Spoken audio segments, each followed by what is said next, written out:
The CBS Radio Mystery Theater presents...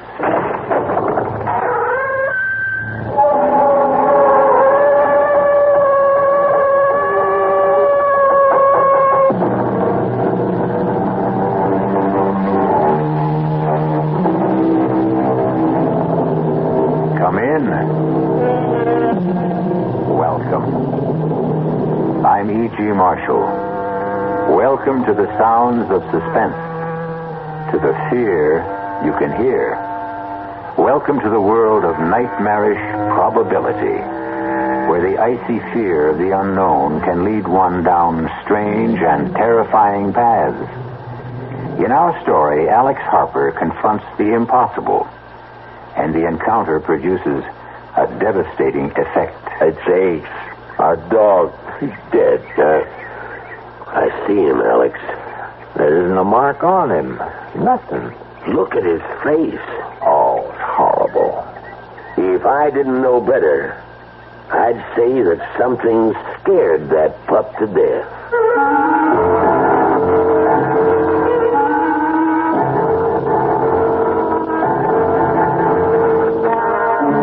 Our mystery drama, The Edge of Death, was written especially for the Mystery Theater by Saul Panitz and stars Patrick O'Neill. It is sponsored in part by Anheuser-Busch Incorporated, brewers of Budweiser, and by the Kellogg Company, makers of Kellogg's Special K cereal. I'll be back shortly with Act One. When you drink beer, do you tilt the glass for long, hearty swallows, or just tip it and sip it? Well, sipping's the thing for wine. But Budweiser beer is a hearty drink, brewed for zest and character. The best way to enjoy Bud is to drink it. Not chug-a-lug, just man-sized beer drinker swallows. That's when that famous Budweiser taste, smoothness, and drinkability really come through.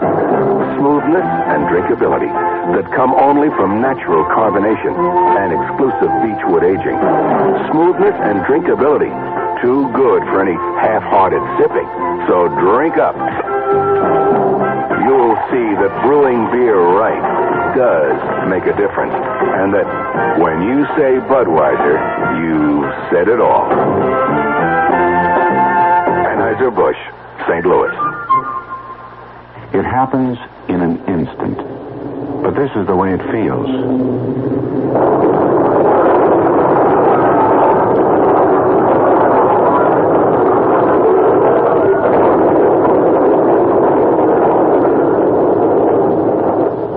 Was speeding, but the crash goes on and on, almost in slow motion.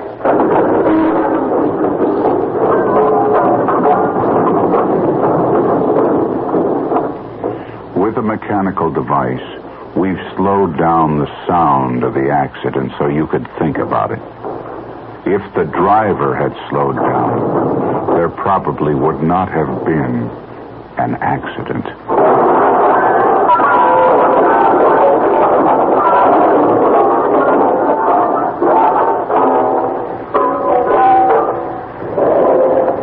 This message was brought to you by the General Motors Corporation.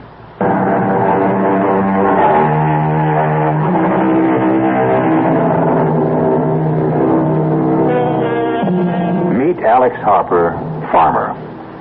Right now, his left arm is in a sling, heavily bandaged to protect the more than 20 stitches. Just a small accident on his tractor. First time in his 28 years as a farmer that he'd ever suffered more than a slight sprain or a minor bruise. It is a late August morning, an unreal sky, so blue it almost hurts the eyes to look at it. Even now, there is a promise that the cool dampness of the morning will soon yield to the stifling heat of the prairie sun. No matter what you say, I still don't think I ought to leave you alone. Who said I'm alone? You hear what Judy said, huh, Ace?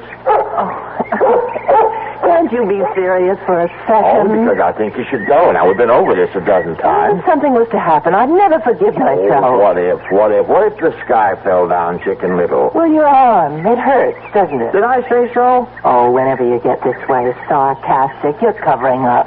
You can't fool me. Take another pill. Another one, and I'll be going around like a zombie. Oh, and I'll ask Doc Stevenson if he can give you something else. But I don't want something else. Now, you go on, get your annual checkup, do a little shopping if you like. But I still think I ought to be here. After last night. Oh, boy, last night again. I'm not a hysterical woman. I didn't say you were. Well, you thought so. Well, you get me up out of a sound sleep and insist that there are lights and noises. No, I heard something last night. It wasn't a rabbit or a deer.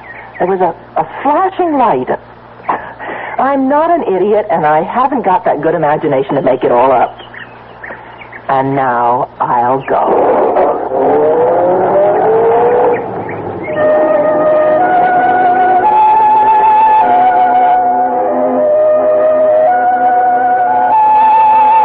Ace, where are you? Come on, boy. Now, I'm in no mood to play games. All right, I'm going back to the house. Oh, behind the barn, eh? What you got cornered, a 10-foot rabbit? Oh, there you are now. Hey, you did find something. I'm coming, Ace. All right, now bring it to me. Come on, boy, give it here. Give it here, that's it. Good dog. Hey, let's see what you discovered. A bag. Looks just like Doc Stevenson's bag, only. That couldn't be his. This one's shiny new. Feels funny. It's not leather. Doesn't feel like vinyl either.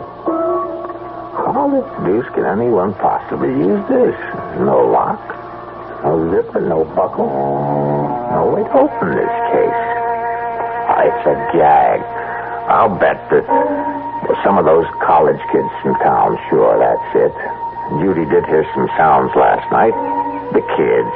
And they left this stupid bag. Of course, Ace. Now, you'll get full credit. Yes, sir, boy. I'll tell Judy you found it. Now, come on. Let's go back to the house. Come on.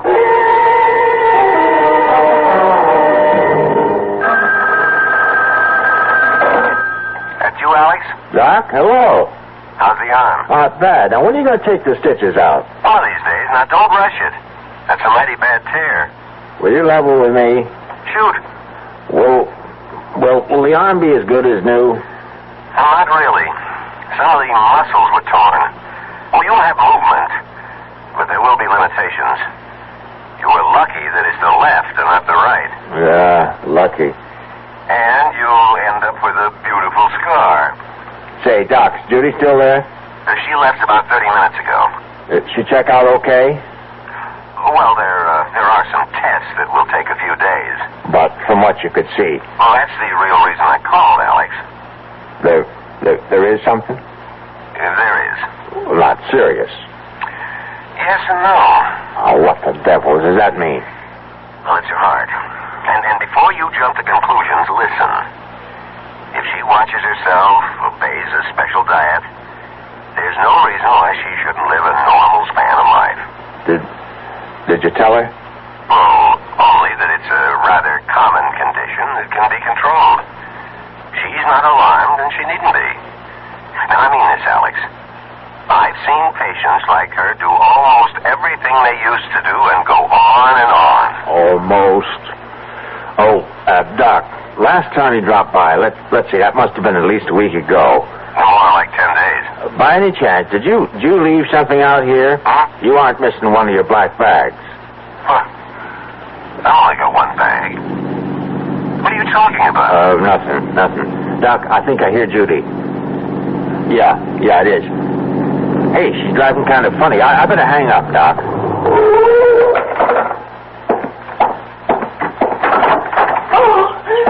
Oh, easy now. Whatever it is, you're home. I'm so frightened. Oh, sure. A few miles past the Clearwood Sanitarium. You know the big curve through the woods? Yeah. I slowed down. Well, would you rather talk about it a little later? You're shaking all over. Now, come on inside, Judy. I'll make some tea. Come on. Yes, like that. Inside. With the walls around me. Oh, Alex. Yes? We're in danger out. Oh, now, Judy. I saw him. I tell you, I saw him. Who? Death. I saw death.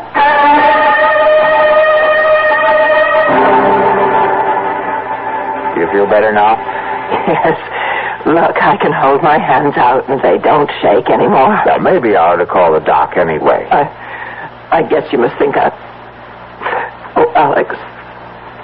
I was maybe a minute or so past the railroad bridge when I heard this thing. What thing? It was on the news about a patient at Clearwood escaping. And, please notify if you see him and telephone number and all. Any description? Well, all I can remember was something about his being dressed all in black. Nothing more. Hear that? What? Siren? Police siren? Well, it could be a fire truck. Oh, yes, I suppose so.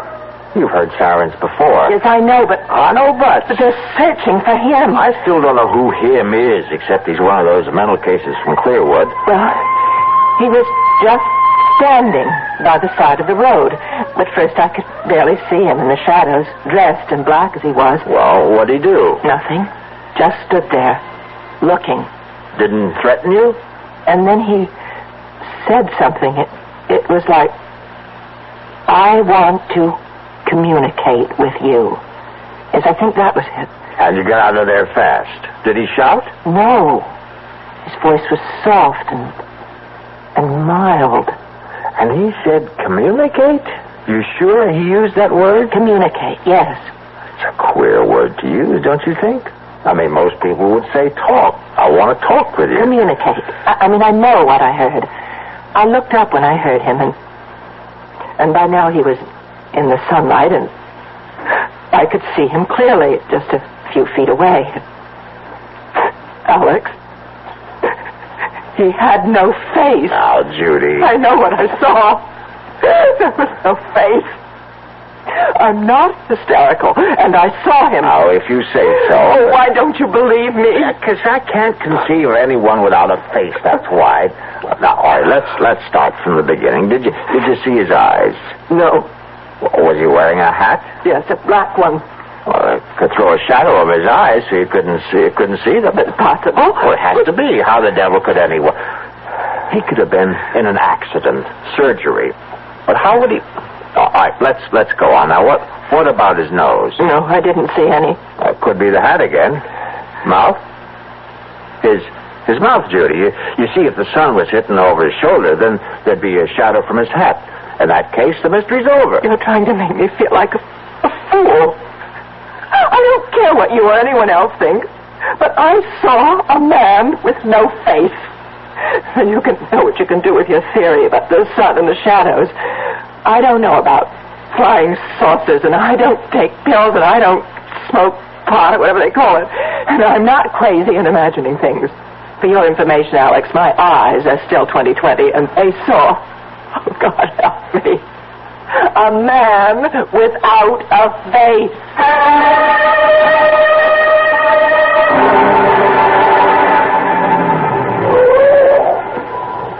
Alex, what's this all about? I mean, meeting you down the road instead of at your house. I didn't want Judy to worry, Ben. Well, I'm a police officer, not one of those secret agents you see in the movies. Ben, she says she saw the patient from Clearwood. Is that why you got me out here like this? He escaped. You make it sound like he's Jack the Ripper. Because he's from Clearwood, you got the idea he's a raving, homicidal maniac. Oh, sure. All they've got out there are a bunch of lovable folks who are just a little mixed up. You're really upset. Never seen you like this. I guess I didn't know how much until right now. Judy ran into him on that big curve near Clearwood. She wasn't the only one. We've had calls from all over. Funny, you get sober citizens seeing him at the same time, and miles apart, and dressed different. Happens every time. Take a hot day, mix in a little imagination. Now, this was real. Of course it was. And Judy's not, but she's not the type. Now, take my word for it, Alex. Every time something like this happens... Naturally, they're doing something about it, like cruising the highways, enjoying the scenery. I'll give him credit for enough brains to hide out. Oh, I suppose you want police officers out in the field? That's where they ought to be. Sure. We'll hire a couple of hundred extra. Won't that make the taxpayers jump for joy? Come here. What for? Now, come here. I won't bite. I want you to hear this. This is 5. This is 5. Receiving 5. That you, Ben? Over. Look up something for me, will you? Over. Go ahead. Over. How many identifications we got on the Clearwood thing? Give me a second. There it is. Ben, we got 12 so far. Over. Hear that, Alex? 12. Everyone's a positive, too. Point blank range. Over. What's the spread? Over. This'll kill you. Nearest one is 2 miles. Longest is over 30. Over. See, Alex? Everybody sees what he wants to see. You still with me? Over. Yeah, right here. Over. Something you might be interested in. Over. Standing by. One of the boys here says it must be some kind of a... calls it mass hysteria or something. About half the identities claim this guy is nothing like anything you or me ever seen. Like how? Get to it, will you? Well, they say they had a close look and that he ain't got a face like you and me.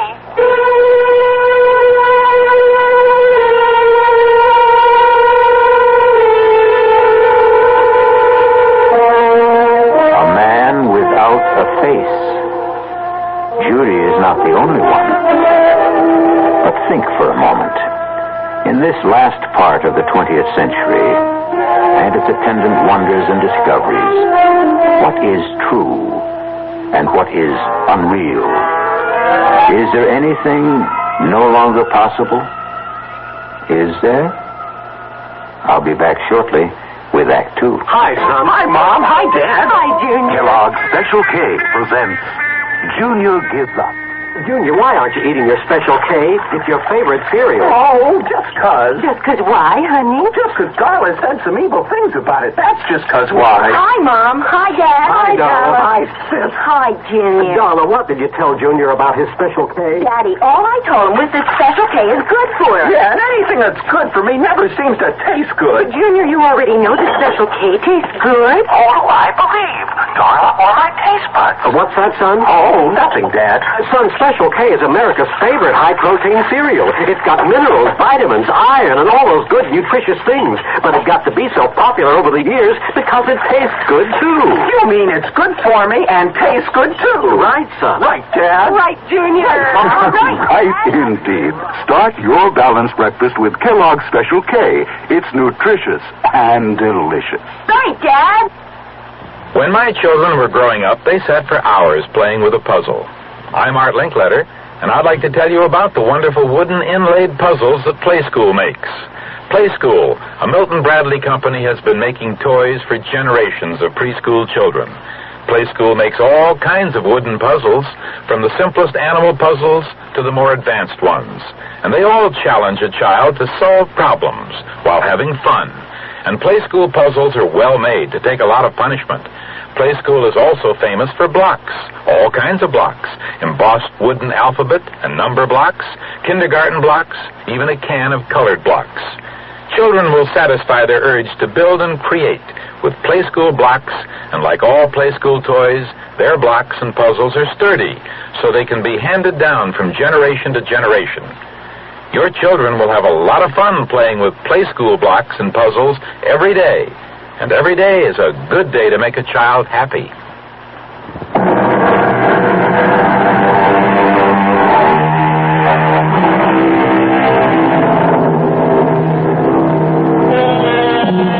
Well, the doubting Alex knows that there's nothing wrong with his wife's power of observation.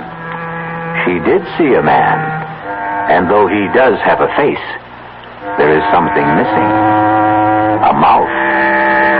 Result of an accident? Or is he a mutation? A gruesome congenital result? Or perhaps from out of this world? let's join Alex and see if we can find out. This is Alex Harper calling. Could you connect me with the director of the sanitarium, please? Regis here. I'm sorry to bother you, Doctor. I'm Alex Harper. I have a place on Route 36, about 8 miles from you. Well, of course. I pass by there quite often. What can I do for you, Mr. Harper? Doctor, I hope you won't laugh or anything, but I have a couple of questions about this fellow who broke out of your place. Oh, Michael. That's his name? Michael? Michael what? Well, we have no full identification. He gave us only his first name. But he was a patient at Clearwood, wasn't he? In a sense. Was he or wasn't he? Well, only for one day. You see, Michael is a rather unique case. Most unique. In all my years, I've never seen anything like him. Look, I have to speak low because I don't want my wife to hear. She's in the kitchen and she's plenty upset already about your Michael. But she's seen him? Why, have you notified the police? Well, I thought I'd speak to you first. She saw him, and from what she says, she's either crazy or hysterical. And I can tell you, she's not either one of them. Oh, Michael is, well, he's different. Different? That what you call a guy without a face? Without a... Oh, no. He has features. The eyes, nose, and the rest of it? Well, of course. Then my wife, she didn't see what she says she saw? No, I haven't said anything like that, Mr. Harper. What I was referring to was his appearance, not his powers of reasoning or social behavior, because, quite frankly, he didn't talk to us. Outside of his name, we couldn't establish contact with him at all. Well, what about his, as you call it, appearance? Michael has no mouth. From what we can tell, he was born without a mouth. We don't know how he communicates, or if he does at all, or how he manages to ingest food. Truth is, he wrote his name on a scrap of paper. You see, Michael may be something quite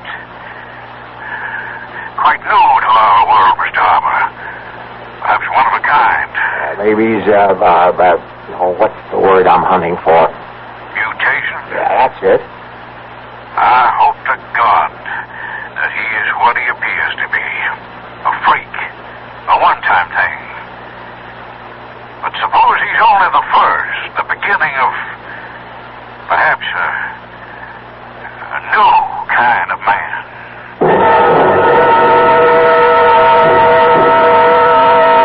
Alice? Be right in. Uh-oh. What were you... Oh, no.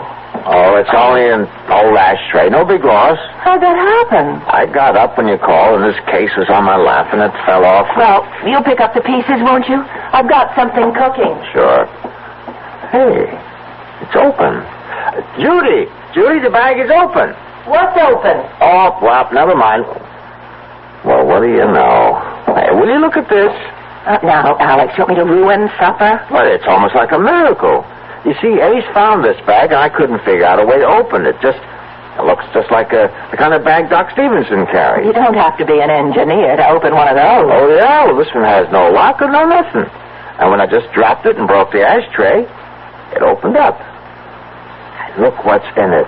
Let me see this eighth wonder. All these bottles. Oh, that's strange. Doesn't feel like glass. Plastic. Not plastic either. I never felt anything like this. Well, what's the difference? Say, here's one that says cardiac arrest. And this one's cerebral occlusion and lymphoid carcinoma? Ajana pectoris and respiratory carcinoma, spinal sarcoma. And this one at the end, tuberculosis. Alex, what is all this? What are these pills? Well, how should I know, except that they're important. Here's one that's different. For cuts, bruises, and dermatological eruptions. Looks like talcum powder. It obviously belongs to a doctor. But what a doctor? What does that mean? Have you ever heard of a doctor who has a bag full of pills that cures heart disease and cancers, not to speak of stroke? the worst plagues of mankind, and here in our hands are the answers to what science has been searching for? Cures? Those pills aren't cures. Who ever heard of a pill curing cancer, heart disease, or stroke? Well, why not? Think a moment. Look at this bag, Judy. Ever seen anything like it in your life? I tell you, I don't understand it. I don't know where it came from, but it's like nothing on this earth. And these pills, now go on and laugh if you want to, but I know they can do what their labels say. Now, I can't prove it, but I know. All right, dear. If you want to think that, you go right on. I've got dinner to make. Now, don't patronize me. Alex, aren't you carrying this a little too far? You don't seem to realize what we have here. And you do. Those things could be dangerous for all you know. Oh, my God. Now, how can I prove... Whoa. Wait, there is a way. And right now, here, help me. Here. No, don't, Alex. All right, then I'll get these bandages off myself. Now, I'm begging you. Now, the doctor said that... It's kind of awkward. Now, get scissors and cut some of this away. Now, get it. I won't be part of this stupidity. Now, you've lost your mind. Are you going to help me or not? Now, once I get the bandages off, I'm only going to put some of that powder on the stitches and on the skin where it's so red. That's all. A little powder. Oh, now, what can happen? What? Honey, don't you realize what this is all about? If this should work, and it will, you'll see, then those pills for cancer and heart... See now? Alex, these things happen in stories, but not... It's for you. You'd be well. Don't you understand? When Doc told me what he'd found, that you had a heart condition, But he assured me it was nothing to worry about. The old bedside matter. He wanted to break it to you easily. Did he tell you that No, I can't say that, but how can heart disease be anything but serious? So when somehow the bag opened and I saw what was inside, I couldn't think of anything but that you could be cured just like that. Oh, honey, I love you. Oh, Alex, I guess it's all right. Where are they? Here they are. That's better. Now, careful now. You don't want to cut those stitches. Good. That's fine. The skin is so red. Sorry, looking mess. I know. Now, please give me that bottle of powder or whatever it is. Alex.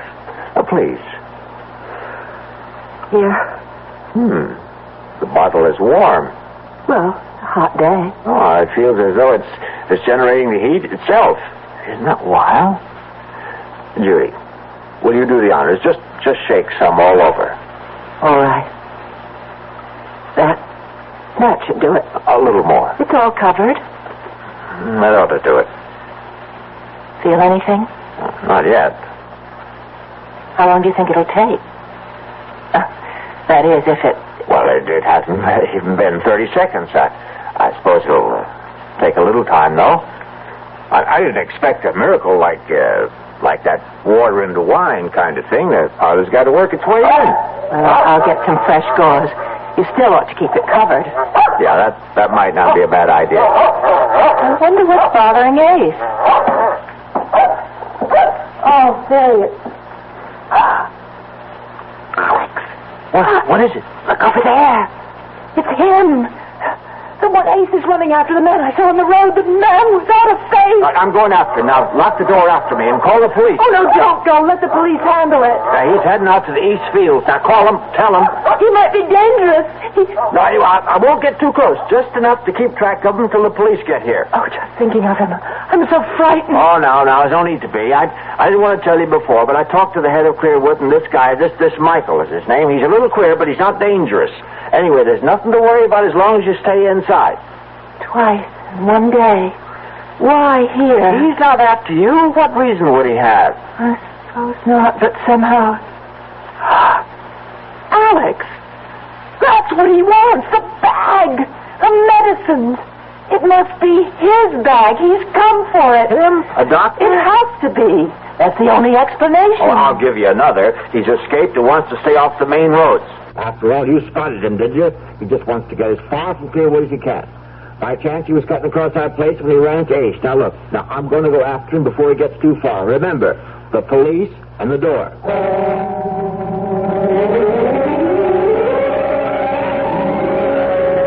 Now, don't get your dander up, Alex. We've known each other too long for that. You just show me again where you saw this fella last. Then I know that a good cop ought to be skeptical, but by God, I saw him run under that tree, then up and over that fence. Now, why would I lie? I don't mean to make out that you did any such thing. It's just so darn queer. Huh? Look for yourself. Look at what? That's it. Nothing to see. Oh, come on now. Let's stop this rustic routine. No footprints. Prints? Feel the ground. Soft, isn't it? So it's soft. And where are the prints? You say he was running? Yeah, with Ace right behind him. A man running puts down a mighty heavy print. Heavier than if he was walking. He could have gone across these rocks? Could have. But nobody could jump from rock to rock. That must be 20 feet between them. Yeah. Unless he can fly. Must be clear out of the county by now. How do you come to that conclusion? Ace. That's why. We were anywhere near that there Michael, we'd be hearing Ace.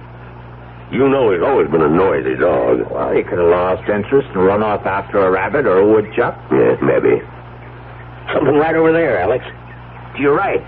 Grass is too tall. I can't see a thing. Something black. This side of that thorn bush. I see it. He's wearing black. Everything black. Yeah. Come on out. Stand up. Now, I'm telling you for the last time. Put up your hands and come out.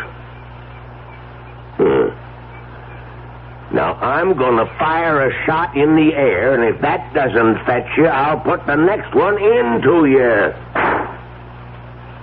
Ben, I don't think he's coming out.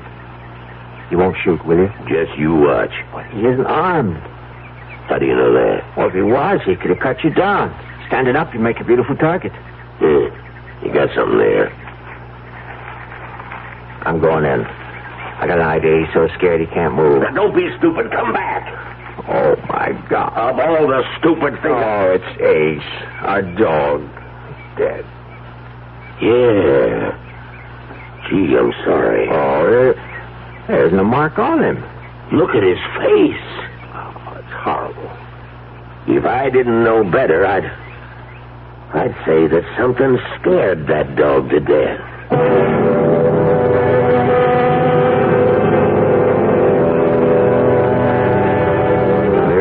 Medicine for fear. The icy chill that reaches out with frigid fingers to clutch the heart. The shadow of the inexplicable Mr. Michael hovers close by, and the lives of at least 2 people will be irreparably altered. We'll find out how when I return shortly with Act 3. Who knows how to help you solve your shopping problems? The Better Business Bureau knows. I swear I never saw so many mattresses in one store in my life. I just don't know what to look for. I'm so confused. I'm here to take care of your confusion, madam. You know, you could start by reading the labels on the mattresses. Oh, sir, who are you? I'm the man from the Better Business Bureau. You know, by law, every mattress must carry a label listing the materials used in the mattress. And don't forget, madam, that there's a new law that all mattresses must now be flame-resistant. Oh, thank you, sir. And be sure to read the guarantee and find out what it covers and for how long. Just another consumer tip from your Better Business Bureau. Yes, who is it? Hi, I'm your new neighbor, Steve Williams, in 107. Oh, how nice to meet you. Well, come on in. It's a pleasure. Thank I you. see you've got a measuring cup. And now let me guess, you ran out of sugar. You're a bachelor. Oh, yeah. As a matter of fact, I was wondering if I could borrow some prunes. Prunes? Prunes? I know. I'm sorry. Did I tell a joke? Yeah, I thought a couple. There are still a lot of people who laugh at prunes. But now, quite a few are finding out how good they really are. Because pound for pound, prunes have 8 times the vitamin A of the leading fresh fruit. And more iron, niacin, and vitamin B2 than the 5 leading fresh fruits. They're also a great natural source of quick energy. You were supposed Well, thanks. Anyway, maybe I'll try 105. Yeah. California prunes. The funny fruit that does so much for you.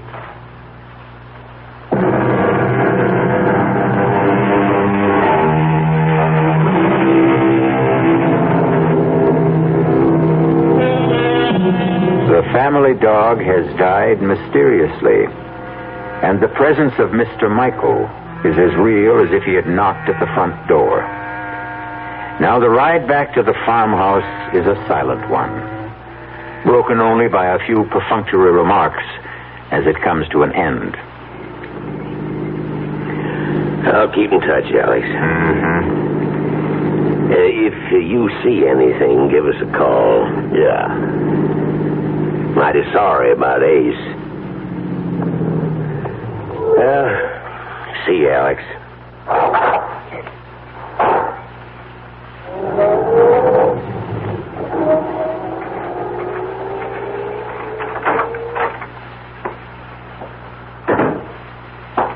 You okay? Okay. Is that Ben in the police car? Yeah, it's Ben. Oh, you should have invited him in. I guess so. I just didn't think. Judy. Did he get away? The man who... Oh, Ben thinks he's out of the county. Oh, I hope so. Judy, we were following Ace. Alex, and look at it. It's a miracle you were talking about. That bed, and we were over in the... Call the doctor. He'll drop everything and come out when you tell him. And I was the one who didn't believe. I don't understand you. I thought you'd be jumping up and down because what you said would happen did. I'm so happy for you. Huh? Don't you hear me? Alex, look at your arm, your left arm. My God in heaven. I didn't believe it. Oh, what an idiot I was. Talcum powder. You want to know the truth? I thought you slept. Absolutely over the deep end. Telling me to shake powder on it. I'm moving it. You see, like it was before the accident. Oh. Like a young arm. It's brand new. Yahoo! No more pain. No more distance. No more pain. He wouldn't believe it. He won't believe it. Oh, Doc Stevenson, boo on all doctors. Hey, what do they know anyway? You'll never have full use of that arm. However, if you followed my advice, you'll think I borrowed another arm. Look, not a single scar. It looks like the skin was never even scratched. Oh, it's so wonderful. Oh, and I love you. You won't be angry with me. How could I be? And why should I be? The doctor's bag, the one Ace found? Yeah, the bag. Where is it? I have it. Well, get it. Now that we have proof. Judy, you're going to be as good as new. The proper pill and no more heart condition. Hear that, world? Listen, oh gracious universe. Well, it's on the desk. Well, what are we waiting for? Alex. Look, if it works like the powder, we'll stand them all on their collective ears. Judy, the bag is locked again. I was so full of doubt. When you left, I looked at the bag and... Oh, Alex, to me it was the embodiment of everything evil.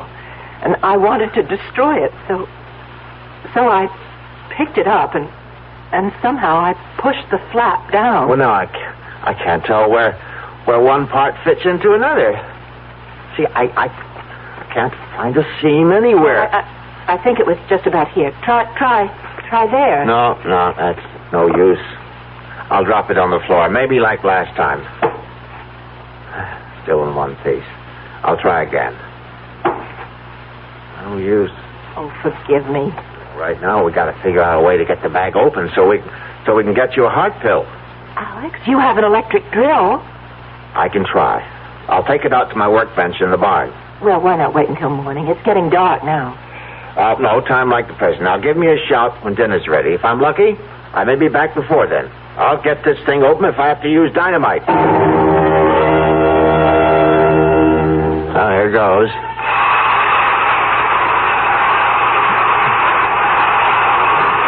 Nuts. The instrument will not achieve penetration. Who? Do not be alarmed. I mean you no harm. You know who I am? Michael? I am he. Don't come any closer. There is nothing to fear. There is no belligerency in me. I have a gun. This rifle is loaded. That is a weapon? Yes. It can bring an end to consciousness? Easily. It is not my intention to cause any fear. But you have. You killed my dog today. The creature threatened me, and I did not intend to. I did not realize how weak it was. A simple mental probe, and I regret the occurrence. Haven't you ever seen a dog before? They are images in books and pictures.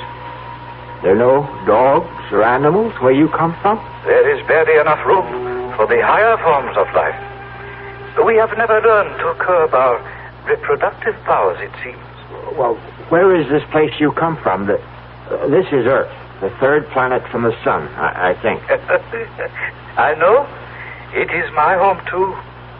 Oh, that can't be. I exist, but not of your time. Not of my time? Time runs on. There is a past, a present, and a future. The threads are simultaneous. Oh, now you don't expect me to believe. I am fatigued from my experience, and I must return. If you will kindly give back my case to me, the one you have on the bench. That's yours? That is why I have come. It was misplaced, lost. But now that I have found it... Well, there's no argument about it, Doctor. It's yours. I am not a doctor, not in the context of usage in your time. Well, who cares? Listen, the case was opened up. I don't know how. The mechanism is faulty. I must exchange it.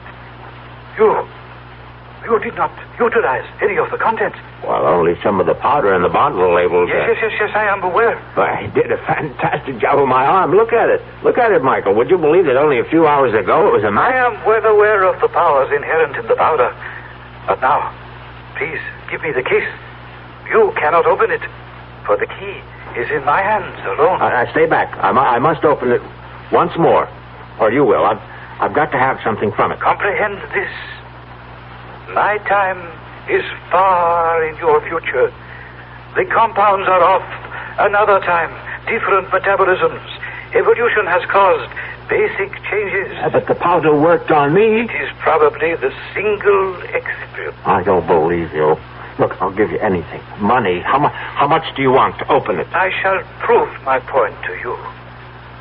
You must be aware of the differences in our physiognomies. You mean your face? Exactly. The lack of an aperture above the jawbone. You call it a mouth. Have you wondered then how we are communicating? I have no mouth, for we ingest our nourishment through an osmotic process unknown to you. And if I have no mouth, then how do we communicate? You are moving your mouth, and I hear. I, on the other hand, send my thoughts to you through my mind. You see this is so? Yes. Think of it in this manner. I am you in a distant time. You should be able to comprehend then that medicinal compounds of my time may not be of benefit in yours. The differences in us are too great. But my arm. You were lucky to have chosen that particular container.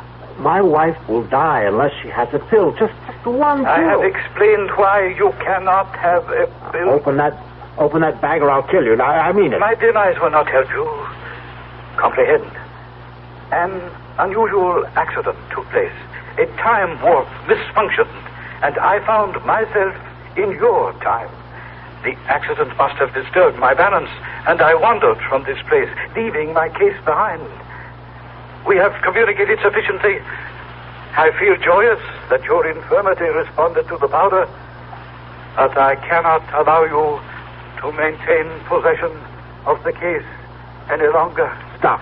I took a vow to protect it with my life. I must fulfill that vow. Give it to me. That'll hold you for a while. You don't realize it, but you told me how to open this. You said the key is in your hand. It'll open to your handprints. Now your right hand on the bag. Nothing. Well, Maybe both at once. There. I'll try one on each side. Yes, I've got it. Judy, it's open.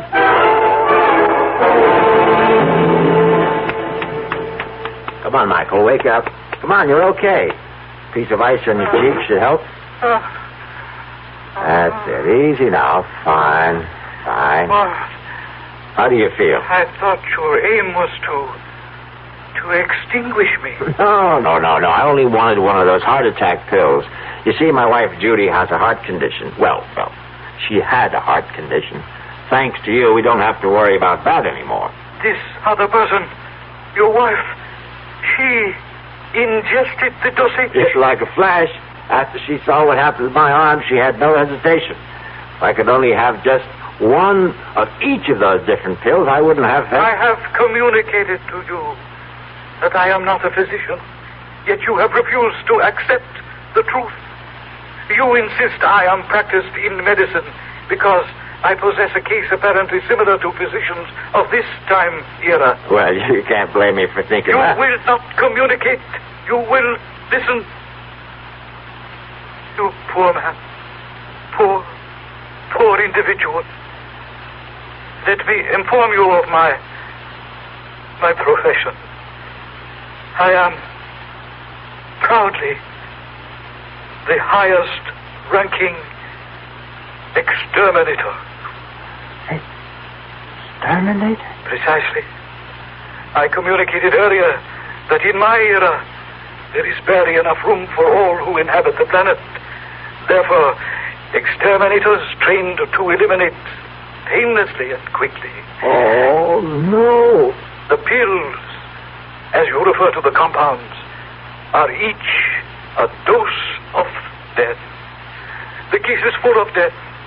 The tools of my trade. Oh, no. All except the container of first aid powder which I keep for my personal needs. Fortunately for you are now thoroughly healed arm. But the rest... Oh, but the labels, the tuberculosis, the heart attack, cancer... The compounds act within a matter of minutes. Bringing death, of course. Instead of resorting to the crude murders of earlier, more primitive eras, it is more comforting for the family to report that one of its members has died of cancer, heart disease, or any one of a dozen other diseases. Murder. Elimination. Murder. My case. Please. You must have an antidote. If you make a mistake, there must be some way you... are not committed. I am sorry for your bereavement. I shall depart. Be assured, there was no pain. No.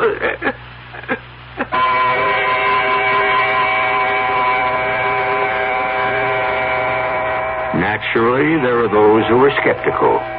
A man from another time who conversed through telepathic means? Much too fantastic. Alex Harper would look with infinitely sad eyes and agree that it was too much to expect anyone to believe his story. Except for one thing. And he would bare his left arm. Explain this, he would say. And if you can, I will agree that I dreamed the entire nightmare. I'll be back shortly. Hi, I'm Hal Linden. There's a lot of talk these days about America's energy crisis. Talk about doing without heat, about doing without our cars, about what's going to happen if we run out of fuel. Well, we may not have to run out of fuel if we all work together to conserve the fuel we have.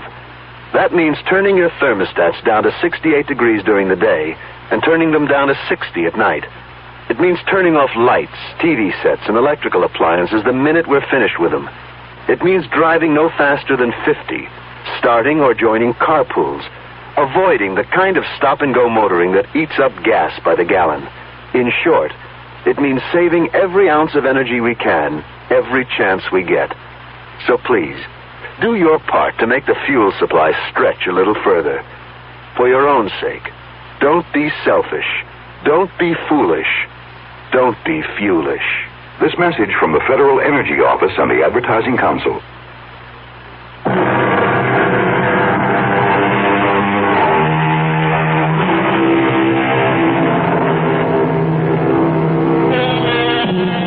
In a ditty from a well-known operetta, the words are, "Things are seldom what they seem. Skim milk masquerades as cream." And as you have just heard, words alone may tell only part of the real story. But for stories guaranteed to increase your pulse beat, my suggestion is the Radio Mystery Theater. Our cast included Patrick O'Neill, Marion Seldes, Ian Martin, and Leon Janney. The entire production was under the direction of Himan Brown. And now, a preview of our next tale. I know. I hadn't emptied the tub. The water's still there. It must be. I'll show you. I don't understand it. Tub's bone dry, ma'am. Hasn't been used. Now, not tonight, anyway. His clothes. Howard's clothes. He'd empty his suitcases and put his clothes in the closet. His suitcases, too. Just ladies' clothes. Yours, ma'am? Yes. Now, hey, don't cry. Hey, look, this dream you had. It was no dream. Okay, so maybe you imagined... I didn't imagine anything. Do you imagine a husband? You imagine a month-long honeymoon? You imagine a man in a chair with a knife in his chest?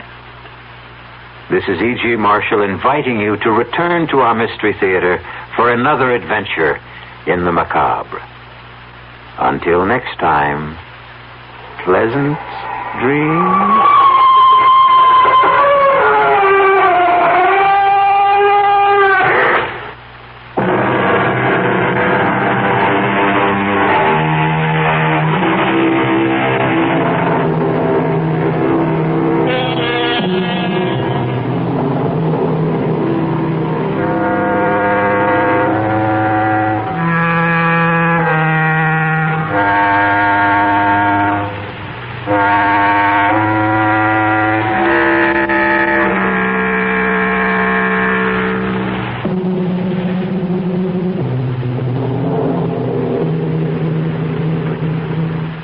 Institute here in Dallas.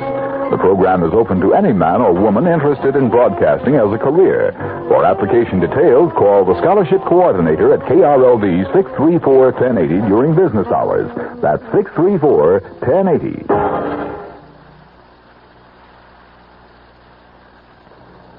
The CBS Radio Mystery Theater presents...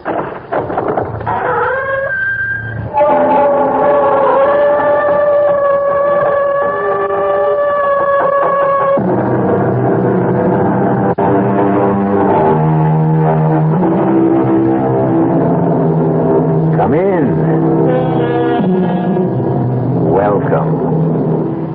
I'm E.G. Marshall. Welcome to the sound of suspense. Welcome to the fear you can hear. But mostly, welcome to the world of terrifying imagination. In this story, you're going to meet what some people call a shutterbug. You know what a shutterbug is. The kind of person who never goes anywhere without a camera swinging from a strap around his neck. Who is never content unless they're aiming a lens in your direction, whether you want to be photographed or not. But unfortunately, this particular bug is the kind that many people want to crush under their feet. We all want to get rid of Kellerman. We want to kill him. And so do you. That's a lie.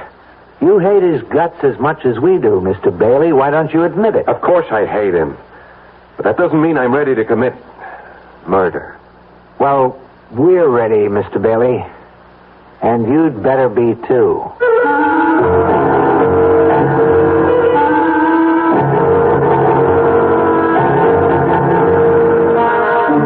Our mystery drama, A Choice of Witnesses, was written especially for the Mystery Theater by Henry Slesser and stars Paul Hecht.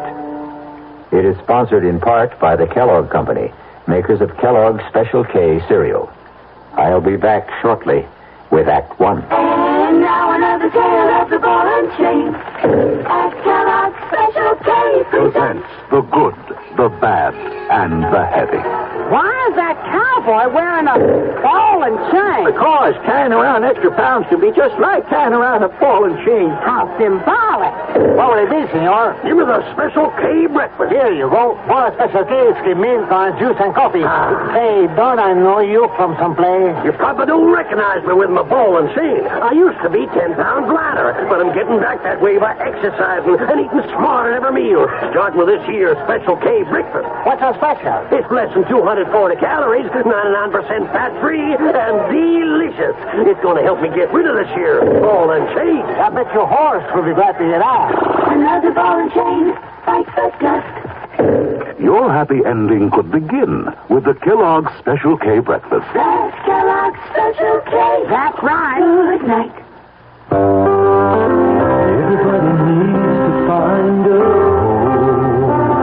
It's walls and floors and windows and doors with its own address outside. It's a yard with trees. Can you feel the breeze? Do you want to touch the sky? It's your home. It fits you like a glove. It's filled with love and family. Everybody needs to find a home.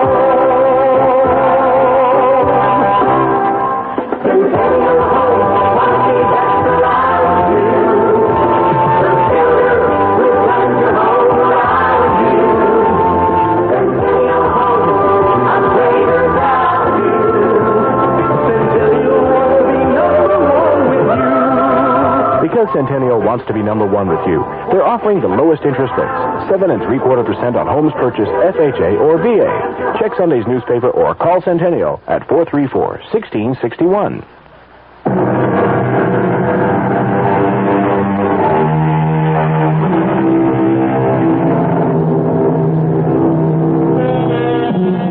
It begins on a warm day in early spring. The kind of day which tempts office workers to leave their desks and stroll through the nearest park on the noon hour. Among the strollers is an amiable young man named Gordon Bailey, who is enjoying the sunshine so much that he's taken a sandwich lunch to a park bench. He knows it's not going to be a very good sandwich. His wife, Pam, prepared it with her own loving hands. And even after 2 years of marriage, Pam seems unable to cope with even a hard-boiled egg. Excuse me, mister. Okay if I sit down here? Oh, yeah, sure. Plenty of room. Thanks. Nice day, ain't it? Yeah. It's about time we had some good weather. That's a good idea. I mean, bringing your lunch to the park. Oh, it's my wife's idea. We're on an economy drive. Yeah, money's tight these days. Very tight. What line of work did you say you were in? Oh, I think I said I was in the insurance business. No kidding. Well, now that's what I call a good business. Oh, excuse me. Hey, that ought to be a cute picture, huh? That little squirrel up there, cute as a bug, huh? Oh, you like to take pictures of squirrels? Well, me, I like to take pictures of everything. In fact, I do this for a living. Oh, you're a professional photographer? Yeah, kind of. I make a buck out of it sometimes. I suppose you sell pictures to the newspapers? Oh, no. I never sold no pictures to the papers. I sell them to people. Well, I guess I'll be heading back for work. Wait just a minute, Mr. Bailey. I don't remember telling you my name. Well, I guess I know your name on account of the badge. Badge? What are you talking about? The badge you wore at the convention at the hotel in Atlantic City. Oh, wait a minute. You were at the insurance convention last month? Yeah, I was there. I get a lot of good pictures at conventions. Some of my best. I see. Or maybe I don't. Well, you know how it is. Bunch of guys get away from home, away from the wife. They do a lot of crazy things. Oh, would you like to see the picture? The insurance convention? I'll tell you the truth, Mr. My name is Kellerman. Frankly, I just don't understand why you'd be carrying around pictures of a bunch of drunken insurance men. Yeah, you were gassed, all right. I never seen anybody more gassed than you were, Mr. Bailey. You don't mean you have pictures of me? Yeah. That's what I was trying to tell you. You like to see them? They're real beauts. I don't think I ever took better, Mr. Bailey. All right, let me see them. Oh, yeah, sure. Here they are. I'm in my pocket here.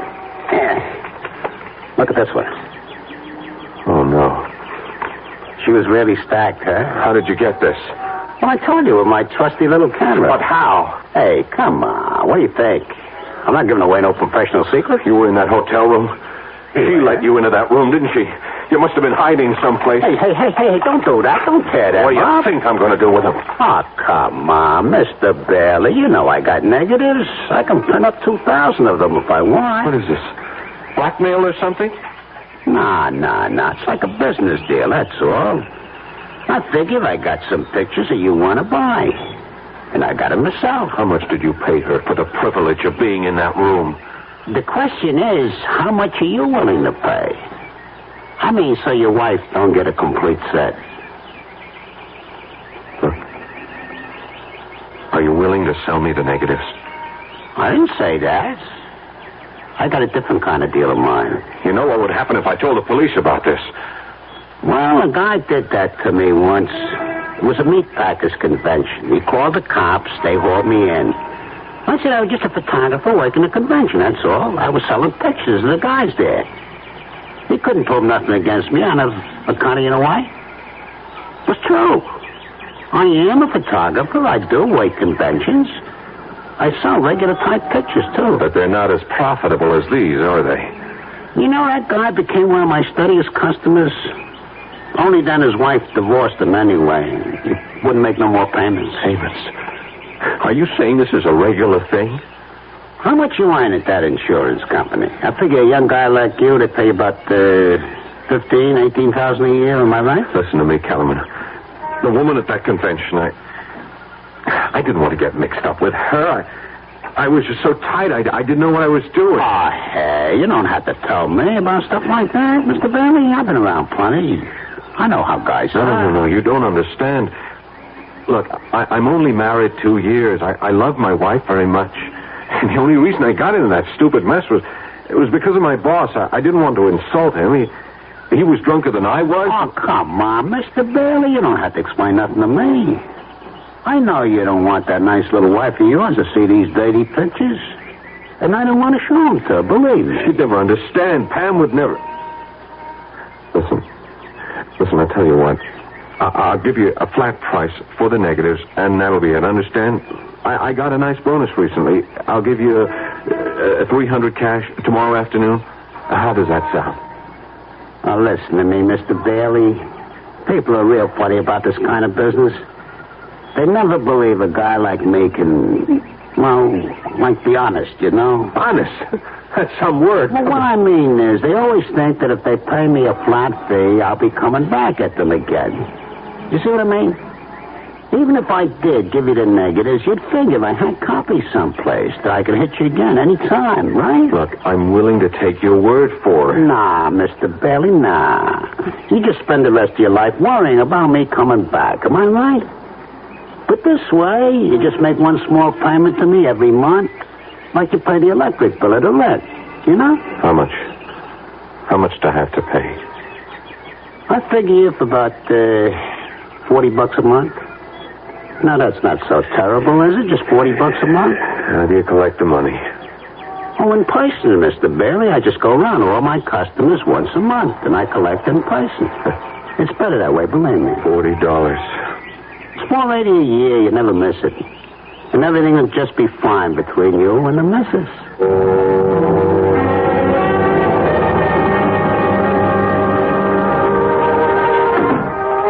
That you, honey? Yeah, it's me.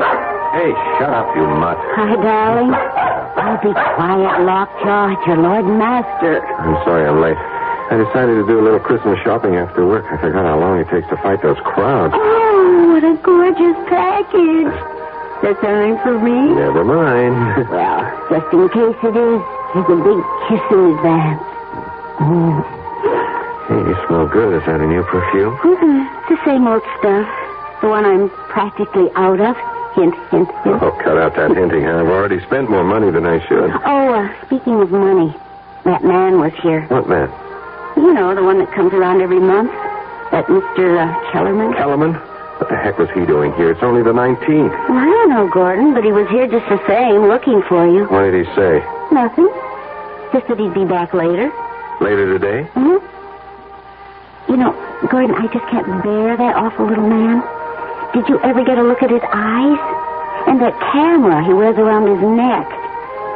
Listen, is he going to be coming around every single month? I told you, honey, he's collecting payments on the car. Well, why can't you make the payments by mail? Because that's the way he likes it. Maybe he moves around a lot. Well, he gives me the creeps.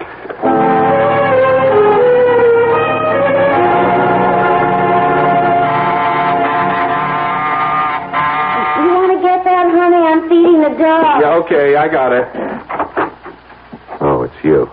Evening, Mr. Bailey. I heard you came earlier today. Yeah, but you aren't home yet. Hope I didn't disturb your wife too much. Look, we'll talk in the hallway. Oh, yeah, of course. All right. What's this early visit all about?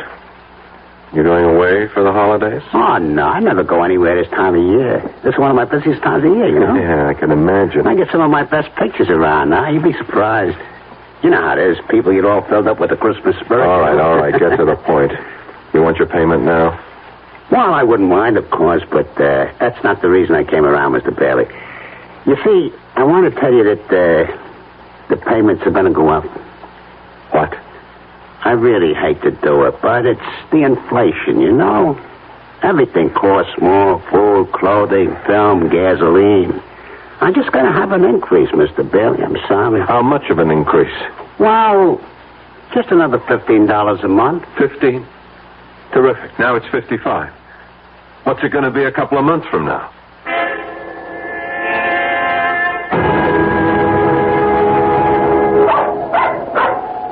Shut up, Lockjaw. Excuse me, Mr. Bailey. Yeah. What can I do for you? May I talk to you for a moment? Do I know you? No, I don't think you do. My name is Blitz. Dave Blitz. Yeah? Look, can we sit down and talk a minute? Well, it's kind of chilly. Why don't we talk standing up? I'm trying to walk my dog, and so far he's been a non-performer. Well, I want to talk to you about Ed Kellerman. I don't know any Ed Kellerman. I know you do, Mr. Bailey. I made it my business to find out. Now, I'm not asking what he's got on you, Mr. Bailey. I'm sorry, you're making a mistake. It doesn't matter. I won't ask you why Kellerman is blackmailing you. I expect you'd do as much for me. Only would you mind telling me how much you pay him? He hits me for $60 a month. Used to be 40. Price went up last month. 55. You mind paying it? Of course I mind. So do I. I'd mind if it was $10 a month. And not just because of the money. I hate that slimy man, and I'm sure you hate him as much as I do. That's why I wanted to talk to you about putting a stop to him. A permanent stop. You mean going to the police? No. That's not good enough. I'm talking about killing him.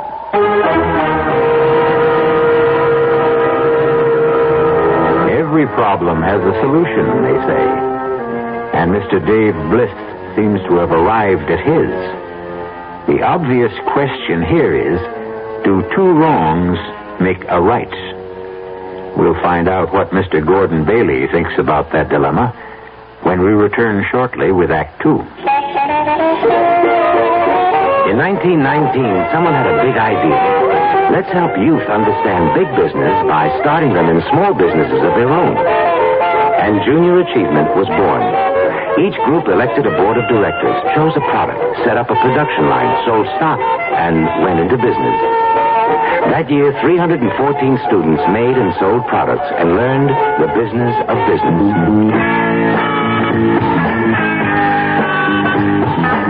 Today, Junior Achievement has grown to nearly 200,000 members. Junior Achievers are designing and marketing their own products and services, from cutting boards to printing. They're organizing sales efforts, writing marketing plans, calculating profit and loss.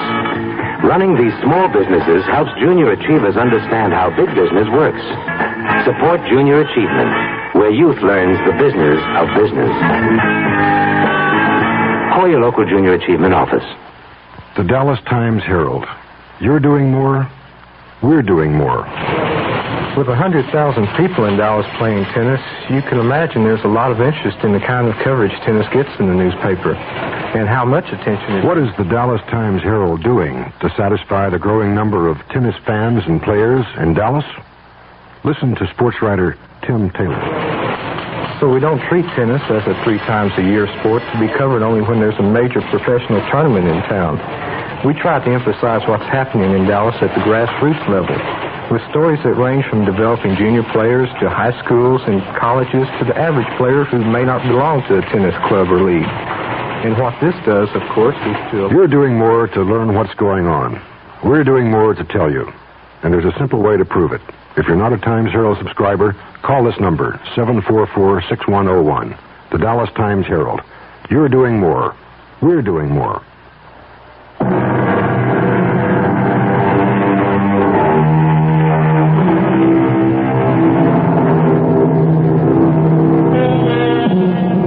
Blackmail is an interesting, if dishonorable, crime. It has the unusual facility of making the criminal feel virtuous himself. After all, he's only punishing wrongdoers by making them pay for their sins. But the profession has some serious drawbacks. For one thing, it inspires one's victims to think in drastic terms. And when there are more than one victim, and they meet, well... Mr. Bliss, I know how you must feel about Kellerman, and you're right. He is one of the slimiest characters who ever crawled out from under a rock. Those eyes. Ever get a look at his eyes, Mr. Bailey? My wife can't stand the sight of him. Well, I'm not married. It's my job he's threatening. Is it your marriage he's after? Never mind. I don't want to know any details. None of us know each other's problems. None of us? You mean you know others beside me? I know others. How come? Well, I made it my business to find others. Oh. One day when I got fed to the teeth with Mr. Kellerman and his payments and his wet eyes, I decided to find out more about our friend. So when he left one day, I followed him. I followed him on his round. And that's how you found me. Yeah, that's right. You're in the route book, Mr. Bailey, just like all the rest of us. How many are there? There's no way of telling for sure. All I managed to find was a dozen, an even dozen. Man really gets around. He keeps raising his price. Do you know that? He's only had me in his bag for about 6 months. This is my 5th. But others I've spoken to, they say he raises the ante every few months. 3 of the people I talked to are paying well over 100. Mr. Kellerman does very well. That's obvious. Yeah, too well. You know something? It's funny, but... Well, it's kind of a relief to know that I'm not alone. Yes, that's what I felt at first. Misery loves company. But the satisfaction doesn't last, Mr. Bailey. You still live every day of your life with that sword over your head. I know, but it's still not a reason for using words like killing. Don't you know that's the only possible way to deal with a blackmailer? I wouldn't know. Kellerman's my first. Well, think about it. No, you must have thought about it already. You wouldn't be human if you hadn't thought about it. It crossed my mind. Not that I should kill Kellerman, just the wish that he were dead. That someone else would kill him. Yeah. I guess I wouldn't shed too many tears. You just didn't want to dirty your own hands. I didn't want to take care of one problem and have another one even worse. And don't tell me that doesn't make sense. The only thing that makes sense is making Kellerman a corpse. I'm sorry. I'm just not interested in anything like that. The others weren't either.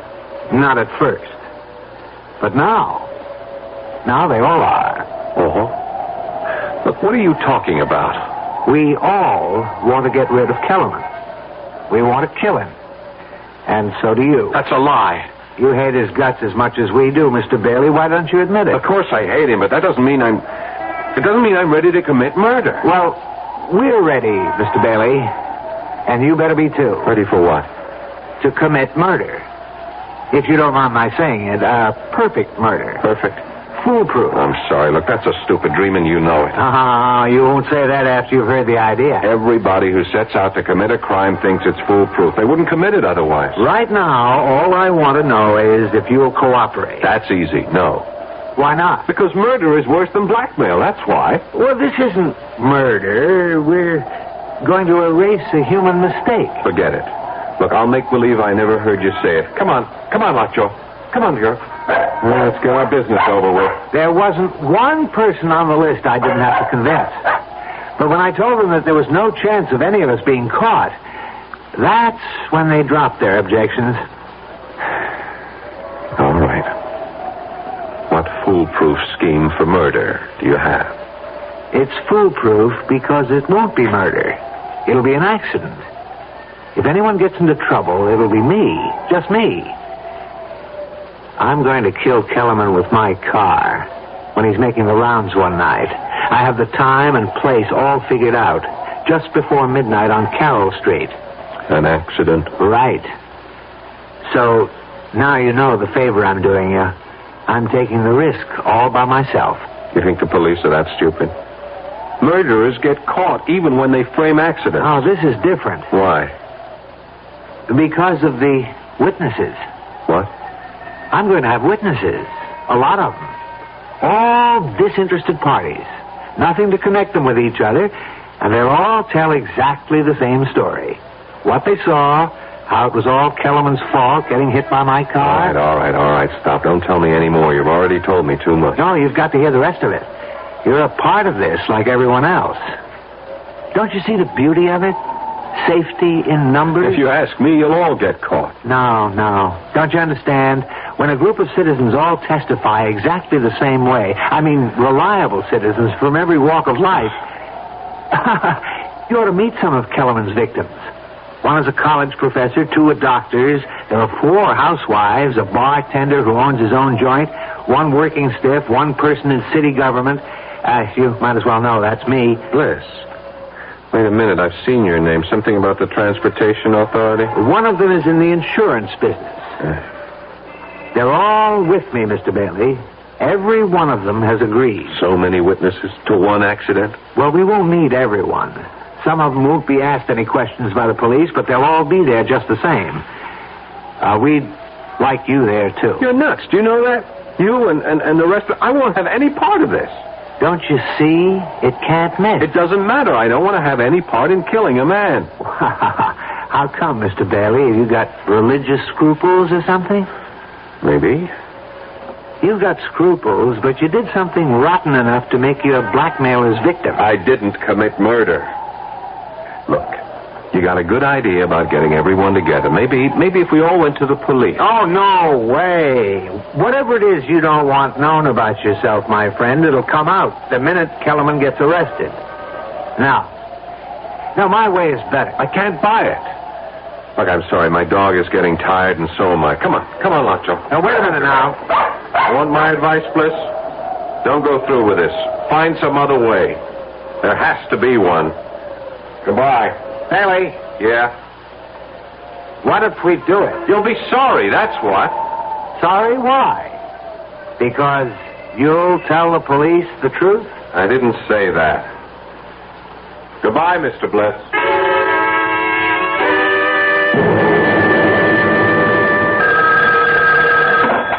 Hello. Evening, Mr. Bailey. How are you? I'm all right, Bliss. What do you want? You going to be busy tomorrow night? What do you mean, busy? Well, some of the gang are getting together tomorrow night. Corner of Carroll Street and 9th Avenue, about 9:30. How about coming down? You might see something interesting. Look, you can't go through with this. We're all in it together, remember? You might not have to do a thing. Just stand there and see it happen. That ought to be satisfying all by itself. I won't be there. Well, we'd sure like to have you, Bailey. You won't get away with this. Nobody ever does. You're wrong about that. But I won't give you an argument. Can we count on you? No, you can't. I won't be there, and I won't help you in any way.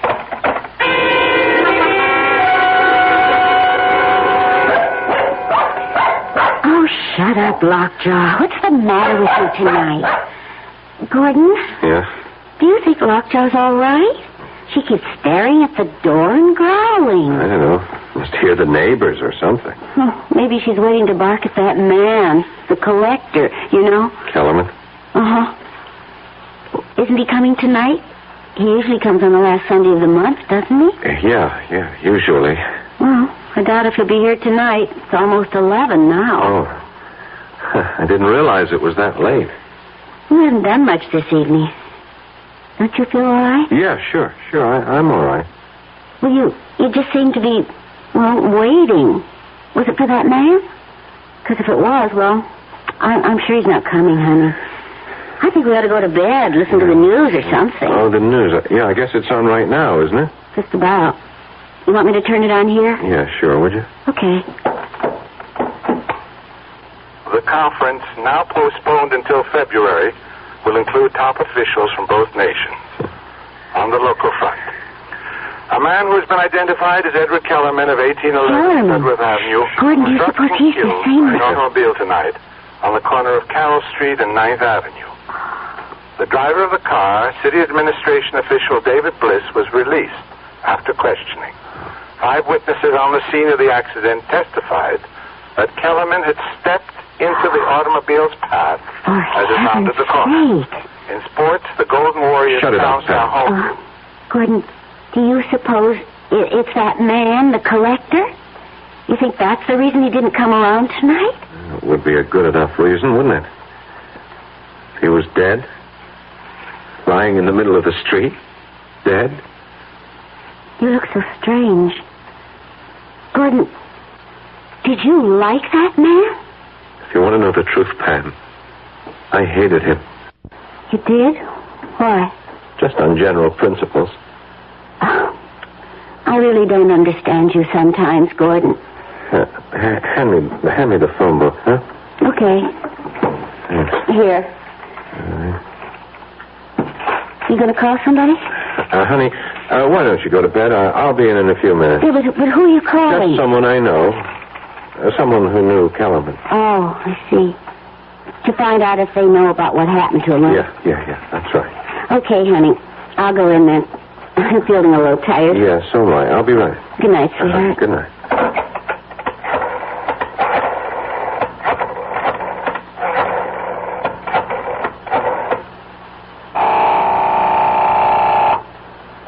Hello?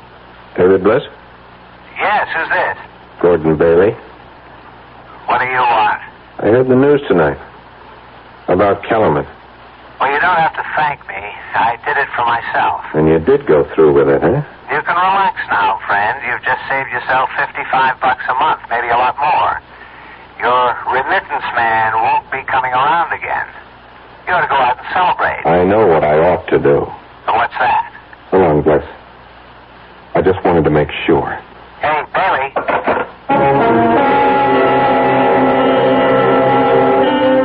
Obviously, there's one thing you can say for David Bliss. He's a man of his word. And because Mr. Bliss kept his word, 2 indifferent interns are now lifting the mortal remains of Mr. Edward Kellerman and depositing them in the efficient cold filing cabinet of the city morgue, awaiting for someone to claim the body. But who cares about a dead blackmailer? Possibly Mr. Gordon Bailey. We'll find out shortly when I return with Act 3.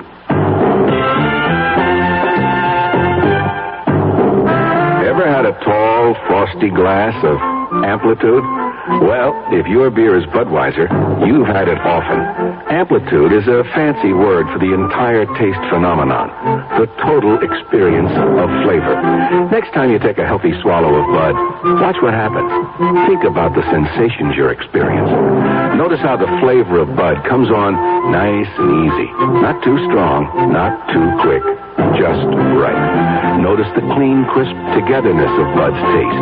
Everything in perfect balance, with no single element jumping out at you. And there'll be no aftertaste either, no hanging on. And you'll be refreshed and ready for another glassful. Actually, Bud drinkers have been experiencing Amplitude for years, but they never phrase it that way. They just say Budweiser, and that says it all. Anheuser-Busch. St. Louis. Your first power tool was probably a power drill. It was really useful, even for simple jobs.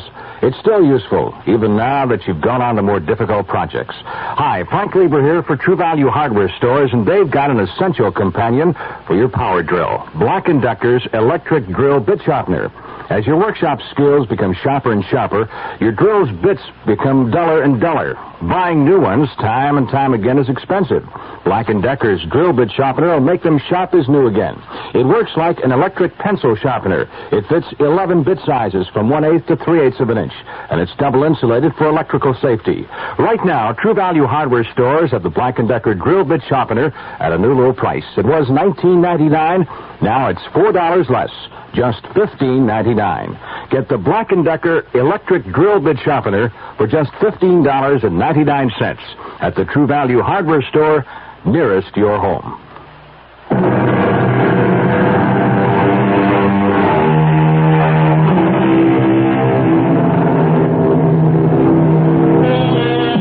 As David Bliss and company managed to commit the perfect crime, so it seems, since the death certificate for Edward Kellerman simply states the cause of death as accidental.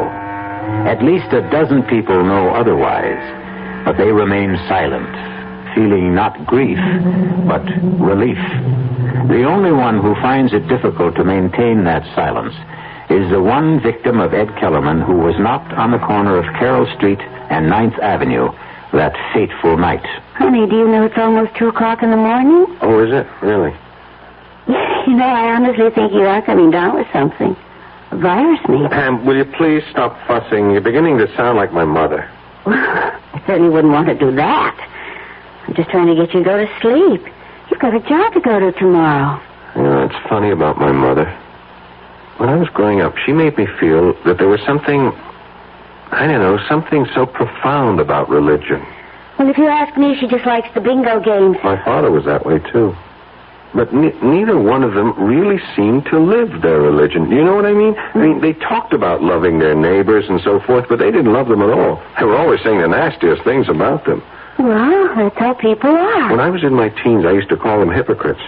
Now, I just wonder if I'm any different than they were. I really don't think I am. Different how? Well, about things like the 10 Commandments, for instance. I wonder if there's one I haven't broken. I hope you haven't coveted your neighbor's wife. That's about the only one I can remember. I remember them all. You do? Yeah, I won a prize in Bible class when I was only 8 for reciting all of them. Thou shalt not this. Thou shalt not that. There are only 8 shalt nots. Thou shalt have no other gods beside me. Thou shalt not worship any graven image. Thou shalt not take the name of the Lord thy God in vain. Thou shalt not kill.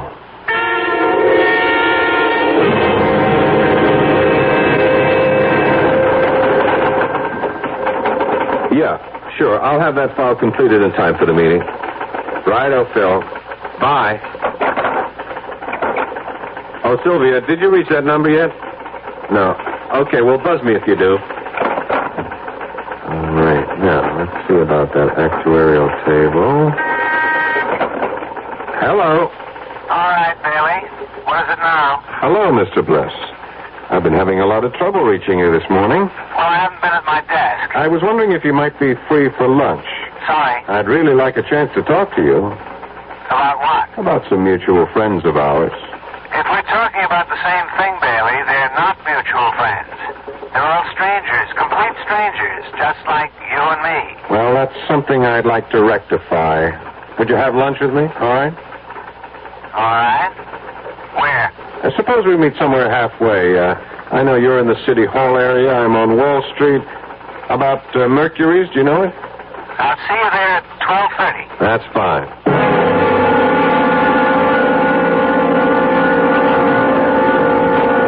All right, Bailey, let's have it. You don't want a social lunch. You have something on your mind. You're right. Something I can't get off my mind. How about our old friend Kellerman, I suppose?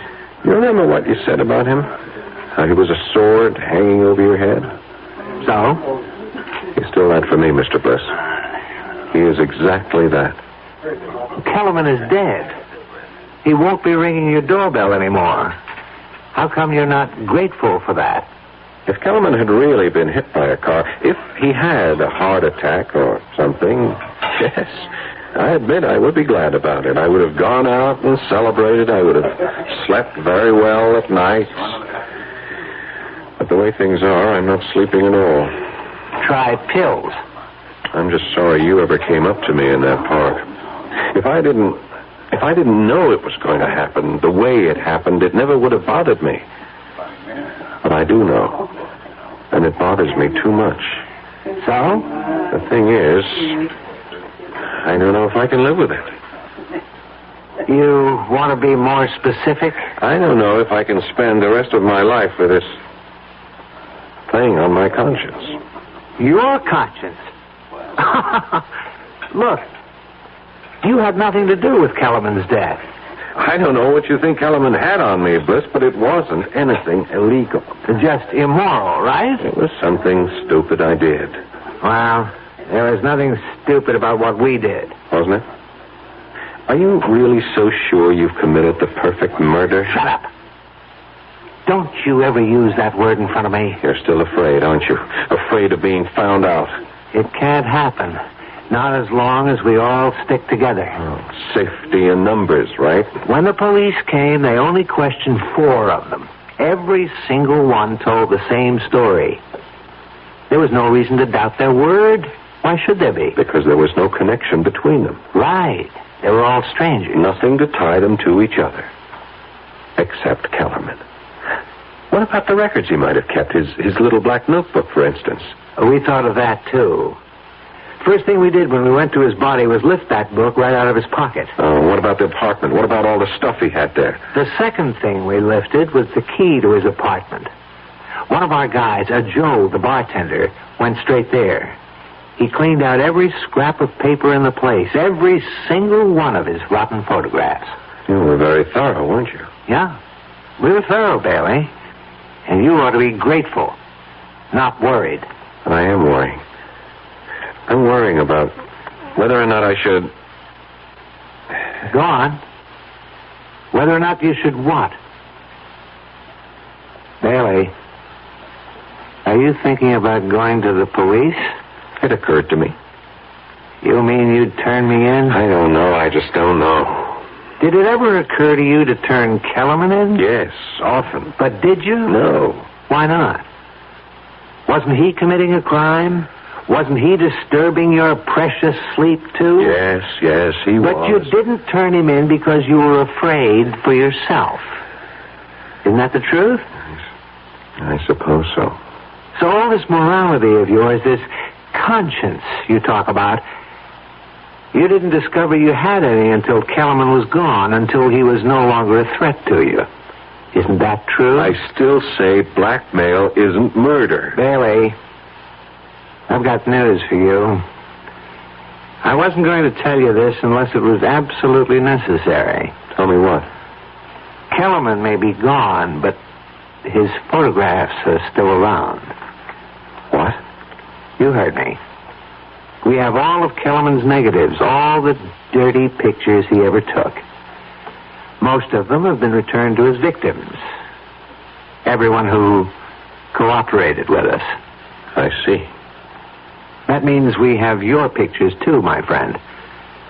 You understand? And if I don't cooperate, I get a new blackmailer. No, that isn't the way it is at all. Kellerman bled you, Bailey. Every month he came whistling up to your front door asking for money. More and more money all the time. But that's over now. Done and finished. So what you're saying is, if I go to the police, the photographs go where I don't want them to go. I'm sorry to use Kellerman's own tactics, but you're forcing my hand. Bailey, please use your head. You've got nothing to gain and everything to lose. Somebody's done you a favor. The only way to show your gratitude is to forget it. What do you say? Well, I'll think about it. That's all I can tell you.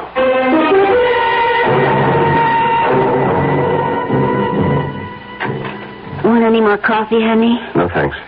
You look so tense, Gordon. Yeah, I guess I have been acting pretty jumpy tonight. Well, you've hardly said 2 words to me since you came home. The thing is, I've been thinking a lot, Pam. About what? About whether I have the nerve to tell you something. Something that happened about, 7 months ago. What do you mean? Pam, you remember that insurance convention I went to back in July in Atlantic City? Of course I remember. I couldn't go with you because of Mother being in the hospital. I wish you had been with me. Then nothing would have happened. What did happen? Did you get into some kind of trouble? Yeah, I got myself into trouble by being stupid, by drinking too much and letting Hal Emmons drink too much. Emmons? You mean your supervisor? I was still new on the job. You remember, Pam? I wanted to make good. Yeah? I was afraid of Emmons taking a dislike to me, afraid of crossing him. When we both got drunk that second night, Emmons insisted that we pick up these girls. But, honey, I swear, I didn't want anything to do with it. I wasn't the least bit interested, but, Emmons is the kind of guy who uses conventions to swing a little, I told him I was crazy about my wife, that home cooking was good enough for me, but he just pressured me, Pam. Oh, Pam, can I make you understand? Go on. What happened? We brought the girls upstairs. Oops. They had adjoining rooms. They were professionals, you see. Gordon. Oh, honey. Gordon, why do you have to tell me about this? Please don't cry. I wouldn't have known if you hadn't told me. It's on my conscience, Pam. You could. Oh, sure, I could have kept my mouth shut. I guess I needed to tell you. I guess I wanted you to know so that you could forgive me. I've been tortured about it for months. Honey, you have no idea what torture it's been for me. But that's the dumbest thing of all. Don't you think I would have forgiven you a long time ago? Yeah. Oh, please. Hold me, Gordon. Honey, please. It'll never happen again, honey. I swear. Oh, dear. darn it. I was just getting cozy. Okay, I'll get it. Hello. Mr. Bailey, Dave Bliss here. What do you want? I have something for you. A present. What is it? About half a dozen photographs. And the original negatives. I decided they really belonged to you. That if you knew you were really out of danger, you'd sleep a great deal better. Do you want them? All right. Put them in my mail, to my office. And have some secretary open them by mistake? No, I don't think you'd care for that. You could mark it personal. Supposing I hand them over in person tonight. Whereabouts? Well, right now I'm in a bar called Adam and Eve's on 12th and Walnut. I'll be here for another hour if you can make it. Otherwise, well, it'll have to be some other time, that's all. Oh, well. All right, I'll be there in half an hour.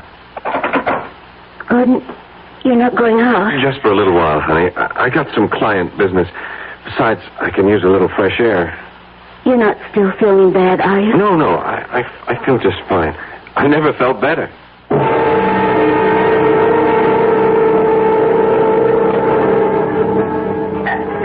Maybe I'm crazy to do this, Bailey. Maybe I'm putting my neck into a noose, giving you back these photographs. And why are you doing it?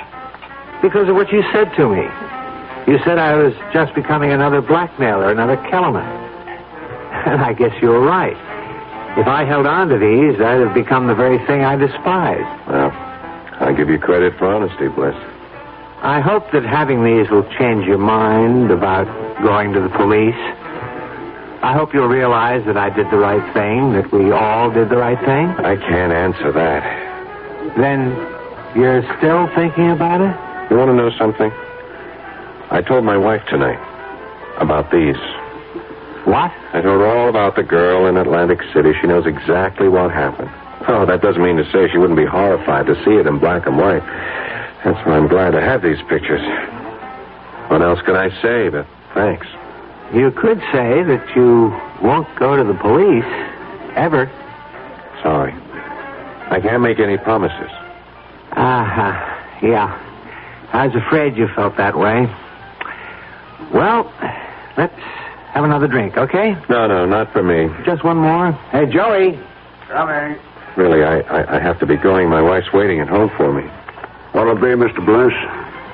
It's trouble, Joey. All the trouble we can handle. Yeah. I figured it had to be. Hey, what is this? Sit right there, mister. Put that gun away. Oh, my God, Blitz, what are you doing? Go on, Joey.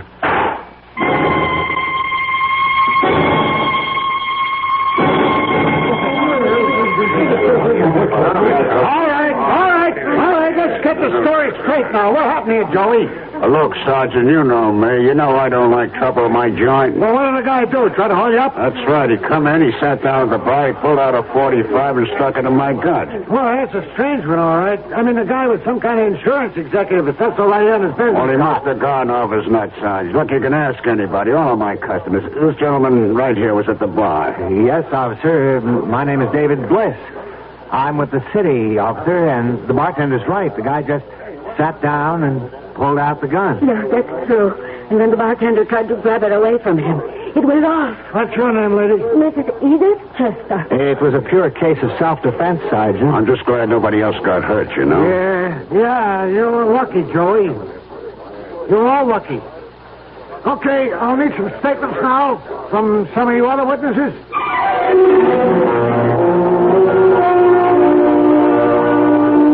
And so for poor Gordon Bailey, there was no safety in numbers, only extinction.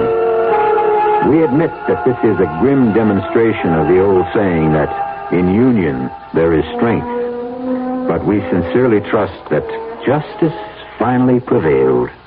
I'll be back shortly.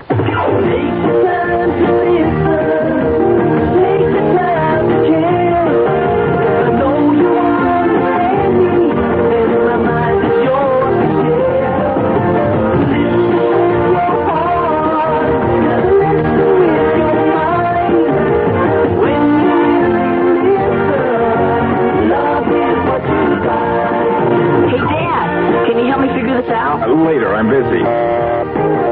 Honey, I'm worried about Robbie. Let's talk.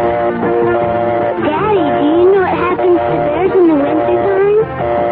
If all they hear is your busy signal, some very important people might stop calling. And there are messages you can't afford to miss.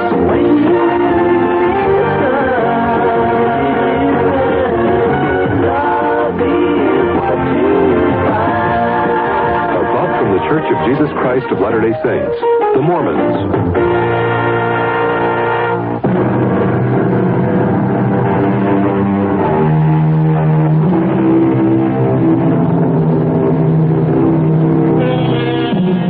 If there's a moral to this story, it might be that eyewitnesses can't always be trusted, even when they're being honest.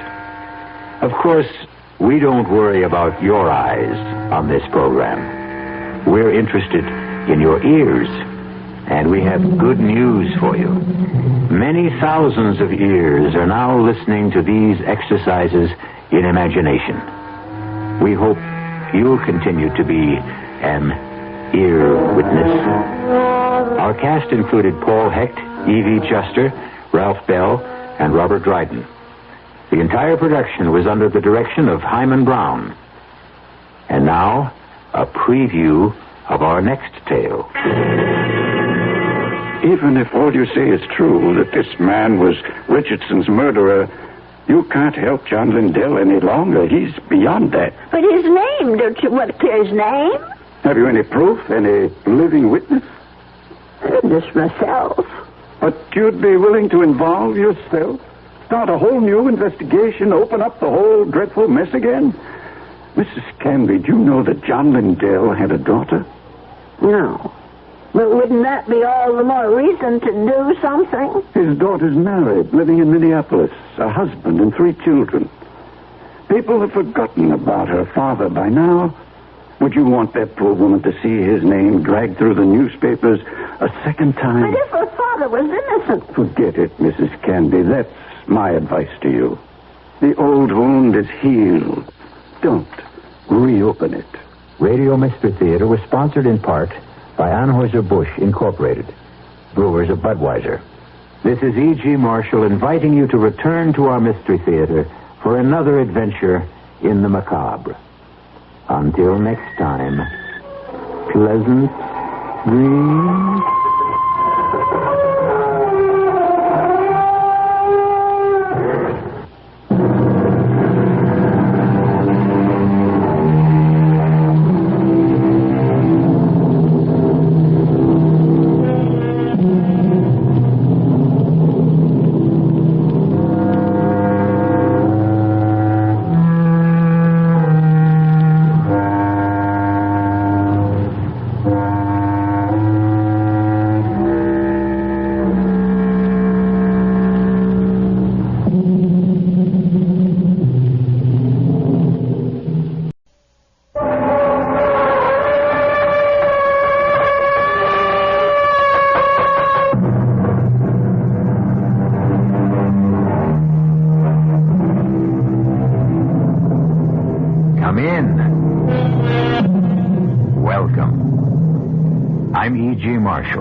Welcome to the world of terrifying imagination, the fear you can hear.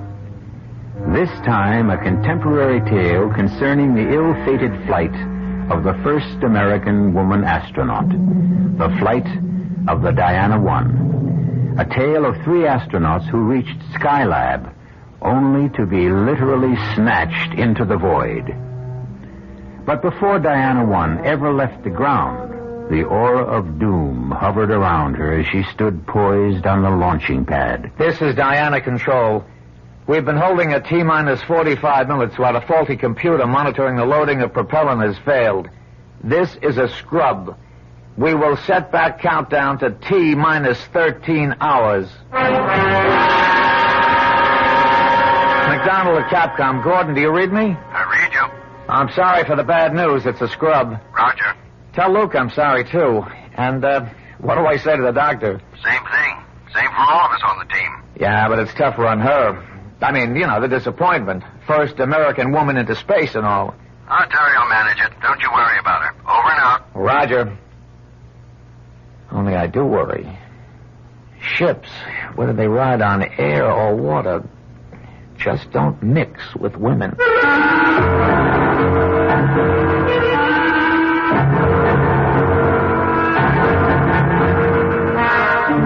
Our mystery drama, Out of Sight, was written especially for the Mystery Theater by Ian Martin and stars Julia Mead.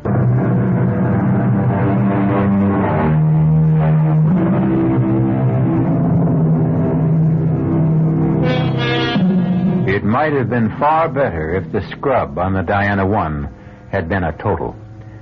This was only another in the long series of delays that had plagued the spaceship and haunted not only the astronauts themselves, but the ground crew as well. Returning to the compound from the launching, the most concerned of all was the first of Our Lady astronauts. I don't mind admitting it, but I really feel like bursting into tears. Who doesn't? Well, the difference is you're a man, and I'm a woman. No doubt of that.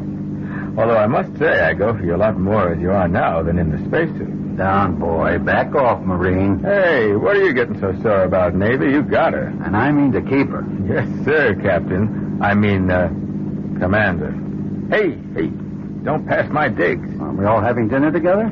Yeah, sure thing, but I want to get me a shower and a shave first.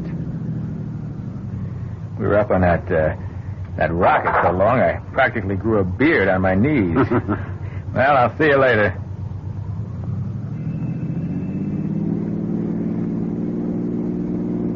Good old Luke. I'm glad he's the third member of the team. Oh, no. The second. I'm the third wheel, Gordon. And you know why I wanted to burst into tears? Like all of us.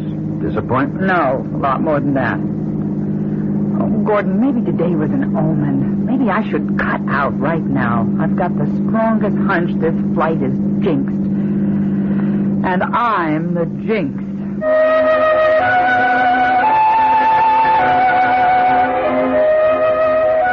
Terry? It's Terry. Where are you? At the window, Gordon. I didn't mean to wake you. It's okay. What's wrong, Terry? Look, darling. The sky is filled with stars, glistening like fish in a net. Oh, hold me a minute. Of course. How many nights we've talked about this trip. Hope to make it together. All the long training and planning. And now it's here at last. Or almost here. I'm not going. What? I'm not going, Gordon. Oh, but you've got to. You can't back out now. Lieutenant Nettles is back up for me. Oh, but she's not a doctor. She's a woman. That's the important thing. I wasn't picked for this trip primarily because I'm a doctor. But why would you cut out now? Because I'm scared. Oh, honey. Everybody gets buck fever. You know, I had it my first time. This is more than buck fever. Well, what is it then? It's not me I'm scared for. It's you and Luke. Why? Because I'm a jinx. No, you're not going to start in with the superstitions like Luke. It's more than just superstition. Oh, darling, I can't tell you, but I've been lying awake and getting the strongest ESP waves. You were dreaming. But I wasn't. I was wide awake. And for the love of Mike, don't do this to me. But it's you I'm thinking of, darling. I want you safe. And I honestly, for some reason, I can't explain why. I think if I go up there with you... Damn it, Terry, I never thought you'd do this to me. And I never thought the first woman astronaut would be such a flop. Oh, I'm so ashamed. You better answer that. Hello? Oh, yes, sir. Did you reach Luke Strong? Good. Yes, sir, we will. Within the hour. Oh, no, I can drive. Yes, sir, we'll go straight to the hospital unit. Thank you, sir. Good news for us, too. What is it? Weather forecasts are for quick changing conditions that would ground us for 2 to 3 weeks unless we get off tomorrow. They've restarted the countdown, and it's go. We lift off in 7 hours. Now, I've committed you, Terry. If you don't go, it's a total scrub. Are you with me? You know I'm always with you, for better or for worse. Not just as a wife. Ready, willing, and able, Skipper. Astronaut Teresa Weber reporting aboard.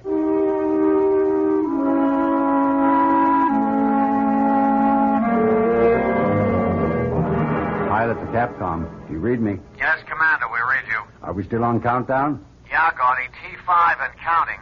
Any okay with you? All systems are go here. Check, Luke? Everything reads good to me. Cabin pressure is holding at 6.1 pounds. Roger.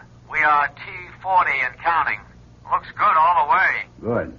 Keep me posted. Roger. Over and out. How do you feel, Terry? Now that I'm here, great. Hang in, lovely. You've only begun to live. What do you say, Luke? Well, let's get it all put together.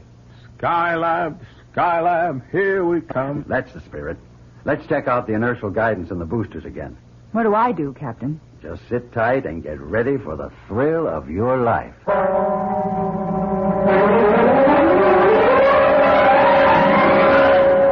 This is Diana Control. The D1 countdown is at T-minus 35 seconds and counting. All systems are reported in a go condition. Pilot, co-pilot, and Dr. Weber are ready. The Diana spacecraft umbilical is cut. We have transferred to internal power. We are counting down starting now. 13, 12, 11, 10, 9. Ignition sequence starting. 5, 4. We have ignition. All engines are running. We have a liftoff.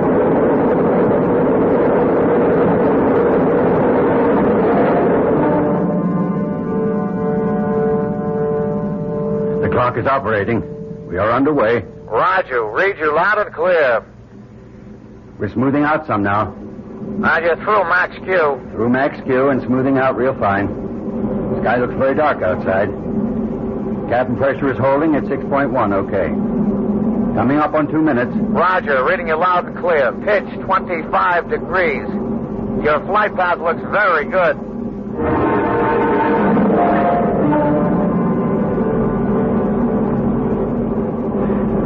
up on S4B stage burn, and I read it. Mark, 2 minutes.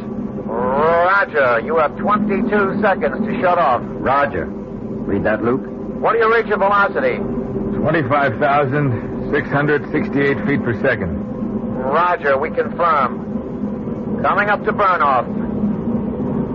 6, 5, 4, 3, 2. There she blows. Gentlemen, you are in orbit. Hallelujah. We've achieved orbit. Whee! Skylab, here we come. You are go for a dock. Roger.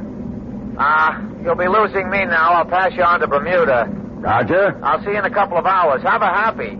We'll give you a final okay on docking then. Roger. My buddy thanks you, my wife thanks you, and I thank you. Over and out.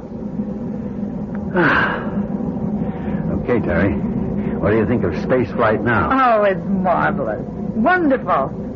A rocking chair. I don't know what was the matter with me. Well, whatever it was, as long as it's gone, let's put it out of our minds. Now, this is going to be a milk run. A what? I'll tell you. A young man like me and a young woman like you wouldn't dig that talk. It's from World War II. But I've read about it. A milk run was like when you flew out to bomb and came back and knew old Hitler didn't have any more planes to bother you, and you were just as safe as if you were taking a ride in your grandmother's electric automobile. A piece of cake. Yeah. But the best piece of cake we got riding with little old Diana is the middle astronaut here. Okay, Luke. Playtime's over. Let's run a full instrument check and give Terry a chance to start working on her medical reports. If I have to put up with wearing these electrodes like Frankenstein's monster, let's at least make it worthwhile.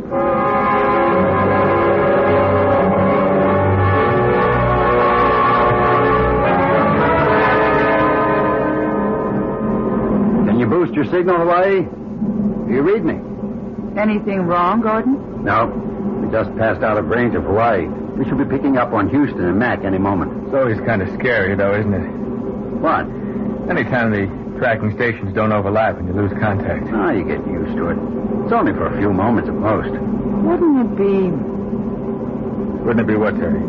Oh, that's just silly imagination. No, you got me going. I want to hear what. Well, I was just thinking, wouldn't it be awful if we did lose touch completely with Earth? Not possible.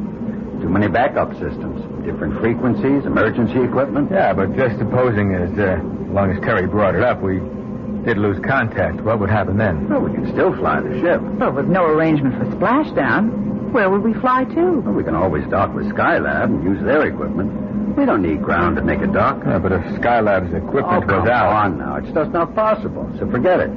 I'm going to call in... Diana 1, this is Skycom. Do you read me? Roger. I sure do. Loud and clear. Good. We'll have half an hour's clear contact. During that, we'll give you coordinates for the dock. Roger. Now, let's synchronize our time. I'm coming up on 10:32. That's 2232. Mark when I give you wow. Wow. Roger. I read you. Dead on the button. Hey, okay. Hear this, then. In order to achieve trend... Mac? Mac? You read me? Mac? What is it? Oh, hold it. Let me try another frequency. Mac? Mac? Capcom, this is Pilot Weber. Do you read me? Damn, try another. Diana 1 to Capcom. Capcom, do you read me?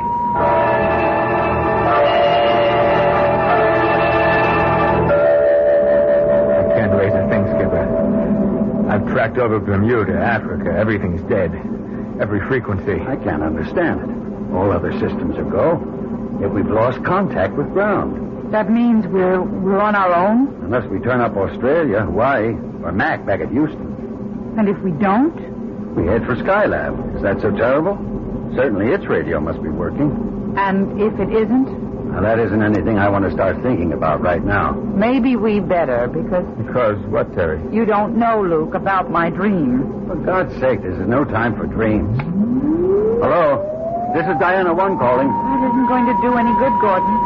This is what I dreamed, that we'd lose contact. I remember that humming sound. You'll never get through it, even if we make Skylab.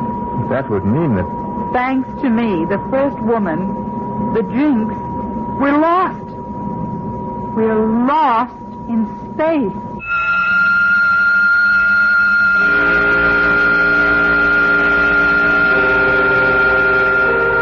Can you imagine being condemned to wander in space till food and oxygen gave out? Or the orbiting vehicle you made your home plunged through the friction of the atmosphere to roast you to ashes in fire and flame? The very thought of it makes my blood run cold. But perhaps you will prove to be made of sterner stuff. For another full orbit, the Diana 1 circled the Earth. But it seemed that all communication was irretrievably gone. On all frequencies, on all tracking stations our astronauts tried to raise, they heard only that high, oscillating hum. No, we've got to face it. We're clear out of touch. There's only one thing left to do. Make the dock ourselves. Well, we've used up a critical amount of fuel attitudinizing ourselves to try to pick up Capcom signals. I know. Do we go for a dock this time around or wait till next orbit? Well, we've repositioned all the way around this time. We'll never be aligned more favorably. With the tweak burn, we ought to have precise apogee and gain on her enough to lock onto target with radar. How soon will we see the lab? 25 to 20 miles we ought to have clear. There she is. Ahead and just a little bit above us. She's right, Gordy. Okay, we'll intercept. We're on our own. We're going to have to chase for a while, but we're locked on by radar and fitting.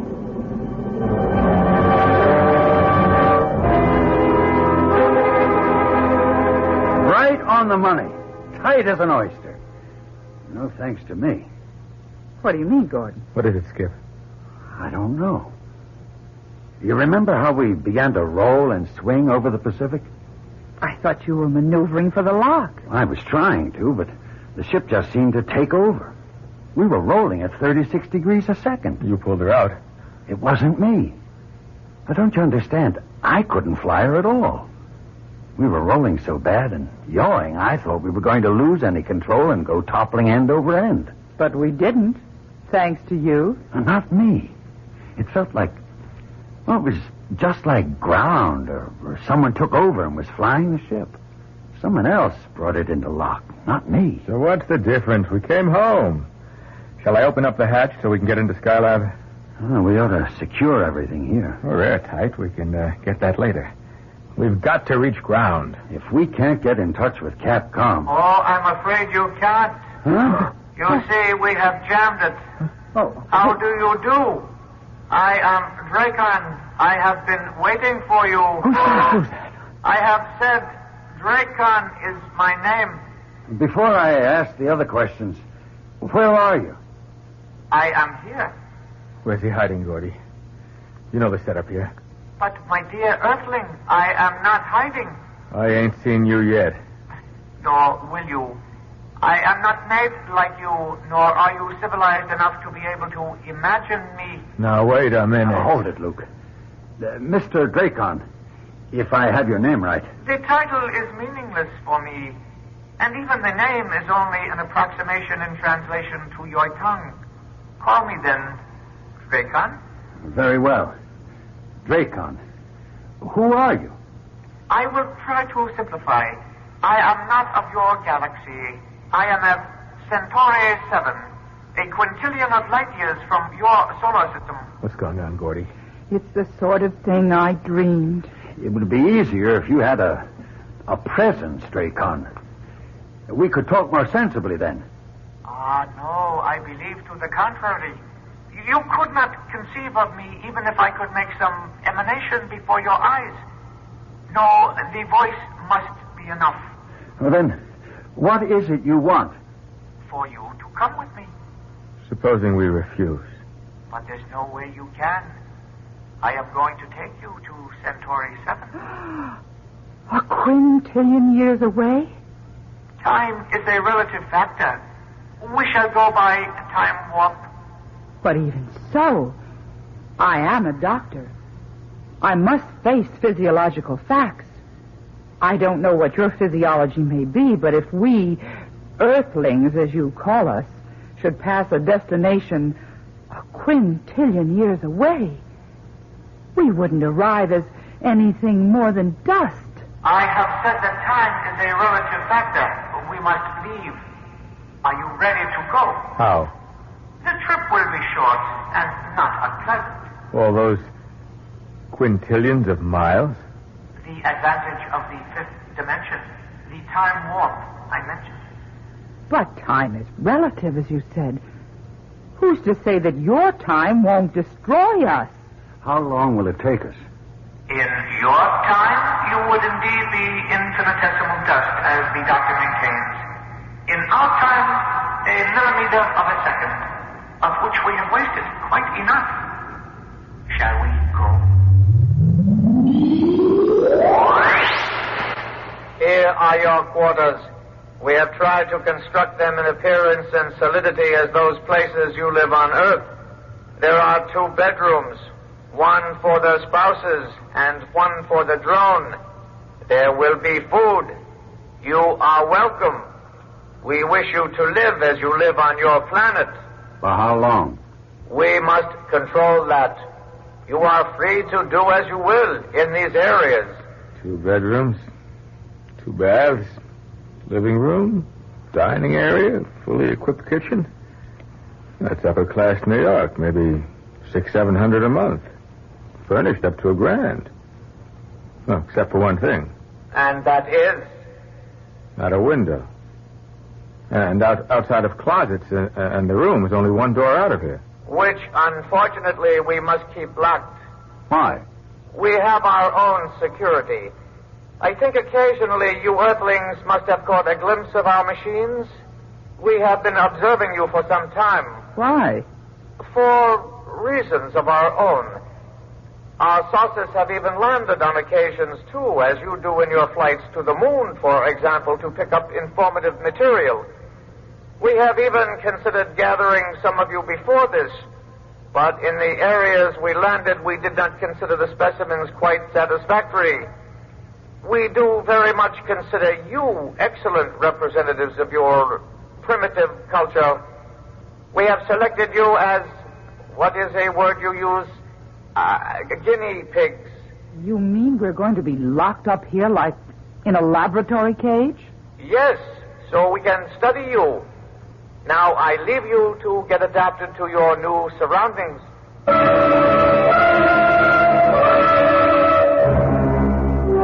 I have brought the Earthlings, O Ancient One. You did not pluck them from the planet itself. No, Ancient One. From the atmosphere, from one of their spaceships. Why did you pick these? One is a female. Our first opportunity to gather such a specimen without alerting the Earthlings. So be it. What is your wish now, Raycon? Permission to start the test. As you wish.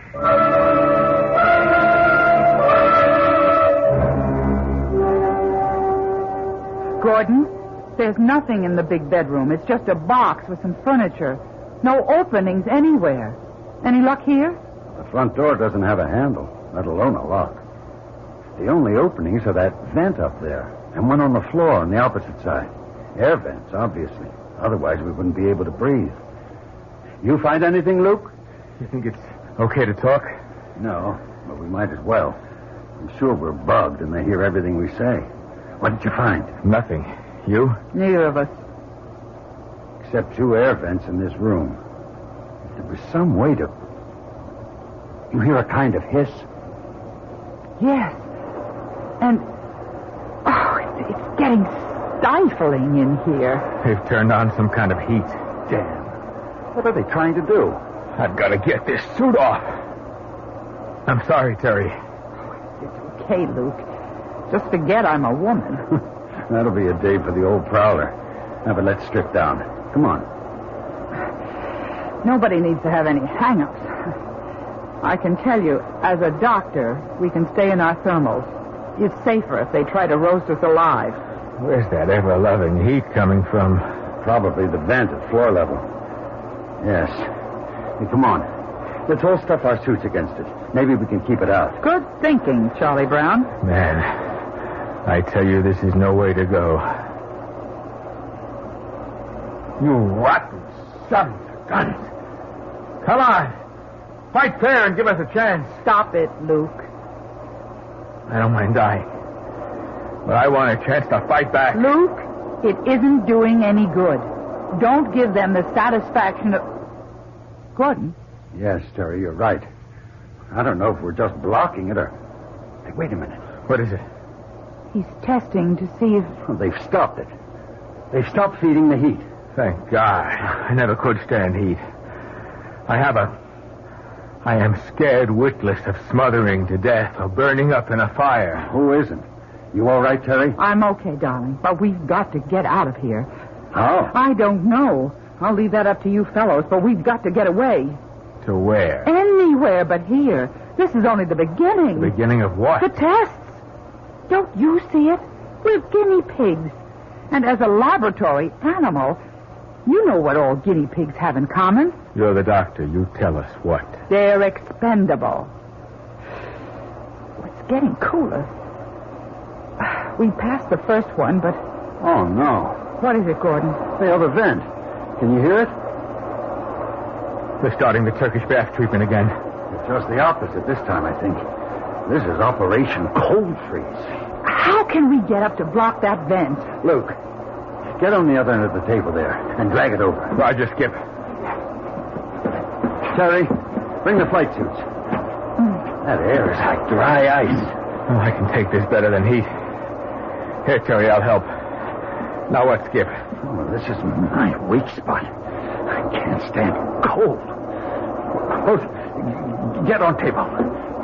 Terry? Yes, darling. You get up. Luke, shoulders. Then I pass flight suits to you. Block out cold air. Here you go.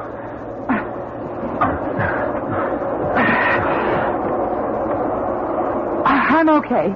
Hand me the suits. I'm braced against the wall. Okay, Gordy. It's all right. No need. They've shut off the freeze. Here are the suits. I got them. Come on down, baby.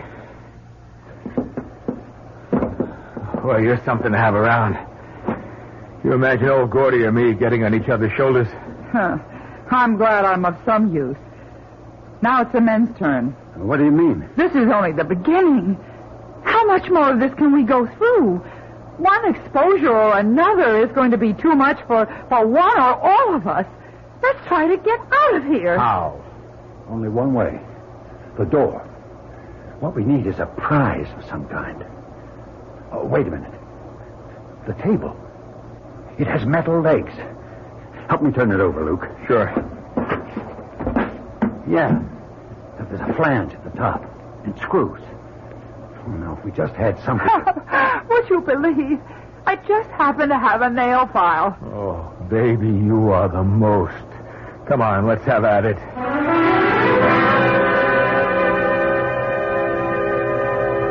Have we got the flange far enough in between the jamb and the door this time? This looks like it. Ready? If we do get the door open, then what, darling? Well, first, let's get it open. Then we'll know. You ready, Luke? Roger. You too, Terry. Give us all the weight you can. I'm ready. Then all together. Set. On the count of 3.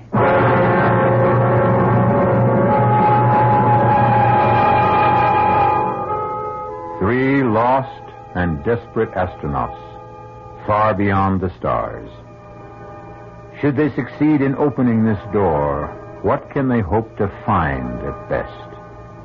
Another world, and one apparently hostile to them.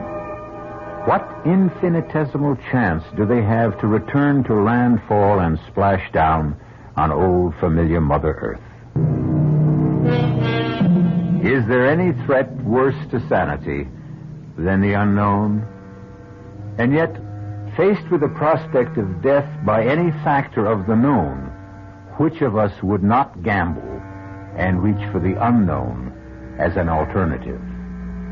Our 3 lost astronauts are no different as they struggle to open a door on what? What kind of a world lies beyond it? She's open. But... Nothing. Well, there's nothing. Nothing outside, but... What? It may look like nothing, but it's solid. It might just as well be a wall.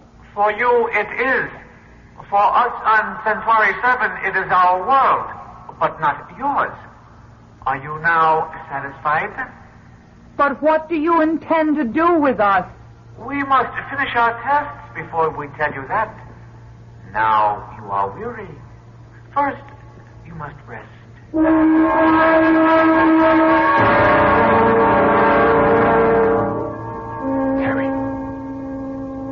Terry, wake up. What? Why, Luke. Shh. Don't wake Gordy. I've got to talk to you. What on earth? Please. Come into my room. Okay. Just a second till I find my shoes. Come on. I'm coming. What is it? I've got to talk to you. Terry. We're all going to die here. We don't know that. Well, I do. And there's something I want before I do. What are you? You. I want you, Terry. Luke, listen to me. I'm not listening to anyone anymore, just myself. Now, Gordy stole you away from me, but just for once, I'm going to steal something away from him. Gordy is your best friend. That's for laughs. Everything I ever wanted in life, I had to fight him for. The first space flight, the commandership of this one you, he always won. Keep away from me. Not this time, not this once. You can't. I won't. I'll scream for Gordon. You do, and you get this in your throat. If I can't have you, he never will again. Oh, where did you get that knife? From the table. 3 of them there. Okay, Terry. Come here. Get away from her, Luke. Gordy. Look out, he has a knife. So have I. All right, Luke. You wanted to use the knife? Come on. Try it on me. That suits me just great. You bought yourself a real Donnybrook. Stop it. Stop it, both of you. Stay out of this, Terry. I won't stay out of it. And for the information of both of you, I have a knife, too. Okay, Luke. Drop yours. Let your lousy husband get me in the back, no thanks. Hey, stay out of this, Terry. He's had this coming a long time. Will you listen to me? Both of you? Don't you see this is just another test? What? Don't you remember? We're guinea pigs. They're testing every kind of reaction in us. Luke, please. I know how you feel about me. You love me. That's right, Terry. But not that way. As a friend, as you love Gordon. Love? Yes, love. You weren't made for hate or frustration or violence any more than Gordon is. It's them, Dracon or whoever they are. They're putting it all into your heads. They want to see how far they can provoke us, how much we can stand. They're the ones we have to fight. They're the ones we can't let win. What am I doing with a knife? Oh, God, Terry. Gordy, forgive me. I didn't know what I was doing. Neither did I. I woke up choking with this black hatred, and Where did I get this? They put them on the table. It's just as I said. Another of their tests. What's that smell? It's coming from this lower vent. It smells like... bitter almonds. That's cyanide. Get away from there. They've sealed up the door again. We've got to get out of here. The bed... No, they're louvered doors. It'll seep through. We've got to get away entirely. How? Even if we could get the door open again, I thought of it when the heat was coming in before. I think the cover on that vent up there is loose. It's big enough to crawl through. Get the other table, Luke. Drag it over. I've got the table leg that we used on the door. Maybe I can pry it open with that. Come on, Luke. The smell is getting heavier. I'm with you. Okay. Now give Terry a hand up. There you go. Now up on my shoulders. I got the table leg. All right. Now give it to her. Then support her while she levers it. Okay, Terry? Yes. I think I can. It's quite loose. I'm sure I can. Look out! Can you scramble in there? If I can just... Get your hands under her left foot, Luke. Roger. I'll get mine under the other. Now, lift. All right, Terry? Yes? There's a duct. I can't see where it goes. Is it big enough for all of us to get through? Yes, but how? You're smaller than I am, Luke. I'll give you a leg up, and Terry can lift from above. What about you? I'll get a chair, and you can haul me up from there. Come on. Let's not waste any time. That smell is getting stronger.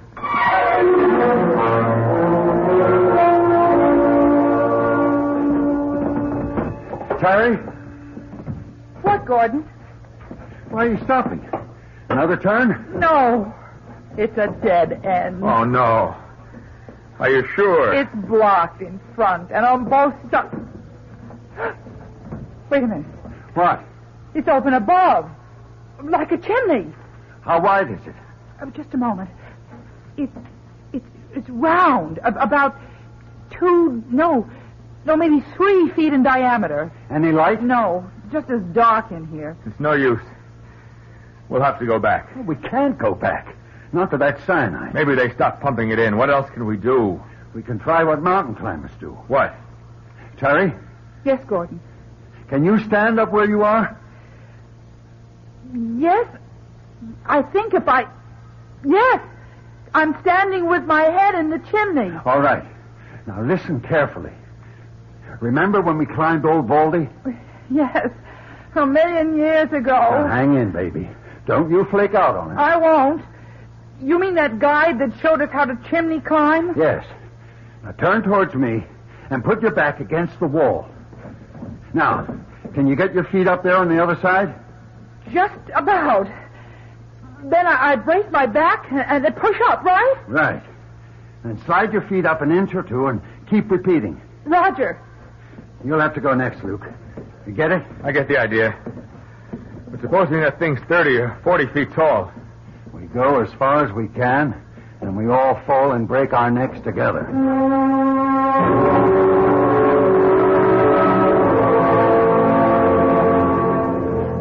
Hold it. What now? It's getting wider, but I think it's another dead end. Oh, not another chimney. I couldn't make it. This one goes down. There's a draft, and... Oh, Lord. What?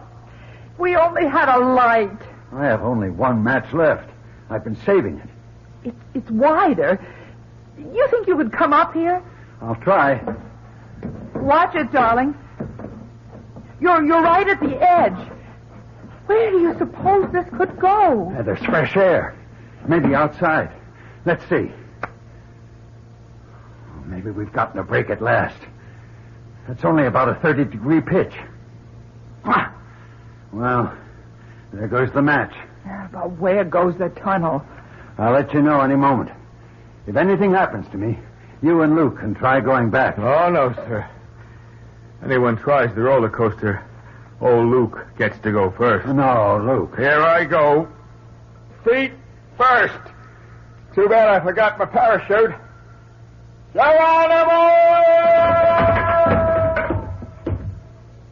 Luke. Luke, are you all right? I didn't break anything. Should we come ahead? Might as well. But you sure ain't gonna like it when you get here.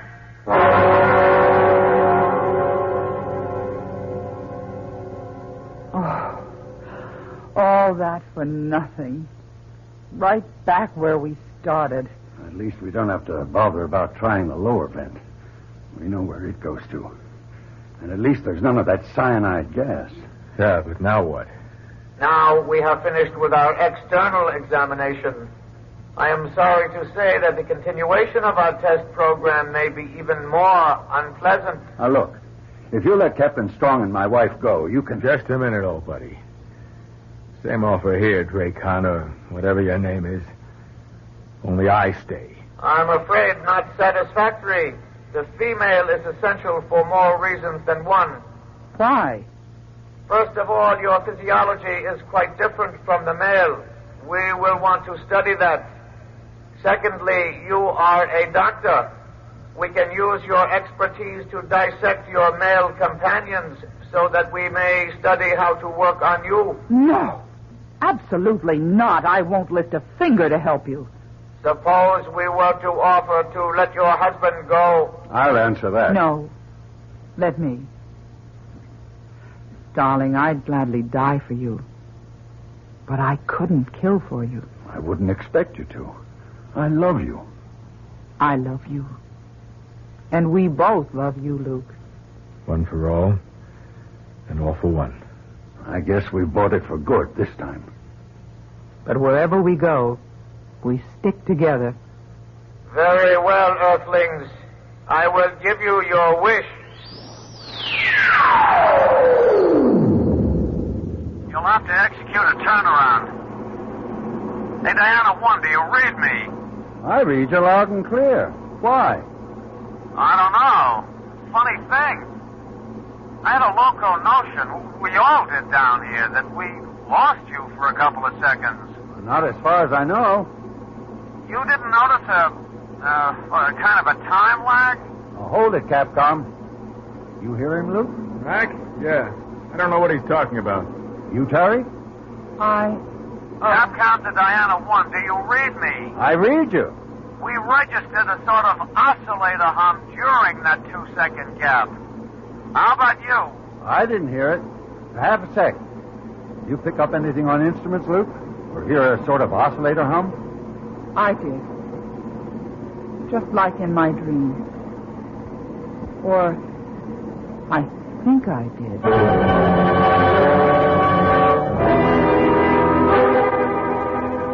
And are you sure they come? The Earth people will know nothing of our interference. Oh, Ancient One, in their time referenced, they were missing but the blink of an eye. And the three who were here will not remember. Can the eye of an Earthling see a bullet? Can it follow the speed of light? They will not remember.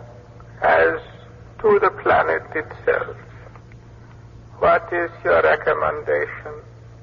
Observing them close at hand, particularly the female one, I have seen a capability for self-sacrifice and love. There is some hope for them, then.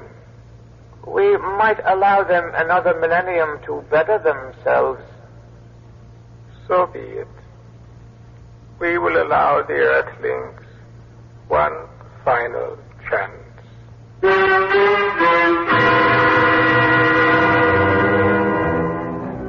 So there are no such things as flying saucers and strangers out of space. And man is the only creature to travel the roads among the stars.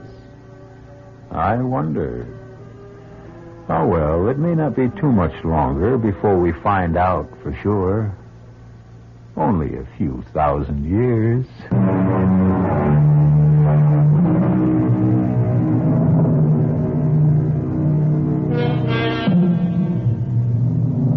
1,000 years. The millennium. Perhaps the one mentioned in the book of the Revelation, when the angel came down from heaven with the key to the bottomless pit and a great chain in his hand. And he bound the devil and cast him into the pit and sealed it, so that he should deceive the nations no more. Not a bad idea. Not a bad idea at all. We could all begin with the devil in all of us. It might just be worth a try. Our cast included Julia Mead, Sidney Walker, Ira Lewis, and Jack Grimes. The entire production was under the direction of Himan Brown. And now, a preview of our next tale. I'm afraid I'm going to puncture that theory of yours about Hatcher being something of a time bomb ready to blow up. I'm certain that he's not dangerous. On what do you base your findings? Well, he's been under intense treatment and has begun to respond very rapidly. He's mild and cooperative. He's almost childlike. I see. I've reduced the guard to 1 8-hour shift, midnight to 8 in the morning, and at all other times he is constantly in the hands of our nurses and therapists and other personnel. Well, are something of a gambler, Doctor, taking that kind of a risk. No. I don't think so. Doctor, has it occurred to you that this entire mild convalescence may have been programmed into the mind of this man to throw you off guard? Oh, nonsense. I know a harmless man when I see one. To leave him unguarded is taking chances with the lives of many people. Heaven only knows what has been fed into his receptive and willing mind. This is E.G. Marshall inviting you to return to our Mystery Theater for another adventure in the macabre. The preceding Mystery Theater program was furnished by the CBS Radio Network.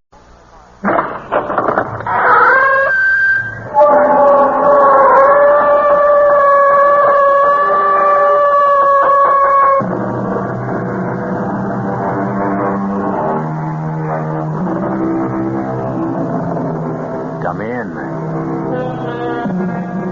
Welcome.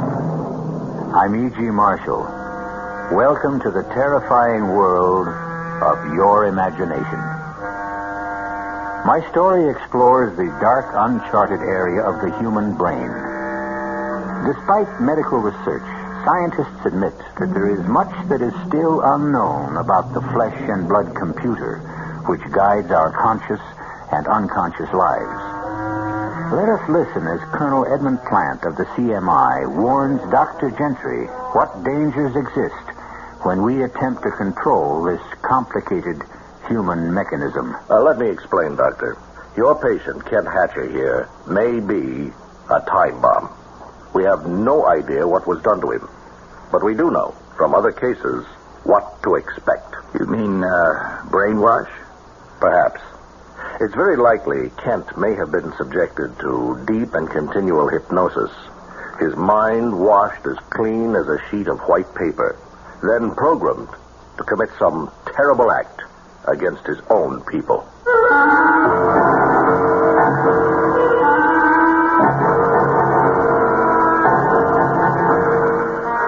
Our mystery drama, Prognosis Negative, was written especially for the Mystery Theater by Sidney Sloan and stars William Redfield and Bryna Rayburn.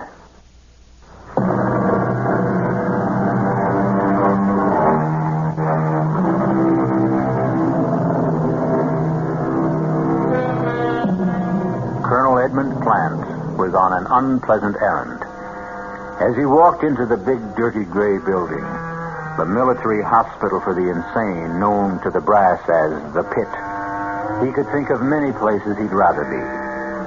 But this was a duty he had to perform, part of his job, and he wanted to get it over with as fast as possible. I hope this won't take too long, Dr. Gentry. No, not too long, Colonel Plant. All we need is your official identification. We've been able to identify him from his fingerprints, but the official rules call for your observation and signature. I know. Right this way. We've got him in a private room because of his condition. Yeah, here we are. Step inside, please. I'll speak to him. I don't know if he'll respond. Kent, can you hear me? Colonel Plant, your commanding officer, is here to see you. You want to talk to him? 6, 5, 3, listen to me. Listen to me. What does that mean? Well, we don't know. That's the only response we've been able to get from him. Kent, do you remember me? Kent. See? Look at his eyes. No focus. He doesn't hear you. He's in a world of his own. Kent Hatcher disappeared on a mission behind enemy lines 8 years ago. 2 months ago, he showed up in a prisoner exchange. We had believed him dead in action. After 7 years, he was declared officially dead. Well, does he have any relatives? A wife? Yeah, he had a wife. She's remarried. Moved away. Left the state, I believe. Anyone else, Colonel? No. So, here he is. Mindless, mutilated, tortured. No relatives, no friends. And his superiors embarrassed or annoyed that he's still alive. Now, I did not make the rules, nor did I persuade Kent Hatcher to take the mission. It was purely voluntary. I know. Well, what do we do now? Of course, we will do our best to bring him back. Mentally and physically? Both, if possible, but it is doubtful. He has an overstrained heart condition. It's quite serious. So permanent physical recovery is doubtful. Perhaps it's all for the good. But you would rather that he die? Let me explain. Kent Hatcher may be a time bomb. We have no idea what was done to him, but we do know from other cases what to expect. You mean brainwash? Perhaps. It's very likely Kent may have been subjected to deep and continual hypnosis, his mind washed as clean as a sheet of white paper, and then programmed to commit some terrible act against his own people. 6, 5, 3. Listen to me. Listen to me. Doctor, I want this man kept under surveillance day and night. We cannot take any chances.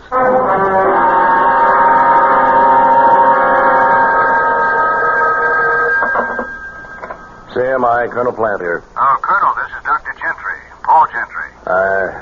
Yes? Remember we were talking just last week about the case of Kent Hatcher, one of your agents? Oh, yes, that. Well, yes. I'm afraid I'm going to puncture that theory of yours about Hatcher being something of a time bomb ready to blow up. I'm certain that he's not dangerous. On what do you base your findings? Well, he's been under intense treatment and has begun to respond very rapidly. He's mild and cooperative. He's almost childlike. I see. I've reduced the guard to 1 8-hour shift, midnight to 8 in the morning, and at all other times he is constantly in the hands of our nurses and therapists and other personnel. Well, you are something of a gambler, Doctor. What, gambler? Taking that kind of a risk. No. I don't think so. Doctor, has it occurred to you that this entire mild convalescence may have been programmed into the mind of this man to throw you off guard? Oh, nonsense. I know a harmless man when I see one. To leave him unguarded is taking chances with the lives of many people. Heaven only knows what has been fed into his receptive and willing mind.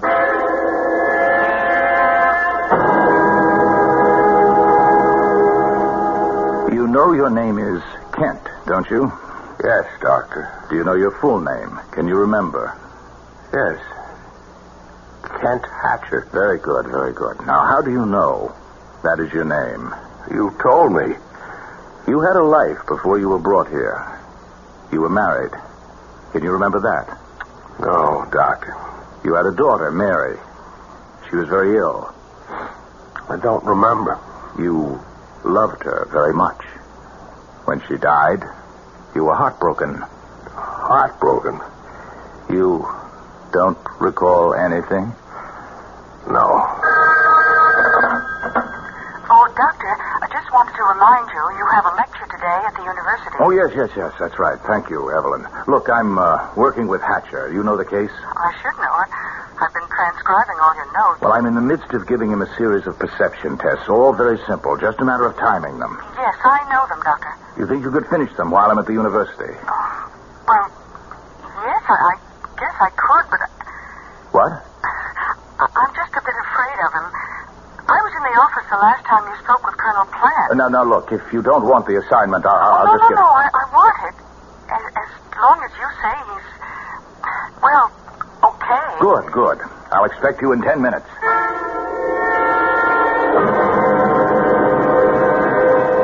Excellent, Mr. Hatcher. Excellent. Well, I'll have a good report for Dr. Gentry. Now, suppose we put all the equipment, the puzzles and the cards, back into their proper boxes. Proper boxes? The boxes they came in. You understand, don't you? Understand. I think you understand more than you pretend. Are you pretending? No. Oh, don't get upset. I'm sorry if I hurt your feelings. 6, 5, 3. Listen to me. Listen to me. Please, 6, sit down. 5, we have more 3. to do, more Listen games to play. me. Please. Now. Stay back. Stay back. Now. Please, Now. don't hurt me. Now. Please.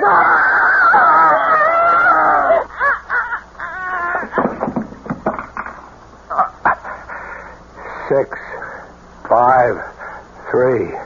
Listen to me. Listen to me.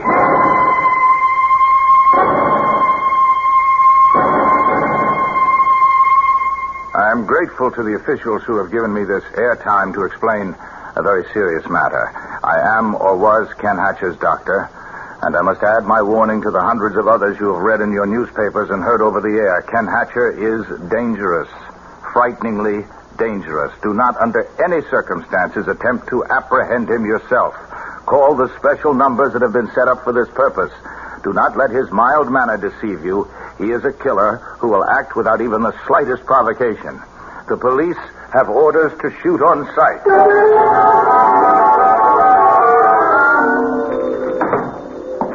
Morning, mister. What can I do for you? You want to buy a $200 coat for you 18? I want some clothes. Different clothes. Oh, well, I don't blame you. You're wearing old painter's overalls. And where did you pick up that raincoat? At the automat? Give me clothes. Sure, mister. Didn't mean to hurt your feelings or nothing. Look, I figure you about a 40 long, right on this rack over here. So, you just go ahead and help yourself, huh? You pick out what you want. I gotta go to the back of the store to, do a little alteration, okay? You just pick out what you want, and then call me, right? Okay. I'll see you in a minute. What was that number I seen in the paper? Where is it? Here.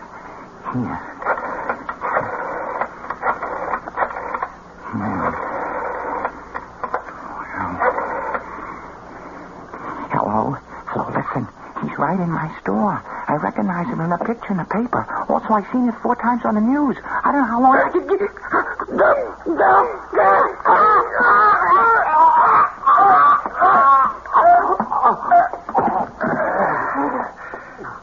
Six, 5, 3. Listen to me. Listen to me.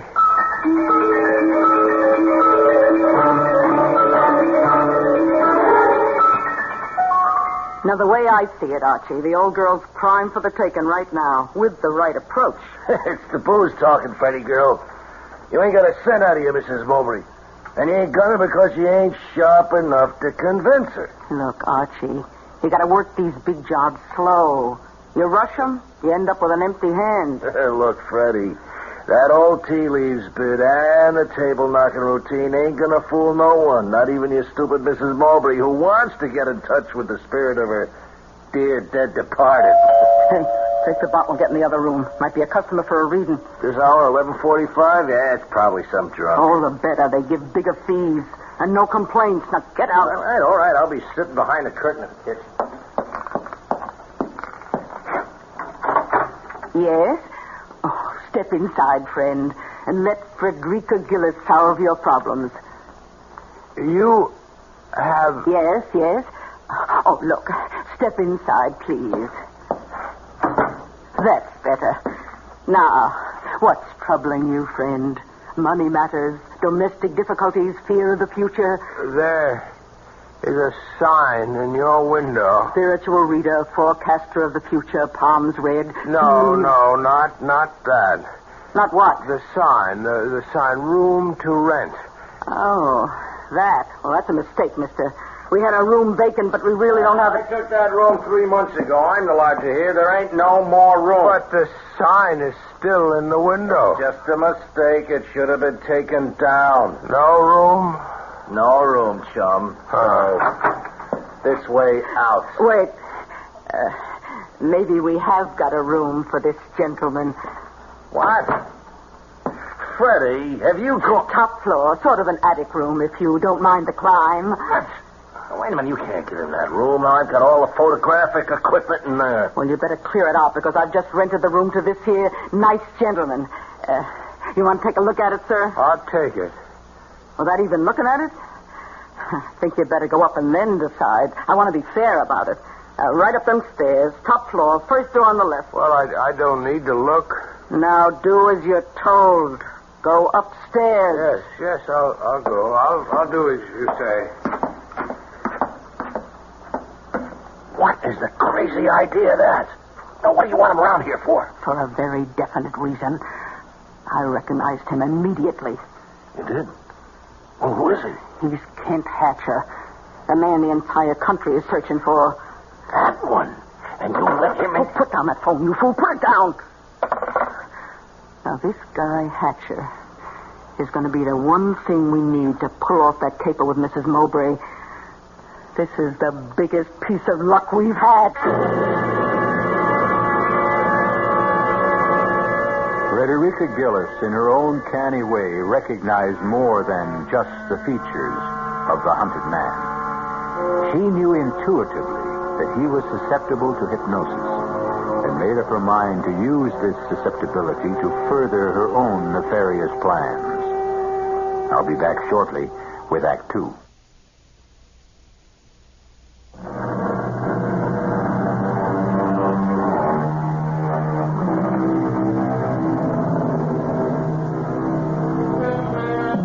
Several days have passed since Kent Hatcher, the hunted man, found refuge with Frederica Gillis and her accomplice, Archie.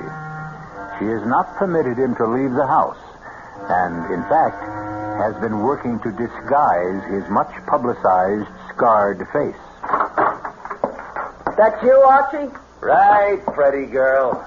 Come out here in the kitchen. I want you to see something. Coming.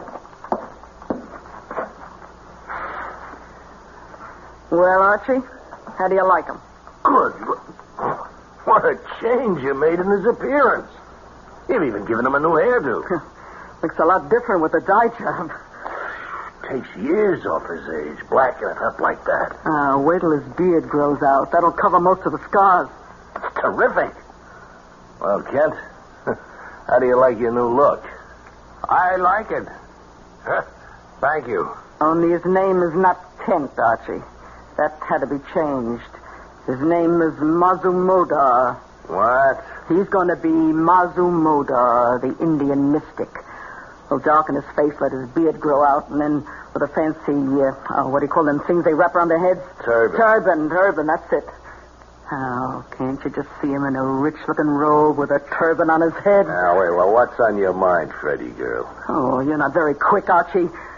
Now, look, what I have in mind is Mazumodar. Mazumodar, do you hear me? I hear you. What is your name? Tell me your name. I am Mazumodar. Now, I want you to go to your room, and you are to stay there until I call you. Repeat what I have told you. Go to my room and stay until you call me. Now, go. I go to my room and stay. That's amazing. To me, he's behaving like a little lamb. Oh, I could sense right from the moment I laid eyes on him that he was an easy subject. Oh, we're going to give Mrs. Mowbray the greatest spirit show she's ever seen in her life. She'll hand us her money in a bushel basket.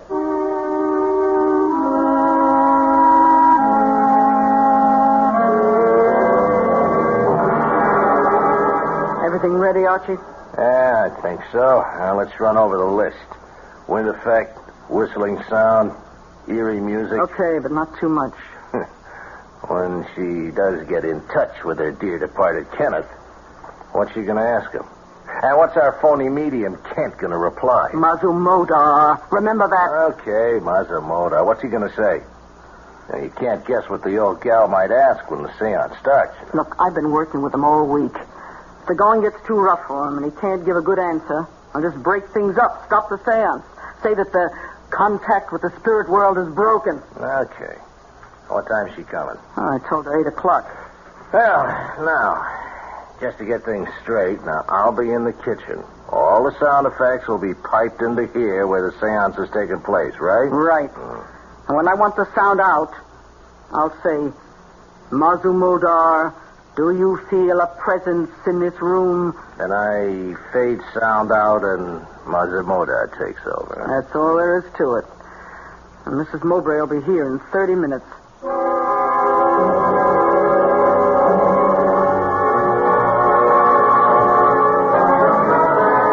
Mrs. Mowbray, this is the great Mazumodar. Oh, does he speak English? Oh, yes. I've asked him to conduct the seance in English. He's agreed, though he'd rather do it in his own language. Oh, I understand. Thank him for me. if he is able to reach out into the great void and bring my dear son Kenneth, back to me, even for an instant. Mazumoda will do his best. I told him of your great sorrow, and he was sympathetic. Weren't you, all-seeing one? I am sympathetic to the sorrows of a grieving mother. Oh, bless you. Bless you. Please help me. Let us begin. Sit here at this table, Mrs. Mowbray. Yes.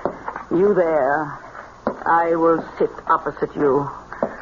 The great Mazumoda will sit between us. Let the seance begin. What is it? Silence. Mazumoda must reach out into the spirit world. He is entering his trance. I call to you. I order you to come. Spirits, obey the command of Mazumoda.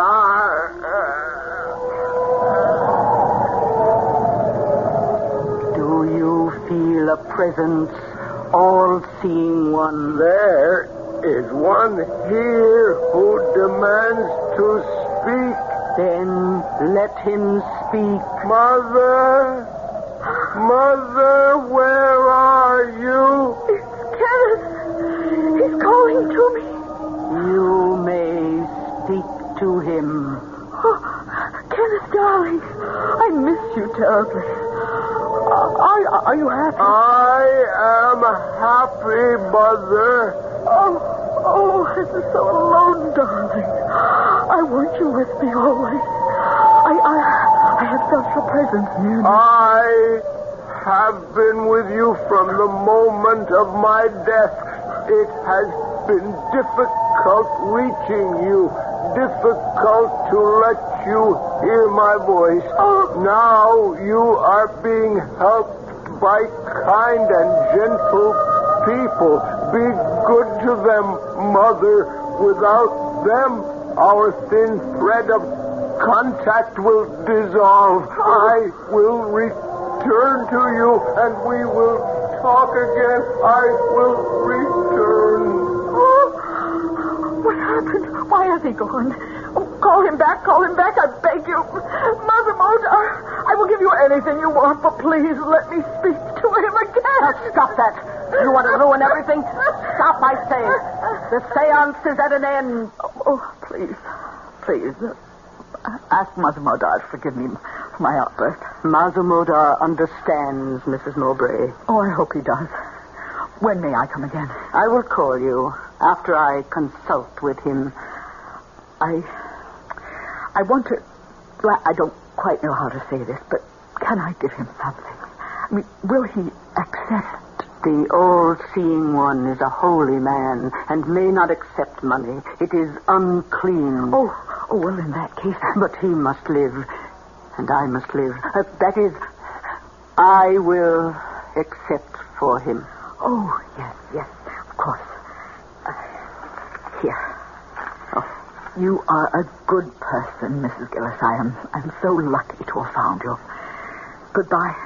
Thank you again, and please call me soon. Soon. Goodbye. Archie? She's gone finally, huh? Yeah, you didn't let the seance go too long, did you? Just long enough to make her want more. Oh, it was a complete success. Mazumoda was perfect. She loosened up the purse strings a wee bit, too, didn't she? I heard her say something about money. Yeah, 500. Take your cut. 500? Whew, it's better than I thought. Peanuts. That's just a down payment on what she's going to give us. Beg us to take. You got something big on your mind? Well, the next time, she's not going to be taken in quite so much by the atmosphere of the seance. She wants something more definite, more tangible. Well, we got all that info we collected from the Army files about her son. You know, flyer shot down. Body never recovered. Final report of his burial in enemy territory. Oh, nothing in that stuff will have any influence on her. Now, just take a look at this snapshot, taken with his buddies overseas. Take a good look at it. Yeah, all right. Yeah, well, what's so important about this photo? Look at his right wrist. What do you see? Here, use this magnifying glass. Here. Yeah. Looks like he's wearing one of them identity bracelets this guys wore at the time. You know, especially flyers. That's correct. Now, it was specially made for him, she told me, by a fancy jeweler. Now, at the time of his death, it was destroyed or stolen. She never got it back. So what? We're going to reproduce that bracelet. And at the next seance, Mazumodar will ask the dear departed Kenneth for some proof that he is really Mrs. Mowbray's son. And then old Mazumi will drop the identity bracelet right into Mrs. Mowbray's sweating hands. Oh, that's great. That's really a great idea, Frederica, girl. Well, now, look, you take this photo and blow it up as large as you can. And then blow up the portion that takes in the right wrist. Yeah, then blow that up again. Yeah. Then get all the details. And then we find a jeweler who can reproduce the identification bracelet exactly. What do you think that'll be worth to the rich Mrs. Mowbray?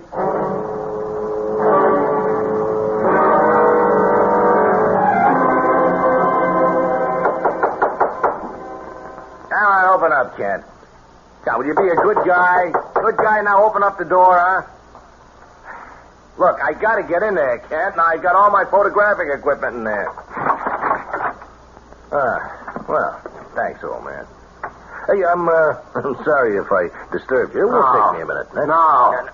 What? No. Wait a minute, Kent. No. Whatever your name. Now, listen. No. Stop. Now, don't look at me like that. Frederica! No. Frederica, help! 6. No. 5. No. 3. Stop. Listen to me. Stop. Frederica. To me.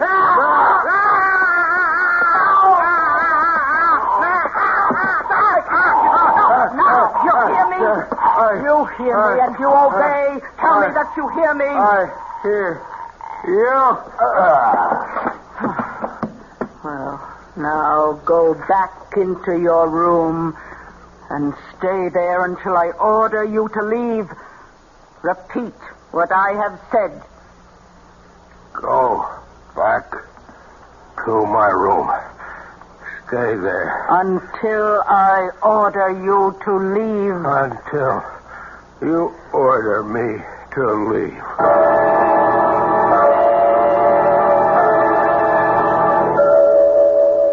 Feeling better, Archie? Well, my throat feels like a horse stepped out of something. But playing with dynamite.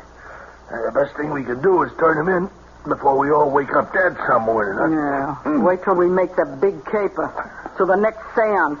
When we're able to drop the identification bracelet into the center of the table. Yeah, can we take the chance? Can we wait that long? So just go to work. Take your pictures. How long will it take to have the bracelet made? Well, I know a guy who does great work. Good. Can you get to him? He's just a telephone call away. He owes me a couple of favors. Well, call him. And then start working with your camera. I got all your equipment out of Mazumodar's room.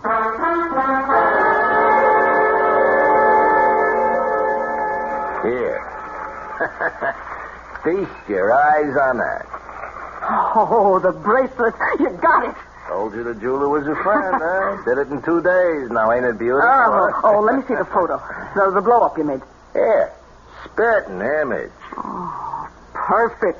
Looks like the original. Yeah. Look how he made it look as though it had been in a fire, eh? Mulberry went down in flames, you know. Yeah. Oh, good touch. Makes it look authentic.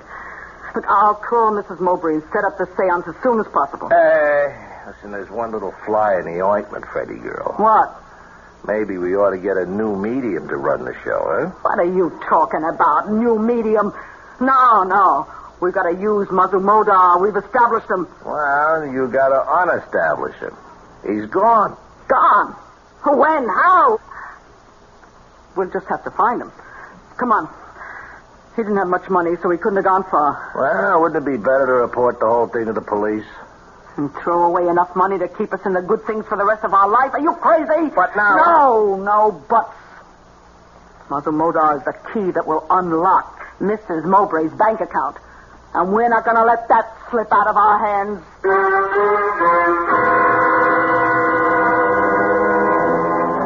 Kent Hatcher loose in the city again. No one to control his homicidal urges. His changed appearance would make it difficult for the police to recognize and to apprehend him. Will they? I'll be back shortly with Act 3.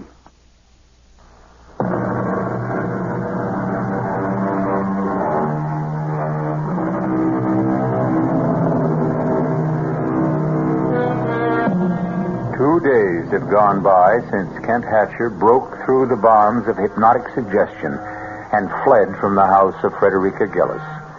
Mrs. Gillis and Archie have been hunting for him for hours. But the tortured man wanders through the big city. Something urges him onward. Something that he cannot define even to himself. Hello. May I speak to Carl Shearson, please? This is his wife. Carl, Alma, I know you don't like me calling the office, but I think I saw him. No, Carl, I'm sure. He's changed, but I knew him. Yes, I know I said that before, but this time he followed me. Yes, I tried to get away. I ran into Fletcher's grocery store, quickly ordered some groceries, and asked them to let me slip out the back entrance. I didn't see him after that. Call the police. No, I couldn't. They'll kill him. They're searching for him, and they'll take no chances. Oh, someone at the door. Must be my grocery order. I told them to send it up. Call me back in a few minutes, Carl. Coming. Oh, no. No. Please, don't come in here. Get your foot out of the door. Let me close it, please. Alma, I want to talk to you. Alma, don't hold the door. I won't hurt you. Come in. Alma, I've been following you. At first, I didn't know why. And then the name Alma kept repeating in my head. Then I knew who Alma was. Do you know who I am? Yes. I know you can't. They told me you were dead. I was alone all those years. I'm remarried. Remarried? You were declared legally dead. Even then I hesitated, but Carl insisted that we marry. He's a good man, kind. I need him. He loves me. Our daughter, Mary, dead, isn't she? Pneumonia. The year after you disappeared. Dead. Everything dead, or gone, or over. Kent, you must go away. Hide. They're looking for you. They may find you here. All over. You know, Alma, I can hardly remember what you used to look like. I can hardly remember my life.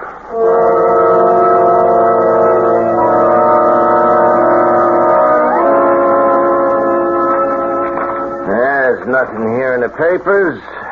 Nothing on the radio or TV. All it says is, fugitive killer still at large.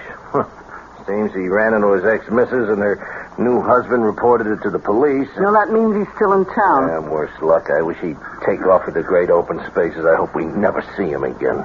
What are you talking about, Archie? We need him. I'm hoping he'll come back here. Here? Yeah, where else can he go? He hasn't a cent. He knows he's safe here. Question is, Freddie, are we? I can control him, and we need him. I've stalled Mrs. Mowbray twice. I can't keep doing it without her losing interest. If he walked in that door today, we could schedule the seance for tonight, and Clear out of here, Archie. It's a client wants a reading. I'll go in the kitchen. All right. Call me if you want. Yeah. You, Mazumoto. Oh, Come in. Archie, come here. What is it? What? Why, it's him. What? He was right. He did come back. Mazumodar, listen to me. Listen. You are to go to your room.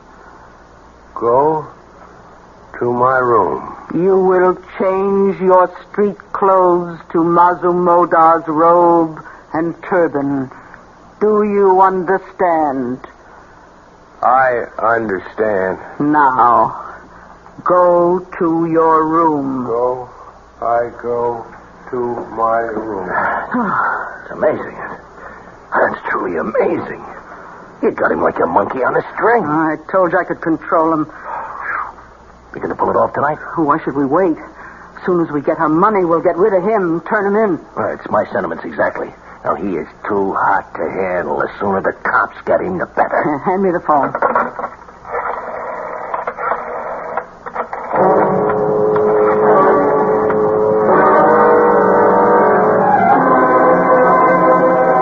Mrs. Mowbray, right on time. Come in. Thank you for calling me. I began to think that all contact with my son Kenneth was broken. I thought perhaps I had disturbed Mazumodar by my outburst. Oh, no. Nothing like that. But I must tell you, his efforts on your behalf have taken their toll of his strength. I don't quite understand. Well, every night, Mazumodar has reached out into the darkness of death to touch the spirit of your son. Oh, has he really? The effort has drained his strength. He is not well. Oh, then perhaps it may take him months, perhaps years to recuperate, and the expenses incurred are very high. I will pay them anything. Well, I am certain that he will be successful tonight. I have been in communion with the spirit of your son. I have informed him that he must appear to you and must give you some evidence known only to the two of you to prove without any doubt that it is truly he. Oh, if he could. We will begin. Sit here at this table, as we did the last time. Yes. You there, I across from you, and Mazumodar sitting between us. Now I will dim the lights. Let us join hands and complete the mystic circle.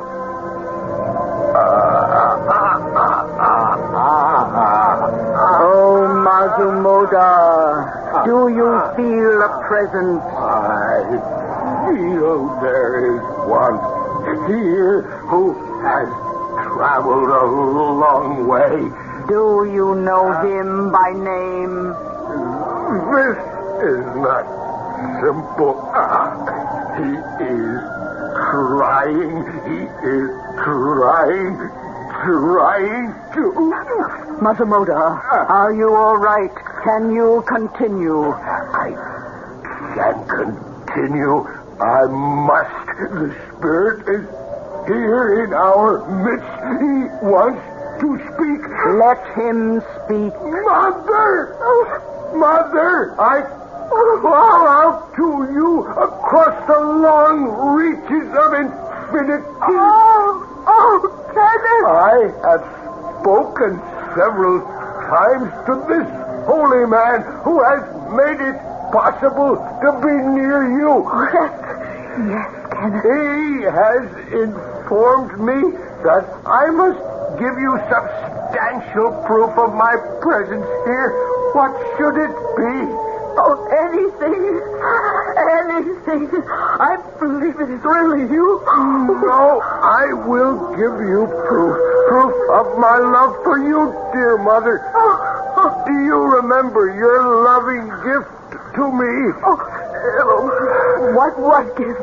Shortly before I left to go overseas on my last furlough home. The bracelet. The identification bracelet. Yes. It was never found, never returned to me. I wanted that more than anything else. I knew that, and I return it to you now. His bracelet. Oh, my son. Lights. Let us turn on the lights. The seance is over.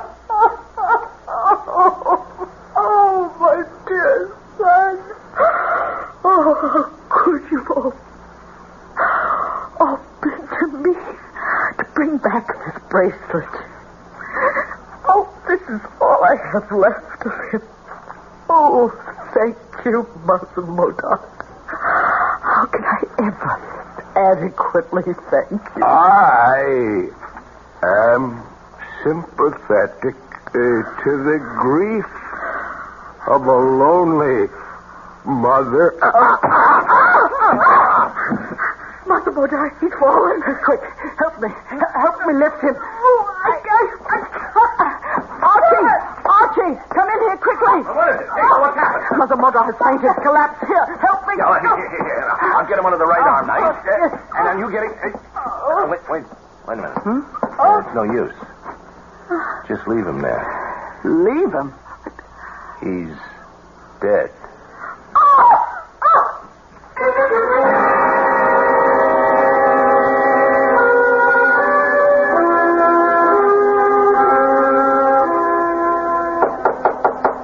Come in. Oh, yes, Colonel Plant. I've been expecting you. Yes. Official identification of the body, I know. Well, I don't make the rules. I realize that, Doctor. Let's get on with it. I have another appointment. Very well. If you'll come this way. After you, Colonel. We keep the bodies here prior to identification. Of course. Right this way, please. And here we are, number 31416. Do you identify this man, Colonel Plant? I do. His name was Kent Hatcher. His serial number... No, that will be necessary, Colonel. It's all here on this form. May I have your signature, please? Yes, of course. There you are. Thank you. Is that all? No, that's all that's required officially, Colonel. But do you mind if I ask you a question? Yes, go ahead. That business with the identification bracelet? Oh, it was a fake, a reproduction. Mrs. Gillis' accomplice, Archie, had it made from a photograph. We got all that in her confessions. They had made it look as though the dead son, Kenneth, had sent the bracelet to his mother from the great beyond? Mm-hmm. Yes, it's a common trick played by people of this type to bilk naive women. However, there was one aspect of the matter that has not been satisfactorily explained. You mean about the inscription on the inside of the identification band? To my son, forever and ever, Mother. Doctor, there was no way they could have known what that was, or whether there was even an inscription. In some mysterious way, that engraving appeared on the inner face of the silver bracelets. How? We shall never know.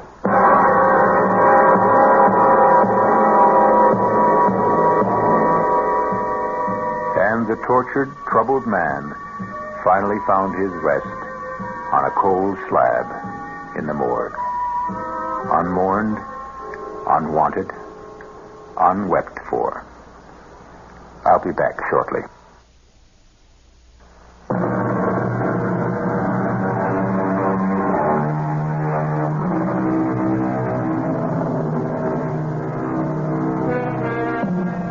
So we've had a look at the terrifying results of tampering with the human brain. All the experts agreed pretty much on the methods that had been used, but not one had an answer for Kent Hatcher's mysterious extrasensory knowledge of the inscription on the inside of the bracelet. That he took to his grave. Our cast included William Redfield, Bryna Rayburn, Mason Adams, Earl Hammond, and Martha Greenhouse. The entire production was under the direction of Himan Brown. And now, a preview of our next tale. You see this writing? Yes. It is the runic alphabet. It represents an ancient death curse. And those figures on it? The date of your death. Oh, that's ridiculous. It has earned the reputation of being one of the most powerful of all the ancient spells. The drawback, of course, was the absolute necessity of having the man or woman casting the runes to pass the curse on directly and have it accepted. Oh, no, I won't believe that. This is the 20th century. Careful. Lose this paper and you lose your only chance. You mean there's something I can do? One thing. What is it? Pass the curse to someone else. This is E.G. Marshall inviting you to return to our Mystery Theater for another adventure in the macabre. Until next time, pleasant dreams.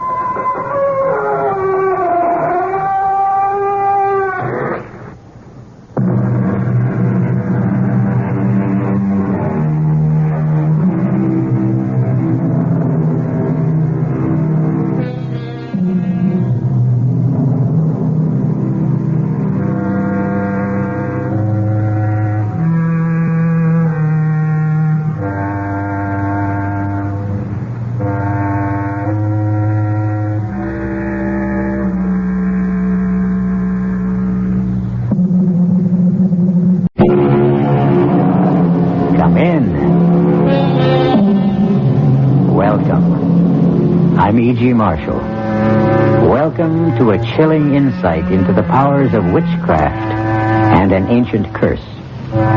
Witchcraft today is an in thing with the young, which may appear somewhat incongruous since witches, demons, and warlocks are older than the beginning of recorded time.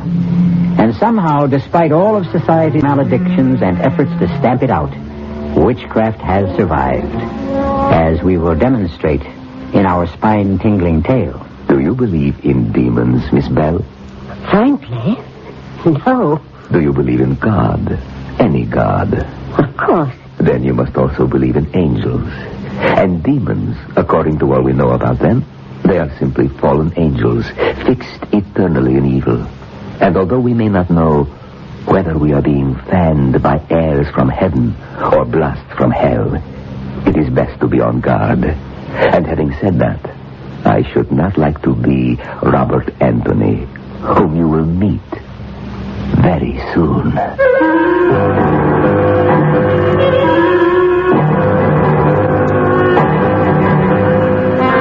Our mystery drama, This Will Kill You, was written especially for the Radio Mystery Theater by Murray Burnett and stars Norman Rose and Larry Haynes. I'll be back shortly with Act One.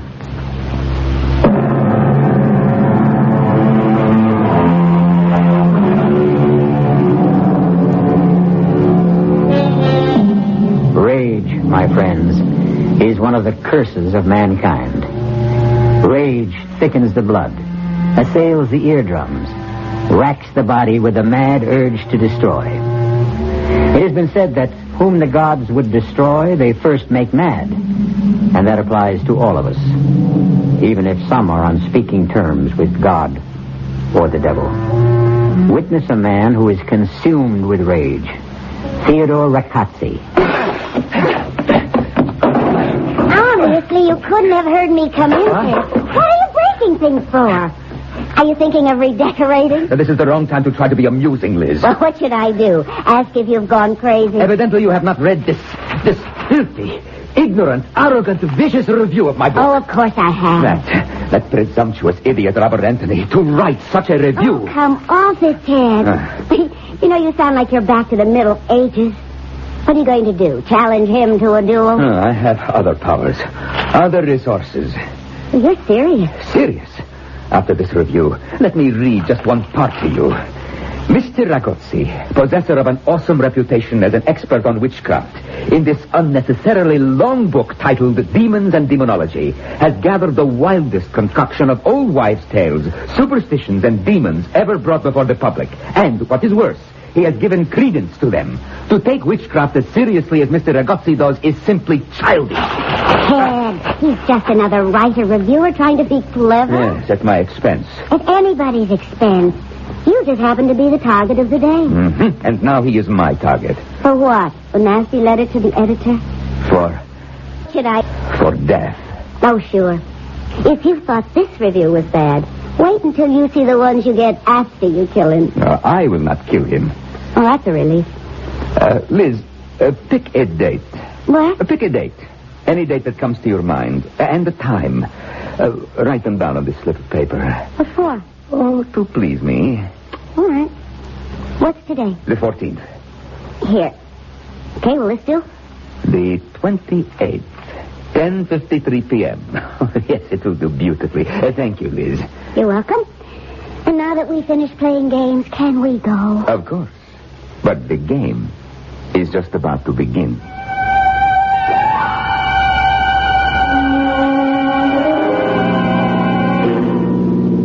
Have I ever remarked how well you drive, Liz? Often, thank you. I think that's what attracted me to you in the first place. Your driving and your legs. I'm happy to see that you're feeling better. Yes. Due to you, as usual. Oh, I haven't done a thing. Oh, yes, you have. You know that date you wrote down for me? Yes? Well, that is the exact date and time that Robert Anthony will die. Oh, sorry I asked. You don't believe me? Oh, I thought you'd forgotten about that silly review. Where are you going? To the party. Ted, why did you ask me to write down the date? Oh, a whim. It amused me to leave the amount of time that Anthony has left to live to mere chance.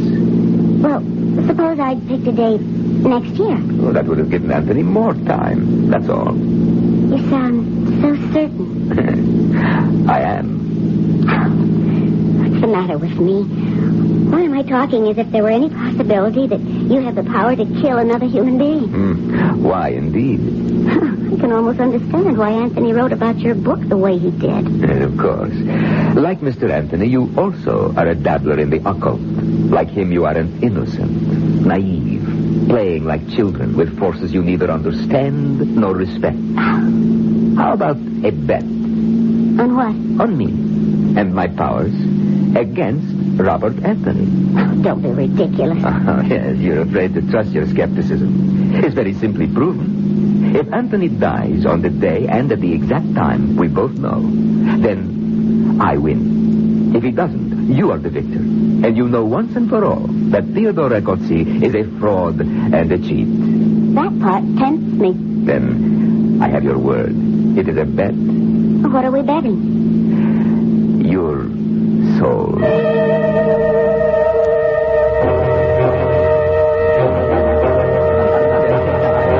Robert Anthony, you're not leaving the party already. Oh, I'm sorry, Carl. I just dropped by to meet your guests, but my publishers are getting uptight about my new book. Well, everyone here is talking about the hatchet job you did on Ragozzi. Well, why do they think I've got a bone to pick with Ragozzi? Well, I've read a lot of reviews, but... Look, I've had a job to do, to review a book. I never even met the man. I took off because his book was so ponderous. Instead of writing a history of demons and demonology, which would be interesting, Ragozzi wrote as if he were putting down facts. Sorry if I touched a nerve. It's all right. Forget it. I just think there's entirely too much fuss about the review. I know a little about witchcraft, and I think it can be amusing, but... Okay, but I hear Ragozzi's taking it very big. Well, I don't want to hear that Ragozzi's out to get me with the same crazy, demonic curse superstitious idiots believe in. Well, let's forget Ragozzi. What about that play we cooked up? Well, I just told you, Carl, my publishers are getting restless. I'm spending most of my time in the library. Look, can we put it off for a week or two? Okay. Fine. I've got to run. But I'll call, Carl, just to let you know I'm still alive.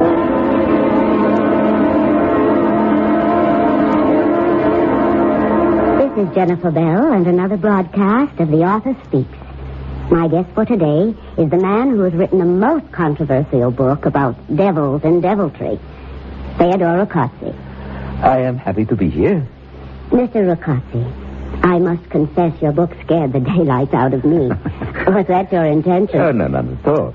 My intention was to inform, to let people know that there are forces in this world that they may not have been aware of. Oh, well, then you're serious in your thesis about demons and their power. Oh, absolutely. Which naturally leads me to that review by Robert Anthony.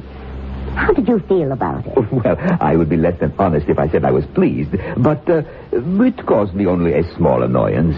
Really? You are asking the wrong question. Oh?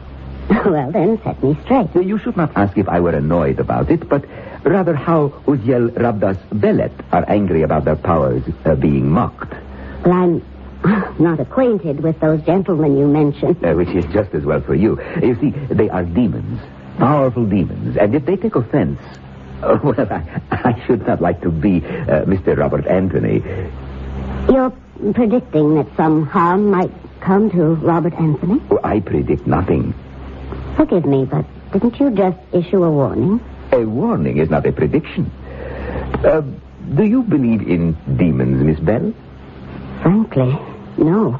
Do you believe in God? Any God? Of course. Good. Then, of course, you must believe in angels. And demons, according to all we know about them, are simply fallen angels, turned away from God, fixed eternally in evil. I would like to inform you, madam, that a belief in the existence of angels and demons is an article of faith with two of our major world religions. All I say is that I should not like to be in the company of Robert Anthony during the next month. Good morning. I see you have my books waiting for me, those 5 over there. Thank you. Well, today I ought to finish my research. I'm going to miss the peace and quiet of this library. My name is Theodore Ragozzi. I called about a book you said you would have waiting. Ah, yes. Thank you. Oh, excuse me. Yes? It sounds absurd, I know, but I am superstitious about where I sit when I work here. Also, the light. Oh, so... yes, it's okay. Sit right there. Oh, yes, you're so kind. Oh, I'm so sorry. Forgive my clumsiness. I've knocked your books down. Let me help you. Oh, it's all right. I can pick them up. I cannot think how I could be so clumsy. Maybe I should wear glasses. Don't worry about it. Accidents happen. Yes, of course. Oh, this piece of paper is yours, I believe? Oh, thank you. Is something wrong? You keep looking over your shoulder. No. It's nothing. I don't feel well. It'll pass. Ah, yes, of course. Sir, can I help? No, I think I need a little fresh air. Oh, yes, of course. Sir, your books. Oh, forget them. I'll be back when I feel better. I've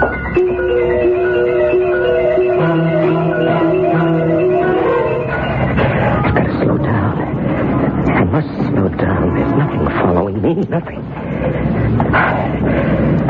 Oh, that's better. Get some control. What's the matter with me? Why do I feel I'm being followed? I've got to get away. Oh, Carl, What's with you? Trying to get yourself killed? I guess it looked like it, didn't it? Well. No, it's nothing. Carl, believe me, I was in the library and suddenly I had a crazy impulse to start running. Bob, what's the trouble? Nothing. There's no trouble. It's just that, What do you expect to find over your shoulder? Nothing. If I didn't know that your last novel sold over 1 million, I'd say you just held up a bank and were running away. Look, forget the jokes, huh? But, I'm sorry. I really am, Carl. But leave me alone.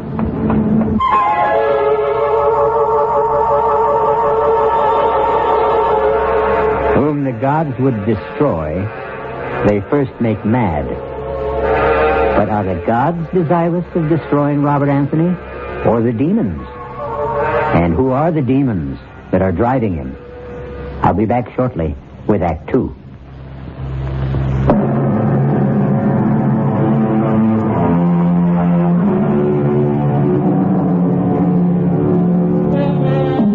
I am back to lead you along the dark roads of witchcraft.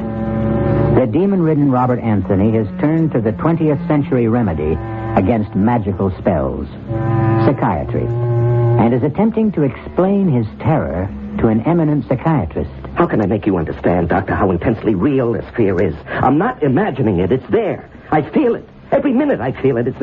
It's at my shoulder, behind my back, pressing in on me. Of course. Have you ever heard of anything like this before? Nothing exactly similar, but fear is quite common. Most people are afraid of something. But don't they know what they're afraid of?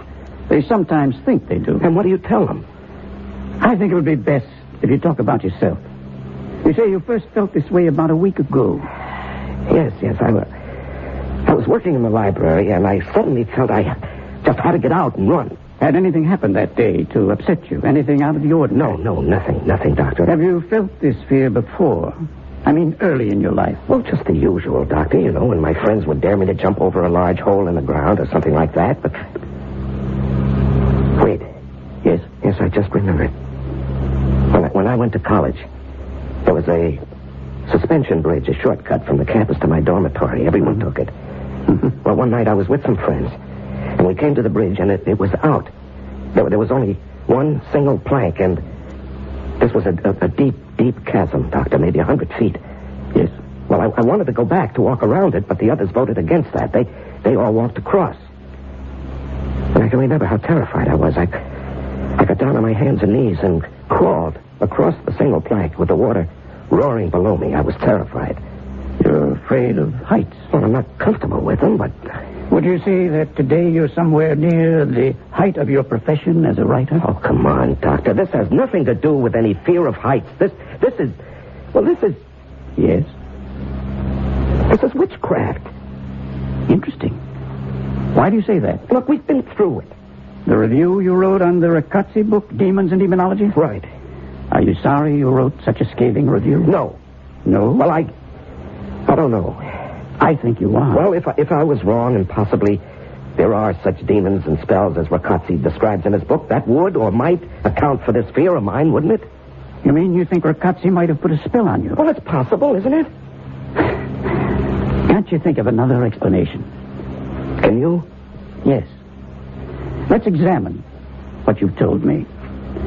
On the one hand, you believe that Riccozzi has put some sort of a spell on you. Am I correct? That's all I can think of, Doctor. Why would he do that? Well, because he... Exactly. Because you have hurt him severely. So your statement that he wasn't injured by your review is false, isn't it? Well... Or illogical. All right, it would seem so. Very well. You admit that to yourself. And then think that as a sensitive man, you've satisfied your own ego with a review that you think might be unfair. Where does that take us? Doctor, do you believe that I feel so guilty that I run through the streets pursued by shadows? That I can't sleep because I feel a presence in my room? That I feel threatened every second of the day and it's getting worse by the minute? Do you really believe that? It's a possibility. Oh, no.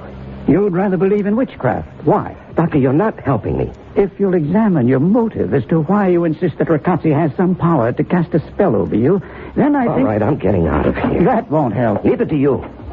I tell you, I feel that I'm going to die, and you talk about guilt? I'm getting out.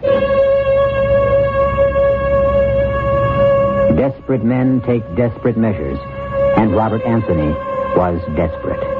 As he ran from what he thought pursued him, he held on to the last of his sanity. In his dabbling in witchcraft, he had heard, as had everyone interested in diabolism, of Professor Thurman Anderson, an outstanding scholar and acknowledged authority in the field.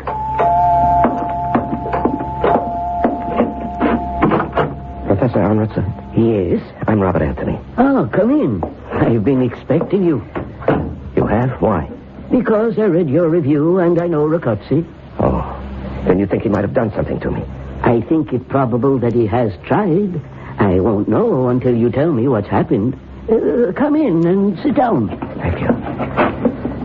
Professor, do you think you can help? First, tell me why you think Riccozzi has cast a spell. Because as I sit here talking to you, I'm eaten up by fear. I have a feeling that something is following me, Professor. Something so terrible that I can't even imagine what it is. But I'm certain that it's going to kill me.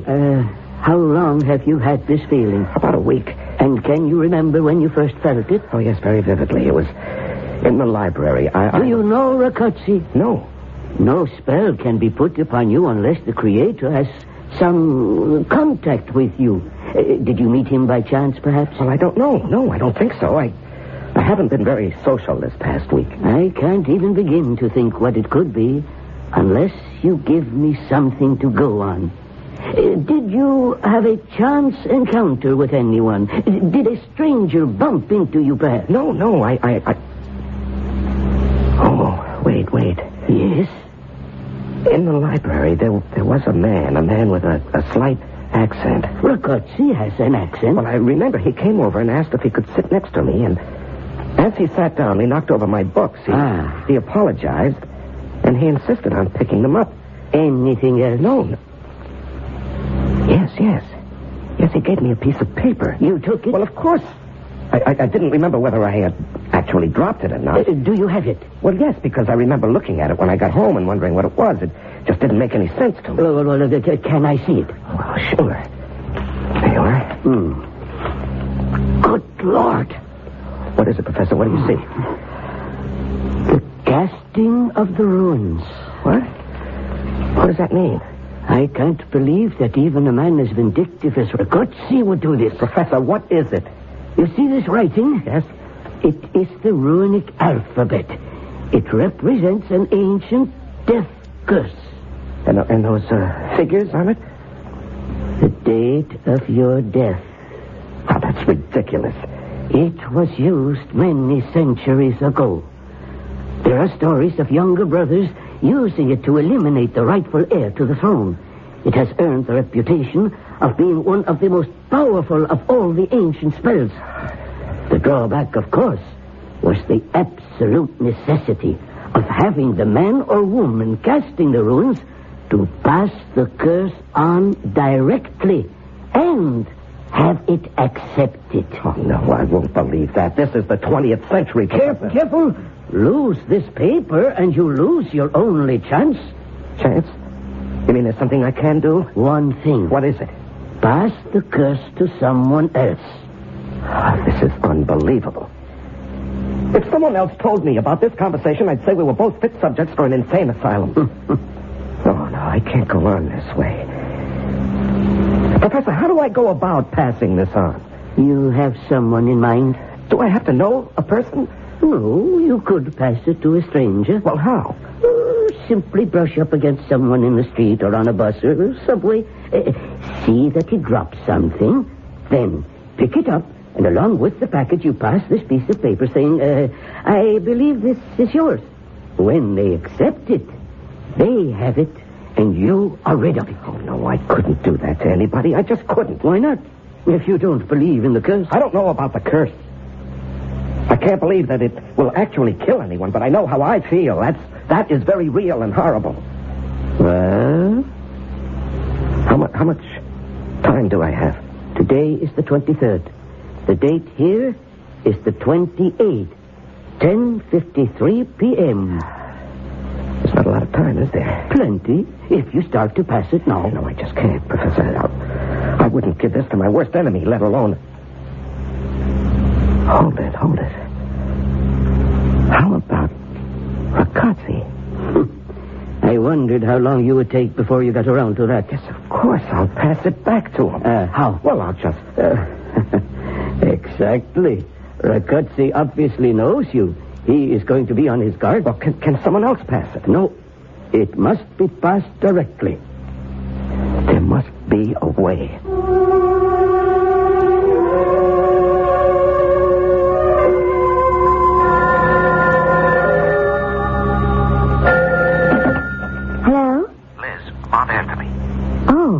Liz, I must see you. I don't understand. Well, I hate to sound like an old-fashioned melodrama, but it really is a matter of life and death. All right. Where shall we meet?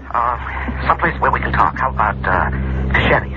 Oh, I don't think we should be seen together. Well, that's not the kind of talk I had in mind, Liz. I know. I still don't think we should be seen together. You know? How? How about the cafeteria at the zoo? Yeah, okay, but Liz... Half an hour. Okay, see you.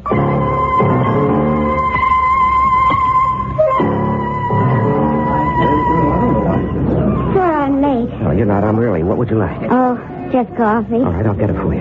No, I really don't want anything. Why did you call me? Liz, you wouldn't be surprised and go all girlish on me if I tell you it's because of your relationship with Ragazzi. No. Okay. This is going to sound crazy. Well, try me. Liz, I have to know everything you know about Ragazzi, not personal things, but his schedule, his plans, that sort of thing. Oh. It's terribly important, Liz. Yes. You're not going to ask me why? No. When I said it was a matter of life and death, I meant that. You'll have to believe me, Liz. Well, I do. You're entitled to an explanation. And you do? Yes. You know, I'm making a fool of myself. I'm talking to the wrong person. I just never even considered for a moment that you'd be in it with him. I'm not. But you know what I'm talking about. Yes. Well, how? I'd rather not discuss it. Well, you've got to, Liz. Don't you see that? Isn't it enough for you to know that I realize you're in trouble and I want to help? All right, now it's my turn to ask why. No comment. But, Liz... You're wasting time in arguing. What can I do? I've already told you. But don't you see that I'll feel better if you can trust me? Yes, exactly. This isn't just fun and games for me, Liz. It's your life. Then you are in on it, huh? Look, I know about it. I'm involved, but I have as much to lose as you. Maybe more. And that's all I'm going to say. Do you think he can do it? More important, what makes you think he can? Everything I know tells me he cannot. But everything I know, everything I've learned, everything that science says doesn't help stop the terrible feeling I have that something is after me, Liz. It's just waiting until it has 10:53 p.m. on the 28th. That's the date.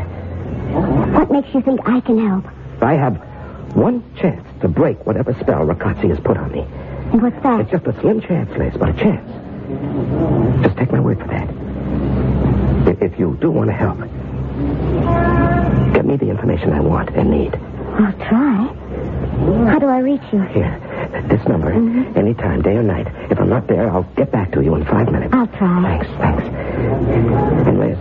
Yes? We haven't got much time. Time is running out on Robert Anthony. Whatever it is that's following him, or what he honestly believes to be following him, has a target date. I'll be back shortly with Act 3.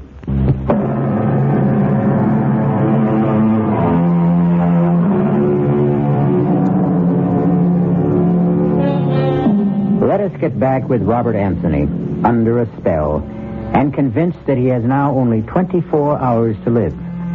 The date set for his death is 10:53 p.m. on the 28th, and it is now the afternoon of the 27th. And Theodore Ragazzi has a visitor. Liz, come in, my dear, come in. I took the chance that you'd be home. Yes, and I am, and I'm delighted. Of course, I shan't be home for long. As you can see, my bags are all packed. Where are you going? To my little hideaway up in Perdis. You remember it? Of course. As a matter of fact, your dropping in might be called providential. I was going to call you to ask you to drive me. When are you leaving? Tomorrow night, fairly early. I think it would be wise for me to be out of the city when Anthony meets the demons. Oh, call it off, Ted. I beg your pardon? I'm asking you to call it off. Call what off, dear Liz? You're much too modern and liberated a young woman actually to believe in demons. Or even more fantastic, that I can control them. Don't fence with me, Ted. Call it off. I wonder if I talked with Anthony today, would he write the same review of my book all over again? Or would he have a more open mind? Why don't you ask him? Well, I would like to. I would very much like to, but, well, it's not practical. By the way, you haven't said you would drive me up to Perdis. I cannot. I'm sorry. Ted, I really want... Liz, have you forgotten our little wager? No. Don't you think you might owe it to me to be with me when we hear the news of Anthony's death? Ted, I'm asking you to call it off. Your bet or... The whole thing. My dear, I would like to. I would really like to please you. Well, then... There are others involved. I don't understand. When you call upon these forces for help, you're taking a very serious step. It is understood that you're not indulging a whim. These forces do not like the idea of being used, carelessly. They are not to be toyed with. Oh, I'm sure you could do something. It's really amazing how you have come full circle in your belief in my powers. Would it help if I said I believe everything you claim? It would be an immeasurable aid to my ego. I mean, would it help change your mind about Anthony? I admire your not asking to get out of our wager. I sincerely admire you for that. Oh, save your admiration. I'm not asking to be released. I'm telling you that I'm not going through with it. Oh, you disappoint me, Liz. You really do. But I don't think you can withdraw. I can do what I want, and I don't want to play this game any longer. You have no choice. But I do.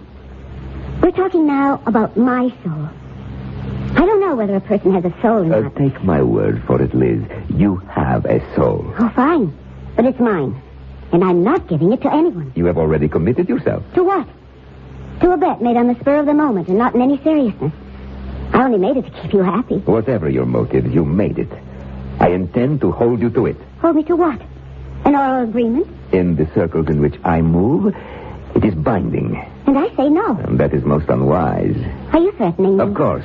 I think you should know that I will be powerless to help if you should change your mind. I'll remember that. I advise you to keep it very strongly in mind. And along those lines, you won't change your mind about driving me to Perdis? I can't, really. Uh-huh. Then I shall have to take the train. That seems obvious. I'm going to ask another favor. For your own sake, it is necessary that you be with me the day after I have won my wager. I would take it kindly if you would get me a ticket on the 9:30 to Perdis. Ted, I believe there is such a train. And then I'll give you the keys tomorrow. About my... And you can drive up the following day. What makes you think that... Because of our relationship, I've been extraordinarily patient with you, Liz. Now, you will do me these favors. It may predispose me to have more patience with you on the day my wager is due.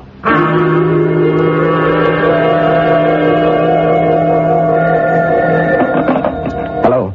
Bob? Oh, Liz, I've been waiting for your call. Do you have anything for me? I don't know whether or not it helps, but he's taking the 9:30 train to Purdy's on the 28th. 9:30? That doesn't give me much time. For what? For what I have to do. Liz, that makes it so close. Are you sure about the train and the time? Positive. I bought the ticket myself. 9:30, huh? Yes. God, it's going to be awfully close. Did he give any reason for picking that particular train? Well, first he asked me to drive him up. I said I couldn't. And then he told me to get the train ticket. He said... What? What did he say?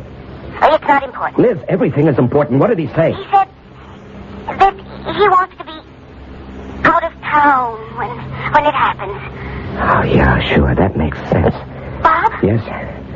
It isn't going to happen, is it? Liz, I'm trying. Do you have, what do you honestly think of your chances? A lot better now than before you called. Is there anything else I can do? Yes, pray for me. And you for me. What? Why? How are you involved? Forget I said that. How can I forget it? Believe me if I tell you that my problem is... Well, it has something to do with you. But I'll be okay if you're okay. Oh, you sound like a book title. Well, at least you can joke. I hope it isn't gallows humor. Liz, I've got a lot to do. I have a plan. I don't know whether it'll work, but it's made me feel that I can do something. And I'm going to do it. Good luck.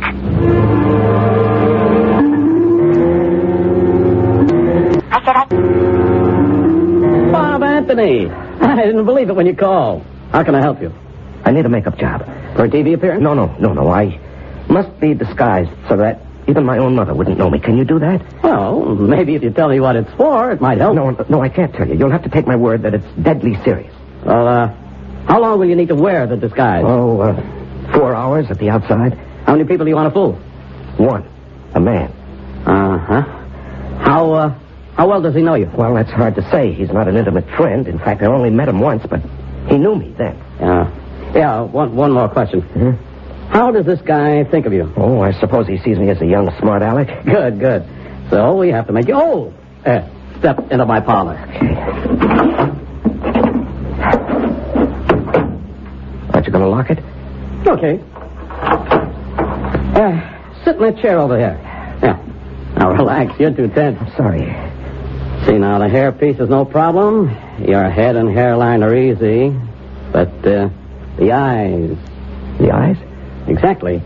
With the hair you have, you can't have those alert brown eyes. Let me see. Watery blue with little veins running through them. Yeah. Okay, now. Ever wear contact lenses? No, of course not. You'll love them. Slight effort. There. How's your vision? Well, I can see. Good. The wrinkles come last, and I think a little goatee. Yeah. Bushy beard wouldn't be right. Now just put your head back. Grand Central Station in New York City at 9 o'clock of any evening is a dreary place. The waves of homebound commuters have washed away. The garish light serves only to point up the cruel deterioration of past grandeurs. The waiting rooms are almost empty.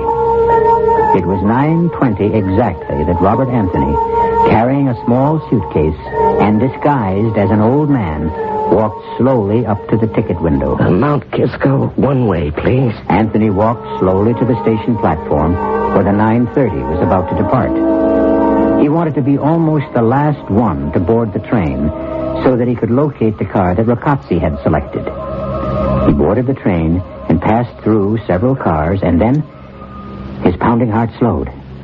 He saw Ragazzi, seated in the middle of the car, and with the seat next to him vacant. Excuse me, would you mind if I put my valise on the rack? Oh, not at all. Let me help you. Oh, it's very kind. Yeah, not at all.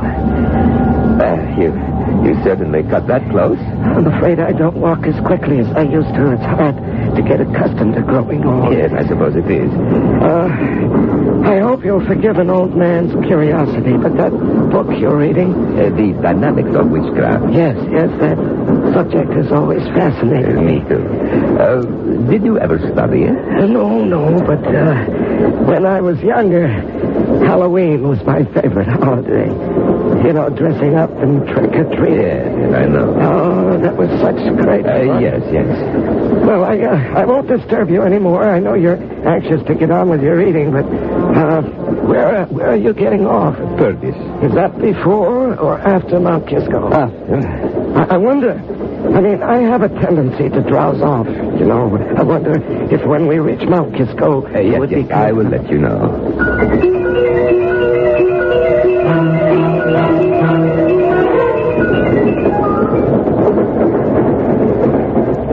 Excuse me, is it... It's the next station. Did you have a nice nap? Oh, yes, very refreshing, thank you. I do hope my nephew will be at the station. Yes, I'm sure he will. What time is it? 10:20. Are we on time? Well, I don't know.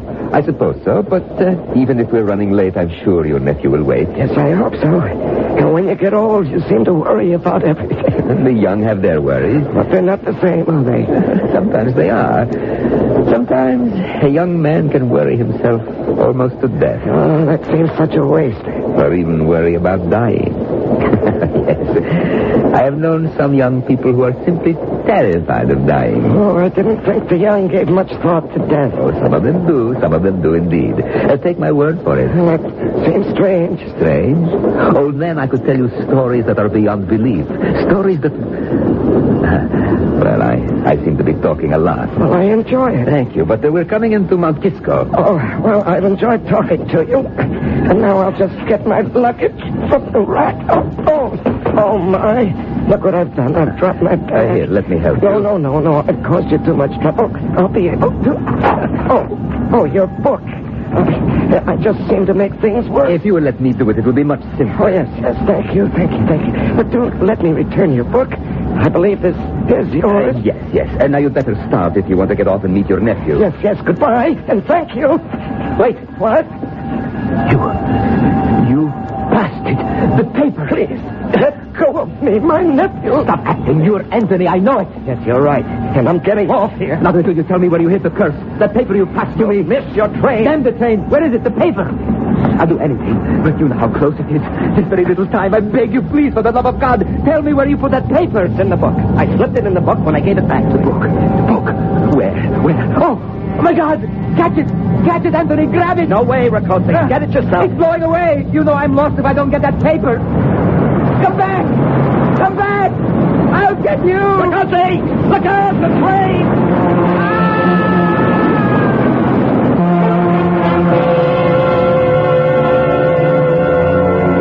The end of our story of witchcraft and demons. The obituary notice said that Theodore Riccozzi met his death when he inexplicably ran in front of a southbound express at the Mount Kisco station.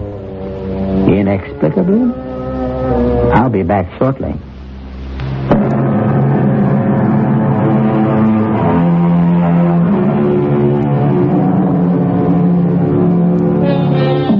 I'm sure we all know what the forces were that made Theodore Riccozzi run in front of the train that killed him. He panicked because of a superstitious belief in the supernatural. That, of course, is the explanation. Or is it? Our cast included Norman Rose, Larry Haynes, Evie Juster, Roger DeKoven, and Gil Mack. The entire production was under the direction of Himan Brown. This is E.G. Marshall inviting you to return to our Mystery Theater for another adventure in the macabre. Until next time, pleasant dreams.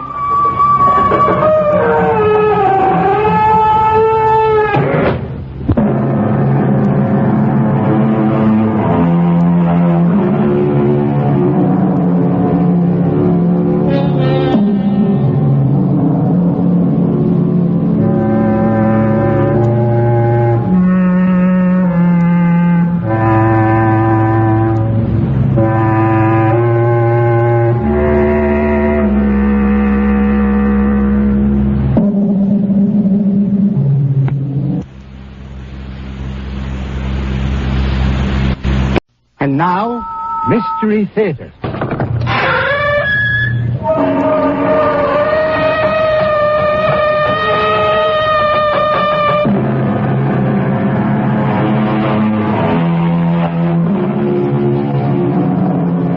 Come in. Welcome. I'm E.G. Marshall. Lend me your fears. It happens now and then that a man will vanish without warning, disappear completely, without leaving a trace. Or a man will suddenly lose his memory. His body remains, but his mind has gone. What is essential in him leaves us, and we are left perplexed, mystified, frustrated. All we have to go on is rumor, speculation, theory. And since we cannot explain it, after a while, we tend to stop thinking about it. Until it happens again. To somebody else. You're back. Oh, my husband, you're back. What? You won't even embrace me. Who are you? Who am I? What kind of question is that? How can you say you're my wife? We've been married for more than 15 years. No, we haven't. What are you trying to say? I'm trying to say that I'm not your husband. You're not my wife. I don't even know you. What's more, I'm not even standing here. How can I be? I haven't even been born yet.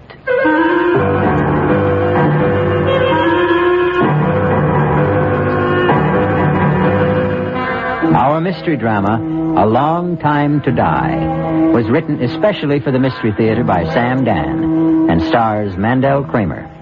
I'll be back shortly with Act One.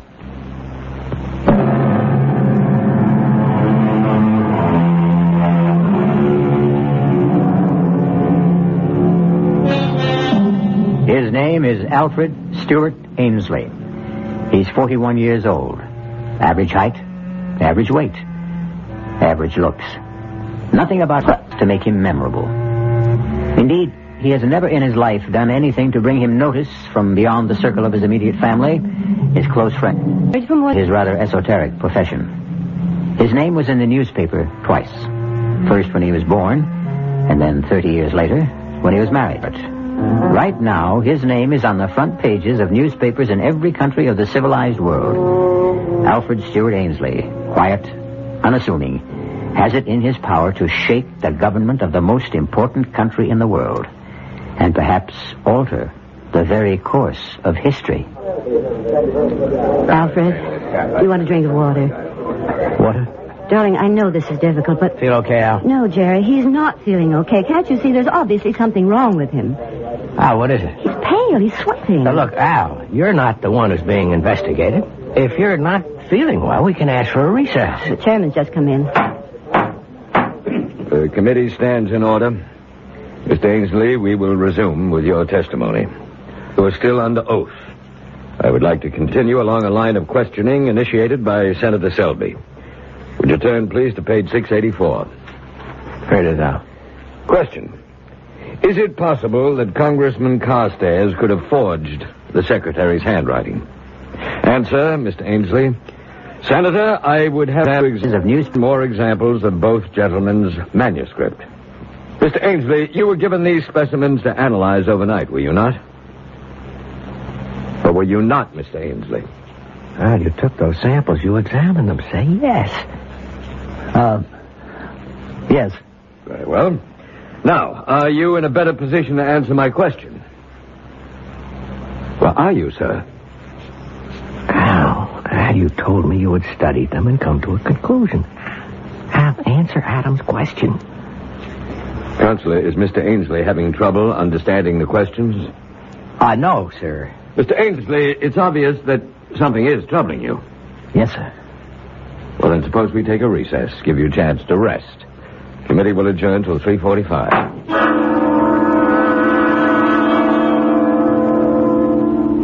Well, Al? You want to talk to me? I never saw that before. Saw what? A man makes smoke. The way you make smoke. Al, are you serious?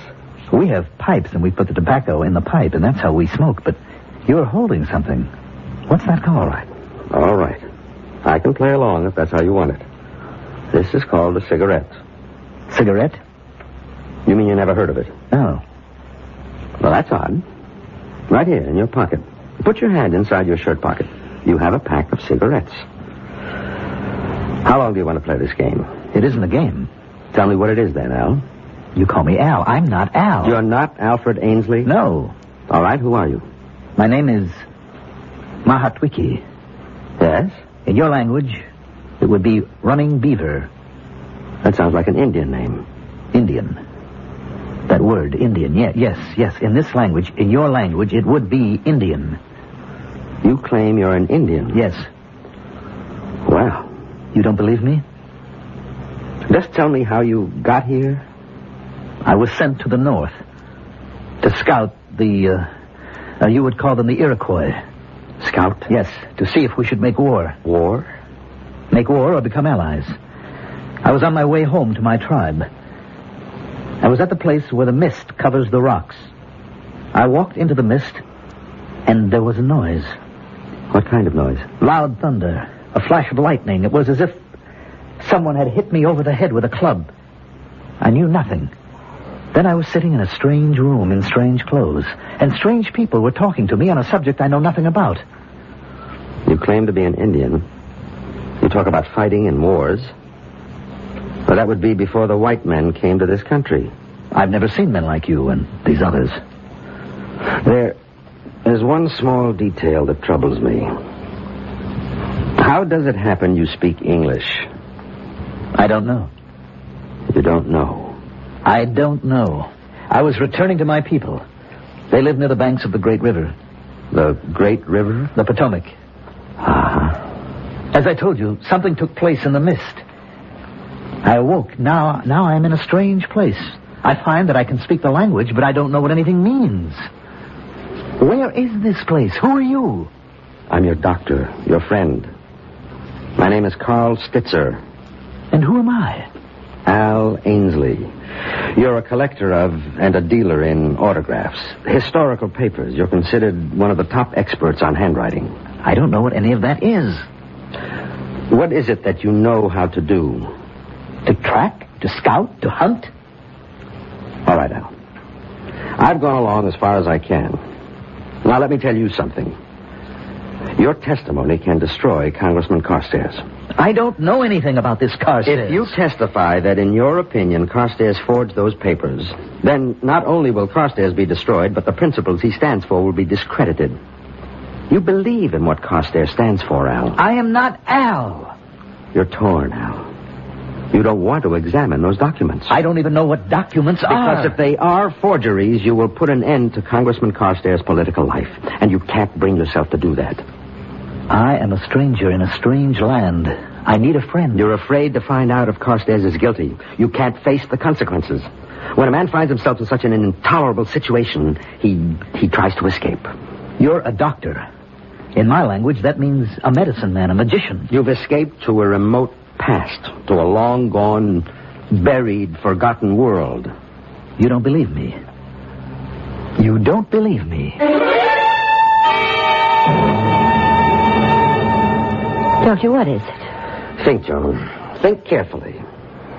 How long have you and Al been married? 11 years. And how long had you known him before that? We were kids in school together back in the first grade. Then you've known him all his life? Just about. Has he ever been interested in Indians? Indians? No, not that I know of. You don't have anything in the house like handicrafts, weapons, books? That would have to do with Indians? Mm-hmm. Nothing at all. Does Al have a secret life? Doctor, I'm not going to answer any more questions until you tell me what you're driving at. Well, see that he gets plenty of rest. No visitors, no excitement. And please keep in constant touch with me. Doctor, can't you tell me anything at all? No. But I do have to ask you one more question. Does he know how to shoot a bow and arrow? Oh, what kind of a question is Just that? answer it. I would say no. Mm-hmm. Well, maybe we better find out.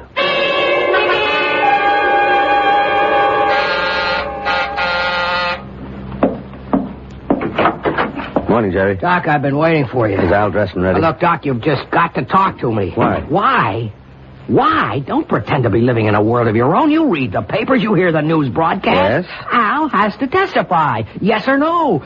Whichever way, it no longer matters, but he can't remain quiet. He's not the only handwriting expert in the world. The committee can call another. It's too late for that now. The rumors are out. He's been bought off. He's been scared off, and both sides are under suspicion. I admit it's an unfortunate situation. Now, look, Doc, you can maybe stall the committee another day, maybe two, maybe even through the weekend recess, but that is about as far as you can go. I'm doing the best I can. Why can't he testify? I can't tell you. You can't or you won't? Both. Now, let me tell you what's going to happen. The committee has the right to assign their own doctors to examine Al. I know. Well, how much time do I have? A week? That's really stretching it. I'm ready to go with you, Doctor. Al, how do you feel? Let's go, Al. Now, why can't I come along? Goodbye, Jerry.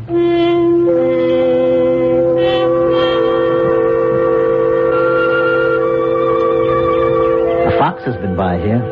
Is that so? Mm-hmm. You can see his tracks. Well, I can't. This valley looks familiar.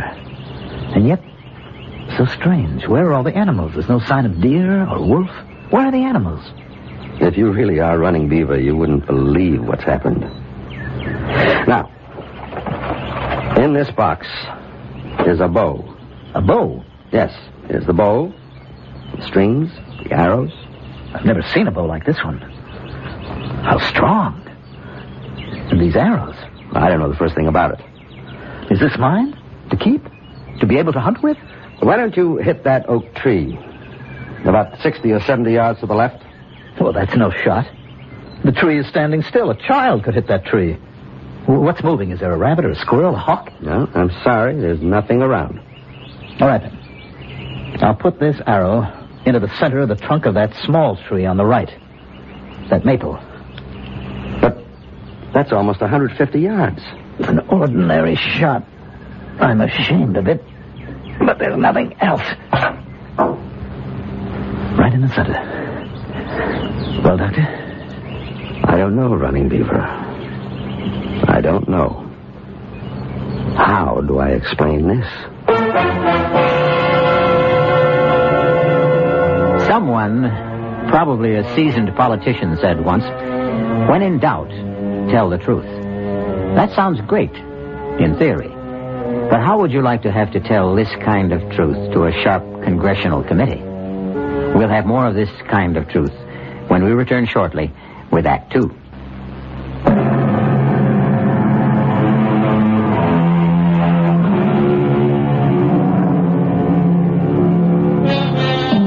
There's a beautiful stretch of countryside running along the boundaries of Washington, D.C. and Maryland. Hilly, wooded, charming. It's the site of many lovely homes. Some 500 years ago, it was just as hilly, just as charming, much more wooded, wilder, of course, filled with game, and inhabited by Indians. Running Beaver! Running Beaver, it's you! Stop! Huh, you're alive! For days, the council has been waiting for you, Running Beaver. The council? You're ill. You've just returned from a long, hard, dangerous journey. But you're the only one who could do it. Now, what bothers you, Running Beaver? You act as if you don't even know me. I'm your friend, your blood brother, Eagle Wing. Come, we must go to the council immediately.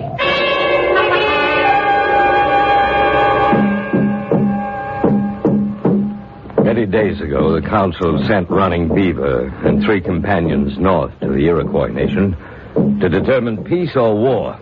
And now Running Beaver returns alone, and we ask him, where are your companions? And shall the Iroquois be our friend or foe? Speak to us, Running Beaver. Running Beaver, say something. I am very tired. Important questions should not be answered by a man who needs sleep and food. Running Beaver shall return to the council after he has eaten and rested.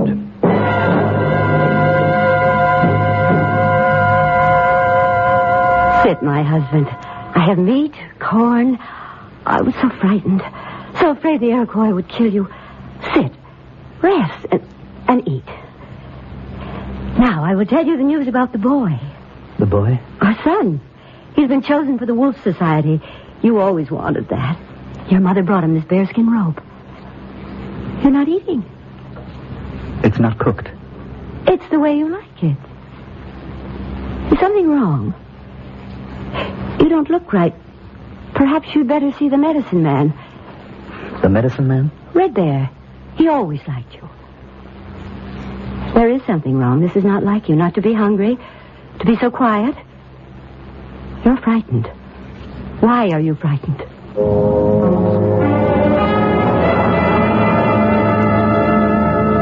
You wouldn't come to me, Running Beaver, so I've come to you. Leave us, White Swallow. Now, what nature of evil spirit is within you? Was there a spell cast upon you in the Iroquois country? I wonder if I can talk to you. You wonder? Your father was my closest friend. I seem to understand. How, I don't know, but I seem to understand this language. Is that a surprise? This is your language. I don't know what I'm doing here. I don't know how I got here. A spell has been cast upon you. I'm sure you won't believe, but I am not Running Beaver. How can that be? My name is Alfred. In your language, it would mean a wise elf or wise counsel. Excellent name. I come from, well, perhaps it would be this same land, but I live, or shall live, hundreds of years from now. I could tell you stories of great things, of great ships flying through the air, of enormous buildings. I don't even know where to begin. It must be a time of great magic. Unbelievable magic. What a happy time that must be. I couldn't say that it is all that happy. I find that hard to believe. With all that magic. At any rate, I was going to an important meeting of the committee. Well, never mind what that means. I decided to walk to the bus instead of driving my car. I'll explain to you what they are later. There was a mist near Rockledge. And I walked into it, and something seemed to explode in my head. And when I walked out of it, I was in these clothes. I was somebody else. I was frightened. I began to run. And suddenly someone stopped me. Yes, Eagle Wing. He is your friend. You don't believe a word of this. How can I? You are exactly like Running Beaver. Your body is his, your voice is his. I am not Running Beaver. What am I supposed to say to the council? You will have to appear. The tribe has been waiting for days. The life of every man, woman, and child could depend on what you say. What am I supposed to say? The truth. The truth is what I just told you. Can I say that in front of the council? No. Then what can I do? Now, rest. Sleep. Sometimes the spirits speak to us in dreams. I'll need more than a dream to get myself out of this.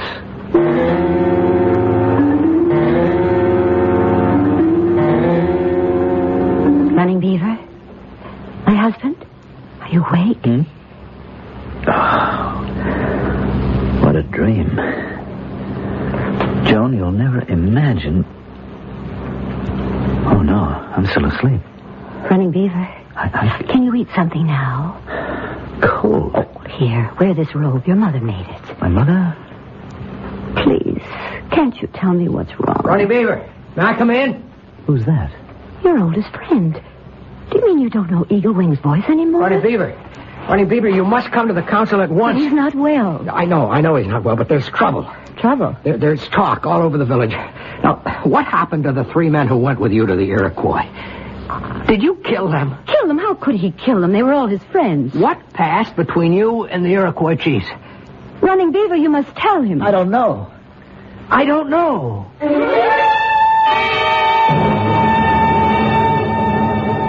I tell you, all of you gathered here. I don't know. Running Beaver, in war and peace, you've been first among us. We sent you as our ambassador to the Iroquois. We entrusted you with the lives of 3 of our bravest young men. Now, where are they? Their families have a right to know. Speak. Chief, I will speak for him. No one can speak for a man before the council. Not even you, Red Bear. Running Beaver is ill. What kind of illness? He has lost his memory. Convenient loss of memory. Quiet! Where is my son? Where is he gone? I can't see him anywhere. Quiet! He has lost his memory? Yes. Can you cure him, Red Bear? I can try. You have 6 days. At the end of that time, Running Beaver will talk to the council or else submit to justice.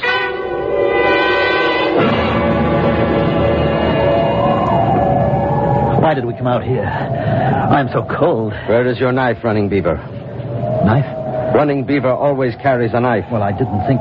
Give him your knife, Eagle Wing. Why do I want a knife? Eagle Wing, attack him. Attack? But everyone knows Running Beaver can't be beaten with a knife. Let's make sure. I'll only do it if he keeps his knife in a sheath. Now, you know how excited he gets even when we fight in fun. Attack him, Eagle Wing. Have your knife at the ready, but Running Beaver. Look. Are you ready, Running Beaver? Now. What did you do that for?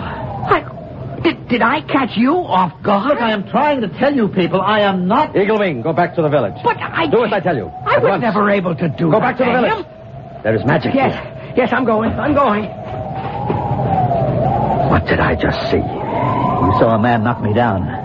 You don't know how to fight with a knife anymore. When did I ever know how to fight with a knife? I can't believe it. I was just a quiet kid when I was in school. And I suppose you can't shoot with the bow. No. Or throw the lance.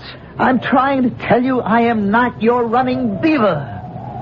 Then we have magic. Call it what you want. But we have trouble.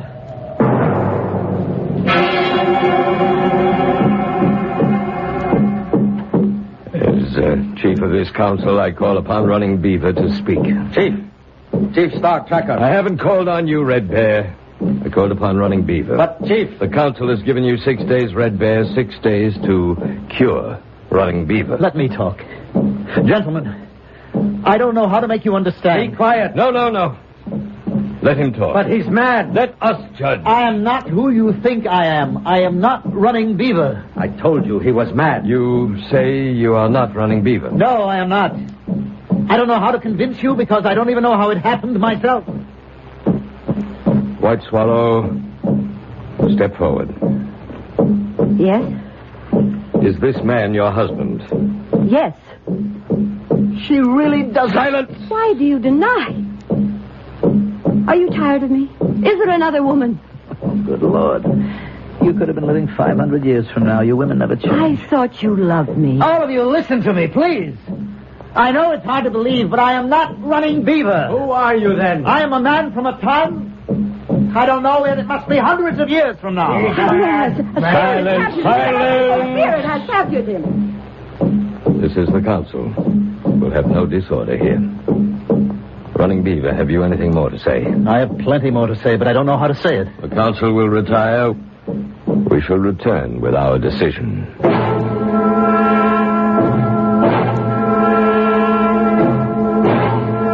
Red Bear, what are they going to do with me? Well... It's not good, is it?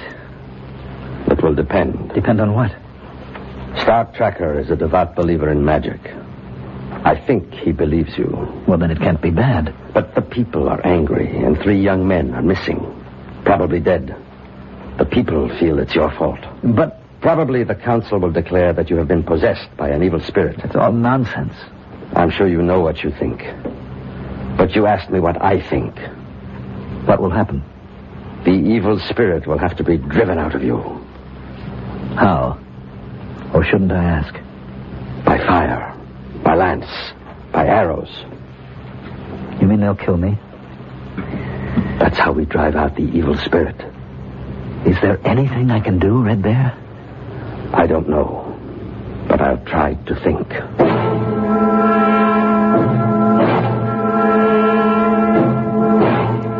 Running Beaver, stand before the council. You have been ordered to report. You refuse. I tried to tell you. Therefore, the council has decided to drive the evil spirit out of you. No! Tell them, Running Beaver, tell them! We must have silence. Tonight, Running Beaver, the council will drive the spirit from you. Wait! He has the right to ask for judgment by combat. What are you saying? Must I remind the council of the law? Very clever, Red Bear. No one dares. Silence! Silence! Well, you've heard the challenge. Who will fight Running Beaver? Your reputation has just saved you. No one will dare to meet you. No one? No one will accept the challenge? Are we a tribe of trembling women? Must I, at my age, save the honor of the people? I'll fight him. Eagle Wing, you're his best friend. No longer. After all, he denies he's Running Beaver, doesn't he? The council accepts the offer of Eagle Wing. May the one who is right win. Clear a space. Wait! The law says each contestant must fast and pray for 3 days. No. Silence! We shall obey the law. We shall meet again in 3 days. What did you get me into? I got you 3 days. What good will it do me? You could learn to fight with a knife. Well, you've been a quiet, unassuming handwriting analyst all your life. You've never so much as swatted a fly in anger. Now, suddenly, you have to fight to the death with knives, no less. And how is the other fellow doing? The one who has to face the Congressional Committee? We'll see how it all comes out when we return shortly with Act 3.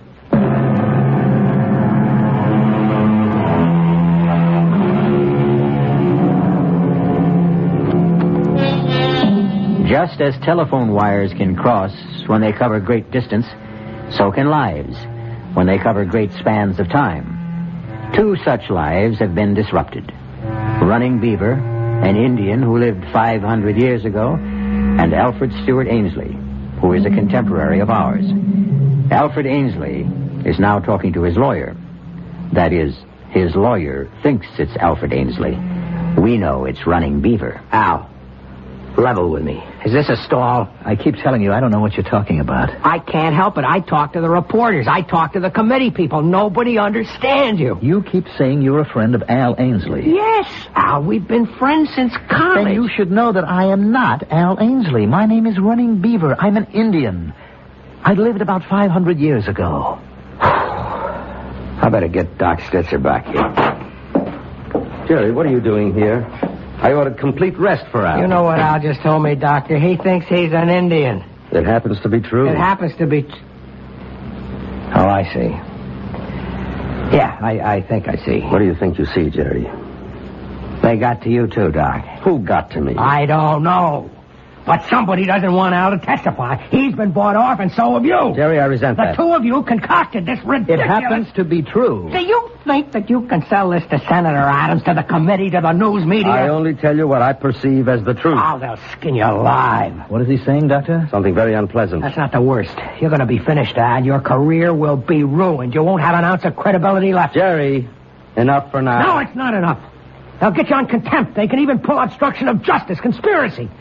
Al, do you realize you can go to jail? Jerry, he doesn't realize anything of the sort. But it should be obvious. It would be, if he were Al Ainsley. Doc, are you crazy, Jerry, this is no time for anyone to lose his head. Okay. Let's be calm. Let's be reasonable. How does a thing like this happen? There's no answer. I've done some research, consulted. And the best I can come up with is... Look, at the speed of light, there's no regular sequence of time. The past, the present, the future, everything is mixed and jumbled up. Everything becomes a storm of pure energy. Doc, what can I do to convince you guys? Sometimes, in rare cases, our thoughts, our ideas achieve such intensity that they, too, become a form of energy and carry our minds into this raging storm. And minds can be mixed up and thrown from one body into another. I can't believe I'm sitting here listening. Whatever the reason, he's not Al Ainsley. Oh, get a hold of yourself. Jerry, now you can't excite him anymore. I'll throw you out of here. You may not have to throw me out. I want to leave. Now, Al, in exactly 3 days, you'll have to appear before that committee. If you value your reputation and your freedom, please think up a better story. Or best of all, tell the truth.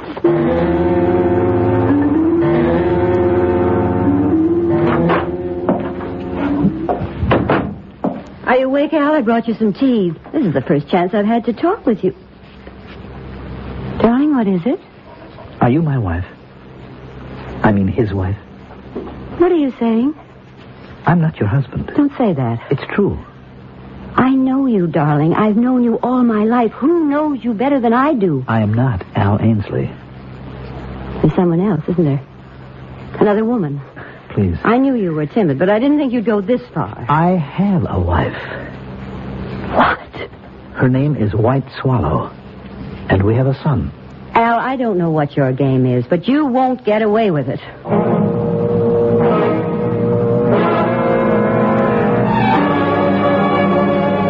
Gentlemen, this visit of yours is most unusual. I know it is, Senator Adams. I have no right to conduct committee business privately. Senator, we just wanted to acquaint you with certain facts. And? Well, please just listen. No matter what you hear, just listen. Then use your own judgment. Go ahead, Al. Senator, I am not Alfred Stewart Ainsley. You're not? I am running there. I am a Potomac Indian. But this is most unusual. Dr. Stitzer and I, we believe that I lived 500 years ago. Somehow, I have occupied the body of Mr. Ainsley. But though I have his body, I have none of his skills. And that's all. And this is what you want me to believe, hmm? It's the truth, Senator. You'll be at the committee hearings on Monday morning. Senator, didn't you hear... Doctor, I don't believe a word of it.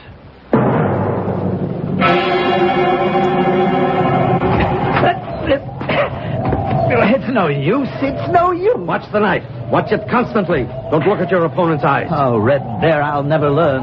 You may not be running Beaver, but you have his great body, his strength, his agility. I'll tell you what I don't have, his desire to fight. Are you a coward? No, I just don't believe in violence. Strange. I can't kill anybody. The council has already decided, Red Bear. But this will be murder, Chief. He isn't running Beaver. He does not know how to fight. A man who doesn't know how to fight? Impossible. He is not one of us. He's from another time. Well, how does he happen to be here, then? There is a place, Chief, where the soul that belongs to each man is put into his body. Yes, we know that. It is the sacred, haunted place where the mist meets the rocks. There's always thunder there. Evil, malicious spirits have an opportunity to play tricks. And so... I understand. I even believe. But the council has spoken. He does not know how to fight. He will have to learn. Keep the knife low and moving. It's no use. I just can't kill anybody. Even to save your own life? Suppose I kill Eagle Wing tomorrow. Then what? At least you'll be alive. To do what? To live out my life here in an alien place doing things that I hate? Fighting, hunting, killing? No, I'm better off dead. You'll have to testify before the committee. I can't. You'll be ruined. Well, if that's the only way... Relax. Think. Don't fight against Alfred Ainsley. Accept him. Let his thoughts flow into your brain. Let his knowledge come to you. Why? So you can get past the committee. And then? What do you mean, then? Then what will I do? Live here as Al Ainsley, away from my wife, my son, my friends, my people? Never to hunt, never to fight? To exist in this strange and terrible world, a place I can neither understand nor accept? No. Rather let me be disgraced. Why do you want to be disgraced? So I can die of shame.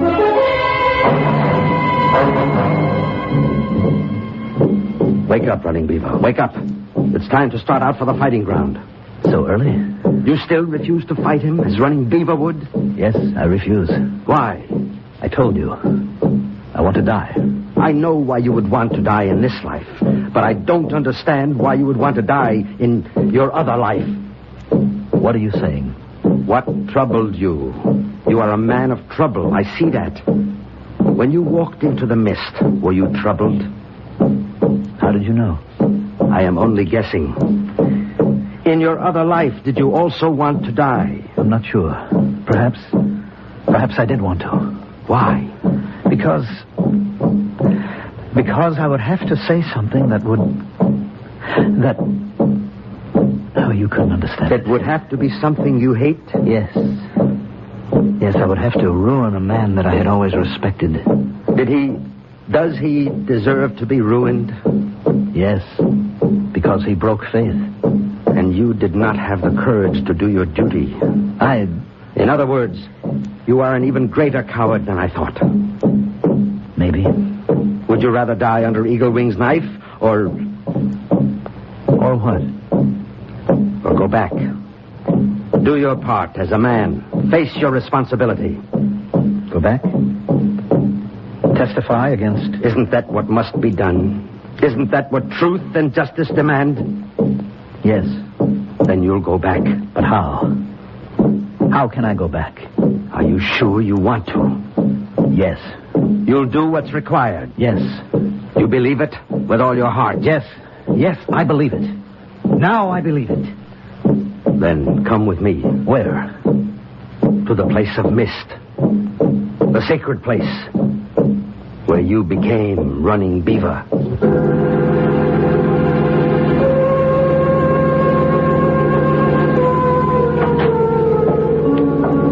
Time to be leaving for the committee meeting. I'm ready. I decided to go with you. Let's get it over with. Tell me, something bothers me. It bothered me that first day when I thought that you had willed yourself into amnesia. I can see how Al Ainsley could have found life intolerable. But you're not Al Ainsley. No. Therefore, my diagnosis was wrong. I don't think I understand. Why was life also intolerable for Running Beaver? Why were you trying to escape as Running Beaver? To escape? What was tormenting you? How did you know? Did I guess right? Yes. From what were you trying to escape? I had gone with 3 others to the Iroquois as an ambassador. The Iroquois promised peace. I knew it was a lie. My 3 friends were bribed. On the way home, they plotted to kill me. I was too smart, too strong. I killed them instead. If I told this to the council, I would make enemies. I was afraid. I see. Would you rather die like a man among your own people, if indeed you must die at all, or would you rather die of shame here among strangers? I am wiser now, but it's too late. It's too late for me. I can't go back. Are you willing to face the council? Face them? Defy them? Fight them? Let's go back to this place where the mist covers the rocks. And when we reach it, try to go back. All the way back home again.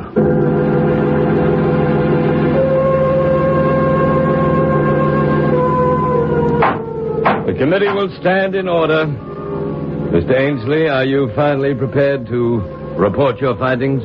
Yes, Mr. Chairman. I've studied all the relevant materials, and I am absolutely convinced. I will stake my professional reputation on the fact that the signature is forged.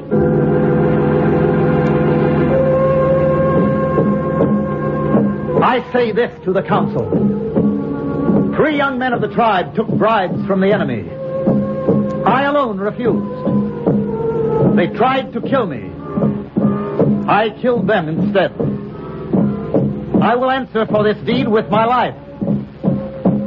If any man here thinks he can take it. At a certain speed, at a certain intensity, at a certain burning level of anxiety or desire, time, space, and spirit can be twisted out of shape or sequence. That's how we might explain it today. On the other hand, there are evil and mischievous spirits who delight in creating misery and confusion. That would be yesterday's explanation. Choose one or the other. Or supply your own. I'll be back shortly.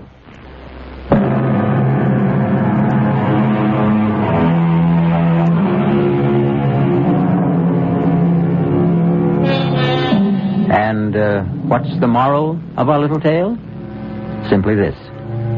Whenever you're desperate for a means of escape from a problem, don't try too hard for an easy way out. You might just be unlucky enough to find it.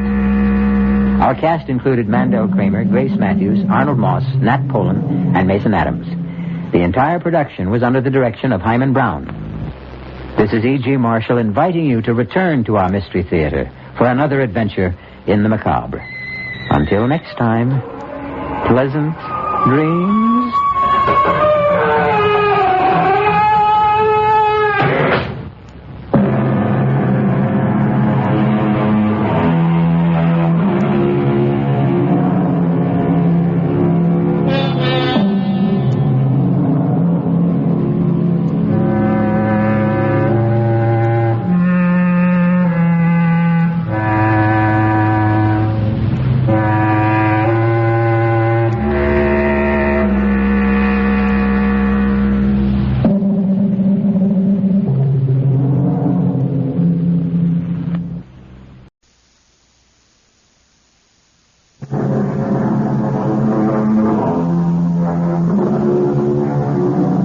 Come in.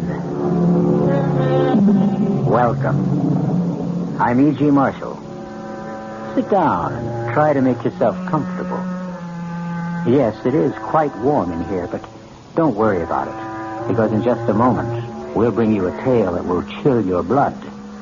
A tale of black magic that may have begun centuries ago, but which takes place today. A tale in which one of the dark powers of the pit is released on the campus of a Midwestern university. Did you hear that? It's just the wind. No, it's not. It's something else. I don't hear anything. I do. A kind of humming, singing sound. Look over there. Near Booster Hall. It's only a shadow. It's moving. It's coming this way. Well, let's stop it, Debbie. You're getting yourself out. It's coming this way. Look. It's got eyes. It's not seeing us. Go on the mirror. Get out of here. Run. Debbie, wait. Oh, don't go that way. This way. Over towards me.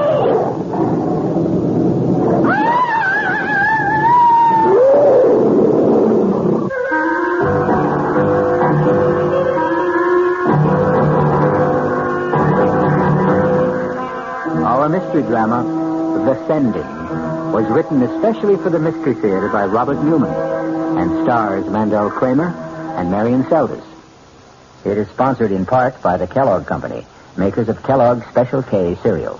I'll be back shortly with Act One.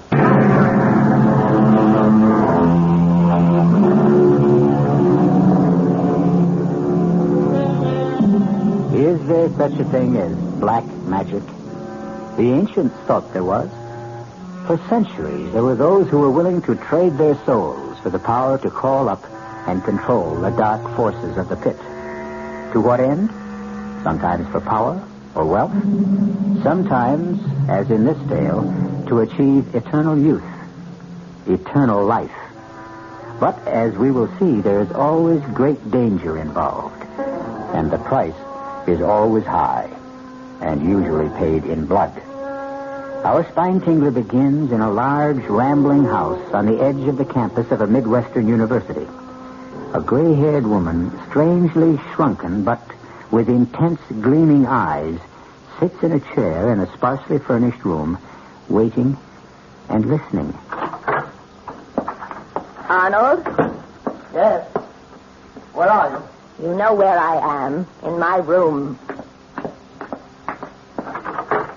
Hello, Mia. How are you?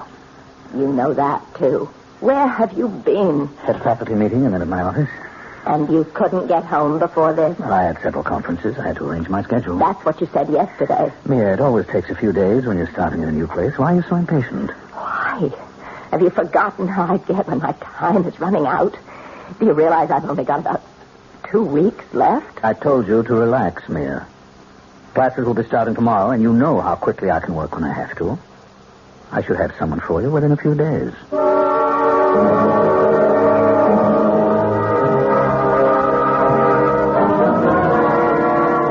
So, to sum up our first session, what we're dealing with, then, is a tradition that goes back to the dawn of time. Man's belief that he can control not the forces of nature, but the forces that shape nature, and can give him power over other men, and even over life and death. That will be all for today. You have your reading list and your assignment for next time. However, if any of you are interested in any of the many fields I covered in my outline, by all means, come talk to me, and I'll give you some additional reading for a special report. Well, what'd you think, sir? Well, it was quite a lecture.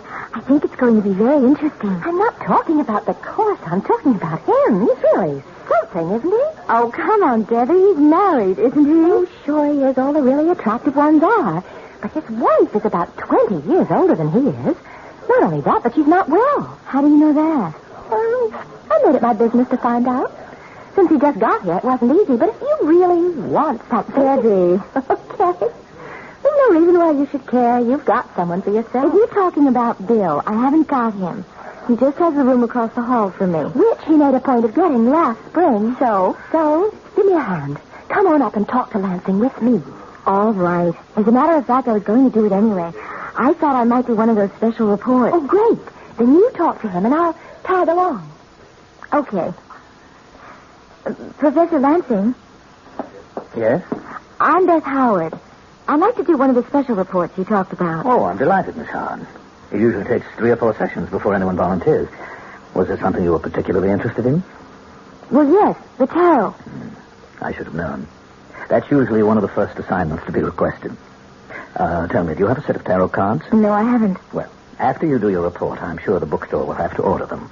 But in the meantime, if you'll stop by my office this afternoon, I'll give you my set and also a supplementary reading list. Oh, thank you, Professor. Not at all. What about your friend? I'm sorry, I don't believe I know your name. Debbie Ross. Would you like to take on one of the special assignments too, Miss Ross? Oh, well, not right now, Professor, but I'll probably ask for one after the next session or two.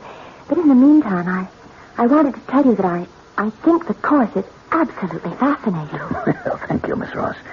Today's lecture was very general, of course, an attempt to indicate approach and sketch in background, but I hope you'll continue to find it interesting. Oh, I'm sure I will.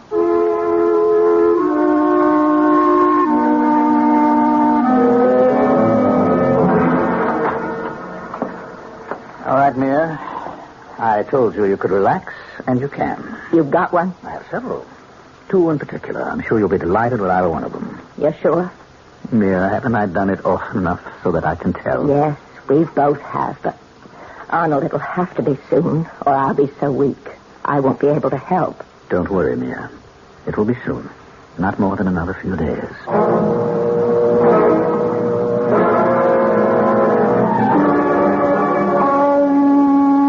All the power that ever was or will be is here now. Yes? Who is it? Who would you like it to be? Hi. Hi yourself. So you're into the tarot. How did you know that? I heard your intoning. Oh, yes. But how did you know that had anything to do with the tarot? I'm not exactly an ignoramus, but I did a lot of reading in it on my own, and in practically everything that was related to it. You never cease to astonish me. Yes, I'm quite an astonishing guy. Uh-huh. But how come you're not just studying it, but working with the cards? It's for Professor Lansing's course. I'm doing a special report for him. Oh, good old Witchcraft 1-2. Now, come on, Bill. We were a little surprised when we heard he was going to be giving it. Though I don't know why we should have been. Quite a few of the universities are giving courses like it.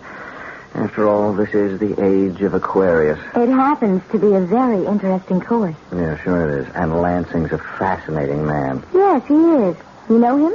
I've never met him officially, but I've seen him at the pool. The pool? Yeah, he's a very good swimmer. Oh, I'll have to tell that to Debbie. Why? Well, she's taking the course, too, and she's got quite a thing about him. Yeah, well, just tell her to watch her step. Oh, because he's married? No, because I've got a funny feeling about him.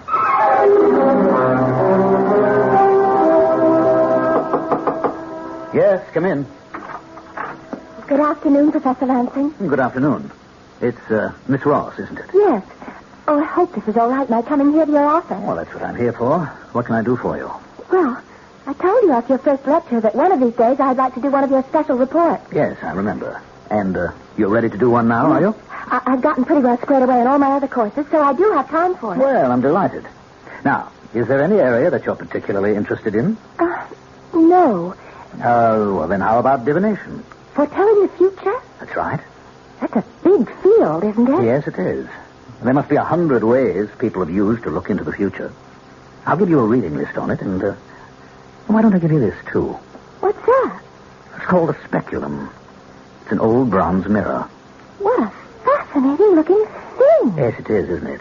I got it in Paris years ago. I've never been able to date it, but it's probably Roman, Mithraic. But what is this strange-looking head on it? That's Kronos, or eternal time. He was an important figure in the mysteries of Mithra.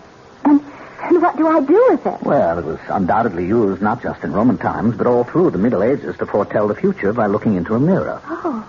Why don't you try it? You'll find the technique described in Zeller, one of the first books on the reading list.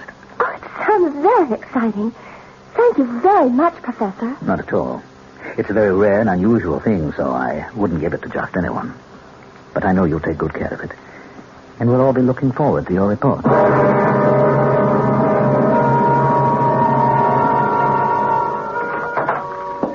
Mia, I've got the girl. One of the two I told you about. Her name is Debbie Ross. She has the mirror? I just gave it to her. Good. When can we do it? You are impatient, aren't you? Yes. All right. We'll do it tonight. I hope you're approaching the occult with a proper amount of skepticism, said Professor Lansing. But somehow he didn't sound very skeptical himself just now. Exactly what are he and his wife planning to do tonight? And what does that have to do with the mirror he gave Debbie? We'll find out shortly when I return with Act 2.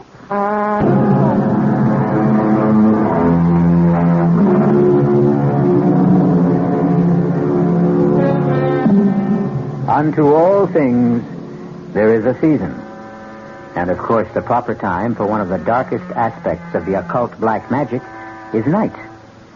Well, it's night now, about 10 o'clock. And Beth Howard has just arrived at Debbie's rooming house, which is only a block or so from the campus. I was afraid you weren't coming. Well, you said it was important, that you had something to show me. I have. Look. Oh, wow. What is it? A speculum. What's that? An old bronze mirror, probably Roman. Where did you get it? From Professor Lansing. Oh. I went to see him this afternoon. Beth, I think he likes me. He said he wouldn't give it to just anyone. I'm sure he wouldn't. It's a very unusual thing. What are you supposed to do with it? Well, it's all here in this book. The room should be dark, lit only by one candle. And you sit with your back to the candle, and you stare into the mirror, keeping your mind a blank. Uh-huh. Have you done it yet? No. Well, I started to, and I felt a little funny about it. Funny how? Just funny. It's a wonderful-looking thing, but it's pretty weird. You know, all those figures around the edge of it. Is that why you called me? Yes. I thought maybe you wouldn't mind staying here with me while I tried it. Oh, of course I don't mind. Are you going to do it now? Oh, yes. I'll light the candle. Get the light switch. All right. It's strange, but I know how you feel. I felt very much the same way when I was working with the tarot cards. We don't really believe in any of the things we're doing, but for centuries, people did believe in them. Keep quiet. I'm going to look and concentrate. All right. Well, do you see anything? I don't know. I think maybe... What do you see? Wait, I'm not sure. It's probably just a shadow, but I do think I see something in there. Oh, what does it look like? Hard to tell. It's dark, very dark and shapeless. It's moving. It's turning. Oh, it's got eyes, flaming eyes. Oh, come on now. Somebody else is looking at me. Put on the light, Beth. I'm not going to look anymore. Okay. Oh, you really did think you saw something. Yes. Well, as you said, it was probably just a shadow, the candle flickering. You really are shook up, aren't you? Yes, I am. You want to come over to my place and stay overnight with me? Well, could I? Of course. Bill's out, too, giving a seminar, but he should be back soon. And if my light's on, he'll come in for a while. Oh, good. Just let me get my coat and wrap this up again. You're taking me now? Oh, I better. It may be a scary thing, but it's very valuable, and I said I'd take care of it.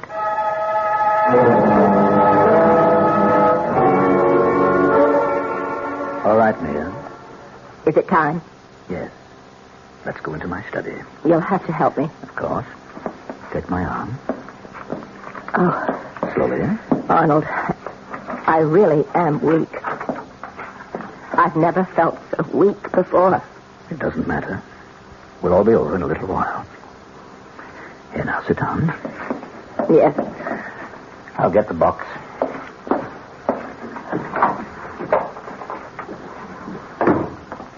Here, now, hold it while I light the incense. I have it. Where do you think she is? What is the difference?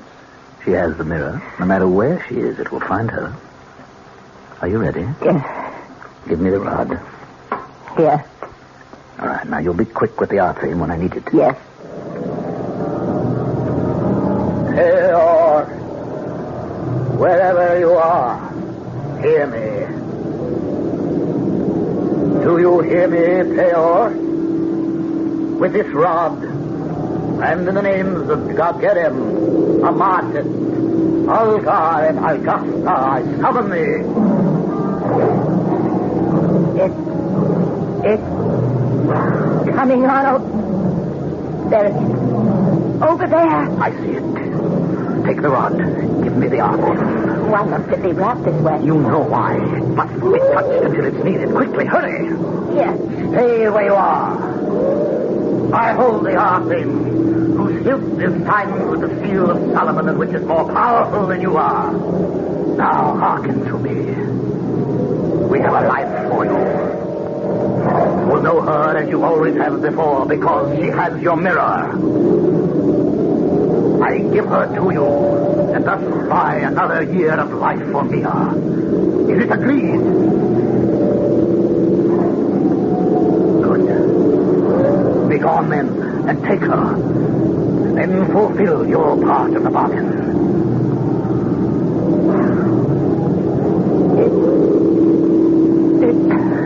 It's gone. Yes. Are you all right? Yes. Yes. Somehow I always forget how much it takes out of me. There, here's the art hymn. Wrap it up again carefully. I'll get us both some brandy.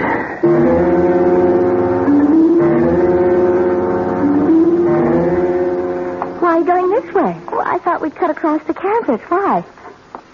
You're still upset, aren't you? Yes. Look, I'm not going to say it's silly. I've gotten anxious myself at times when there was no real reason for it. But you know the whole thing was just your imagination. You've been doing a lot of reading about things that are strange, and you think you saw something in the mirror. Probably one of those heads that are on it. I guess you're right. I'm sure I am. But if it's going to affect you this way, maybe you should give up the course altogether. No, that seems silly. Besides, you always claim one of my troubles was I was too literal, or I didn't have any imagination. Well, it's beginning to look as if I was wrong. Well, why don't we talk to Bill about it? It turns out he knows a lot about this sort of thing. How come? Well, he got interested in it through his work in English Lit. The tarot, when he was writing a paper on the wasteland, and black magic when he was doing an analysis of the Gothic novels. You two are really an item, aren't you? I don't know what you mean. Oh, of course you do. You never see anyone else, neither does he. Well, I like him, and he likes me. You just like him? Okay. I more than like him. If he asked me to marry him, I'd do it in a minute. He will. How do you know? I just think he will. Well, it's not all that simple. He's just an instructor now, and it'll be a while before he gets his... What is it? Don't you hear that? Oh, it's just the wind. No, it isn't. It's something else. I don't hear anything. Well, I do. A kind of humming, singing sound of... Look, over there, near Brewster Hall. It's only a shadow. It's coming this way. Now, hurry up. It's Debbie. You're getting yourself all worked up about nothing. It's coming this fast. It's got eyes. It's that thing I saw in the mirror. Come on. Run. Debbie, wait. If you're going to run, don't go that way. I'll come this way. Over toward me.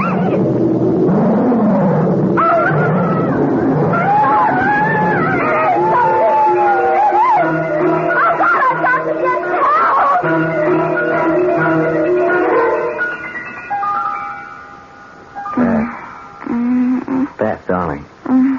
Open your eyes. Beth. Good girl. I was starting to think I should call a doctor or take you over to the infirmary. What? Oh, Bill. Yes. How are you? I don't know. What happened? I'm not sure. I found you lying on the sidewalk at the edge of the campus. I brought you up here to your room. Oh, my head hurts. I'm not surprised. You got a nasty bump. You must have fallen and banged it. Now get a wet towel. I'll put on a compress. No, wait. Debbie! What happened to Debbie? Debbie? Yes, she was with me. We were going across the campus when suddenly we saw it. The thing from the mirror, and we started to run. And... Wait a minute. What thing? I told you, the thing from the mirror. It came after us, after her, and I heard her scream. Oh, Bill, you've got to go look for her. Yeah, sure. Look, let me get that. No, I'm all right. You've got to go find her. All right, now quiet down, Beth. Now, when I found you, you were all alone. Because I ran one way toward the house here, and she ran the other, and it was after... You don't believe me. Well, it's a little hard when I don't know what you're talking about. I mean, what was this thing that came after you, and what was the mirror? The mirror that Professor Lansing gave her. She was going to do a report for him on divination, like the one I'm doing on the tarot. And... All right, now, will you hold it a minute? When I left you to go to my seminar, you were still here. Uh-huh. You said you were going to stay here and do some reading. Right, and then Debbie called and asked me to come to her place, and she said she had something to show me. The mirror? Yes, an old bronze one, or speculum, she called it. She was supposed to look into it, describe what she saw. Yeah, speculomancy. That's right, but she felt funny about it, nervous. So she wanted me there while she did it. Yeah, and did she do it? Yes, we put out the light and lit a candle, and she saw... Well, no, she thought she saw something in it, a dark shape with flaming eyes, and that made her more jumpy than ever, so I told her to come back here and stay overnight with me. Mm-hmm. So you started to walk across the campus together. That's right, and there was no one around, and then we heard something, a strange sound. The wind. Oh, that's what I thought, too, at first. But it wasn't. It was a kind of a musical note, and then we saw it, this dark shape. Did she see it, or did you? We both did. She saw it first, and... Bill, you think I just imagined it? Oh, don't you? I don't know. Well, let's go back over it again. She was tense, nervous, thought she saw something in the mirror, and that made her more nervous. So she decided to come over here with you. Then she saw something, a shadow of some sort, which she identified with the thing she thought she'd seen in the mirror. But I saw it too, Bill. After she described it to you. But I'm sure I did see it. It was huge, dark, and... All right, if I did imagine it, where's Debbie? She's probably back in the room, embarrassed to death at the fuss she made. I suppose that's possible. When I think about it, it does sound a little silly. I mean, two grown women getting hysterical. But, Bill, would you call her and make sure? Her number's in the book next to the phone. Sure. Let's see. Here we are. I think maybe she ought to come over here anyway so that we can talk about this, because if the two of you are going to get all worked up about that ridiculous course of land... It's not ridiculous. It's very interesting just because we got a little silly about it. Well? Oh, there's no answer. Bill, I don't like this. I think we should go and look for her. Go look where? If she's not in a room and she didn't come up here, she could be anywhere. I mean, with another friend. I don't care. I still want to look for her. I'll show you where it happened, where we started running and... Well, what good will that do, unless she fell and hurt herself also? Look, I'll tell you what. I'll call the campus police and see if they came across her or heard or saw anything. All right. Hello, security. This is William Taylor of the English department. This is a rather odd call, but I wonder if any of your men ran into an undergraduate by the name of Debbie Ross within the last hour or so. Yeah, well, another student, Beth Howard, was with her. They were walking across campus and they were frightened by something. No, it wasn't a man. It was, what? Oh, no. Where was this? I see. All right. I'll come right over. Bill, what is it? One of the guards found her about 10 minutes ago. What do you mean, found her? Found her body in the bushes near Brewster Hall. She's dead.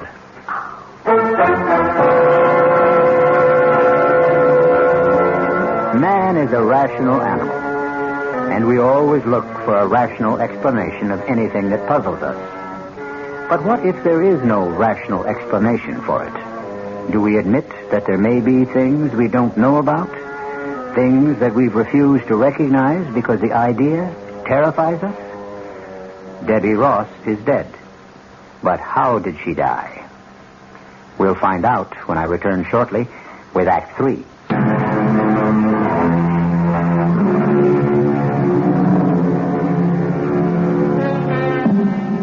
It's several days later. Many things have happened in that time.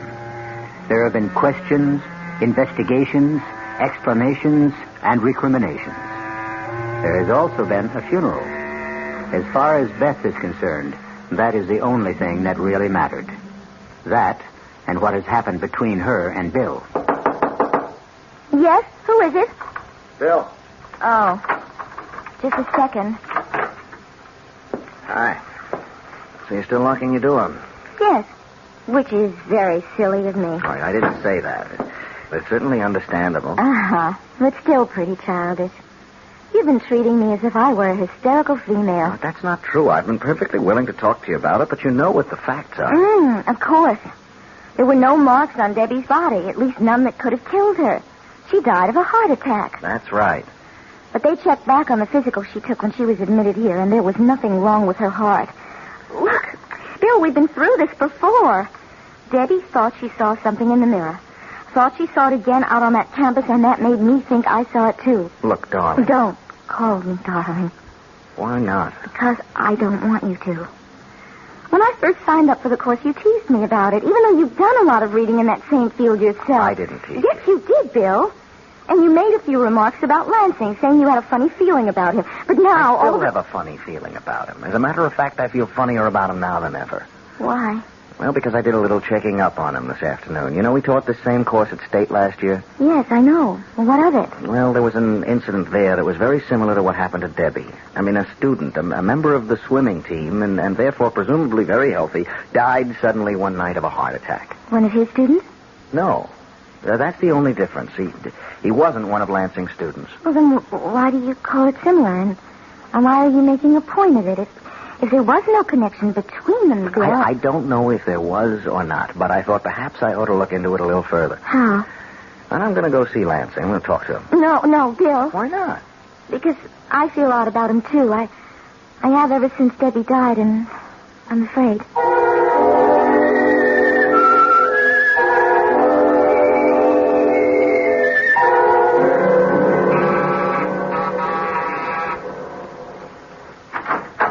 Yes? Good afternoon. Is Professor Lansing at home? Yes, he is. Do you think I could see her? My name's Taylor, Bill Taylor, and I'm an instructor in the English department. I stopped by his office, but he wasn't there. No, he's been very upset about the death of his student, so he's been working at home. I see. It was an unfortunate thing. Yes, it was. You're not Mrs. Lansing, are you? Yes, I am. Why? Oh, well, it's just that I thought, I heard... That I wasn't well? Yes, that's right. I wasn't, but I'm fine now. If you want to come with me, I'm sure Arnold will be glad to talk to you. Thank you. Yes? Arnold, this is Mr. Taylor of the English department here. Come in, Mr. Taylor, come in. Sit down, won't you? Thank you. First of all, I'd like to tell you how pleased I am that you agreed to stay and continue with your course. Well, I was reluctant to, but the faculty committee felt that I should. What happened was very unfortunate, but I don't see how you could have been considered responsible for it in any way. Well, I felt I was. It seems Miss Ross was a very imaginative person, very open to suggestion, which I should have realized. I don't think anyone would have realized it. I wondered if you could help me in a project of my own. If I can, I'd be very happy to. What's the project? My doctoral thesis, which is a study of the dark tradition that runs through English literature and led to the Gothic novel. Oh, yes. Very interesting. Well, just how can I help you? Well, I've done a certain amount of reading in the field, but I've wondered if you could give me a copy of the bibliography you used for your course. Well, I'll be glad to. Unfortunately, I don't have any copies here, but I'll send you whatever I have as soon as I get to my office. What's your address? 21 Maple Street. All right. I'll get it off to you tomorrow. I'm very grateful to you. Not at all. You gave the same course at State last year, didn't you? Yes, matter of fact, I did. Did you know Tom Wallace when you were at State? Wallace? No, I'm afraid not. Was he a member of the faculty? No, he was an undergraduate on the swimming team. He died very suddenly near the end of the term. Oh, yes, I do seem to remember that. Was he a friend of yours? No, a friend of a friend. Well, I think I'll be running along, and I do thank you, Professor Lansing. Oh, not at all. Goodbye, Mr. Taylor.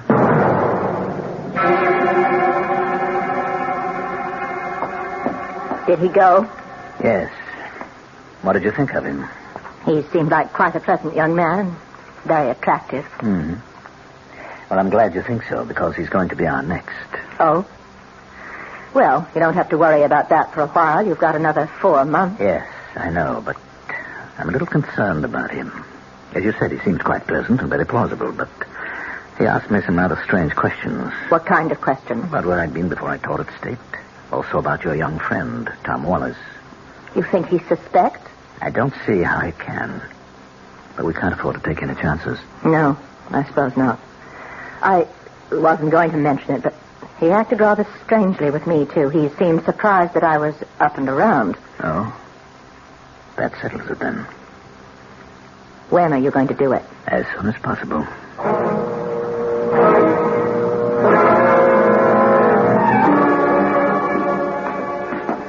Beth?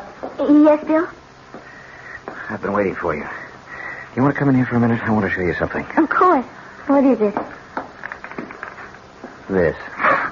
Oh, it's the mirror. The mirror Lansing gave Debbie. Uh-huh. That's what I thought. Where did you get it? I found it in my desk drawer about a half an hour ago. Well, how did it get there? Well, obviously somebody put it there. I was out all morning, and I never locked my door. Professor Lansing? Who else? It's his. And the police must have given it back to him after Debbie died. Well, why would he put it in your desk? That's a very interesting question. I think I can answer it, but if I do, you're going to think I've flipped out. No, I won't. Well, you should, because it's completely impossible.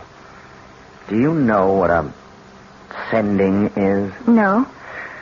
When someone who's involved in black magic knows enough and is powerful enough to raise an evil spirit, he can send that spirit to destroy someone. Oh, no. You mean that thing that Debbie saw in the mirror that I saw out on the campus? Yes. And it's here now? In the mirror? No. But the spirit has to be guided to the victim. And in this case, it's being done with the mirror. It will go where the mirror is. I still don't understand, Bill. I can understand why he might want to get rid of you, but what did he have against Debbie? He didn't have anything against her, but there was something of hers he wanted. Her life. Her life? You remember what I told you about Mrs. Lansing yesterday? Uh-huh. That while the story was that she was quite old and ill, she turned out to be young and well and attractive? Yes. Well, according to the grimoires, the books of black magic, when you raise a spirit, you can also make a bargain with it. Give it the life of someone else in exchange for some more time for yourself or someone close to you. Bill. I told you it was impossible. Well, I would have said so, too, a week or so ago, but now I don't think so. I think it's true. Well, what are you going to do about it? Well, I've got to get rid of the mirror. Destroy it. No, I'm not sure I can do that. I'm going to act as if it were all true, all possible, and fight fire with fire. I'm going to get the mirror back to Lansing. Give it back to him? No, put it in his house without his knowing it. Well, how can you do that? I think I can.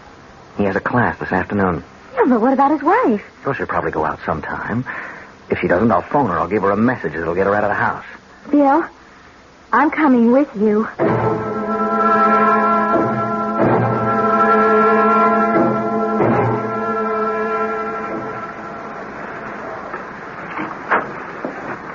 All right, then. Come on in. How did you get in? The back door was open. You're sure no one's home? Well, you saw his wife leave a minute ago. Yes. What do you want me to do? Wait here with the door open a crack so you can see out. All right. Well, where are you going? Into his study. You won't be long? I'm frightened. No. I'll be back as quick as I can. All right. Go ahead. Bill! What is it? Nothing. A clock startled me. Will you be much longer? No. Come in here a minute. You think it's safe? Yes. What is it? I hid the mirror behind the books on one of the shelves, but while I was here, I thought I'd look in his desk, and I found this box. What's in it? This rod. It's used for raising spirits. And that other thing that's all wrapped up? Yeah, I was just going to look at it. I think it... Yes. It's an arthame. What's that? Well, it's a magic knife that's used to control a spirit once it's been evoked. This is the seal of Solomon here on the hilt. And it is all true, at least... Yeah, it looks that way. Bill, you got rid of the mirror, so let's go. Just a second. I want to think. I don't want him to be able to do anything like this again, but I can't take the whole box. I mean, if I do, he'll know someone was here. On the other hand, yes, I can take the arthame. Well, won't that do the same thing, Bill? Let him know we were here? No, not right away. See, when I was here yesterday, I saw... Oh, there it is. A dagger. See, I'll wrap that up, and I'll put it in the box instead of the arthame. Well, what'll happen if he tries to use it? I don't know.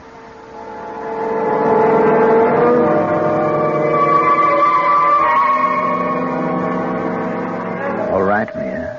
Is it time? We said midnight. You are sure he's there? In his room, now? He has an early class tomorrow, so I would assume so. Now hold the box while I light the incense. Arnold, I don't like this. Why not? We've never done anything like it before. Twice. Not just in the same place, but within a few weeks. We had no choice, Mia. He's suspicious. And if he goes on prying, asking questions... Yes. All right. Give me the rod. Here.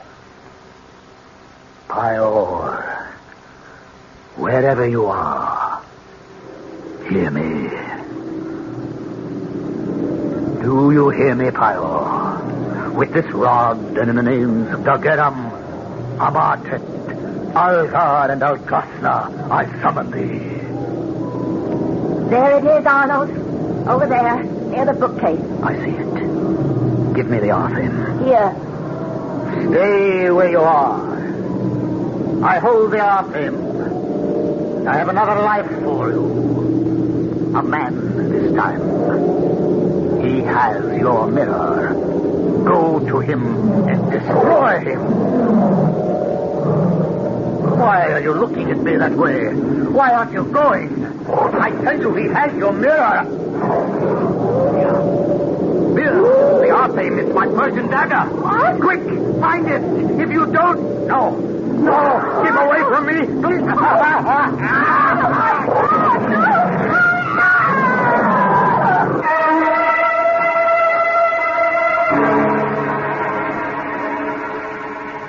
time is it now? 12:15. Do you think he's tried to do anything? I don't know. And I don't know how we'll be able to find out unless... Oh, what's that?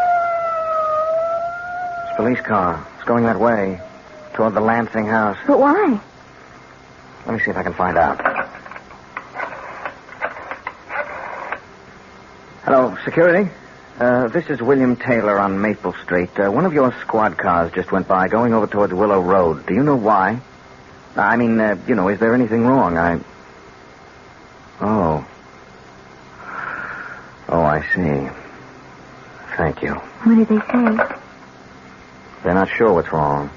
Someone on Willow Road called and said they heard terrible screams coming from number 45. As if someone were being murdered. Oh, but that's... Yes. Their house. Oh, Bill, what are you going to do? Are you going to say anything? Well, what would be the point? Do you think anyone would believe it?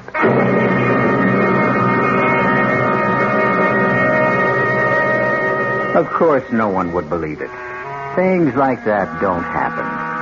At least not today. Oh, people may have thought they were possible once. There are many medieval tales of men who tried to use the powers of evil for their own ends and were finally destroyed by them. I'll be back shortly. Hey, Ma, what's for dinner? Hey, Ma, what you got? Hey, Ma, will it be much longer? My hunger getting stronger and I can't wait. She loves the family. She wants the best. She does all that she can do. She lets shop right to the rest. Hey, Ma, what's for dinner? Hey, Ma, what you got? For a budget seafood dinner, ShopRite's frozen food department is featuring ShopRite or 4 Fisherman brand sole or flounder fillets. Just $1.09 for a pound package. Taste to see frozen fish dinners, 2 for 99 cents. Check ShopRite's meat cases, too, for many more budget dinner ideas. She does all that she can do. She lets shop right to the rest. Hey, Ma, what's for dinner? ShopRite has the answer.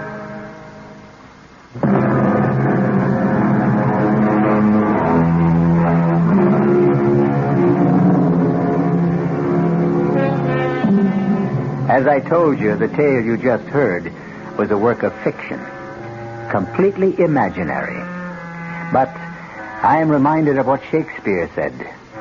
Why do I yield to that suggestion whose horrid image doth unfix my hair and make my seated heart knock at my ribs against the use of nature?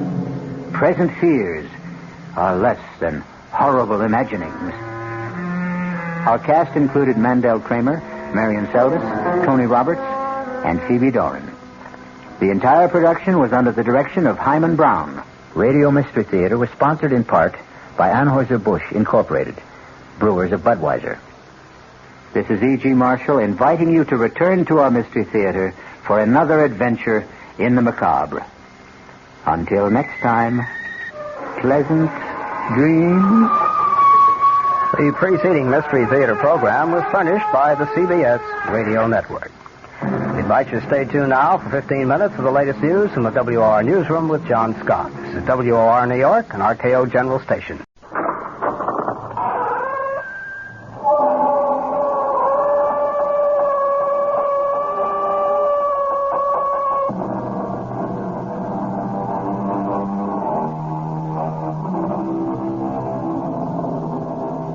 Come in. Welcome. I'm E.G. Marshall. Welcome to the world of terrifying imagination. The fear you can hear. Just mention the word swamp, and cold settles in the bones. The dampness runs through the veins like slime. And the thoughts of the brooding, cloying miasma lingers in the nostrils, fetid, decaying, conjuring in the mind visions of things that slide and slip and slither in the night. Who's that? Where are you? What is it? Where are you? Stay away! Stay away! I'm I'm not in the devil's cauldron. Whoever you are, don't struggle. Try not to move. You'll sink faster. Hurry, the smoke man has me. He'll get you too. It's too late for me. Save yourself.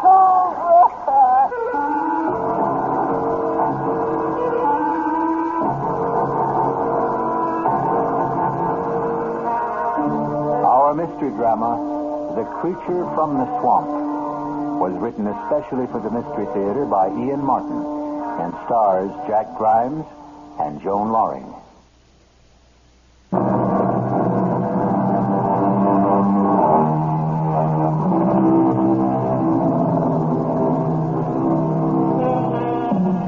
A young game and fish warden named Larry Drake, who for reasons of his own lived an isolated hermit's life in the heart of the great swamp, was returning after dark in a wild thunderstorm to his lonely cabin.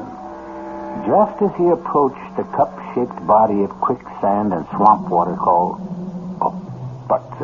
since this is his story, and he left a painfully careful and detailed record, why not let him tell it for himself? I'm typing this before I do what I have to do. Because I know the sheriff must be on his way for me by now. This is the end of what began seems a lifetime ago. But I reckon it's only a few days. The weather was foul. And as I started to skirt the edge of the Devil's Cauldron, I heard the sound of a woman crying. I broke through the undergrowth, and in a flash of lightning, I saw her for the first time trapped waist deep in slime and sinking fast. Try to stay still. The more you flounder, the more you sink. Leave me. Save yourself. I'm not in any danger. Now, neither are you if you do as I say. Yeah, grab the end of this tree branch. You feel your soul, too. Let's not fuss over me. Concentrate on you. Grab the branch. That's it. Now, pull it towards you till you get the main stem. All right, now listen. I'm not worth your saving. We'll talk about that later. Now, go on. Grab it. You pull me down. Who? Mom, man. That's just old country talk. Have you got the branch? Okay. Now, don't you move, you hear me? I'm going to pull you in to me. Don't try to help. You can't do anything without sinking deeper. Just trust me. Trust me. Trust me.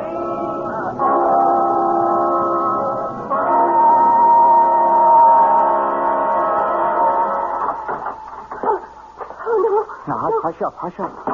You're all right. Who are you?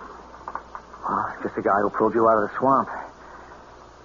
My name's Larry Drake. Here, I brought you some soup. It's so dark in here. It's the middle of the night.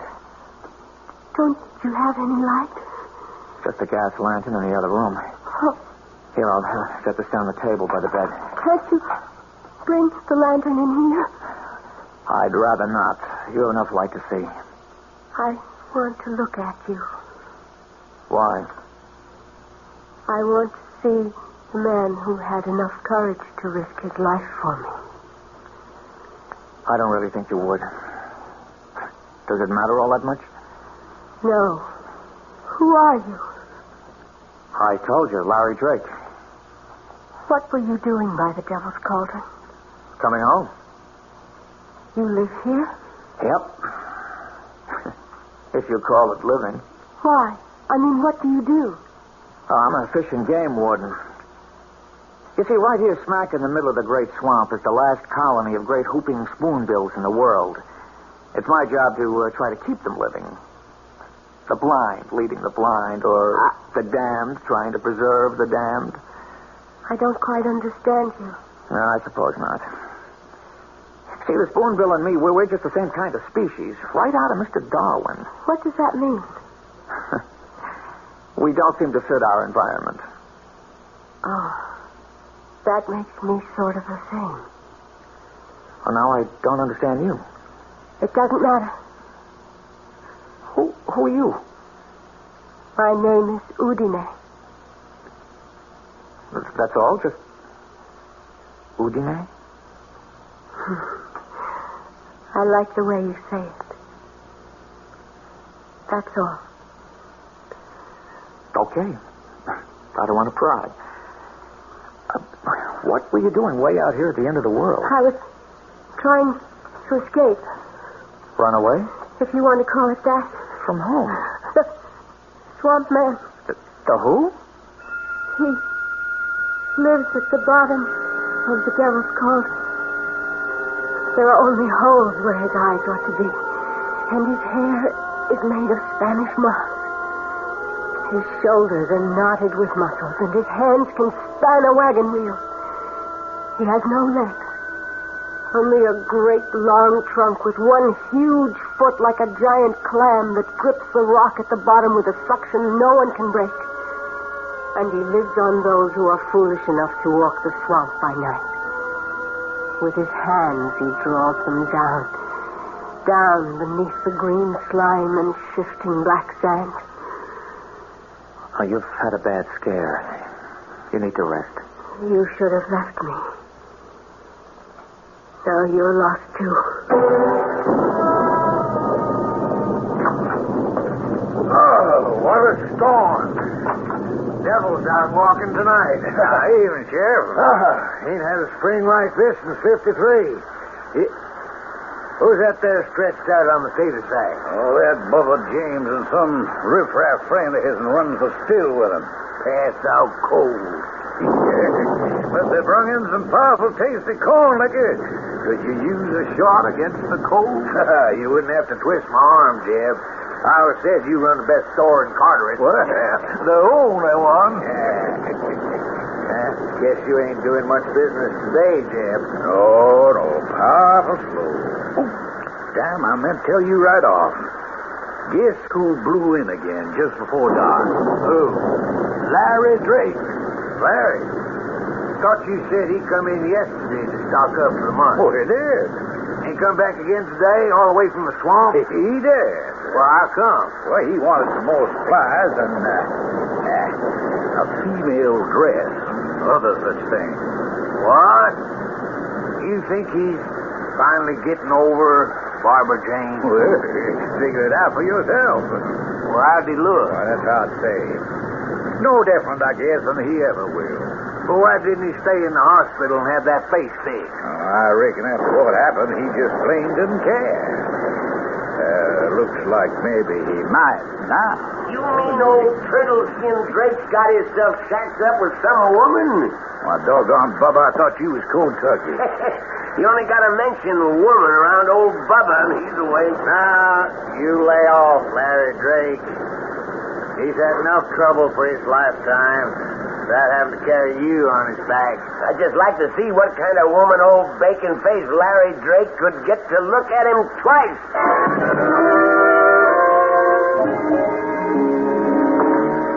You reckon you can sleep now, Udine?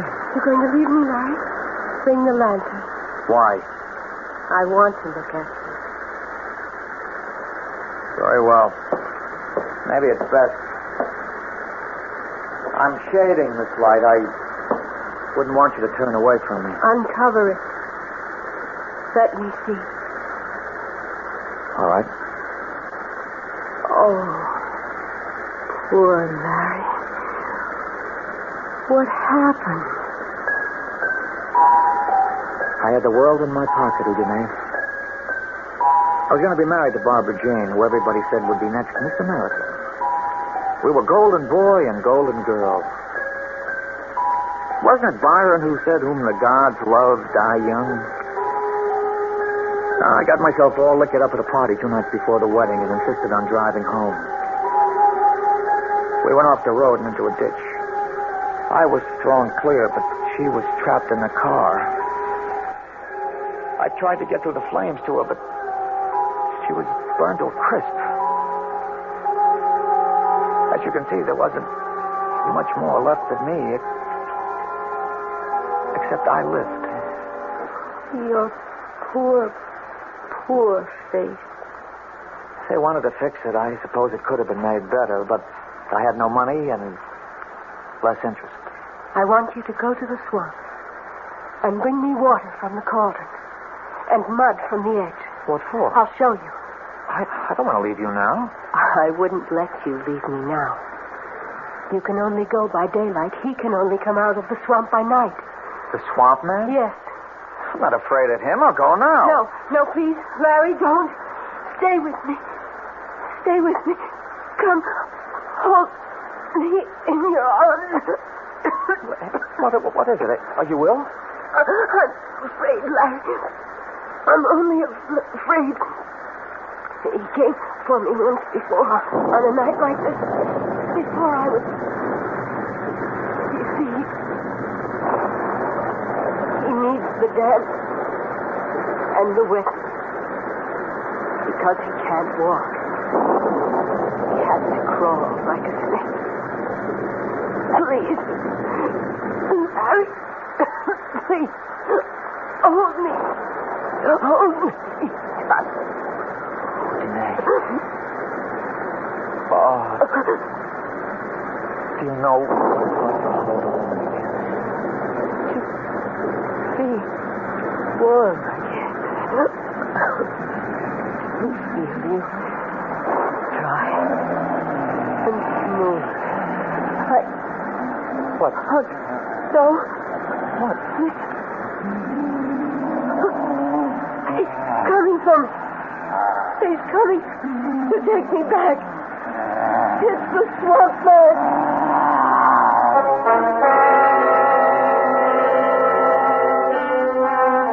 What creatures of the night the mind can form. What faceless horrors that creep and crawl and drag themselves out of the imagination into the world we think safe. Is the sound Larry and Udine strain to hear some unimaginable creature born from the murky deeps of the rotting swamps? Or does he exist only in the forest of the mind? I'll return shortly with Act 2.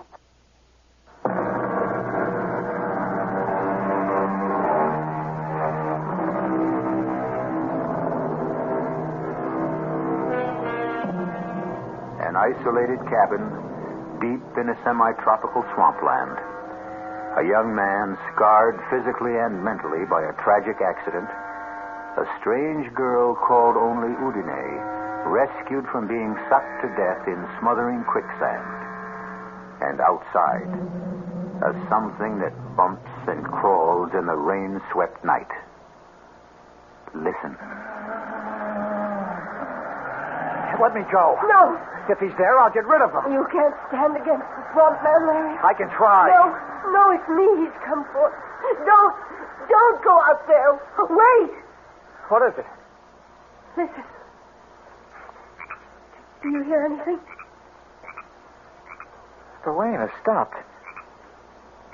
He isn't moving anymore.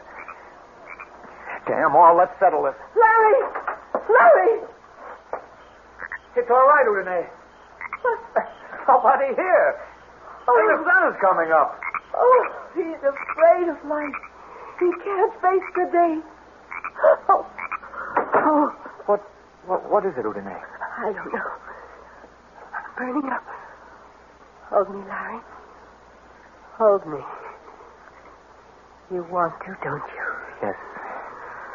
I don't know why, but yes. Oh, yes. Oh. Is it because I look like her? Who? Barbara Jane. Maybe. No. Yes. I don't know. I need you so. I need you so. As I need you. As I need you.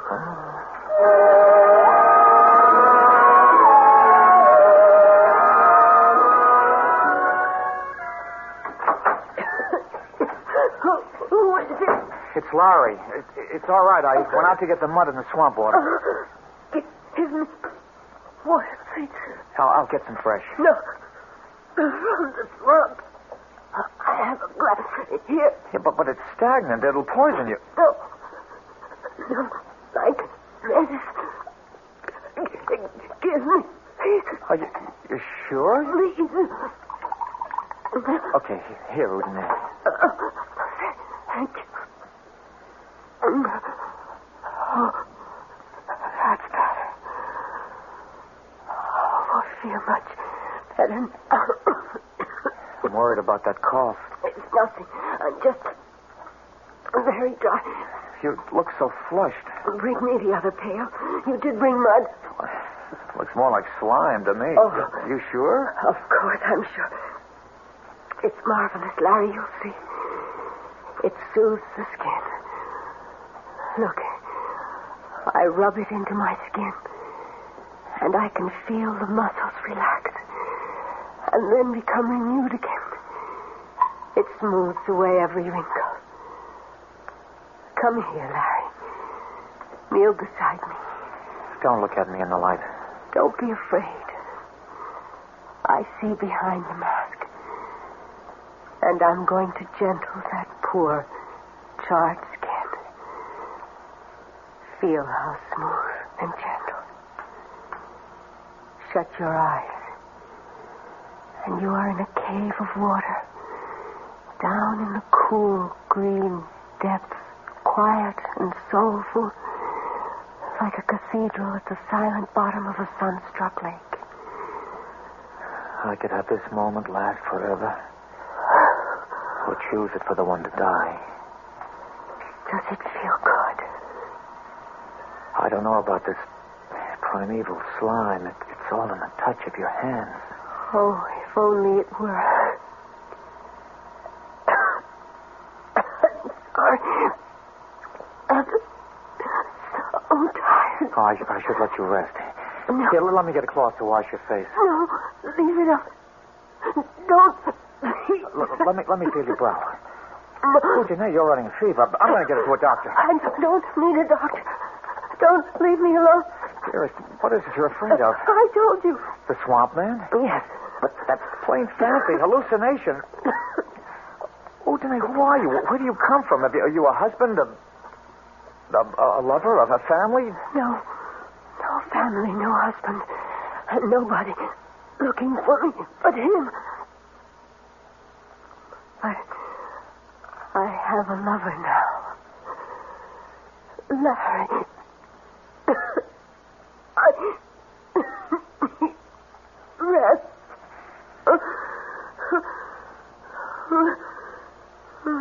Udine? Udine? She must be running 100 to 3 or 4. I've got to get a doctor. A doctor!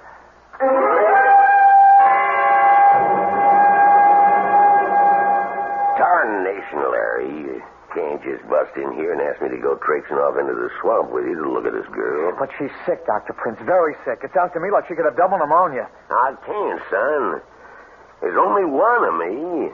Bring her in here. I'll be glad to examine her. I'd have to carry her out of the swamp. You know there's no road into my cabin. Yes, I know it. It's why I can't spare the time. You think this antibiotic will bring her temperature down? Well, I can only hope. I don't dare prescribe anything else sight unseen. Of course, if I knew for a fact that it was the swamp fever, You need a blood test for that. Yeah? All right, Doc. I'll bring you back a blood sample myself. That's right. You were fixing to be a veterinarian, I forgot. Yeah, a lot of things I was fixing to be once, Doc.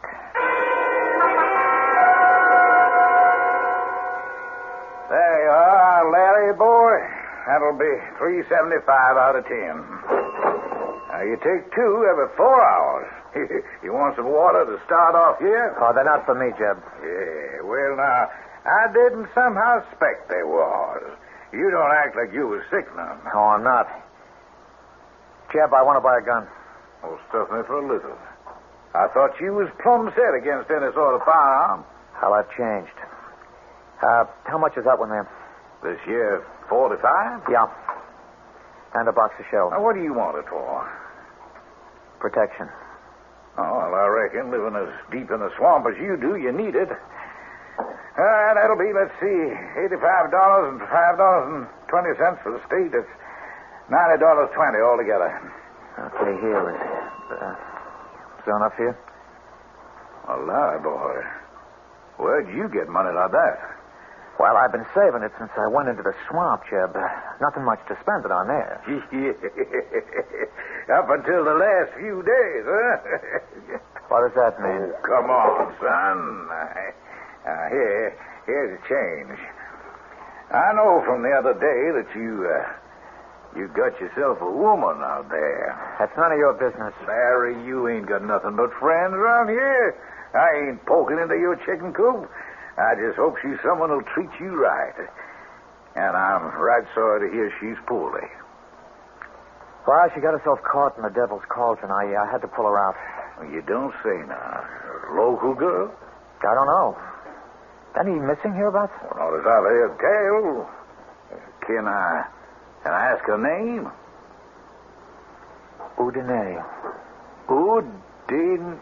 Well, that's a kind of foreign, like, huh? What's she look like, Larry? She looks like the spitting image of Barbara Jane. And you found her in the devil's cauldron? Half buried in the quicksand. Larry, boy, you sure she's what she seems to be? Come on, Jeb. Get in a little rain. Hi there, Jeb. Got some smokes for me and my buddy? Well, here's an unexpected pleasure. Mr. Larry Drake, the happy hermit. I'll be leaving, Jeb. Good night. Didn't you hear me talking to you, old buddy? Hello, Bubba. Ain't you going to say hello to old Jess here? You remember Jess Guilford? Hi, Jess. Oh, there, Larry. Excuse me, I was... What's your hurry? Don't you want to visit for a while? There isn't much left to be said between you and me. That's damn right. Not since you killed my sister. It was an accident. Barbara Jane got killed. You escaped. Come on, Barbara. Stay out of this, Jess. What you wearing, Larry? Little black paint to hide that pretty face the fire chewed up? Let me pass, Bubba. Maybe you're smart to cover up now you got a new woman with you. You might turn her stomach. Get out of my way. Blindside him, Jess. Free. All three of you. Now, don't any of you move a whisker. Now, you shut up, Bubba, and you just stay out of what's none of your affair. And Larry, you don't use your hands for nothing more than letting yourself out that door. Go on now. Well, the going's good. I'm going, Jeb. But why did you tell trash like Bubba about me? I didn't mean to, Larry. He overheard by accident. Okay. Now, Bubba, you stay away from me. I've taken all from you. I'm going to.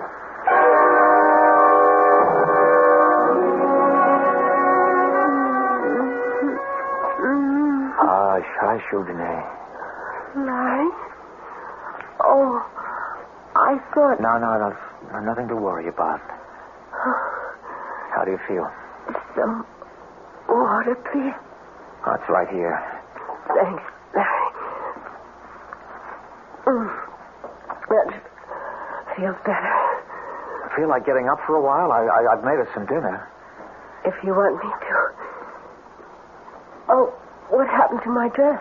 I threw it away. It was all stained and torn. Oh, well, then what I brought you a new one from the store. I hope it fits, and you like it.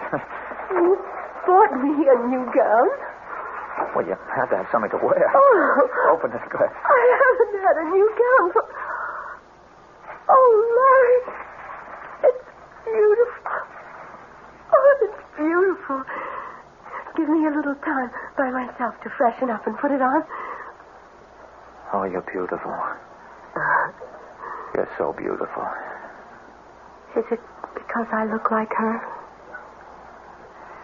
Yes. And no. Barbara Jane is dead. You're alive. What is it? Nothing. Larry, tired again. So tired. Oh, I've kept you sitting here too long in front of the fire. No. Oh, you sure cast a spell over me. I didn't realize it had gone out. I'll get some fresh wood. No, darling, I don't need a fire. I just need... Is it still raining? Yeah, cats and dogs. Oh. So heavy you can't see. It's pitch dark out. Well, it's been a black day. Night came early. Then, so will he. This time he won't wait too late. Hey, listen to me, darling. You're here with me. You're safe. There's no such thing as a swamp man. He's coming. I feel it.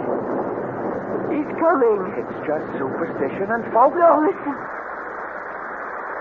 You see, there's nothing. Listen.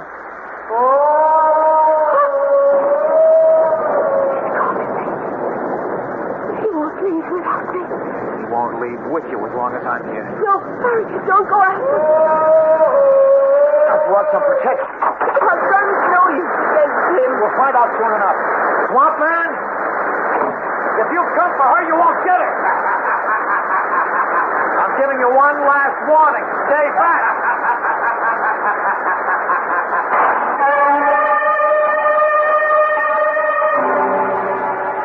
An eldritch wail, an eerie cry out of the night, and a shot in self-defense. But what good is a gun against a ghoul or a hobgoblin? Creatures of the mind and dark night fantasies are not laid to rest by a bullet. I'll return shortly with Act 3.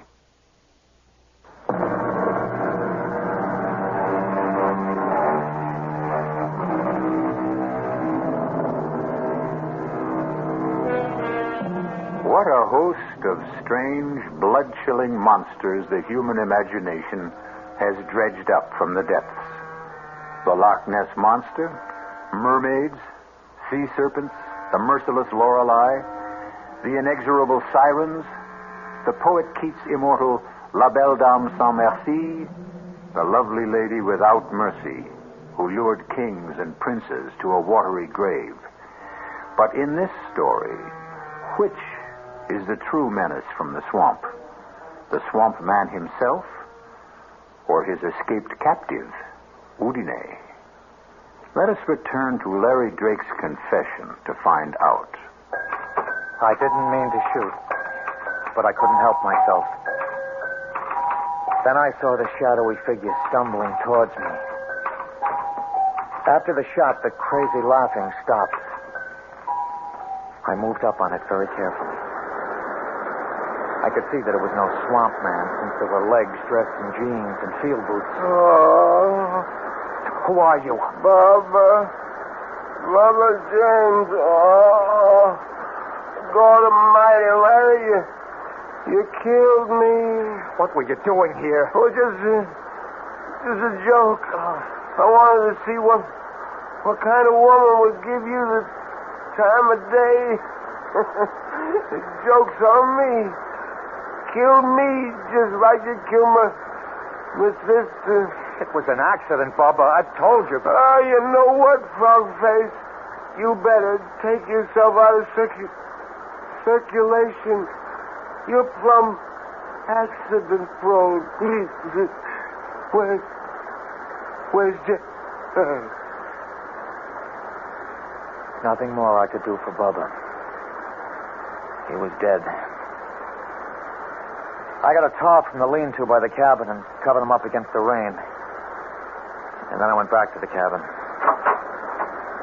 Udine? What happened out there? Nothing. Forget about that. All that matters right now is to get you to a doctor. No. I'm too weak, Larry. I couldn't make it in this weather. Then I'm going for the doctor. No. Don't leave me alone. Okay, Udine. With the river cresting and all the rain, I probably couldn't get across anyway. Oh. But tomorrow morning, come hell or high water. Let tomorrow wait for its time. Tonight we're still together. Let time wait on us. I never closed my eyes. But all the time we were together, Udine slept a troubled sleep. Her skin hot and dry, her breathing shallow. I took her pulse and her temperature, and what they showed me sent me off at dawn for town.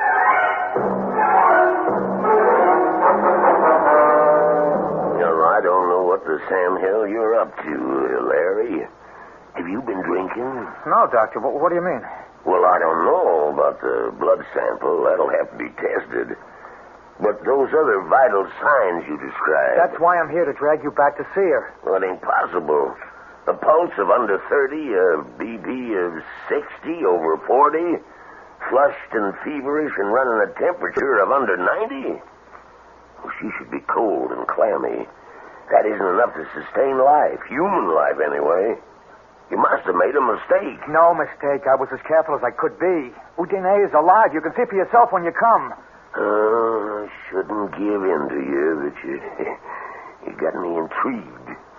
Can we get across the river? If we leave right now. Okay. Hello? When? Well, can he be moved, Sheriff? Yeah. Now, look here. You have him lift him in a blanket and handle him like he was partridge eggs. Yeah. Right to the office. I'll be waiting. Well, Larry, I can't go with you now. Now, wait a minute. You said you were... That was the sheriff down at the levee. Toady William got trapped under a sandbag slide. He's in bad shape. They're bringing him here for me to operate on. How long is that going to take? It could be well on to most of the afternoon. I'll come out to your place as soon as I'm finished. You don't understand. I understand, son, but I got to take first things first. But you'll surely come. Yeah, I promise. How are you going to find your way into the swamp? I'll pick up Jeb Scanlon to guide me. He knows this country like the back of his hand.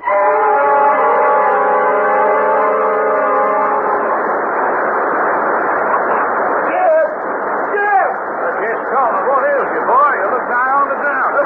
Now, where's your sidekick, Bubba? Bubba, he's dead, Jeb. He's dead. Larry Drake blew a hole in him with a big old 45. Lord almighty. The sheriff know about this? No, I just got to town. I thought I might find him here. Oh, he's down the river. Crest goes by this afternoon around 4. Here's your drink. Oh, thank you. When did all this happen? Last night. Bubba and me. Well, you know, Bubba, he figured he was going to bother Larry some about the woman he was supposed to be shacked up with.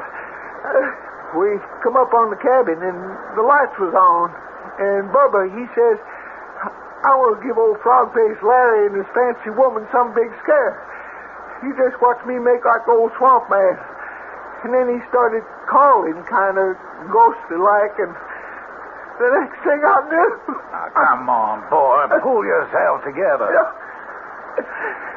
Larry come out on the porch, and he called out. Then he just let rip with that big old cannon.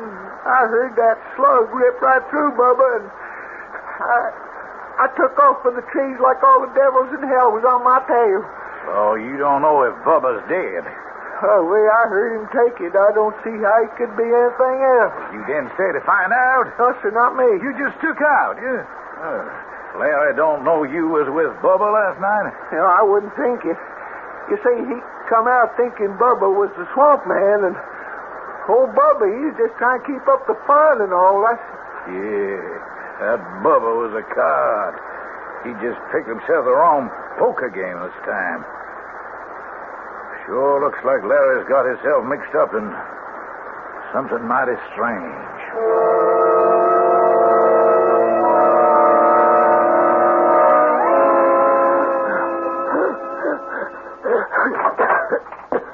Udine? I'm in bed, Larry. I'm sorry I was gone so long. Can I get you something? Water from the swamp. No more poison. The doctor's coming to see you. The doctor can't help me. Just give him the chance. I haven't time. Listen to me, Larry. He's won. I know that now. Who? The swamp man. I can't live in the air anymore. That's ridiculous. That's sheer nonsense. Look at me, Larry. I'm dying. I'm out of my element. Your element? It isn't air anymore. It's water. I have to go back or die. If only you could come with me. But he'd never let you. I'd fight him for you. Oh, I suppose you'd try. You love me that much. Larry? Yes? The wine we had at dinner last night. Yes? Could you bring a glass and share it with me? Okay, I'll get it. But this is no goodbye toast. I'd never let you go. I know. Okay, this is to drink to your staying here till Dr. Prince gets here and has a chance to prescribe for you and make you well. So that you and me can live forever afterwards. Drink deep, Larry. My love. To you.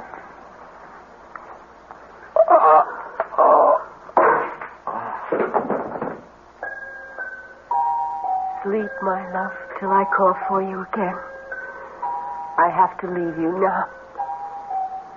The water is green and cool, and it washes the skin like ointment. And the moss dampness makes you whole again. You will be so fair. Your skin renewed. Your youth returned. So much for so little. What is a soul worth, after all?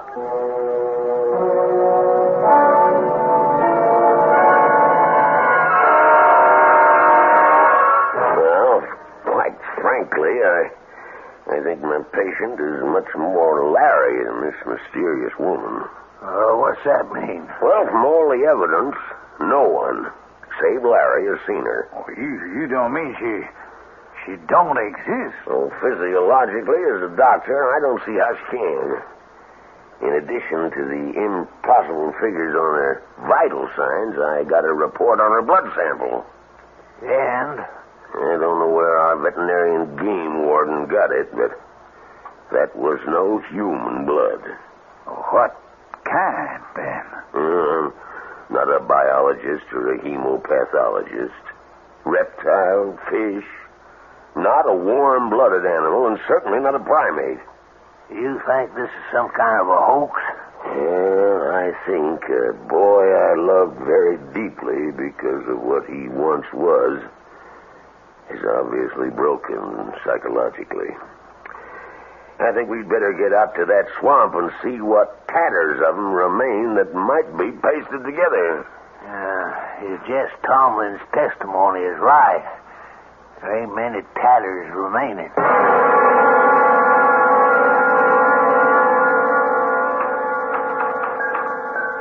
So this is the end of it. I don't know what Undide put in that wine, but I just woke up and she's gone. I intend to follow her now once I finish this. I don't know what I shall find in the Devil's Cauldron. A fight to the death with the Swamp Man. Reunion with Udine. Peace at last. Or eternal damnation.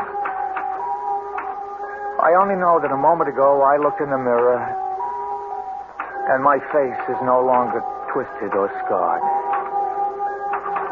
The skin is as young and unwrinkled as it was that night so long ago when Barbara Jane and I left the party 2 days before we were to be married.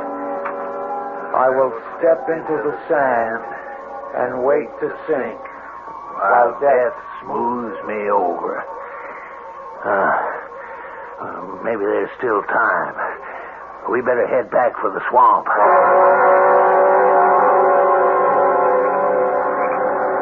Hold the light higher, Jeb. You ever see anything like that? The old Devil's Cauldron is boiling like the fires of hell was under it. Lovely, all the rain and the High surface table. Trapped swamp gas bubbling to the surface. Yeah, Larry and old One-Toe locked in combat. Oh, there ought to be some way we could get in there and try to help the boy. You stay where you are. This swamp has bought enough lives in its time. Come daylight, we'll see. My God, look. What's that? I can't see too good. Hold your lanterns high. Oh. Well, that's a body surfacing. It ain't Larry. How do you know in this half-light? Why, he ain't got no legs. That's a swamp man. Or a manatee or some other animal. Do not see. By tomorrow, the currents will have sucked it away. Well, maybe if it is the swamp man, he's the lucky one. Who's to say the woman ain't the one who sucks them dry, spews them out? You spend too much time gossiping around the stove, Jim. It could be. That's what the old ones say. The swamp is a woman that drags men down, often her body, in exchange for their souls.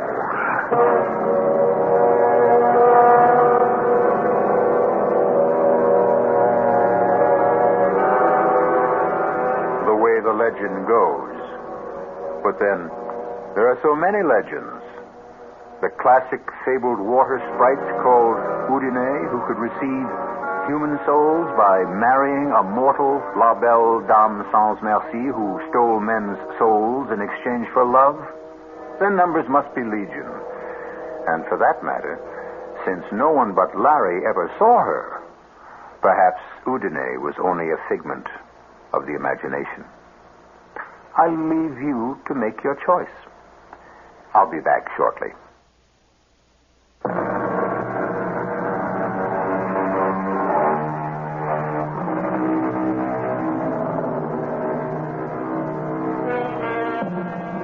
One footnote before we part. The word of this story having gotten around, the Okefenokee Swamp is avoided by hunters these days like the plague. And as a result, the wildlife, left in peace and quiet, breed happily and prolifically once again. So, like Larry and Udine, let's allow them all to rest in peace.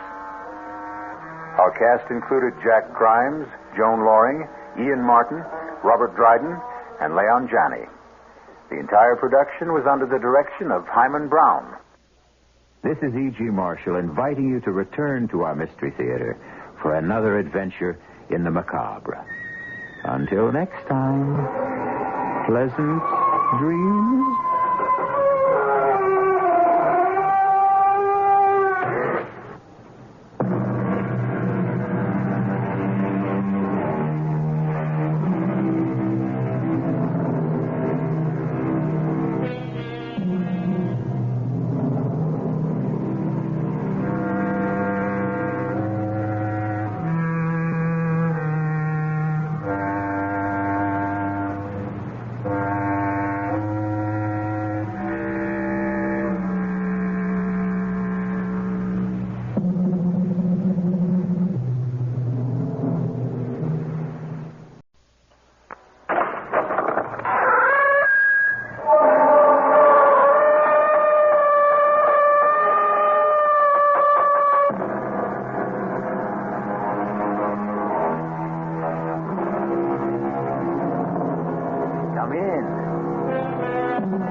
I'm E.G. Marshall. Welcome to the world of unbridled imagination. You know, man is a curious creature. Most of us settle for routine and habit. 8 hours on the job, another 7 or 8 in bed, and the other 8 on some hobby that is neither too physically demanding nor asks for too many mental gymnastics. Few of us stretch ourselves beyond a reasonable limit. We coast through life. Our mettle never really tried. But some of us, through harrowing experience, are stretched to the full capacity of our beings. It's then we find out what fiber we are made of. David! David! Help What is it? What is she? Help me. It's got me. Where's the flashlight? I have it, but I can't see where she is. Eve? Pulling me under. We gotta get her. Eve, what is it? The thing. She's pulling me under. Where is she? Eve? Where is she? Where is she? She's gone. Where? We dragged her under the arch there. Did you see anything? No, but you heard Eve. It's true. There is a thing that lives in these caves. And we're trapped. Trapped here. And it's mercy.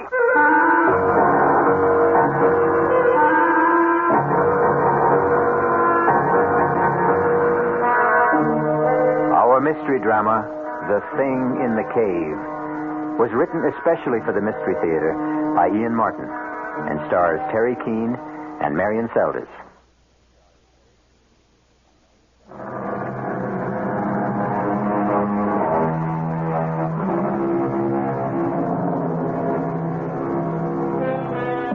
I don't suppose many of us ever plan to grow up to be speleologists, since most of us are subject to claustrophobia to at least some degree.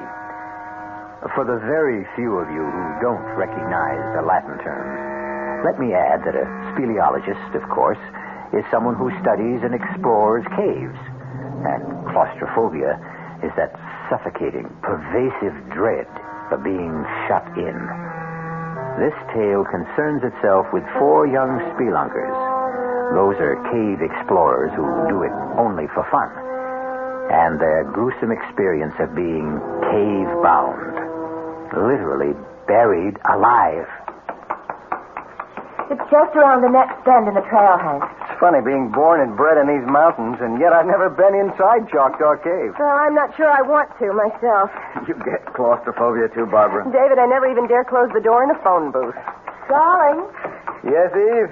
we can forget all this, you know. I don't have to have my childhood revisited. No, thanks. Right on. If I refused you this little memory trip, I'd hear about it for the rest of our marriage. If you ever decide to go through with the wedding. Oh, just you try to leave me at the altar, David Tower. Well, here we are. Are we here? Yes, sir, General Custer. Cavalry dismount. Oh, I don't see any cave. It's right behind that scrub oak there. listen, what do we do about the horses? Oh, here. I'll hitch us all to the aspen here. My old Baldy, all I got to do is let the reins trail. He won't budge more than 20 feet till I get back. Hey, you know, it's kind of clouding up over in the northwest. Maybe we ought to be getting back down the mountain. Ah, come on, give Eve her kicks. What's this? Oh, just my old faithful knapsack with some of the remains of lunch and a flashlight. Meet an old Boy Scout. Be prepared. I brought a water bottle, too. Hey, come to think of it, if Eve wants to get up to the ledge, which she says goes to the back cavern, we ought to bring along a rope. Fetch my lariat, too, while you're at it. Will do. Where are you fellows? Come on. Bobby and I have found the entrance to the cave.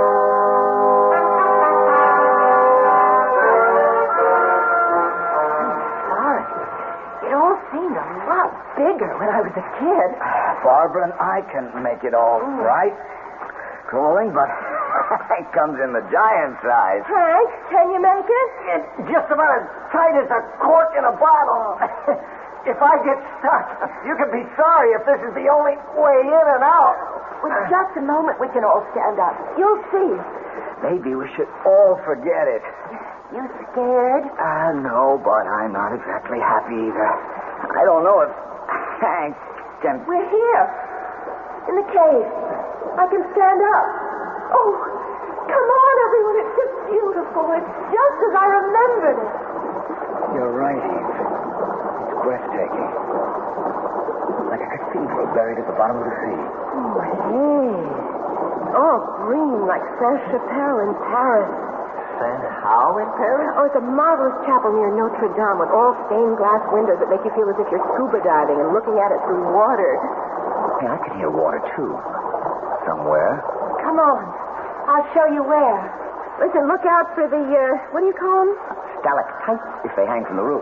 And the ones from the floor are stalagmites, right? Here it is. Here's the waterfall. How about that? Oh, that's beautiful. But where did the fool drain? Well, nobody knows. But some say it's bottomless and it goes right through the earth. Well, where does the river that makes the waterfall come from? Up there? Well, the kids I used to know climbed up to the ledge there and then went in through the cleft. They say it comes from another chamber behind this. Where it comes from before that, I guess nobody knows. What's that? Maybe it's him. Him? Why, what are you talking about? I know, I'm crazy. Oh, but it's such fun to remember how we kids used to come here together and talk about the thing. The thing? Well, what was the thing? It was just something we made up, some country legend someone had heard about this creature, this monster that lived in an underground river, whatever it is. What kind of monster? Well, you know, slimy and slippery and all the blob, with one great red-rimmed eye and long, shaky tentacles that crept and crawled along the rocks until suddenly they bounced. What was that? Sounded like thunder. I bet that storm broke outside. Come on. We better get going. Oh, just wanted to get into the cave behind us, where we are. Just once again. Oh, no, count me out. This place is giving me the heebie-jeebies. Yeah, I'm getting a little tight in the throat myself. Come on, darling. You're right, David. It must have been a little crazy. I don't know what it was, but something seemed to draw me here. Almost as if it was something calling. Come on, Eve. Run! Yes! Eve, come on! It sounds like the whole mountain's caving in. No, go back! Go back! Come on!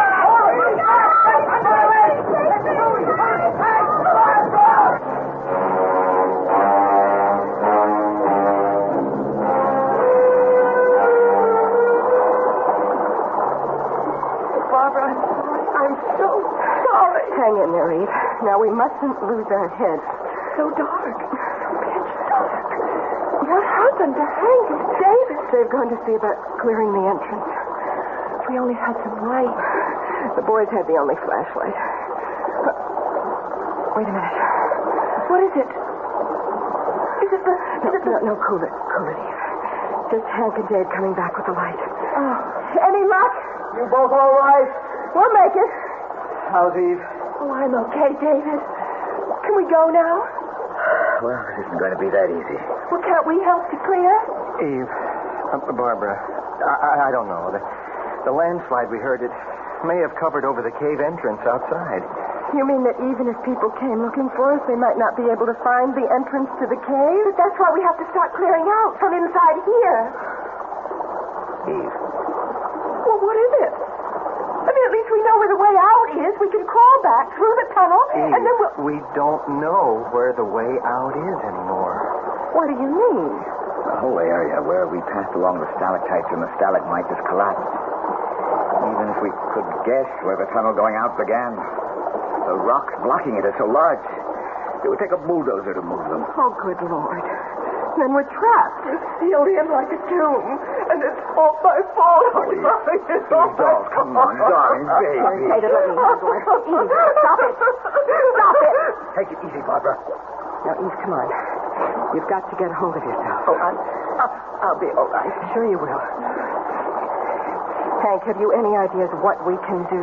Well, I guess the first thing to do is not to panic. Now, we've got water. I've got some chocolate bars and a couple of sandwiches left over from lunch in my saddlebag. We've got light, as long as the batteries last. Which reminds me. Do we have to be in the dark? There's no sense in using up the batteries when we don't need it. David. Right here, Eve. Hank, what are our chances of being found? Oh, it's hard to answer, Barbara. Of course, they'll miss us back at the ranch by tonight. Oh, we didn't say where we were going. But when they find the horses hitched right outside... It's always supposing they weren't buried in the landslide. Is there any other way out of the cave you know of, Eve? No, not really.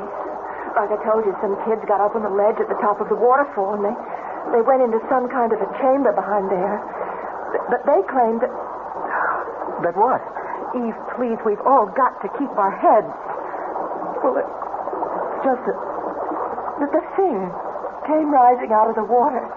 hissing and snarling, so they just took up and ran. Well, I don't guess 4 of us grown-ups, as long as we stick together, are going to dream up any boogeyman out of the shadows.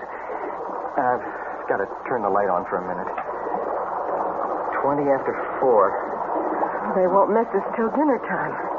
By the time they started any kind of search, it'll be dark. Yeah, and with the thunderstorm and the Pacoda River running high as it does at the ford, they may figured we holed up at Halfway House. That's this side of the river? Yes, and there's no phone, right, Hank? That's right. Look, it's only about 20 feet up to that ledge. It'd be easy to climb. Dave and me could go in through that cleft and have a look around. Maybe there's a way out that way. You girls wait here. Oh, no way. I'm not sitting around in the dark. We'll all go, Hank. Well, okay. You climb first then. David, right behind you. Then Barb, and I'll come up last. Let's go.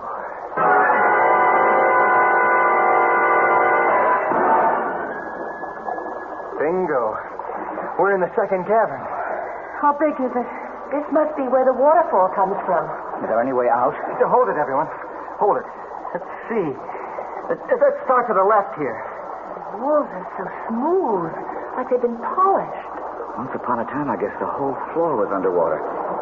Shine the light higher, Hank, so we can... Let's see. There we... Any clefts or passageways at ground level first. But it's so small. You're over halfway around and nothing. Maybe where the water comes in? We'll be there in a minute. Nope. Try along the right-hand wall. The water runs along against it. And back through a hole in the floor, down to where we came from.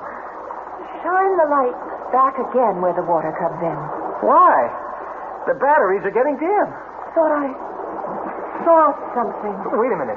You may be right. The water doesn't come quite to the top of the archway. It isn't that. It's something else. It's calling me. The thing. Wait a minute. Wait. Oh, Hank, are you all right? Damn, I turned my ankle. Dave, with the flashlight. I know. I'm looking for it. Look. David! David, help me! What is it? Where are you? Something quick. Where's the damn light? I have it, Mike. Pulling me under. What is it? What is it? Thing. Pulling me under the... Where's Eve? Thing. Oh, he dragged her under the arch there. Oh, God, no. Eve. I can't swim. I can't. Look out. Hold the light steady. Toward the arch. I'm going after her. Did you see anything? No. The water's only a couple of inches under the roof. Hank's gone. The thing. It's the thing again. And he's coming back for all of us. From ghoulies and ghosties and long-leggedy beasties and things that go bump in the night, good Lord deliver us. The quote is from an old friend, Anon, or to give him his full name, Anonymous. But will he deliver our 4 young spelunkers, or any of them, from this thing that haunts the cave? I'll return in a moment with Act 2.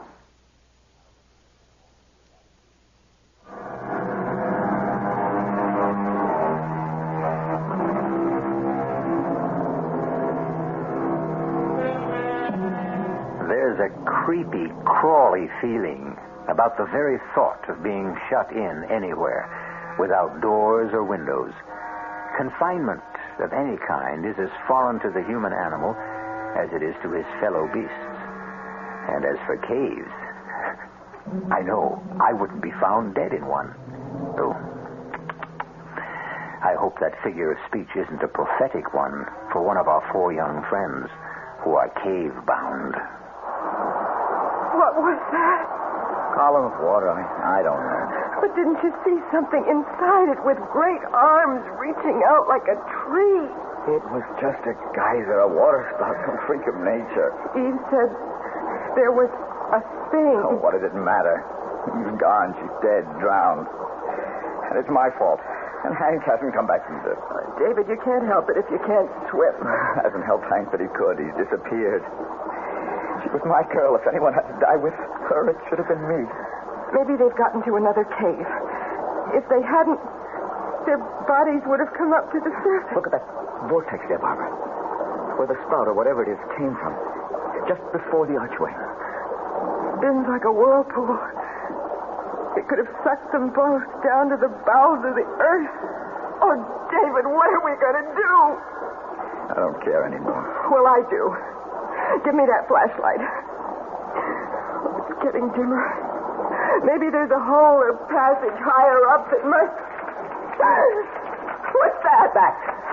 The lights to them. Put it out. No, I can't. I don't want to be in the dark with them. We'll have them all over us. One brushed against me. Please, help me.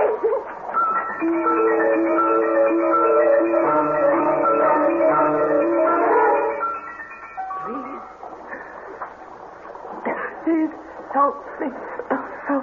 Help me. Take it easy, Eve. You're all right. You'll be all right. The thing pulled me under the water. You're out of the water now. Where? I don't know. Dry land, anyway. Thank you. How did you get here? I went into the water. Try to save me? Oh, it's an Eagle Scout. You know, trustworthy, loyal, helpful. What about David? He can't swim. Oh, but how did you... I don't think I could explain. What do you mean? It just doesn't make sense. The stream was flowing out of the arch. So I was swimming against it, but suddenly, something just pulled me along against the current. What about you? Oh, don't you see? It was him. The thing. Oh, if it was, why did he save you and me? You thought he wanted to drown you. Yes, I did at first, but then it seemed so kind, as if it wanted to help. But Barbara and David, we've got to get back. Take it easy. Too tired. Oh, yes. Some lights that we can... Nothing but matches. Soaking wet. Maybe dry out. Can't even see the time.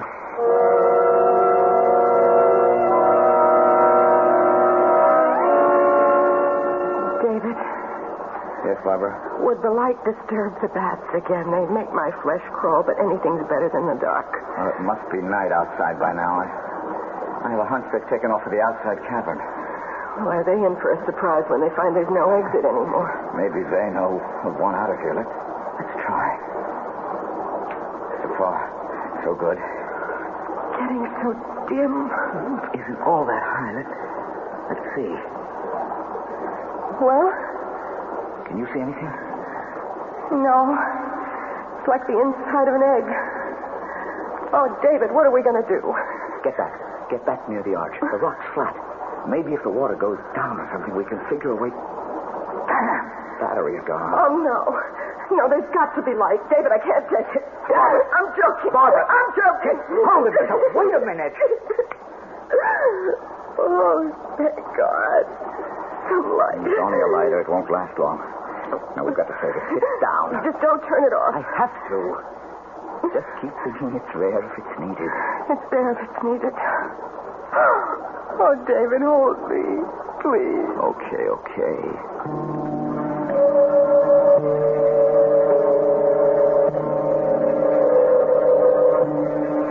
Oh, Hank, I got you, all of you, into this.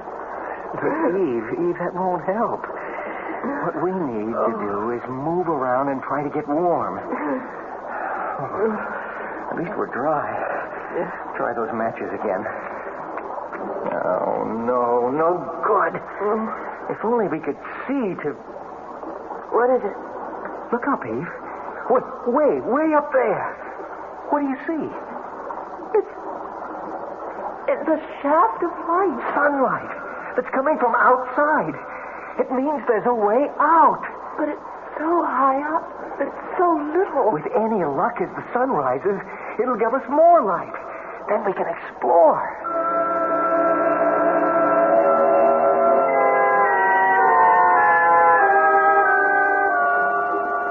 How far up to where that light's coming in? Oh, must be a good 60 feet. Hard to tell in this light. Could we climb up there? Oh, Lord, no. We've got to think about Bob and David first anyway. Oh, I've been thinking about that. Trouble is, I was groggy when I fetched ashore here. I've no idea how long the underwater swim is. But with the current going with you... Well, there's a good chance I could make it through, but making it back's another problem. Especially since David doesn't swim. We can't count on Mr. Singh to be around to help us out again. But here, we have a chance, and there, they don't. There's got to be some way. I've got a notion. Eve, you got anything to write with? No, haven't got a pocketbook, any kind of pen. Wait a minute. Pocket of my jeans. Lipstick, any good? Famous! Now look, I'm going to take my canteen and empty it. Now, the one sure thing we have is plenty of water. You think we could write a message with lipstick on that? No, not so good on that canvas cover. But if we just strip it, we could write on the metal. You don't think water would wash it off? I don't suppose you've done much dishwashing. Well, even a bachelor does his share. Well, then you know how tough it is to get lipstick off a glass. I sure do. But how do we get this message? Look, with the stopper in this canteen, it won't sink. Now, I'm going to tie it to the end of the rope and let it float on down far as I can. Supposing the rope isn't long enough. Oh, there's 30 to 35 feet of rope here. It better be long enough. Now, let's put our heads together and figure how much of a message we can get on this canteen.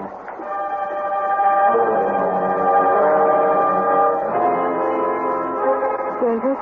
Yes, Bart? Is it me? Or is it getting hard to breathe in here? It's all in the mind. You know, it's funny. What? I used to be kind of jealous of all the big brains. Me, I was just, fun and games and the action girl. And no ties, strictly let it all hang out loose. I wish I had the chance to find just one fella. Oh, David. What, Barbie? You're not kidding me. The air's getting heavier and heavier. Please, can't we have a little light? There's not much light if you... What is it? There's something floating in the stream. Here, hold this up for me. Can you reach it? Yeah, I have it. What is it? It's a canteen. It's tied to a rope. Looks like Hank's canteen. The water bottle he brought in without the cover. Hold it closer. Oh, look. There's writing on it. Oh, God, I'm blind without my glasses. It's in lipstick. That means Eve.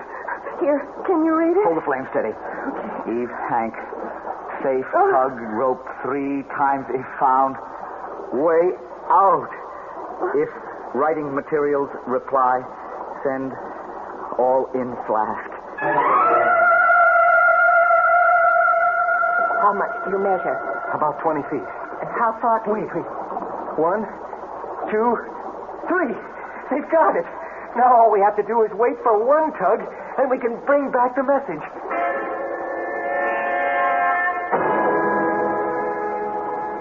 There's so much more we should have told them. The time. The light is almost out of fluid. Thank God my watch has an illuminated dial. If we miss their return instructions, well, we can't, that's all. Hold the lighter. I've got to be sure this bottle's tied to cap. Okay. Here goes. One tug and Geronimo to the light. Oh, if I ever get out of here, I'll write for special dispensation during the energy crisis. I never want to spend another moment in the dark again.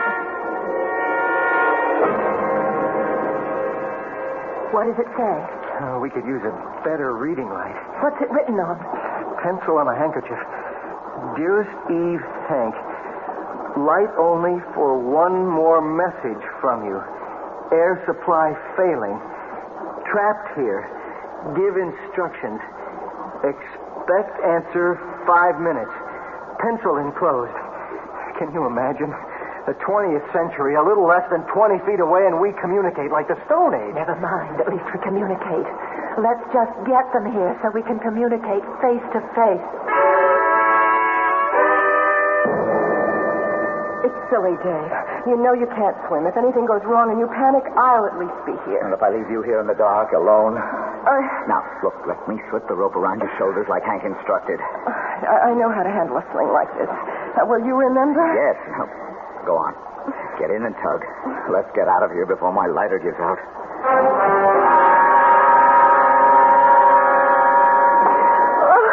It's nothing. I could have swum it alone. I didn't hold my breath more than half a minute. Oh, Bobby, it's so good to see you again. Let's get that sling off and float it back on the bottom of David. Yes, hurry. You think you'll be able to manage? Oh, sure. I think. Oh, here you are, Hank. Oh, I just hope your boyfriend isn't jealous. You mean the thing? No, I'm sorry. I shouldn't have said that. 17, 18, 19... 20, 21. It should be right on the mark now. What's the matter? Haven't he tugged yet? Give him a chance. I hope the lighter hasn't run out of fuel. But if he can't see, then how can he get... Watch it. There's the tug. Come on. Let's all pull fast. Should it come as easy as that? Something's wrong. He's lost the rope. Oh.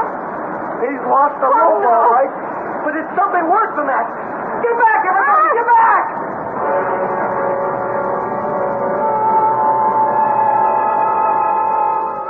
Once again, some malign influence interferes in the tantalizing possibility of escape for the four young people whose mettle has already been tested unbearably. And for the lovers, the tables are bitterly turned. It seems that it is Eve's turn to mourn David. We'll return shortly with Act 3.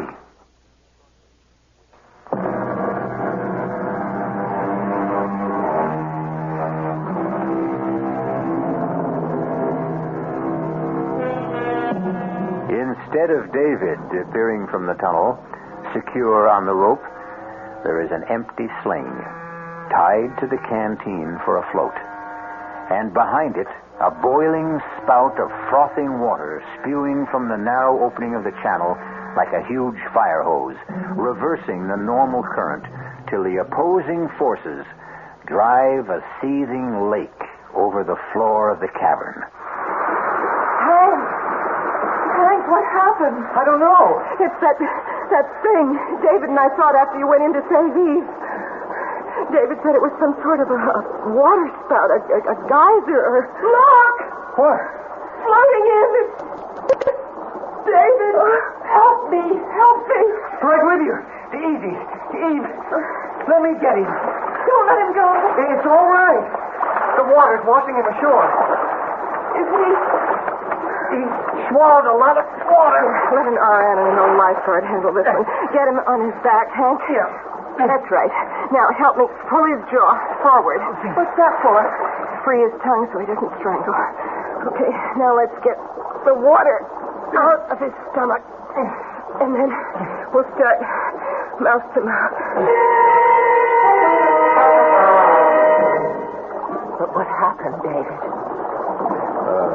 Lighter gave out, so I had to lie there in the dark, feeling with my hand for the bottle to come through. Suddenly, I felt it, but it slipped out of my hands, and I fell in the water, grabbing at the rope. That must have been the tug I felt. I don't know. I lost the rope, and I was floundering when suddenly the water began to literally boil all around me. The water spout? Yeah. It lifted me half out of the water and flung me against the arch. I guess it knocked me out. You've got quite a bruise on your forehead. It's what happened to us, Eve. What do you mean? There's some fault right below there. And every often, enough cold water hits the molten lava way down, and... Well, you're the professor, Dave. What happened? I don't know. I suppose it forms a steam explosion that blows a whole column of water back up into the small cavern in part of the tunnel. It creates, sort of a whirlpool that's momentarily strong enough to hit the normal current like a riptide and drive it back.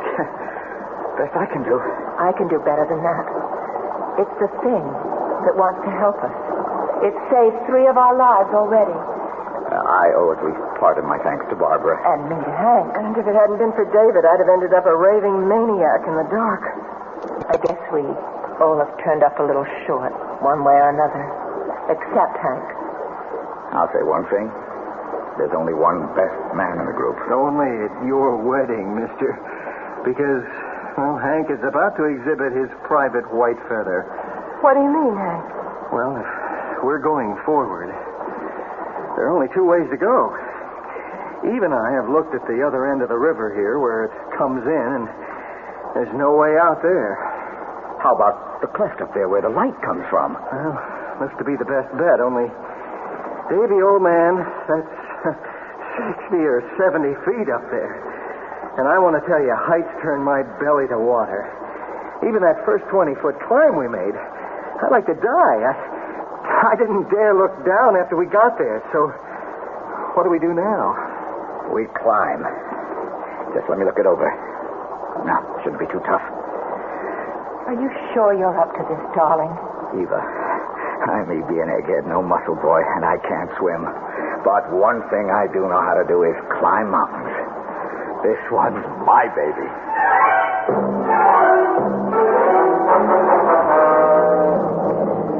Now, just let me go over a few points once again. I lead, he follows, Barb, and then Hank. What if I fall? You're on a sling. The rest of us can hold you, and if you don't lose your head, try to relax. And if you swing back to the wall, grab hold again. But you're not going to fall. Yeah, but... Okay, it isn't a tough climb. The main thing is, don't look down. All right. Just keep your eyes up. And each one follow whatever toe holds or hand holds the one before is used. I'll test each one of them first. Most of the climb we can follow ledges. If they feel narrow, face the wall and move sideways. Don't look down. And no hurry. Don't anyone try to play hero. If you're tired, let me know, and we'll rest, okay? I'm not worried, darling. I trust you, Dave. Well, if we don't get started, I may never move. Here we go.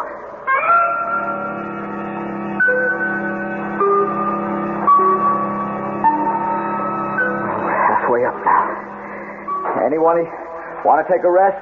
No, I'm all right. Let's just keep going. I'm afraid to stop. Next part's going to be a little tougher. Hang in and keep your eyes up. Dave! Dave! Hold on, anyone. What is it, Hank? Dave, I can't! I can't! My knees... It's so far down! Hank, damn it! Look up here at me! Now, that's better. Now, you listen. We only have about 15 more feet to go. There's a nice, wide ledge we can settle on while I explore the cleft we're heading for. You lose your head, you can take all of us with you. Just cut me loose and let me... Don't be a fool, Hank. We're a few feet from getting back in the world. Come on, don't let us all down. All right, I'll try!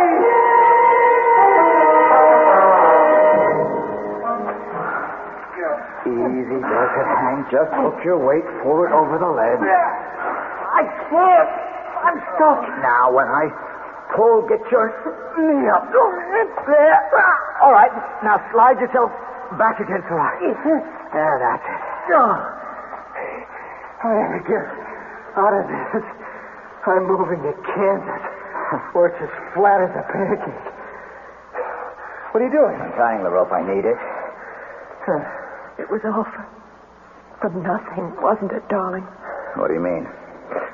That place where the light's coming from is behind that big rock in the ceiling. We can't climb up there. It would take a fly. I can get there, darling. How? I just need some knots in this one lariat. Then you see that spur that sticks out? I toss the noose of the lariat over that, and then I can shinny up the rope and over on top of the rock. But you'd swing like a pendulum. If I took off from here without any break. But I'll tie the other rope to this one for a trip line.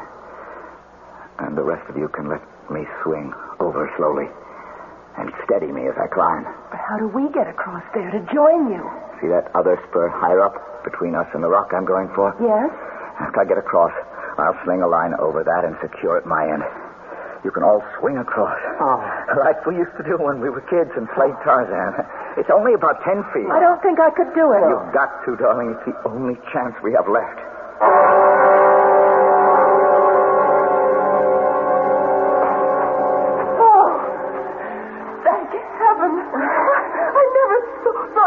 Did you find the rift? Yes.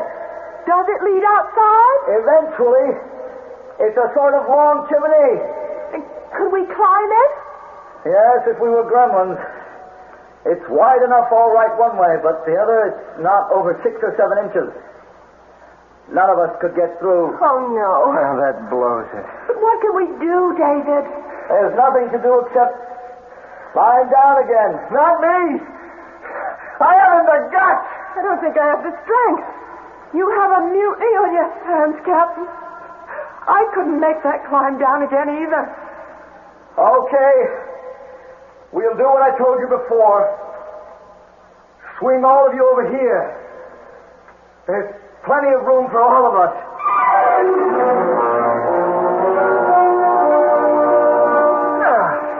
I got you, Eve. Back on good old terra firma. Just like riding down an elevator. Oh, thanks, Hank. Oh. So we all got down easy. How does David? He's got away. He sort of takes a hitch around himself and he lowers himself down. Oh, here he comes. Oh, man, that's some kind of guy you're marrying. Everybody all right? We are. A few rope burns, that's all. Sorry I put you through all that for nothing. I wasn't much help, but it was worth a last chance. You have to harp on it. I'm not giving up yet. What else is there to try, darling? Faith. Trust in God. I don't think he'd have put us through all this much and not planned to save us. He certainly tried to see what we were made of. Yes, and look at us. We all came through, and none of us is whimpering anymore, thinking of himself. I still think there's something there. Oh, maybe not a childhood picture of a thing. Oh, good Lord. What is coming out of that other tunnel? It's hard to see in this murky light. But it's the thing. I knew all along he didn't mean us harm. It's the thing.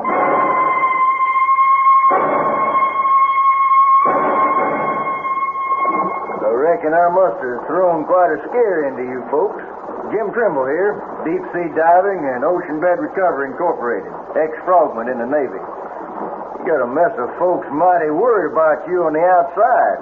There's going to be some relief once my boys bring in scuba tanks and gear to get you to the outside there. Just, let me give them the go-ahead. Hello, Craze 2. This is Jim. All 4 missing persons alive and well. Proceed with plan as outlined.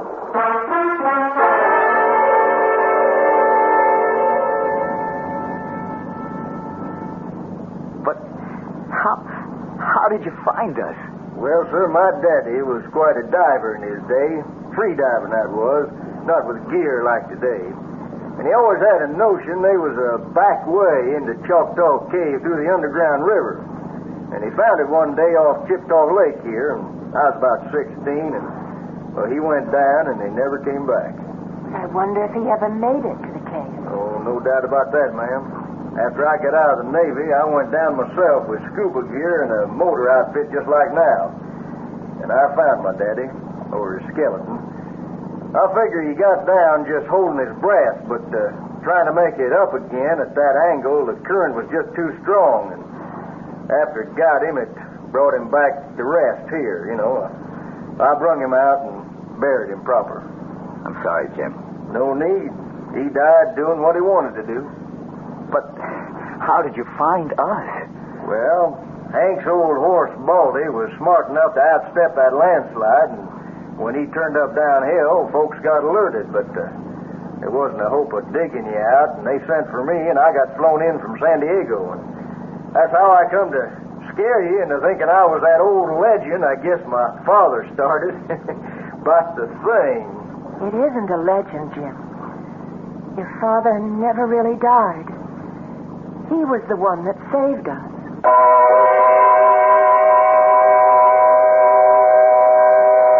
Deep in the Choctaw Caves, the fountains of hot water still spout.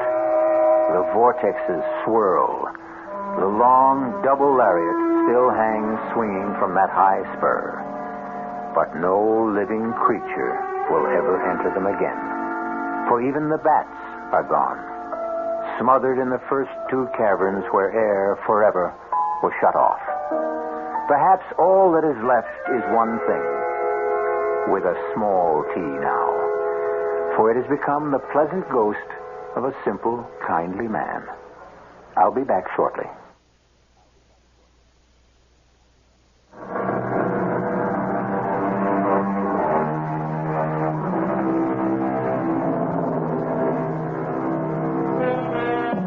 So, for this time, a happy ending. And let's write the epitaph to this tale of suspense in Milton's words. Hence, loathed melancholy of Cerberus and blackest midnight born, in Stygian cave forlorn. For myself, I equate cave with the Latin word spelled the same way, C-A-V-E, but pronounced cave. It means beware. Our cast included Marion Seldes, Terry Keane, Michael Wager, Bob Caliban. The entire production was under the direction of Himan Brown. This is E.G. Marshall inviting you to return to our Mystery Theater for another adventure in the macabre. Until next time, pleasant dreams.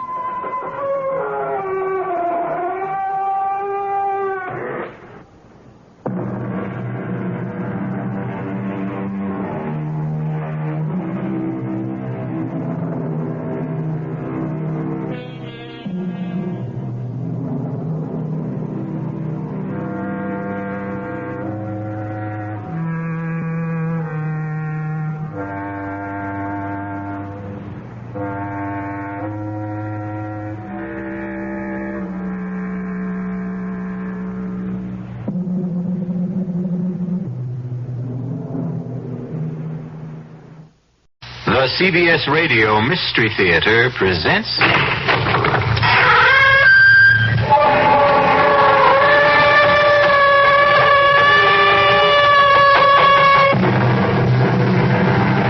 Come in. Welcome.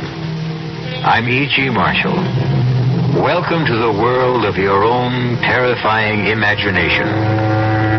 It has been said that we are prisoners in a dark closet with small openings that on occasion admit some light.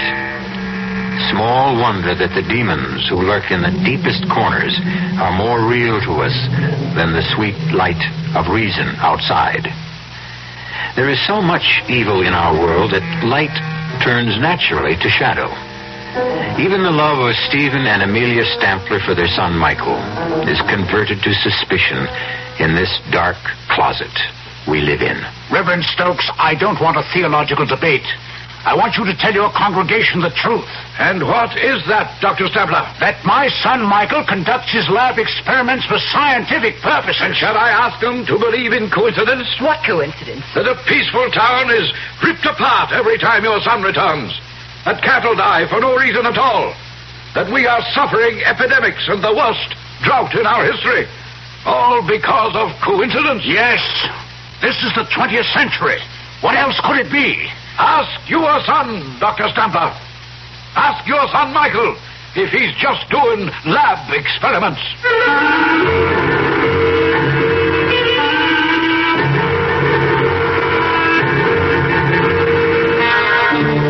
Mystery drama, A Sacrifice in Blood, was written especially for the Mystery Theater by Milt Wisoff and stars Patricia Rowe and Ralph Bell. It is sponsored in part by the Kellogg Company, makers of Kellogg's Special K cereal. I'll be back shortly with Act One.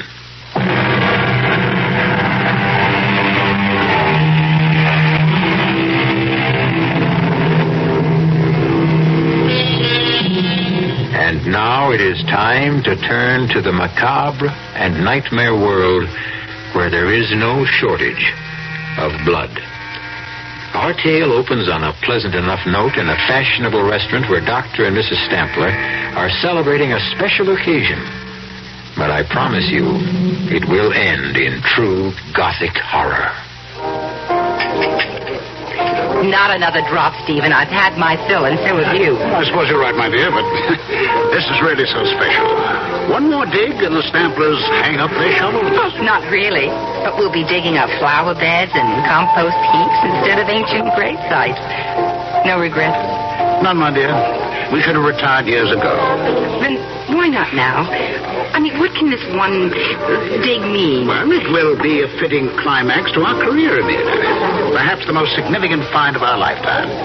Professor Staruvius agrees with me. The last excavations there indicate a pre-Toltec civilization existed that was not completely archaic. A highly sophisticated people. Who worship the devil. Oh, why not?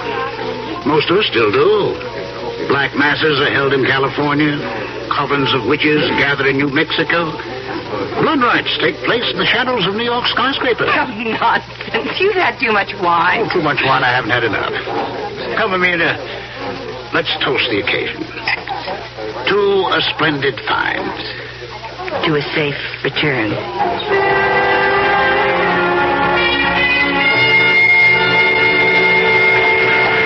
Dr. Stambler? Dr. Stambler? Yes. I am Professor Saruvius. Oh, thank you for meeting us. This is my wife, Amelia.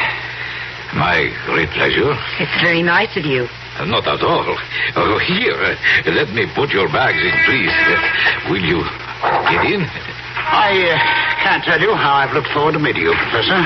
Miguel, if you please. And I am honored by the opportunity of working with so eminent a scientist. And I would be delighted to have a nice hot bath and about 3 days of uninterrupted slumber.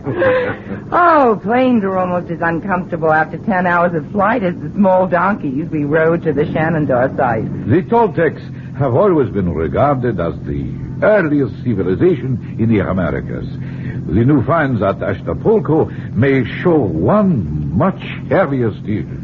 You really believe it was a civilization? Oh, most certainly. Not by our standards, perhaps, but certainly in its day. You shall have the opportunity to see for yourselves.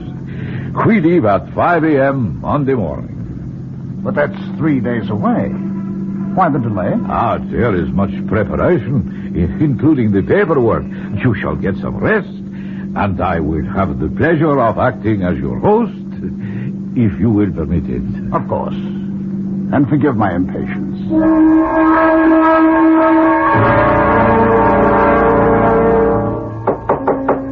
Who's there? It is I, Miguel. Just a second.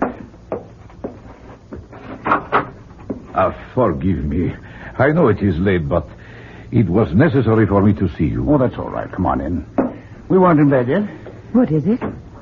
I am afraid I have bad news for you. We will have to postpone our trip.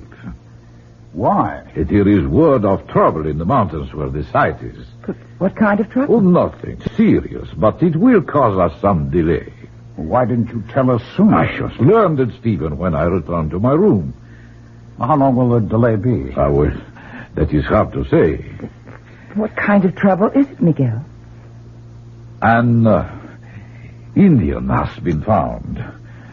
Murdered. It was a ritual killing. His skin has been removed. Oh, God. Well, we still get back to the basic question, Miguel. How long will we be delayed? Then you're still bent on going? Well, of course, Amelia. A native killing isn't going to stop me. I've encountered worse on other digs. Well, answer me, Miguel. Perhaps you should forget it, Stephen. Oh, come on, now, both of you. I'm not going to change my plans. If you insist, we will continue, but I must warn you, it will be difficult to assemble a crew. But not impossible. No, not impossible, if we pay enough.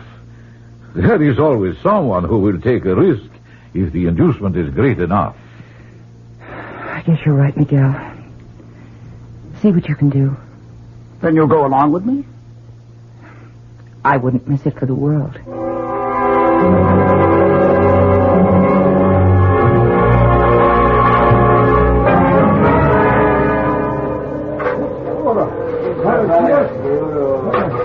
They're not making much headway, Miguel. Can't they dig any faster?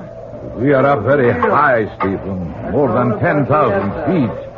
It is not conducive to strenuous exertion. They didn't display too much zeal on the climb, either. But they're not used to the altitude. Why didn't we get men who are? But you know the answer. No one else would come. You haven't seen anyone else since we got up here. They know better.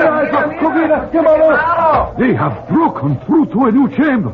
Well, I hope it's more fruitful than the last one. Let's go take a look. Look there. They have an opening wide enough to go through. May I? Of course. This is your excavation, Stephen. Are you all right? Yes. Come on in. My God. It's so still in here. Even echoes die after thousands of years. We seem to be in the anteroom. I imagine the main chamber is just through those doors. It would appear so. Get the men in here. We've got to get those doors open, and it looks like one heck of a job. Siga pronto. No quiero entrarlo. Siga. No. Siga pronto. Well, what are they waiting for? They will not enter. Well, tell them they'll get docked if they're not in here pronto. It is no use. They will not come. All right, then we'll get the doors open by ourselves. Let's see how thick they are. Throw me a hammer, will you? It's pretty solid, Miguel.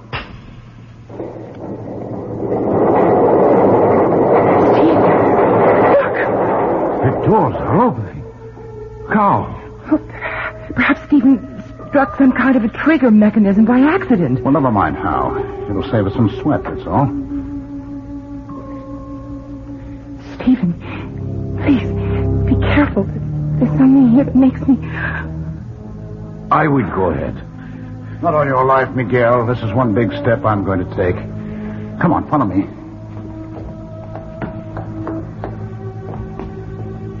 Good Lord. It's an enormous chamber. It's like a giant cathedral. Bring the lamps up. That door. It's cut in a single block. Oh, yes. It must weigh at least 10 tons. Look at the bas-reliefs on the walls. It is the devil that these people worshipped. Beautiful. Sinister, malevolent, but beautiful. Bring the lamps forward. What is it, Amelia? The skulls! There's piles of brilliant skulls! We have found what we are looking for. The sacrificial chambers of the temple. Yes, you're right, Miguel. Can you make out these inscriptions? I see, yes. They tell the story of the ritual. These were incense burners where human hearts smoked.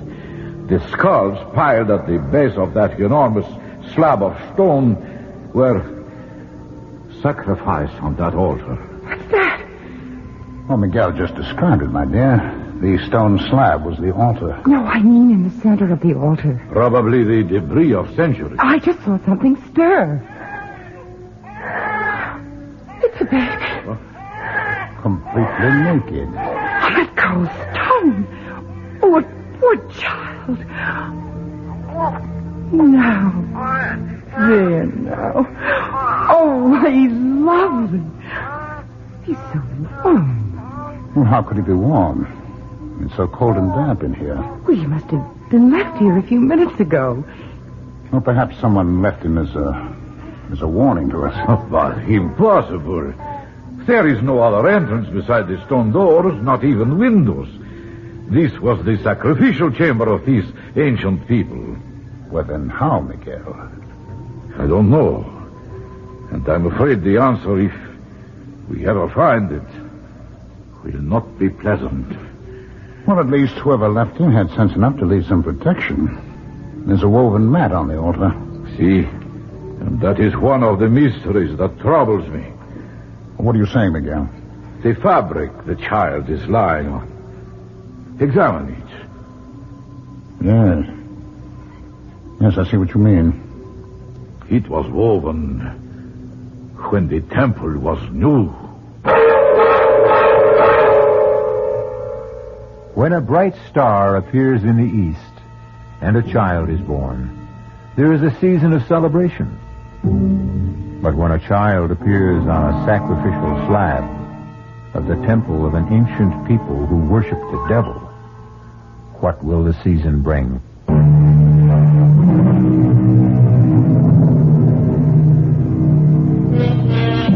We live by the philosophy that no one is born evil, that only time and circumstance can corrupt the innocence of an infant.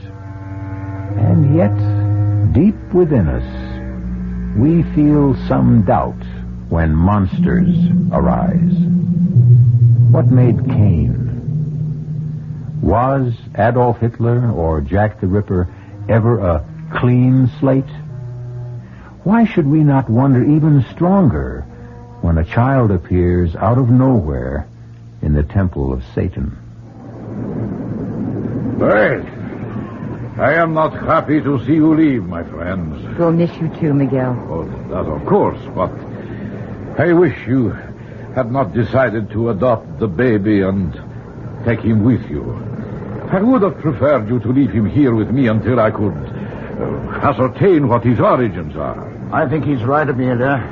There's still time to change our mind. Oh, no, we fought harder to take him with us than those artifacts from the chamber. I'm not going to give him up now. What difference does it make where our son came from or who left him there? He's a perfectly normal baby, and he means more to me than the trophies we're carrying off. Well, if you have made your minds up, then all I can say is, vaya con Dios. I am very delighted that you both have what you wish. Stephen, your find will have an historical impact. Our find, Miguel, would have been impossible without you. And my gratitude for helping us with the baby. We've named your godchild Michael for you. A great honor, Emil. You'll keep trying to trace his parents? Yes, if that is what you wish. Don't try too hard, Miguel. It doesn't matter where he came from. We're all he needs from now on. I hope you are right, Emilia.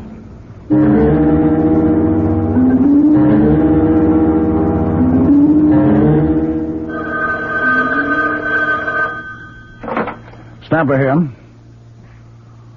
Oh, no. I'm sorry. That will have to wait.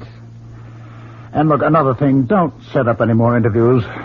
My wife and I have had it. All right, I'll let you know, right. Don't be so short with Conrad. He's only trying to promote your book. I know he is, Amelia, but we're entitled to some privacy. We've been back home for almost a year now, and I'm sick of interviews and publicity. The people poking around here. Oh, you know you don't mean that. You're positively glowing with success. Yeah. You proved your theory about the pre-Celtic people, the influence they had on earlier civilizations, and, well, just look at the results. Academic honors and, the fantastic sale of your books on the expedition. This year's been good for you, Steve. Well, of course it has, Amelia, but if we hadn't gone on that bloody trip, we'd have some peace at least. We wouldn't have Michael. Well, no, you're right, my dear. Oh, he's quite a handful for a kid his age. Only a year old. He's been walking for months. And he's such a good-looking child. He's so well-behaved. No, too well-behaved. You know, it's scary. He hardly makes any sounds at all. Oh, count your blessings. Our neighbors envy us so. They want to know how I discipline Michael. He's such an angel. Doesn't need any discipline. Well, maybe he doesn't, but I do. I've got to finish my notes for the lecture tour. Are you sure you won't come with me, Amelia? Well, who'd look after Michael? Well, Karen. She's perfectly capable. Oh, nonsense. I mean, you'll be gone a month. And he needs me. So do I. Oh, don't tell me you're jealous. Oh, no. But I am disturbed. You've got to give a little, and don't try to smother him. It's no good for either of you.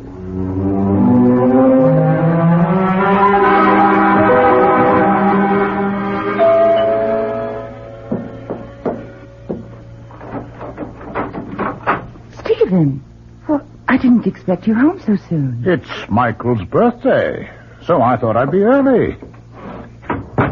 I was taking a sentimental journey back through the years with Michael's birthday books. Here he is at 2. Yes, I remember. We took him to the zoo, and he was fascinated. Here he is a year ago. 5 years old, growing like a weed. Oh, that reminds me. What can I do to help with the festivities? Oh, nothing. Just relax. Where's Mike? Well, I sent him out to play. On his birthday? I don't understand. What's wrong, Amelia? Nothing. The party's off? No one's going to show up? Is that it? Oh, who cares? Well, you do for one. Why aren't they coming? Because we have stuffy neighbors with stuffy children. I just think it's time we moved. Oh, they're all out of step, hmm? That's right. Take their side. Oh, for heaven's sake, Em, I'm not taking any side. I just want to know... Well, he tears butterflies apart, yanks legs off frogs. Well, he's inherited your scientific curiosity. Oh, you know that's impossible. Well, I mean, you set an example for him. Level with me, would you? What happened between Michael and the Fielding child? Nothing. I told you. All right, then you don't mind if I call them and straighten this out? You go ahead and call. You'll agree it's a tempest in a teapot. I'd rather hear it from you, Em.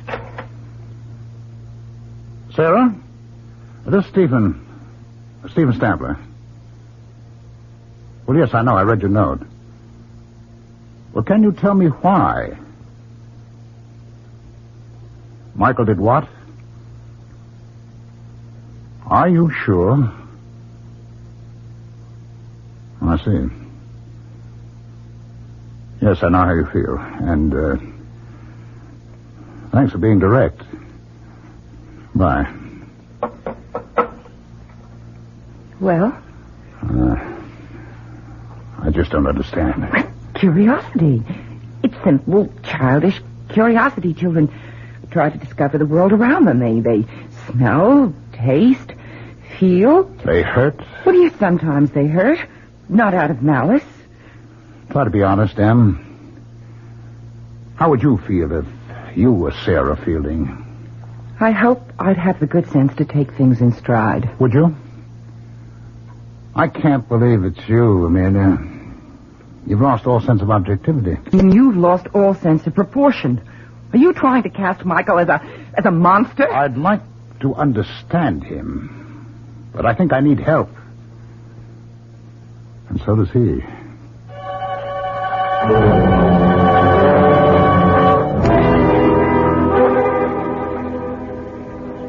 Amelia? Oh, there you are. How are the silver bells? Fine. But the cockle shells are a bit droopy, and so am I. Oh, nonsense. Very gallant, Stephen. But age is beginning to catch up. I don't know where the last 10 years have disappeared. Seems only yesterday that Michael was 6, entering school for the first time. Now he's almost grown. 17. Oh, my, you look handsome today. You're even wearing a tie. Yes, so I have. What's the occasion? We have a friend in town, old Serubius. Oh, I didn't know he was in this day. Well, neither did I. He's consulting with the museum people, and he'd like to see us. I asked him out to lunch. Ah, that was thoughtful. Now, there's no need to fuss, Amelia. Of course not. I'll get the soil off my hands and throw something together. If Miguel doesn't mind, I certainly don't. Well, thank you, Em. Is there anything I can get from town for you? No, just hurry back. Serubius is dying to see Mike. What time is Mike due here? Oh, dear, I forgot to tell you. There was a letter from Michael in the morning mail. He's staying at the academy through the holidays. Well, that's odd.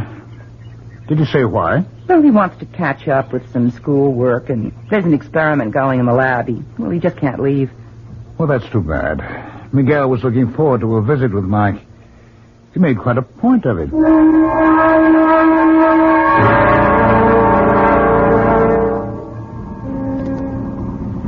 This is quite a machine. It sounds like my coffee grind. It's reliable transportation, Miguel, despite the noise it makes. And how is the boy? Well, very well. And so is Amelia. You look fit. I should be. I still clamber over rocks like a mountain goat and dig interminable tunnels. Have you found anything more at the old digs? enough to verify your findings. But one thing we never discovered. No trace of Mike's parents, eh? No. I have shown the pictures you sent me to every man, woman, and child in the region. Nothing. Well, how is he getting on? He seems to like it at the academy. As a matter of fact, things are going so well there, he won't be home for the holidays. I'm sorry. Well, it's too bad. I must see him. Perhaps I still can. Well, he's not due home until the summer vacation. In that case, Mohammed must go to the mountain. That's quite a trip. Not to see a godchild. Well, here we are. We're here at last. Miguel, how nice to see you again. It is always a pleasure, dear Emilia. Oh, you look more enchanting than ever. No, thank you. You're so good for my ego. I have drinks set on the terrace. Would you like to unpack first? No, I think not. A drink would be fine, and then I must be going. But you've just arrived. I prepared lunch. We haven't seen you in years. Too many years. I know, but I may get a chance to stop in before I go home. What made you change your mind? He's going to visit Mike. Aren't you, old friend? Yes, I think so. Oh, he'll be delighted, as we are disappointed. I hope so. It would be nice to feel wanted by a godchild I have not seen since he was an infant. I'm sure he'd love to see you. He keeps asking about you all the time. You can feel flattered, Miguel. You seem to be the only human being he has any interest in. Yeah, besides you and Emilia. Of course. What's a strange thing to say? Oh, you must forgive me. I have not been in civilized company for ages. My conversation is a little, how do you say it? Rusty? Exactly. My bones and my speech are undoubtedly growing rusty. That is why I want to see him on this trip. I may never have the opportunity again.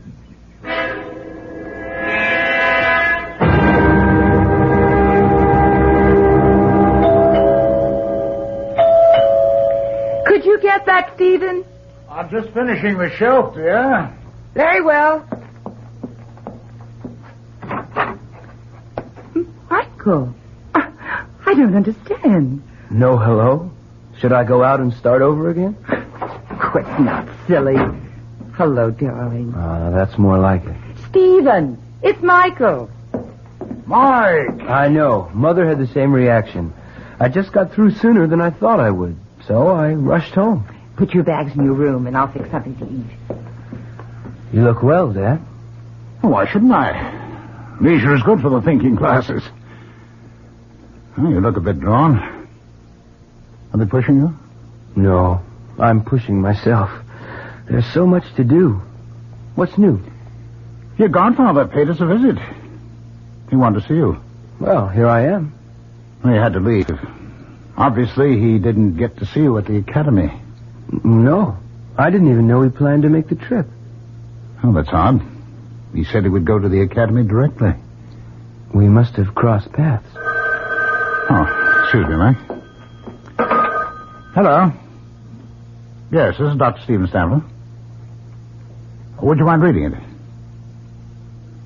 What? Would you read that again, please? Oh, my God. What is it, dear? It's a wire from the academy. They found Serubius. Found him? Yes. Miguel is dead.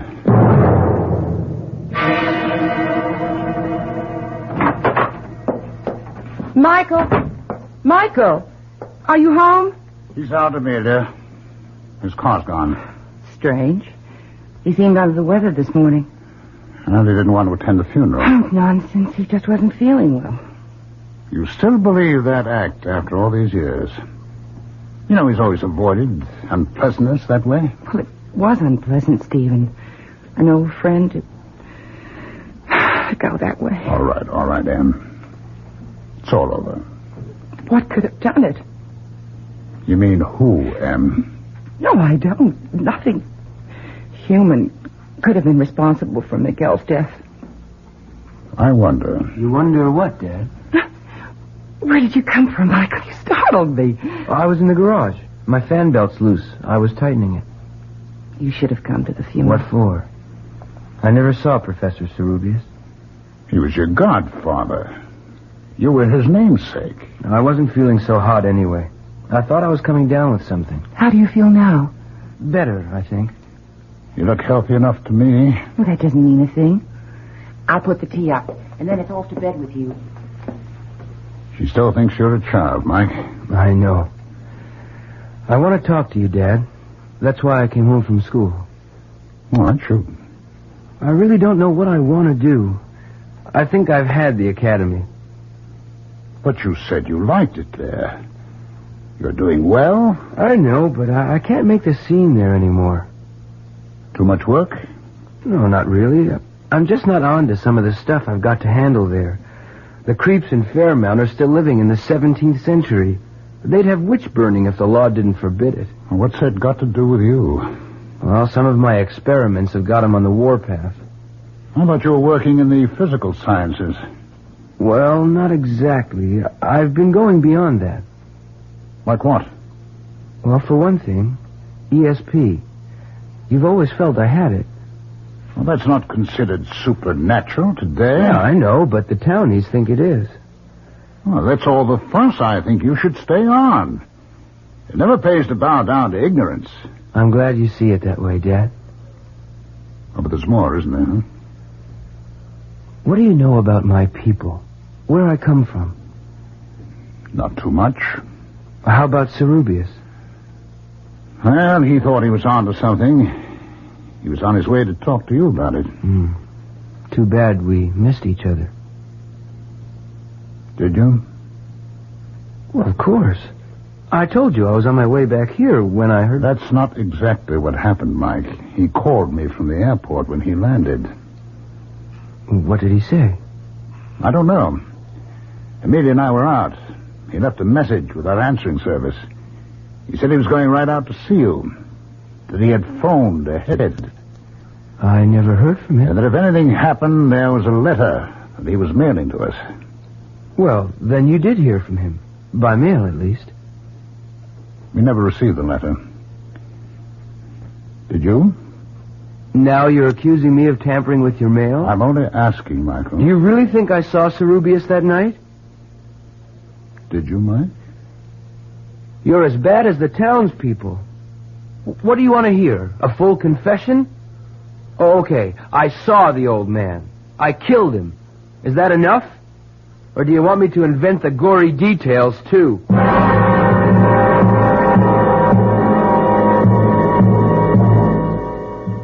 Fear can be a force for good or evil.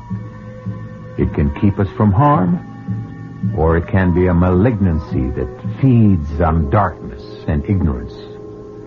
Is Mike a victim of rumor and coincidence, or is he truly evil?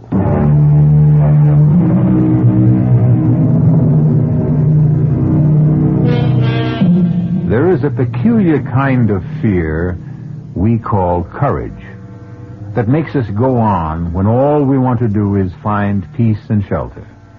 It makes men who fear heights climb mountains. Soldiers who detest war and suffering advance on bloody battlefields.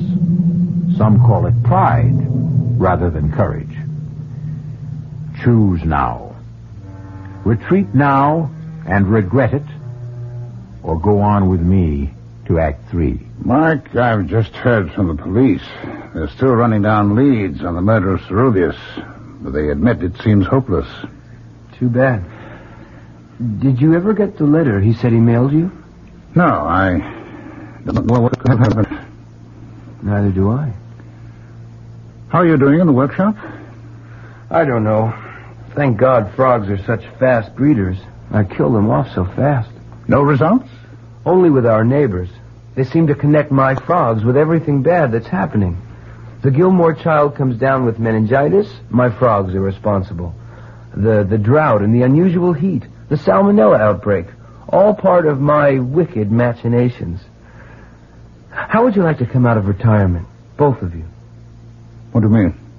I'd like to go back to the place you found me. To see if I can trace my origins. Maybe I'll find myself then. Well, I don't know, Mike. I just hadn't thought about it. Well, then don't. Let's just do it. Oh, Father!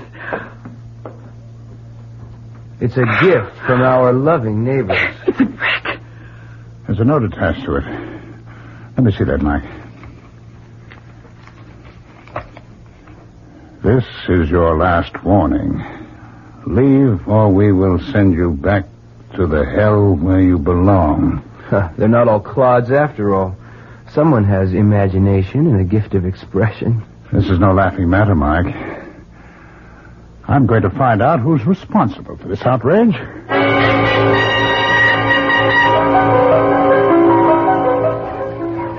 Dr. Stanford, delighted to see you. I think we can do without the formalities, Reverend Stokes. I just want some answers. Yes, so do I. I haven't seen you in church for quite a while. You're very fortunate. I didn't attend last week.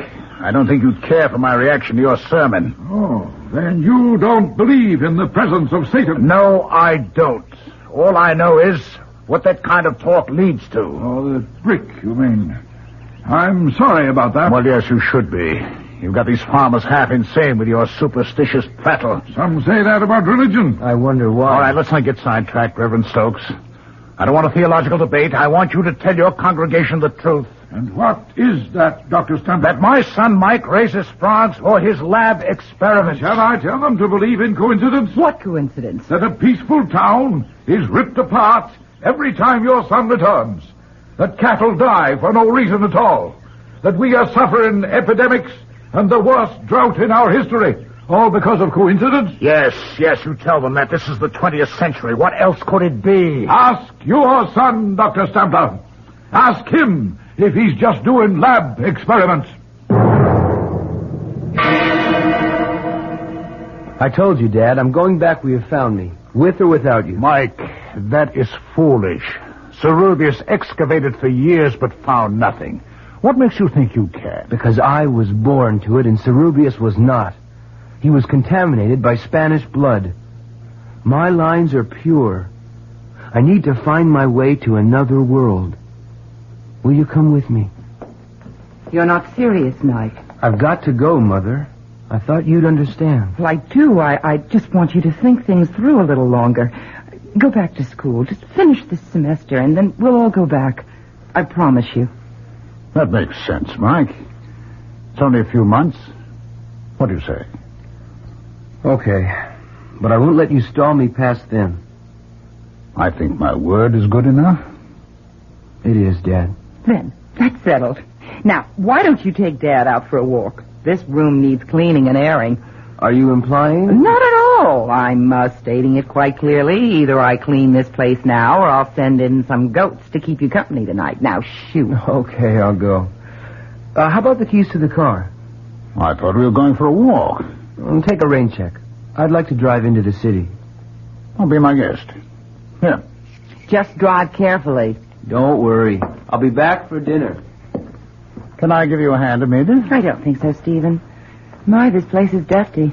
I'll empty the trash basket for you. Just dump things into the plastic bag. Don't you feed Mike, Amelia? Of course I do. Look at all these hamburger wrappings. Well, I think he feeds his frogs with them. Oh, no. What's wrong, Stephen? You're as white as a sheet. Yeah. This piece of paper. Well, what is it? It's part of an envelope, Amelia. The one that contained the letter Cerubius wrote to us. Oh, my God. But why did Mike... Destroy the letter? That's what I'm wondering, too. And I don't like the answer I get.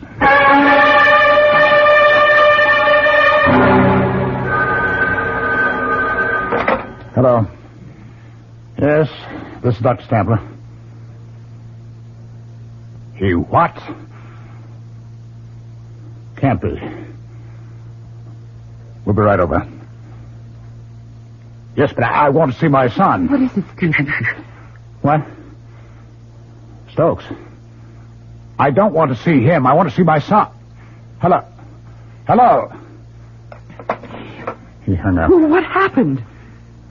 Mike. They're looking for him. What for? They claim he's killed someone. I don't believe it. What? With the car? I mean, was it an accident? It was no accident. They found Claire Baxter dead. What's that got to do with Mike? They claim he was seen near the place where the body was found. Where's Mike now? He's disappeared. They found our car in the ravine. Oh, no. I'll go see. Good evening. Yes, Reverend Stokes, what is it? May I come in? No, you may not. Now clear out of here. What's wrong with you, Steve? Please come in, Reverend. Thank you, Mrs. Stapler. I know it's painful, but I must talk to you. What is there to talk about? Your son. I tried to reach you before with facts, but you wouldn't listen. Well, why should I? Of all these silly nonsense... No nonsense this time, I'm afraid. Your son has committed murder. Just because he was seen near where the girl was found, I'll bet half the no town... No one else in town would kill the way Claire was slaughtered. Please, I don't want to hear any more. Then we just sit quietly and wait. For what? For your son to return. And then what? Then we'll do what must be done. You won't wait here. Now be sensible. There are men just beyond this door. I would prefer to do this as reasonably as possible. Do what? Just ask him a few questions, Mrs. Sampler. Now, please let me handle this. Or would you prefer mob violence? Ask your questions, Stokes. I'm here. Run, Mike. Save yourself. Not yet. I've got a score to settle with old Nosy. Sit down, Michael. It's all over for you. For you, meddler. No, Asmodeus, your time has come. Asmodeus? Asmodeus, Satan, whatever you call yourself. Sit down and answer my questions. I've changed my mind. I'll answer your questions if you catch me. Stop him, Stephen. Please don't let him go. No, Amelia, don't worry. Stokes will never get him. Neither will that mob. He's on his way back. Back? Where? Where we found him, Amelia. In the sacrificial chamber. Serobia said someday Mike would return.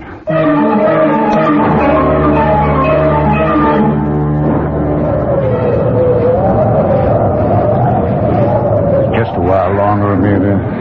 I'm all right, Stephen. Do you think we'll find him? He wanted so badly to find his way back. He must be here. I'm glad he got away from them all. I'm not so sure about that. I pieced together Serubius' letter from the scraps in the wastebasket. It explains a great deal. Michael was not just an ordinary Indian child abandoned by his parents. The tribes have a legend about the pure-born son of kings who is sacrificed for his people. Do you think Michael? I don't know, Nina. I don't know what to believe anymore. There's a light in the chamber ahead. I know. Hold this lantern, Amelia. Hold it high.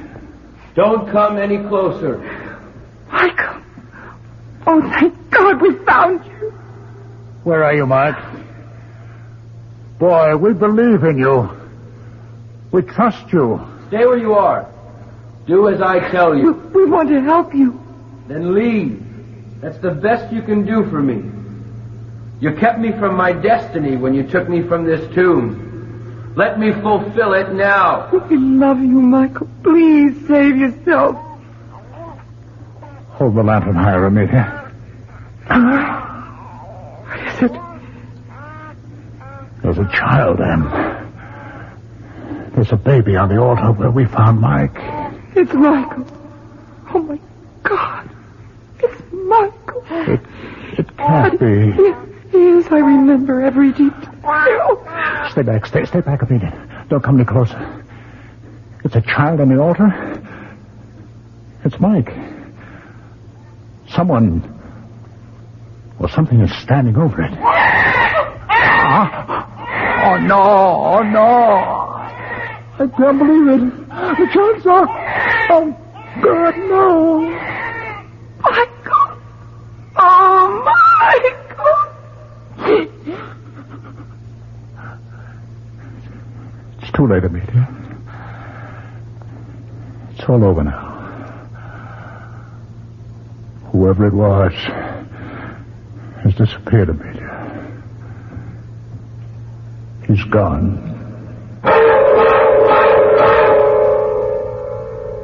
A child is born, becomes a man, then dies. The natural order of things. No one can upset it. But not in the case of Michael Stampler, or whatever his true name was. He was plucked out of antiquity by accident and returned there by desire. Our cast included Patricia Rowe, Ralph Bell, Don Scardino, and Ian Martin. The entire production was under the direction of Himan Brown. This is E.G. Marshall inviting you to return to our Mystery Theater for another adventure in the macabre. Until next time, pleasant dreams.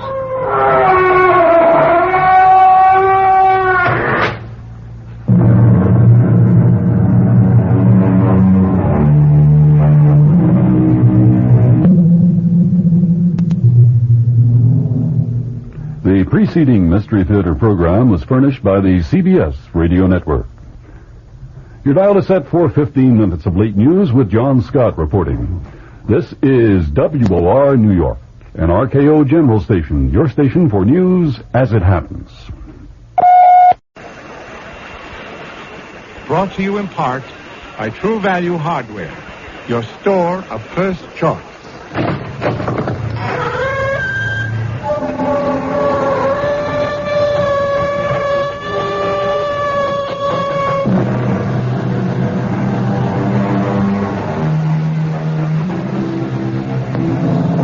Come in. Welcome. I'm E.G. Marshall. Welcome to the world of your own terrifying imagination. There are people who suddenly find themselves tortured and taunted by a fragile wisp of a memory. It's a memory of something they may have said or something they think they did. Exactly what it was has been long forgotten. But now it must be paid for. And the price? Life itself.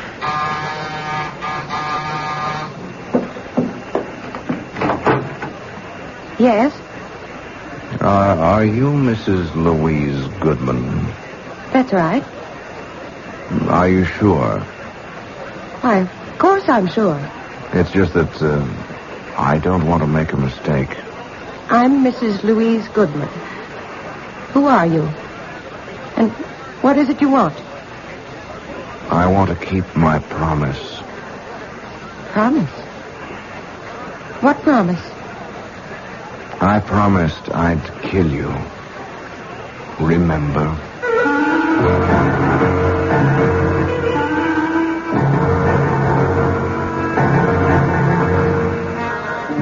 Our mystery drama, A Little Night Murder, was written especially for the Mystery Theater by Sam Dan and stars Tony Roberts. I'll be back shortly with Act One.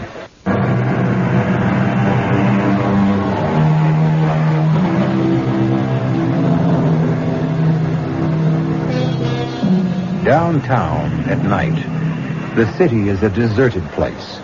The lofty office buildings, those gleaming towers of glass and steel, stand quiet, empty and foreboding, like ancient temples. And like the ancient temples, they also have their priestesses.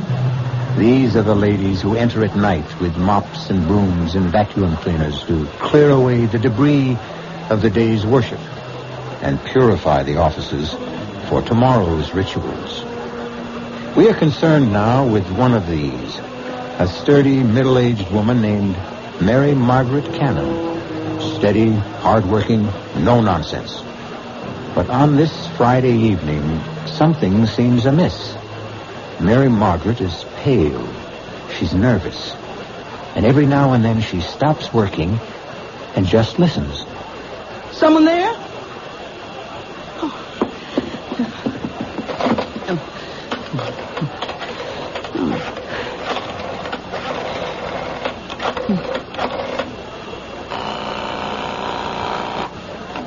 Hello? Terry, I'm scared. Scared? You? Oh, now, Mary, what would you be scared of? I don't know. It's these murders. Murders? These women who've been getting killed. Now, I'll come and stay with you if you want. Oh, please. I'm so nervous, so jumpy. I'm so scared. Yeah, but why? I just don't know it. Terry. Yes? I hear someone coming. Are you sure? I hear someone. Terry. I'll hang up and call the police. Oh, no, don't. It's just a guard. Yeah, you see? Now, is everything okay? Oh, yeah. Look, you just forget I called and get your rest. Oh, good evening, Tom. You're not Tom. No. I'm the new man, Mrs. Cannon. Oh, well, what happened to Tom? He called in earlier today. He said he was sick. They sent me down to relieve him. How'd you know my name? Oh, Tom told me.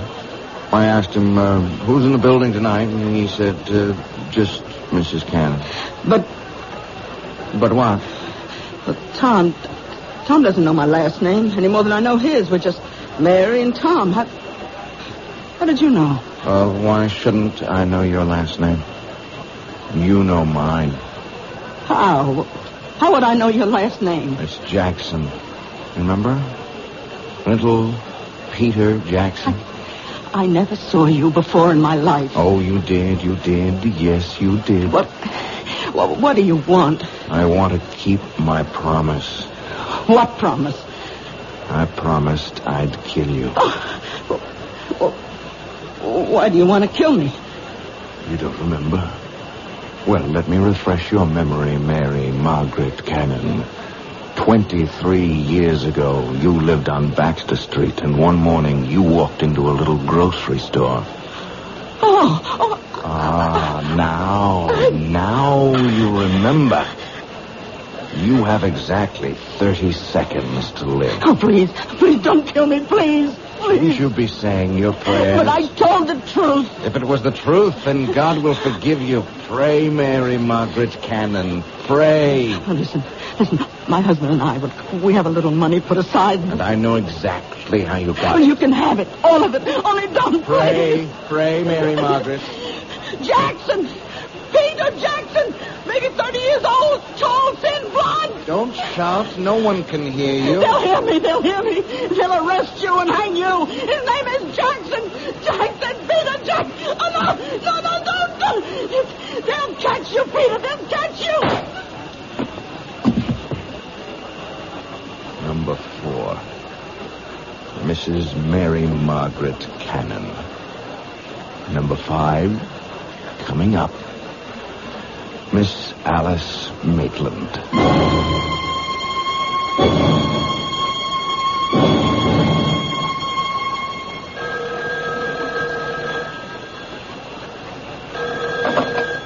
Captain Blake.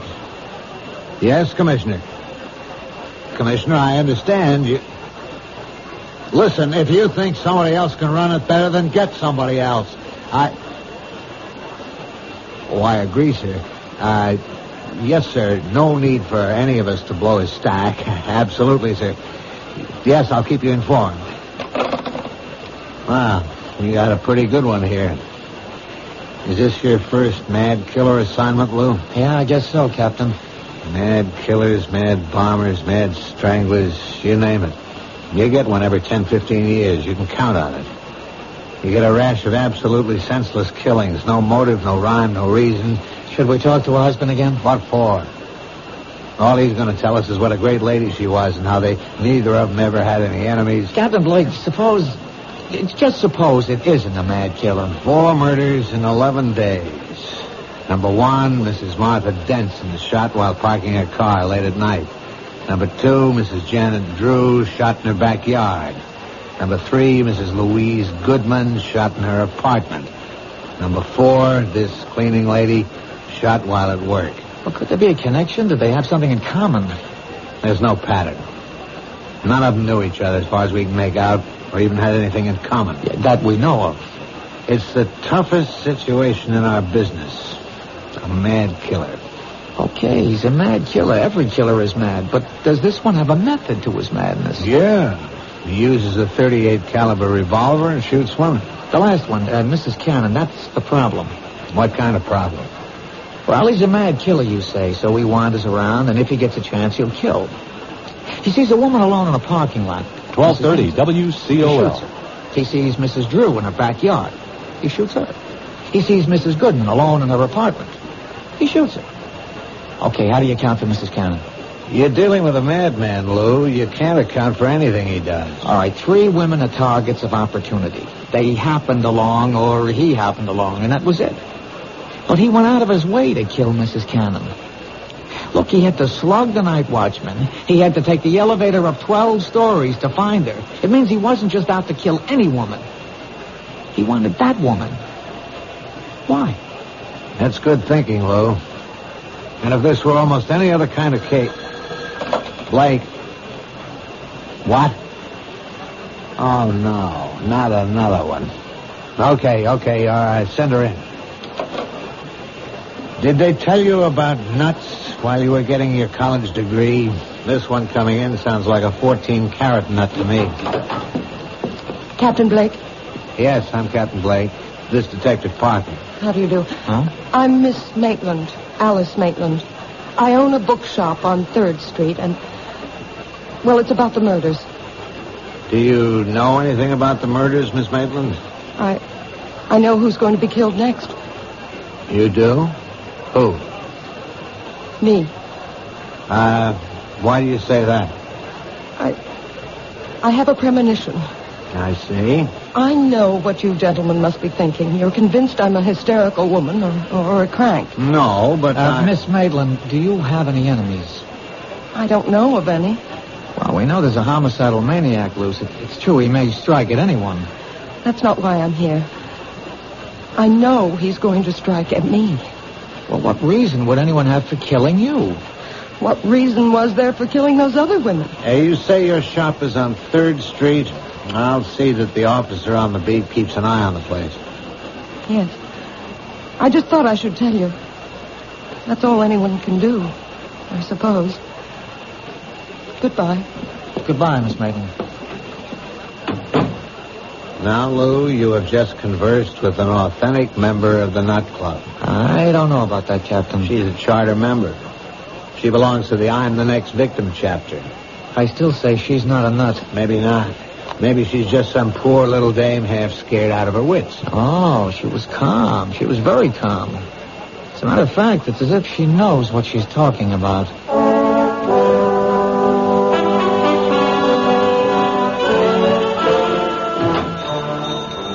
May I help you? Oh. Hello. Remember me? Yes. You're one of the detectives I spoke with. Yeah, Lou Parker. Tell me why you came to police headquarters with a story that, well, rationally it doesn't make sense. You said as much yourself.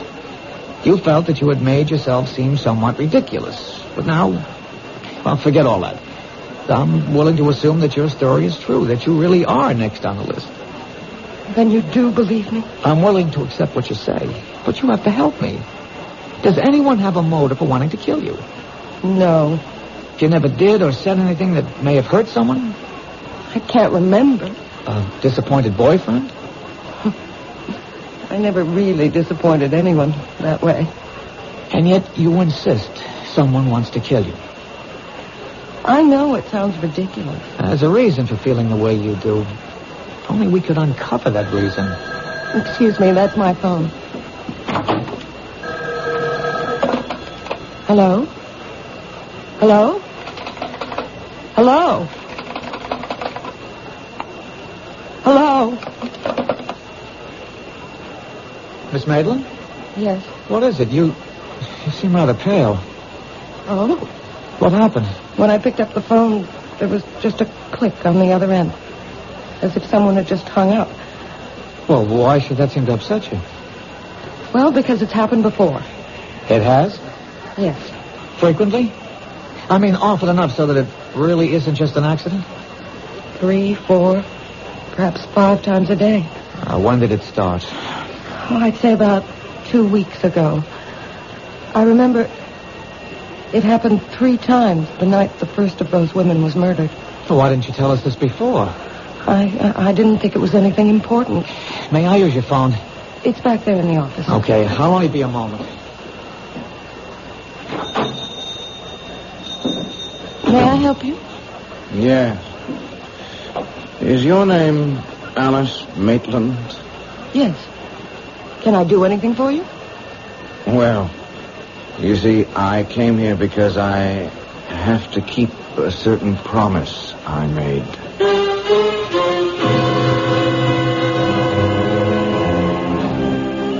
Say what you will about this young man. He has at least one redeeming feature. His word seems to be as good as his bond. But will he be able to keep this particular promise? This problem will be our primary concern when we return shortly with Act 2.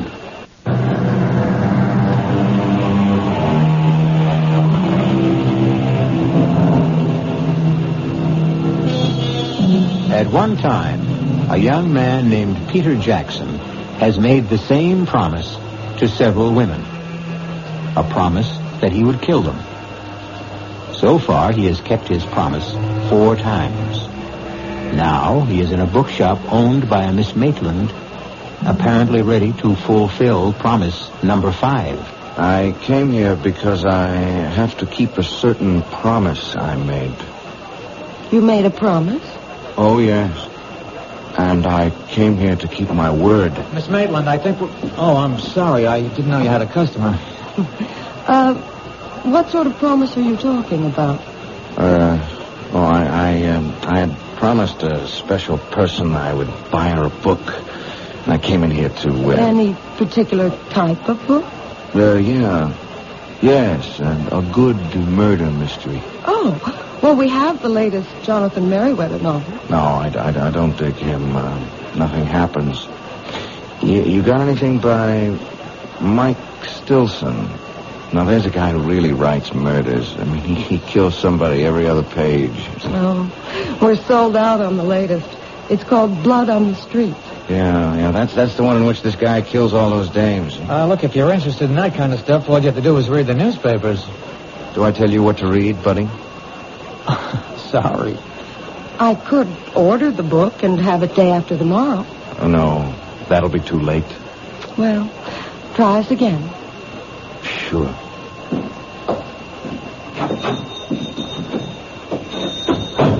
Well, there's a guy with gruesome tastes. Well, takes all kinds.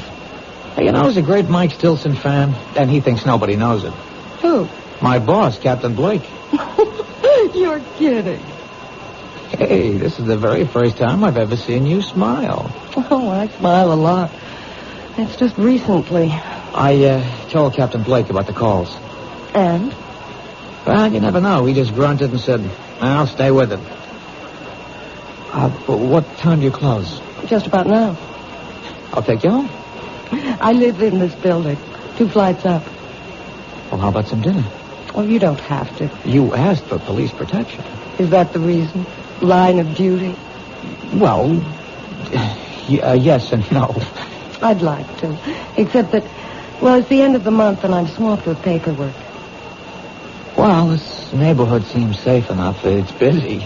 And that diner across the street stays open all night. Look, keep this card handy at all times. It's got a special phone number. Now use it. Anytime you're disturbed by anything at all, no matter how slight or trivial, don't feel embarrassed. Just get on the phone.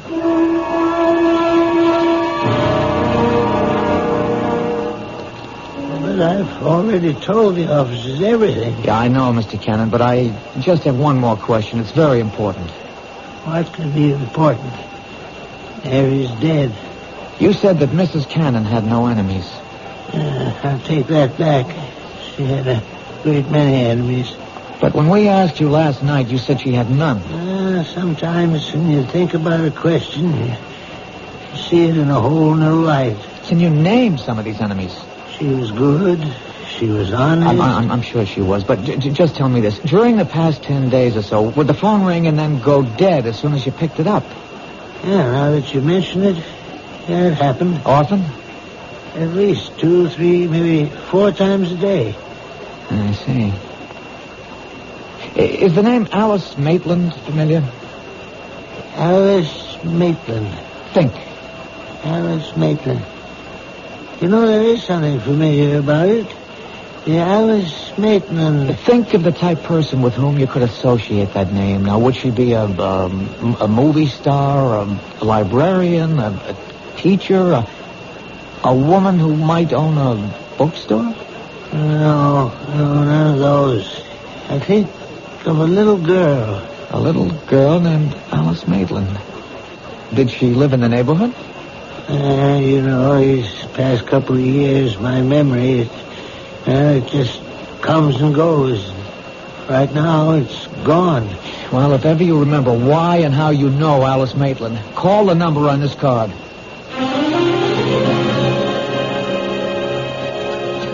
I'll have another cup of coffee, please. Are you waiting for somebody, mister? Well, not exactly. Why do you ask? Oh, well, now you've been sitting around for hours drinking the stuff. The coffee in this joint that good? Look, don't be frightened. Oh, who's frightened? Well, you are, so, just look at this. Oh, you're a cow. Uh-huh. Yeah, I was beginning to think you could be that mad killer. Well, it could be just about anybody.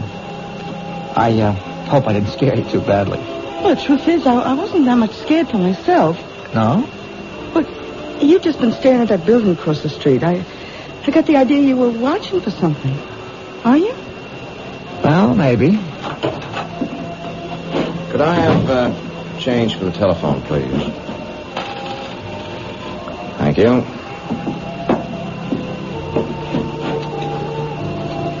Now, where have I seen him before? What did you say? Nothing. I was just talking to myself. You do that a lot, don't you? Do what? Talk to yourself. Well, that was a short call. She wasn't home. Oh, it's too bad. Did you find the book? What book? The one by Mike Stilson. Oh. No. Well, keep looking. You know the best way to stop talking to yourself? No. Get married. The light went on in her room. What's that? He went to the booth. He only had time to dial, and the light went on in Alice's apartment. Who's Alice? It could be a coincidence. Wait a minute.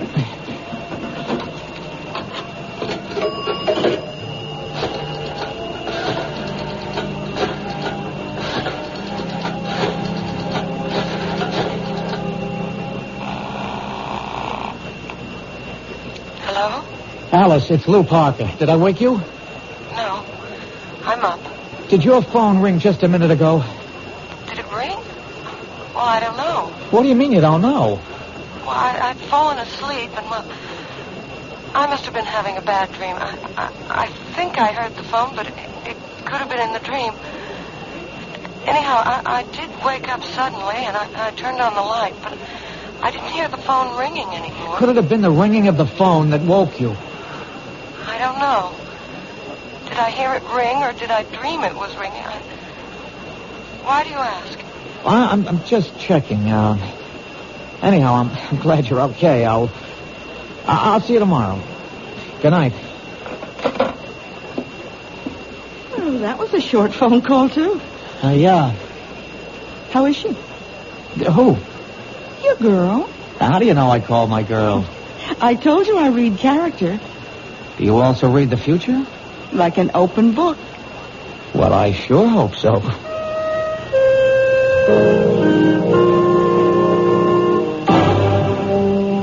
Captain, we got ourselves the killer. Oh, how can you be sure of your guy? I saw him in the bookshop. Does that make him a suspect? Maybe he likes to read. Then again in the diner. He may have been hungry. He didn't eat. He just went into the phone booth. He didn't even make a call. He was in there just long enough to let the number ring, and then he was out. So? So the light went on in Miss Maitland's apartment. You mean he called her and hung up? Well, what? she isn't sure. How can she not be sure? The phone rang or it didn't? It isn't that simple. You see, she was asleep and she can't be sure. If it was the ringing of the phone that woke her up, or if the ringing of the phone was part of her dream. Good luck. Look, Captain Blake, there's something about this guy. He's young, about 30-ish, thin, blonde, a very hard line to his mouth. Lo, I think you better report in for general duty. This case is getting to you. Well, Captain, please. It's no reflection. It's even to your credit. It shows you care about people. Captain, let me have one more day. All right, Lou. 24 hours.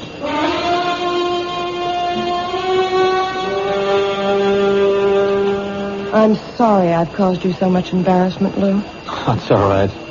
Captain Blake is unhappy. He'll get over it. He thinks I'm crazy. Well, he thinks most people are crazy. Lou, you can't keep guarding me forever. He has to strike at you soon. That's the pattern. He's done 4 murders in 12 days. That's one every 3 days. This is the night of the 15th day. He's due. Unless what? Unless I've scared him off for a while. No, keep away from your window. Why? Well, if he's around, we'll be tipped off. But could I have scared him away? After all, how would he know I'm a cop? You never saw him before? Never. We have to assume he's our killer. And what is the only thing we know about him besides his general physical description? We know he wanted a book by Mike Stilson. Blood on the Streets. But he could have made that up on the spur of the moment. People rarely make things up in the spur of the moment. He knows what he's doing. He's out to frighten you. The phone calls are a part of it. That book. There's something in it that would cause you to be frightened. But what? I don't know. I've never read it. Well, he figures you did. After all, you own a bookstore. I have to sell books by Mike Stilson, but no one can force me to read them. Well, the clue is in that book. Wait a minute.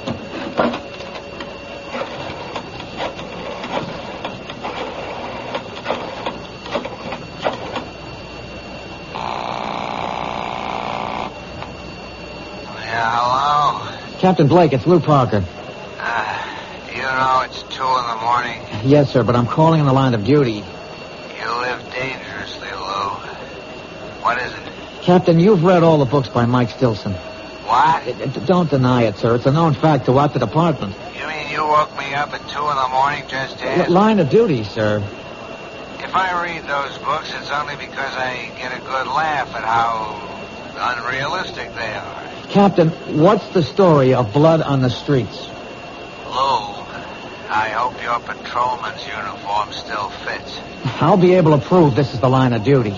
Yeah, Alice, pick up in your extension. Well, in a nutshell, a bunch of spoiled, rotten rich kids are kind of high. They're joyriding in this sports car, and they run down and kill this harmless old gent. The harmless old gent has a son.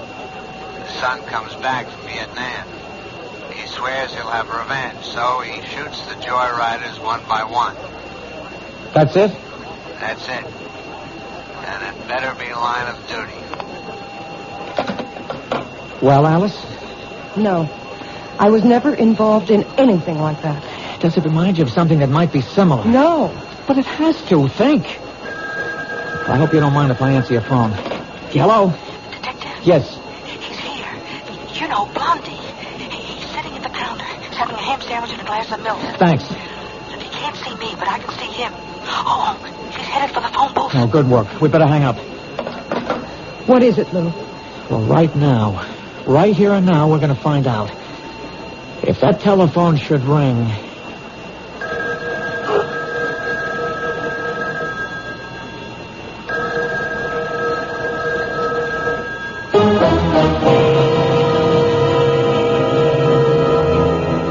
Whatever his faults, and we have already witnessed a rather grievous one, at least young Peter Jackson is something of a sportsman. In his own way, he warns his intended victims. He even tries to give them clues. This time, has he given one too many? We'll be back shortly with Act 3.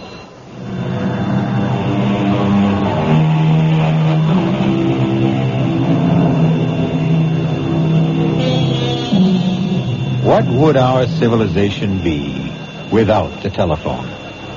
Imagine your life without it. And the way the telephone works, it requires two people to complete a call. However, some of the most eloquent conversations can be carried on when there's no one at the other end, as you shall hear. Answer it, Alice. Answer it. Hello? He hung up. Now I've got him. Where are you going? You stay here.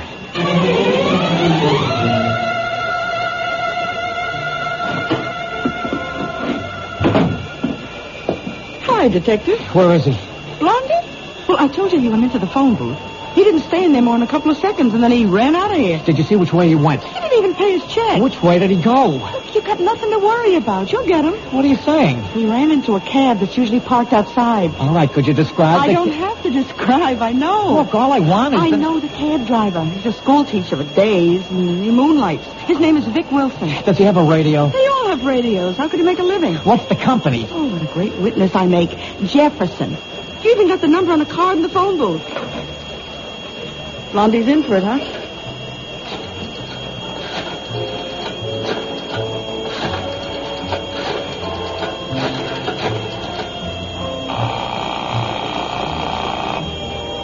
Jefferson cabs. This is a police call. You have a driver, Vic Wilson. He's on a job right now. The minute he checks in, have him report back to the diner at 3rd Street, to Detective Parker.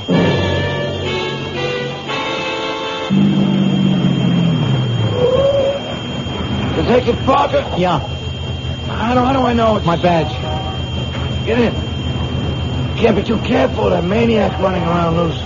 Where'd you take your last fare? 790 Crest. Oh, what is it? It's an apartment building. How big? 6 family, I say. Attached? No, it's all by itself. There's an empty lot on either side. They're renovating the neighborhood. It's about time. He lives there, huh? Yeah, I've been taking him there for the last couple of days. He comes out of the diner, he gets into the camp, that's where he goes. That's good enough. Is he a bad boy? Well, you wouldn't give him a star for good conduct, teacher. Throw on the searchlights, Haggerty, and hand me that bullhorn. We know who you are, and we know you're in there. We'll give you exactly 60 seconds to come out. Walk out the front door with your hands in the air. Keep behind the car, Lou. A nut like this one might want to take some people with him. You've had your minute. Come out, or we'll come in. All right, let's get in there fast. Open up, police. All right, stand to the side of the door, Lou. Cover me.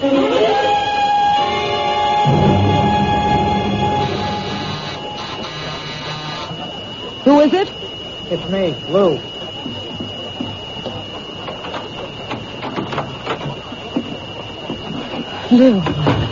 Lou, what happened? Well... You didn't get him. No, we didn't get him. Maybe it was the wrong house. No, the cab driver insists that's where he's been taking him. Then what happened? Oh, he's smart. He has himself dropped off at a false certain address in case he's being tailed, and then he sneaks out. Makes sense. Of course, Captain Blake doesn't believe a word of it. But, Lou... Oh, come on. 6 families live in that house. 6 ordinary, law-abiding families, and we rouse them at 5 in the morning and search the place. How angry is Captain Blake? Well, if he ever gets over it, I may wind up working nights in charge of the property office. Otherwise, I'm pounding a beat down along the docks. It's my fault. No. How do I really know I'm in danger? Why isn't this the product of an overwrought imagination? And the phone calls? Coincidence. And the guy in the bookshop? And we see him again in the phone booth just before your telephone rings? It could all be coincidence. I can't accept that. Captain Blake does. As far as I'm concerned, you're in danger. And you're convinced of it too, aren't you? But I don't have to be right. We can't take any more chances. Now, I'm going to stay here with you for another hour. By then, the stores will be open and we'll buy you a small .25 caliber revolver. No. I'll arrange for a permit, and I'll show you how to use it. But I can't stand the sight of a gun. Alice, if a man is determined to kill you, all the advantages are on his side. We have to reduce the odds. I couldn't own a gun. I couldn't use one even if it meant saving my life. Now, Alice, I don't want to say that sounds silly, but... I don't think I can ever forget. Forget what?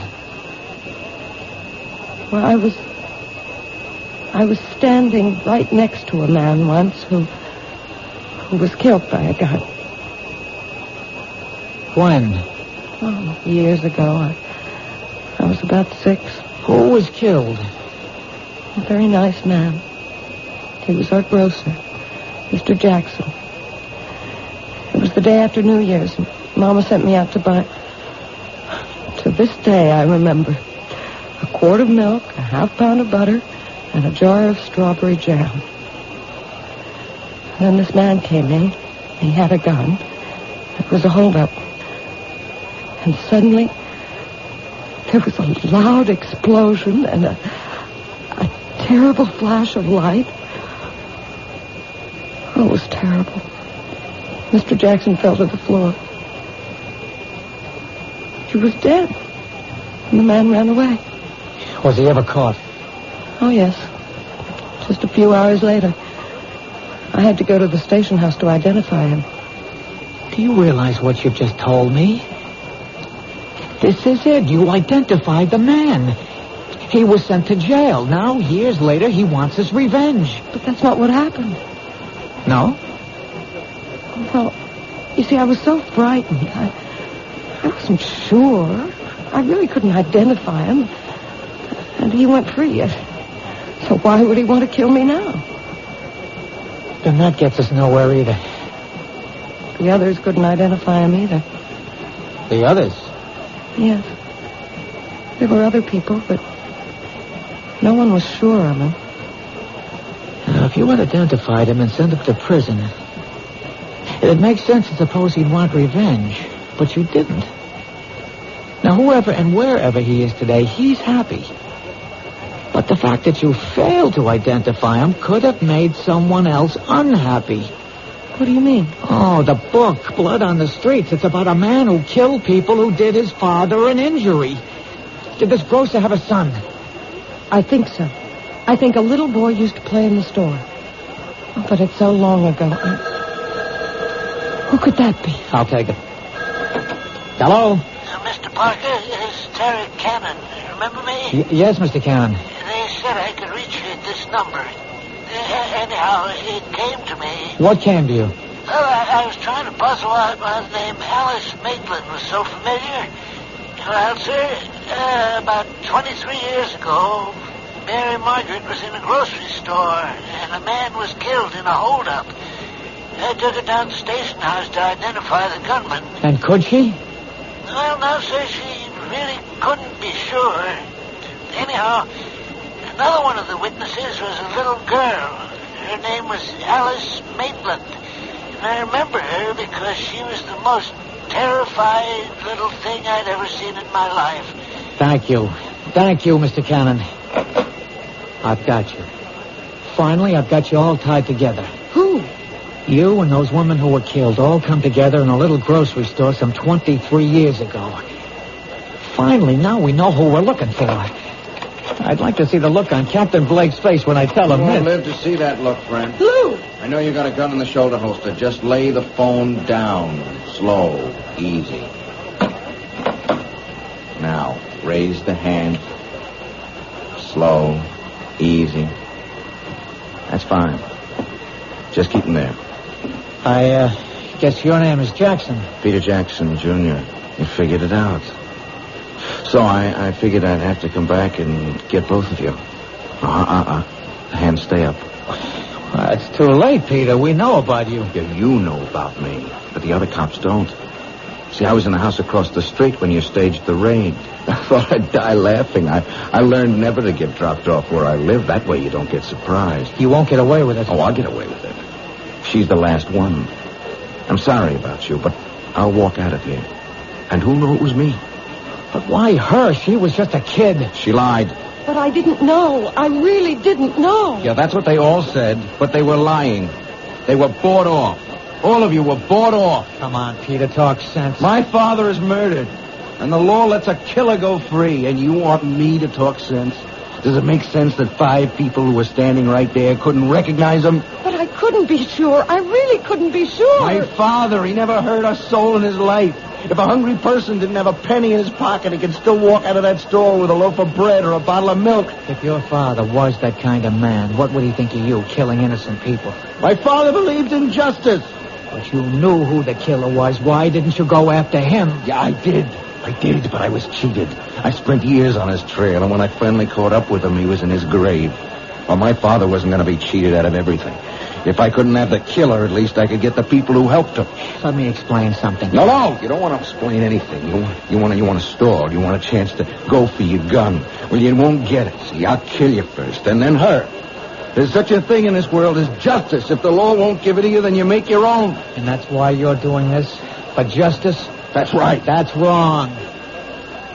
You're doing it because you love to kill. That's a lie. It's the truth. Look at yourself. Look at how you're enjoying this. I'm doing what has to be done. You killed those 4 women and you enjoyed it. You have 30 seconds to live. Say your prayers. How long do you think you have to live? You're going to keep killing and you'll be caught. You can't stop. I hate killing. Come on, you love to see people under the gun, how they squirm and sweat. You're eating this up. Look at your face in that mirror. Look at that grin. Like a wolf. See how flushed and excited you are. Look at yourself. Look. Break your arm, drop it. Very good work, Lou. Very good. One more second and we would have had to gun him down. This way we can take him home alive. Captain Blake. Somehow, I'm going to get back here. Get back to you, Miss Alice Maitland. I'll keep my promise. Haggerty, Gordon. Cuff him. Hustle him back to headquarters. Look, Alice, don't worry about him. You all right, Miss Maitland? Yes, I think so. Well, you shouldn't be. It was a rough experience. Why did you come back, Captain? Well, I guess we both solved it, Lou. You broke it by pure and simple brain work. I waited for a miracle. Oh, did you get it? Yeah, I got it. I got it because of this little machine. Huh? Mary Cannon was killed in an office. She managed somehow to throw the switch on a dictating machine. Her secretary came into work this morning, and she heard Peter Jackson, and she didn't stop running till she got to my desk. Listen. His name is Jackson. Peter Jackson. They'll catch you, Peter. They'll catch you. Number 4, Mrs. Mary Margaret Cannon. Number 5, coming up, Miss Alice Maitland. You see, Lou? There's your whole story.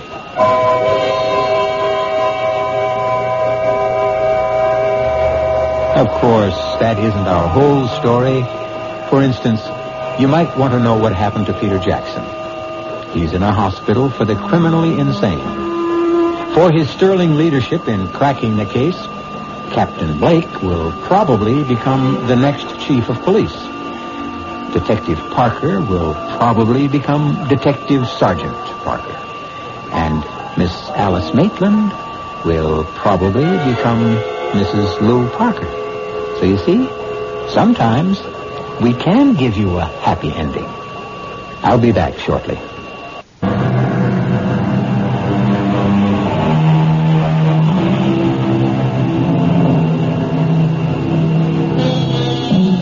The story you have just heard was concerned with the most precious concept the human race has ever created: justice. And when you think of Peter Jackson, perhaps he proves the point made by a great poet. When a man takes justice in his own hands, he will soon shape her to his own ends. Our cast included Tony Roberts, Susan Grossman, Jack Grimes, Bryna Rayburn, and Robert Dryden.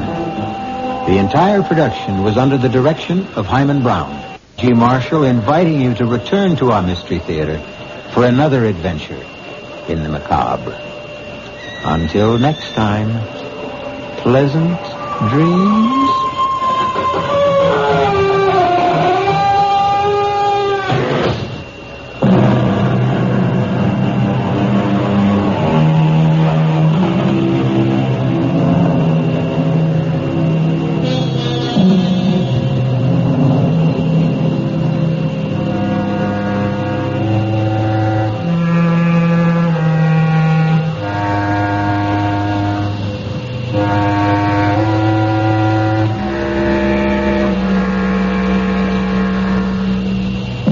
Ohio's favorite music is on 1230 WCOL Columbus.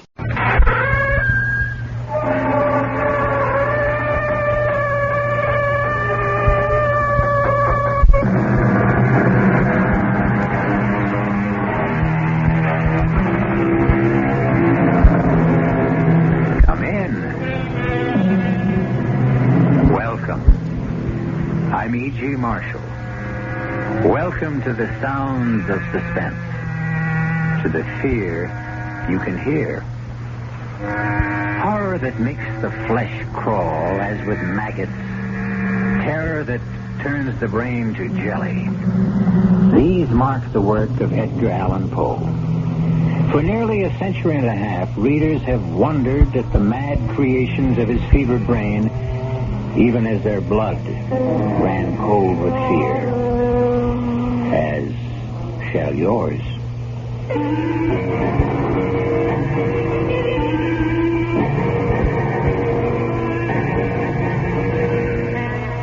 Our mystery drama, The Fall of the House of Usher, was especially adapted from the Edgar Allan Poe classic for the Mystery Theater by George Lothar and stars Kevin McCarthy. I'll be back shortly with Act One.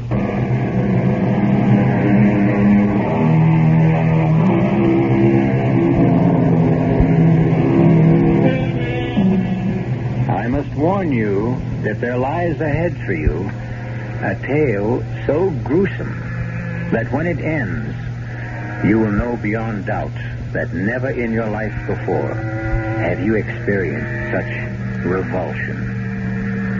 Are you prepared for this? Come then to a certain room where a man named Gabriel Mannering sits writing in his diary. A certain room in the house of Usher. I sit here writing this diary, when in truth, were I not a fool, I should have already departed this frightful place. Already I have sensed such horrors in these first hours of my visit that I tremble at the thought of what may be in store for my friend Roderick Usher. And for me. During the whole of this dull, dark autumn day, I had passed on horseback through a singularly dreary tract of country, and at length found myself, as the shades of evening grew on, within a view of this bleak and melancholy house, the house of Usher. I felt at once an iciness, a sickening of my heart, and wondered what it was that so unnerved me. I was soon to find out.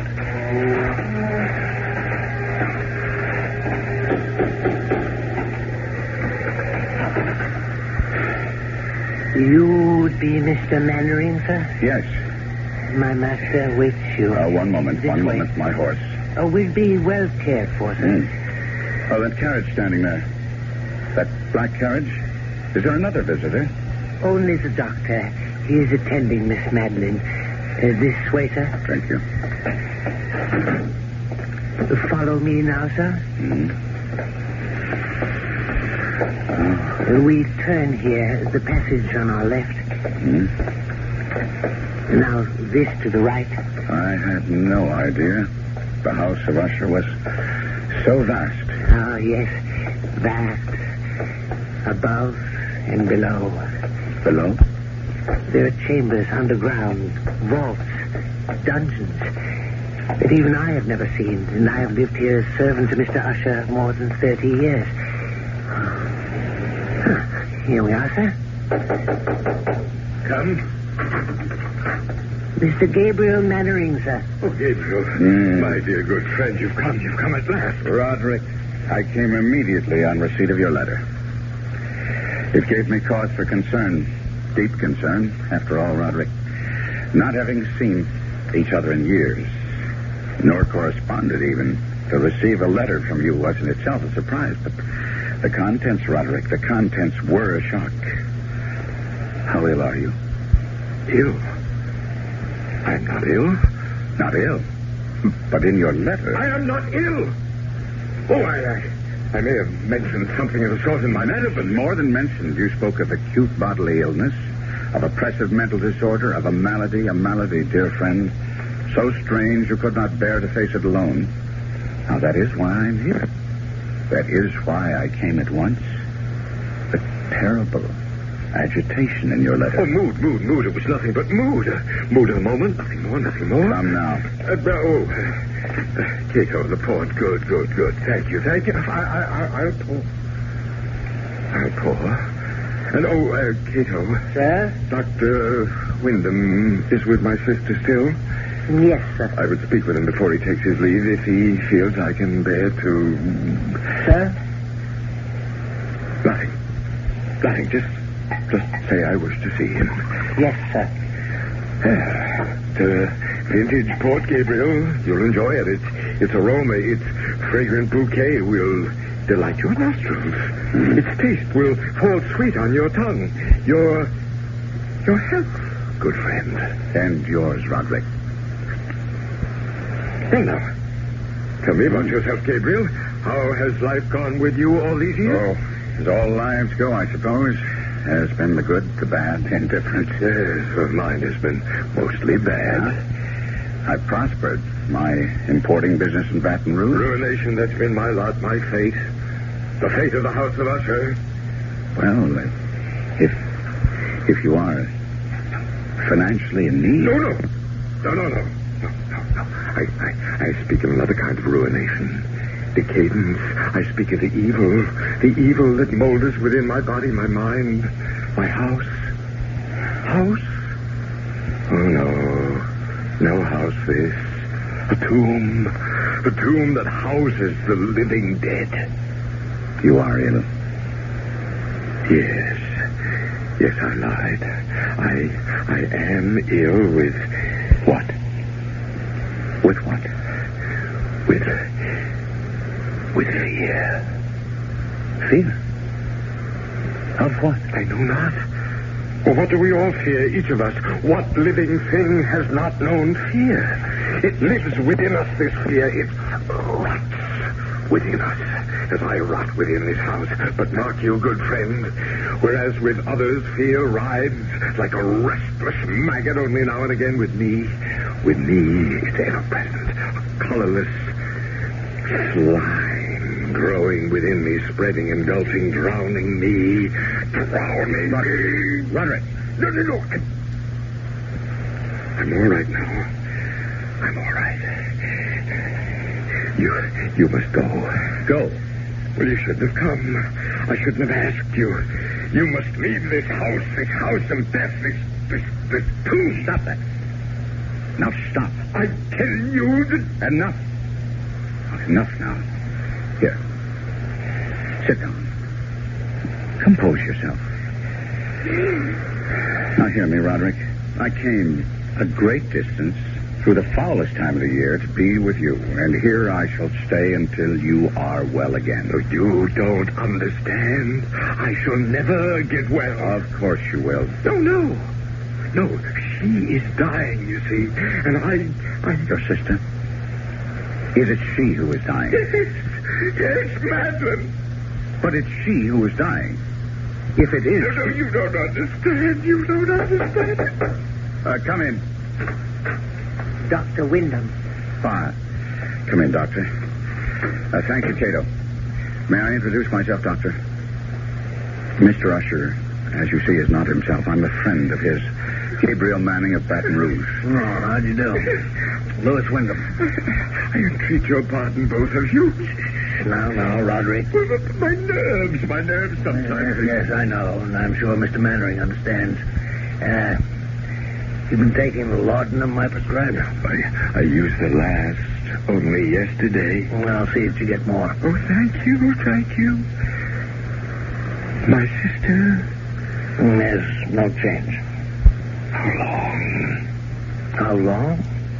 Before death. I don't know. Your sister's malady baffles me. I don't know what is killing her, nor do I know what keeps her alive, when in truth, she's all but dead.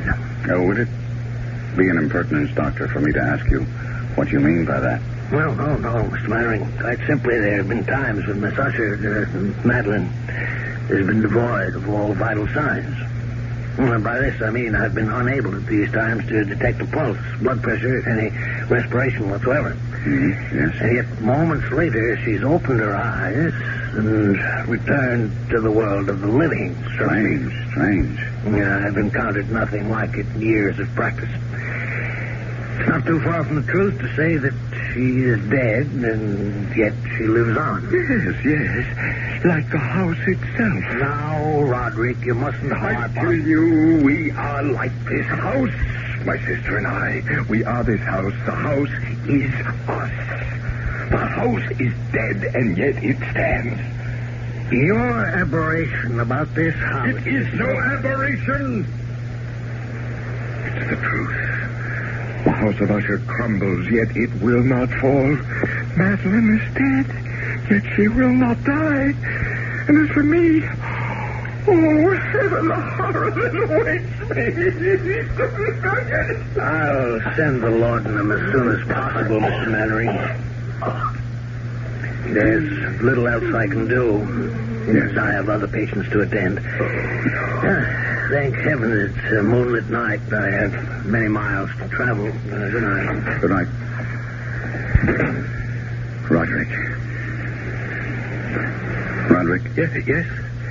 Roderick, I want to help you in every way I can. That's why I'm here. But now, you must do your part to help yourself. What do you mean? Well, I could be wrong, but it seems to me you let yourself go to pieces all too easily. This talk, this wild talk of your sister Madeline being dead and yet alive. Well, now, that's nonsense, you know. No. Yes, well, I'll agree with you with one thing only. In a way, you have become this damnable house. No healthy, sane man could live here for long without beginning to lose his sanity, without serious damage to his nervous system. I've never seen such gloom, inside as well as out. This very room reeks of dejection, despondency, undusted cobweb furnishings, black drapes covering the window. Here, let me throw them back and at least get some moonlight, if not sunlight, into this place. There. That's... Roderick. What is it? There's a graveyard. I can see it in the moonlight. The family graveyard, yes. Who would be walking in it at night? What do you say? Well, where do you see that? There. Amidst the headstones. Oh. It's Madeline. What is she doing out there? We'd better go and find out. Good Lord. In the doorway. What is it? Madeline! Am I that horrifying to look upon? Dear brother.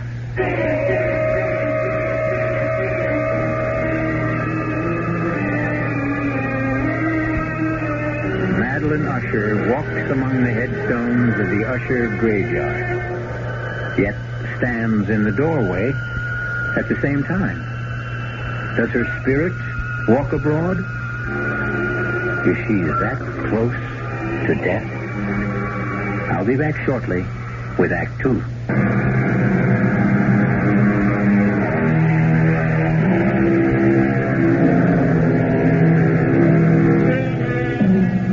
Again, I must ask if you wish to go on, and warn that if you do, you will experience a kind of horror for which I can find no words.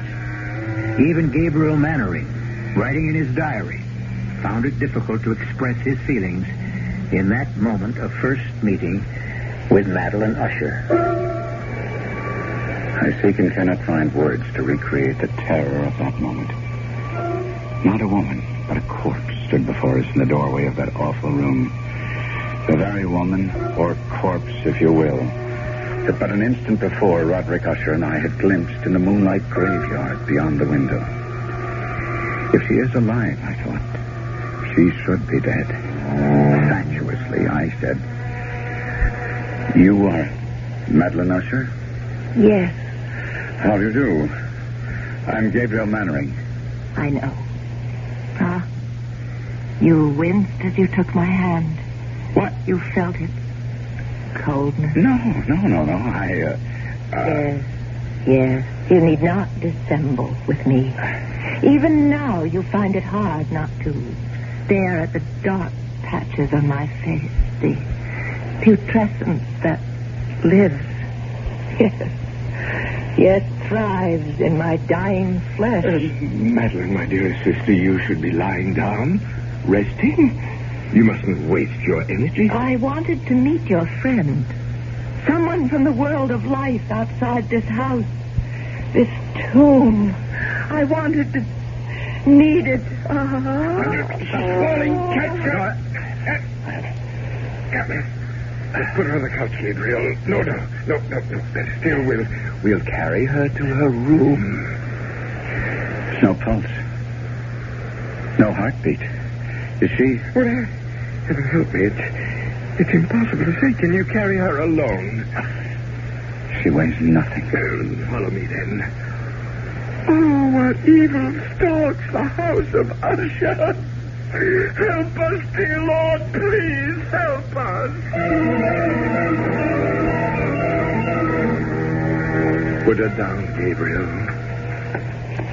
Gabriel. In what? In that? It's her bed. A coffin. But nevertheless, it is her bed. It's where she rests and sleeps. And haven't you noticed? What she's wearing isn't a nightdress. A shroud. Yes. She's been ready for her burial for nearly a year now. Oh, look. See? Her eyes are fluttering. I'd have taken my oath she was dead. Not yet. Gabriel, my friend, come. Well, you don't leave her like this, alone, no company to cheer her when she wakes. She may not waken again today. She may not waken again.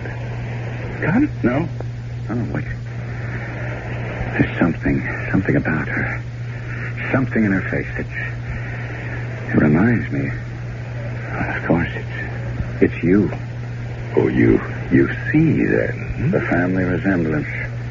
Obvious. In spite of what the intimacy of death has done to the face, the resemblance is still there. It's more than a resemblance, Gabriel.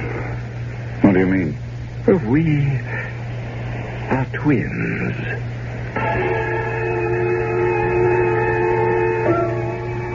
As my friend spoke those words in that chamber of death, a curious change came into his face.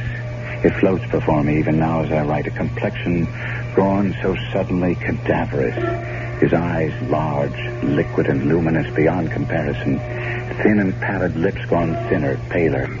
For a moment, he seemed scarce human. I had tried to calm his fevered nerves by telling him it was his sister, not he, who was dying. And he had cried out, You don't understand. You don't understand. And now, in an instant, I did understand, or at least the shadow of what he meant touched me, and I was filled with a dread, a loathing of what was to come that I cannot fully express. Had I known the full truth of what lay before us, my loathing would have increased 100-fold, and I should have fled the house of Usher then and there. Certainly, I should not have found myself at breakfast with Usher the following morning. Another helping, Mr. Mannering? No more, Cato. Then I can give you the message. A message from whom? Miss Madeline.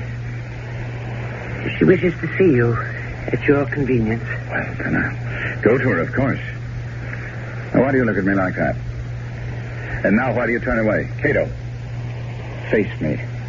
Look at me. What is it? Cato, is it the odor? Yes, sir. You'd best not go, Gabriel, or if you do, another time. I don't understand. The odor, the stench of putrefaction. It's stronger at times than at others. And you mean that she... Take me to Miss Madeline at once, Cato. No. It will sicken you, nauseate you, even infect. Well, it can kill me and be damned to it, but I'll not disregard a last wish of a dying woman. Unlike you, Roderick, I do not fear death.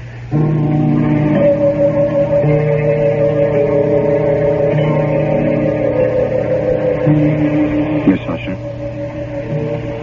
Madeline. Are you too tired to speak now? No.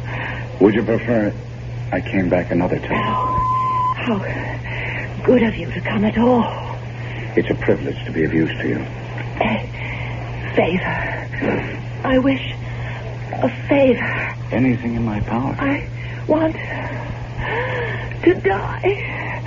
I'm in such pain and I want to die, but I cannot. Cannot? I'm afraid. There's nothing to fear.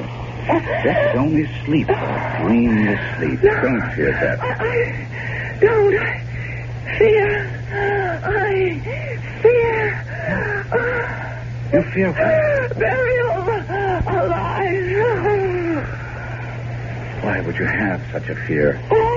What makes you think you might be buried alive? My mother.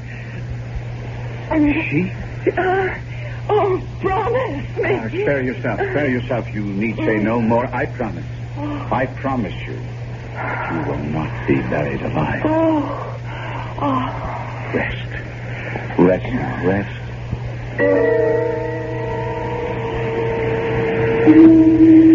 That is what you meant, Roderick, is it not? Like her, like your twin, you don't fear death so much as you fear being buried alive. Right, pardon me. Yeah? Yes. Only part? Well, I fear... Oh, God, more than I can tell you. I fear what happens in death. Another aberration. As with the house, so with this. You are a man given to aberration. And what of that? You make as little sense as Wyndham. You think because you call a thing an aberration, it'll go away, that it will cure itself if you but name it. Reason. Common sense. Reason, common sense. When you speak to me and Usher of reason and common sense, Do you not know of the madness that has tainted this family through its history? From the beginnings of the house of Usher, this house, this family, until now, until Madeline and me, the last of the Ushers, from beginning to end, from rise to fall. Roderick. Rise to fall. From rise to fall. I had not thought on it before, but that is what it will be when she and I are dead. It will be the fall of the house of Usher. Yes, Cato. The laudanum, sir, from Dr. Wyndham. Oh, thank heaven. It has come none too soon.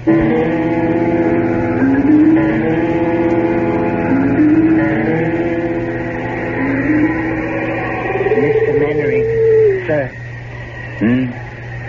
What? Oh, yes. Yes, Cato. You've been sitting here in the graveyard for nearly 2 hours. That long? Yes, sir. Tell me, Cato, how long have you been servant to Mr. Usher? More than 30 years, sir. But I thought I'd told you that the night you arrived just a week ago. Did you? Now, then I forgot. Were you here when the mother died? The mother of Mr. Roderick and Miss Madeline? Why do you ask such a question, I don't know. I don't know, really, except I've been dwelling on what Miss Madeline told me about her mother. Buried alive. Was she indeed? Sir, don't ask such questions.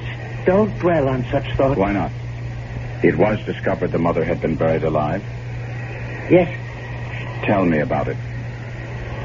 Sir, I entreat you. Understand. You cannot stay in the house of Usher. No one can without something, I know not what, but something evil taking possession of his mind, his spirit, his very soul. It will happen to you. It is happening to you. No. You've been drawn here to this spot. You've been sitting here in the damp and chill for hours because you, too, have taken the first step toward madness. How did they discover she'd been buried alive? Sir, I beg you, turn your thoughts away from... How? If you must hear it. A few weeks after she had been buried, the coffin placed in that vault you see under the trees, it was discovered that she had been buried wearing a valuable ring. A ring? It contained a stone worth a fortune. It had been... Tell me about it. She had always worn it, and when the undertaker encoffined her, he neglected to remove it. He had no idea of its worth, or surely he'd have inquired whether the family wished her to wear it to the grave. And as you will understand, such was Miss Madeline's and Mr. Roderick's grief. They didn't think of the ring until weeks later. And decided to retrieve it. Yes. We went to the vault, the three of us, slid back the slab that covers it, and... sir, let us go in. Finish what you're telling me. There lay the coffin. The lid was in two parts. A lower part that covered her body from the waist down, an upper part from the waist up. This I pried up, and there... Go on. She lay face down. Her hands had torn chunks of hair out by the roots. Such was the agony of terror. Hands, do I say? Claws. They had become rigid in the death throes. Yes? We turned her over. Her face, oh, my God, we will. Her face, I cannot describe. I cannot. Enough, then. Oh, chill is getting to me. No! Henry! Quickly. Come. Heaven help us. What is that? They're coming toward us from the house. Roderick! Help me! What? Help me! What is it, man? A corpse! A corpse! What? Madeline, dead. She's dead at last. Dead, but... What? What is it? She tried to take me to the grave with her. She tried to drag me into her coffin. No. Roderick, pull yourself together and tell us. I went to her chamber to see how she was. I called her name again and again and again, and no answer. I felt for a pulse, none. I lay my head against her breast, no heartbeat, and then... Oh, God! Her arms were entwined around my neck, her cold arms around my neck, and I tried. I tried to break free, but I couldn't. I grabbed her wrists and I tore her arms from her. Sir? I've got him. Help me carry him inside.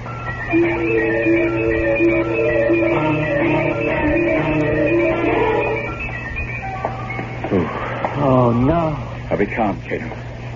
When Mr. Usher tore himself free, he must have dragged her half out of the coffin. Come.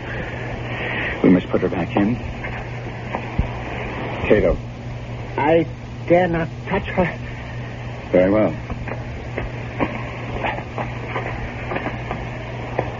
There. Is she at last dead? She seems so. Ride for the doctor. Tell him to come at once. Yes, sir. Sir, you mean to stay here? Yes. But I will be gone at least 2 hours. If you change your mind, grab the wrist. Find your way back to the library in that maze of corridors. Don't worry about it. I shall stay here. I made her she'd not be buried alive, and I mean to keep that promise, Cato. Beginning now.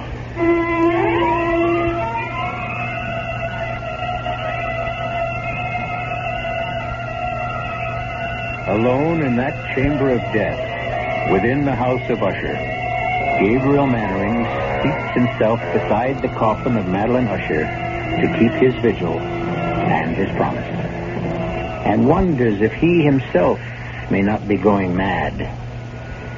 I'll be back shortly with Act 3.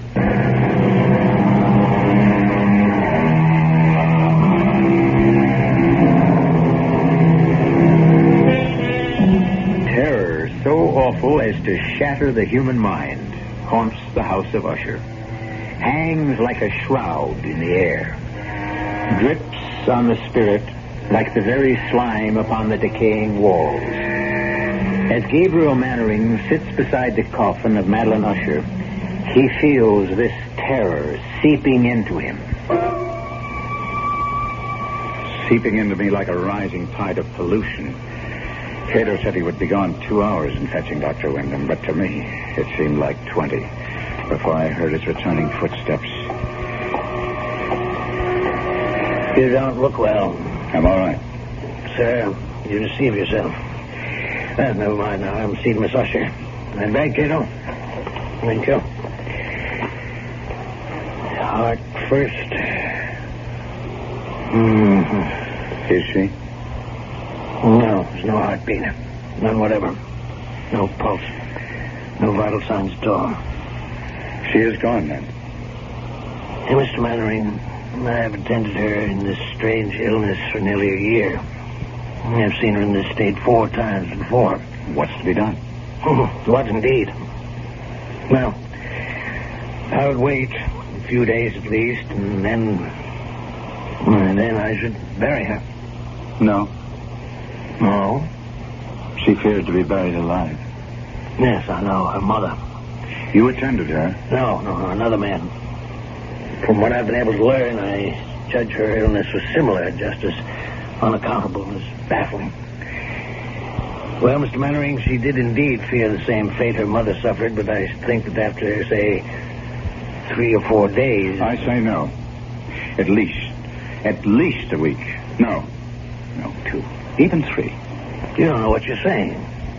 You can't keep a body for 2 or 3 weeks. Especially hers. Why especially hers? Well, look at her, man. Here. See? Under the skin of the cheeks. Those gray patches. She's partially decomposed already. I gave her my word, Doctor. I said we would make sure. There is an evil in this house. A sinister, malevolent thing that fastened itself on the Ushers years ago. And is beginning to fasten itself on you. Now, Doctor. Now, hear me out. I have not seen you in some days. The moment I came into this room, I saw it. I tell you, I saw it. The change in you. The sickening in you. I do not use this word lightly, Mr. Mannering. The insanity in you. You are right. I gave Madeline Usher my word she would not be buried alive, and she will not be. Well, I see that I cannot dissuade you. Very well. Do as you wish. And may God help you.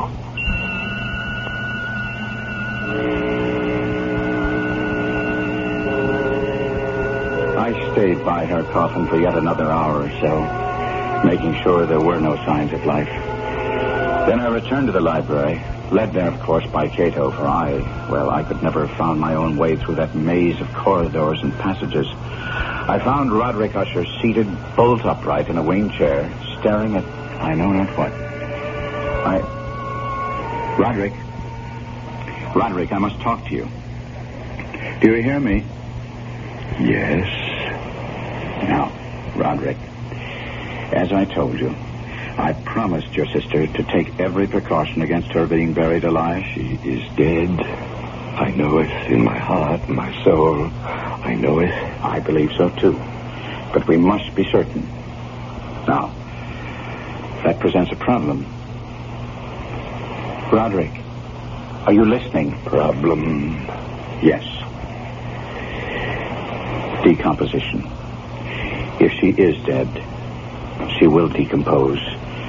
And after a period of days, well, if you could imagine... Days? Days of what?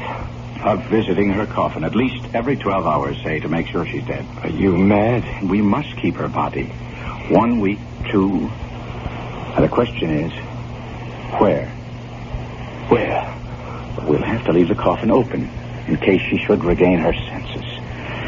On the other hand, if she is indeed dead, Well, there are vaults deep down beneath the house. We could put the coffin in one of those. Good. We'll do that then. Yes. We'll do just that.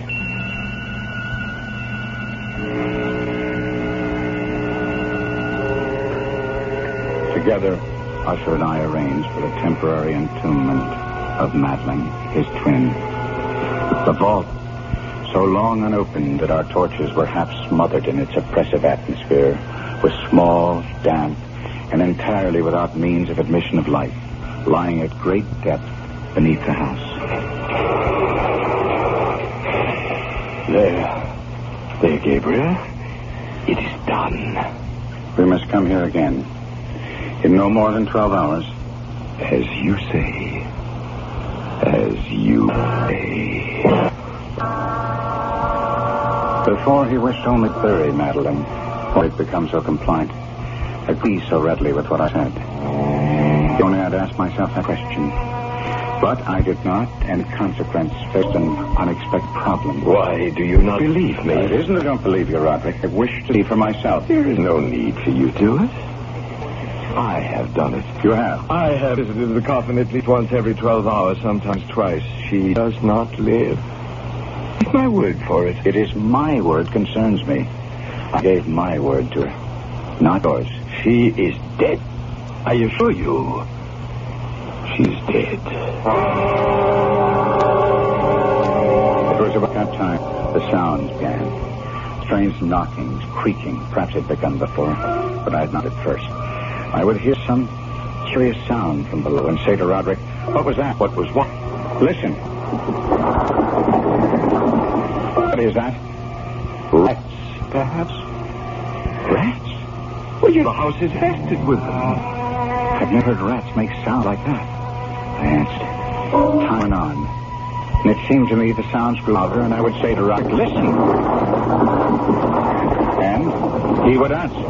A door banging in the wind somewhere. And I would say, "There is no wind." He would answer, "Well, then it's something else. Don't bother me." And on that fatal night, as we sat in the library, he sitting, staring vacantly at nothing, trying to read, but my mind was on that awful chamber of death far below him, outside the wind gathering for a storm. It happened. I became aware of distinct, hollow, metallic, yet muffled reverberation. Complete unnerved, I leaped to my feet and looked at Usher. His eyes were fixed before him, and throughout his whole countenance there reigned a stony rigidity. I said, "Roderick, do you not hear it?" "Yes, I hear it and have heard it, as you have. Long, many minutes, many hours, many days have I heard. Yet I dared not speak. No, touch me not. I am accursed. For I heard the sounds as did you, but I dared not speak and dared not go. Not go? My God, are you telling me? That not once have I gone out to sea. I dare not. We put her living in the tomb. She comes. For me. Listen. Now listen and know.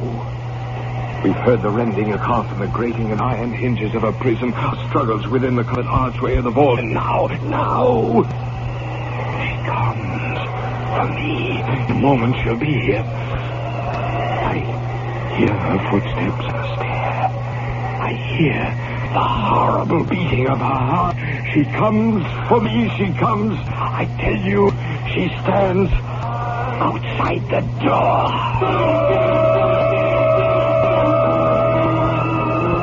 And as if in the superhuman energy of his utterance, there had been found the potency of spell.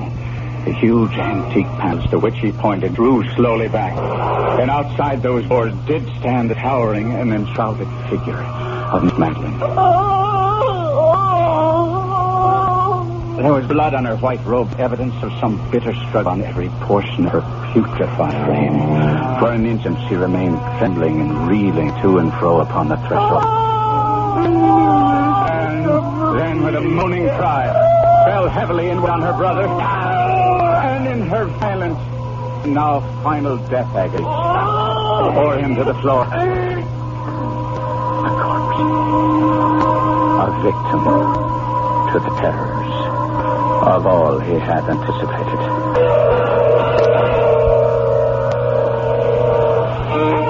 This is E.G. Marshall. I shall return shortly.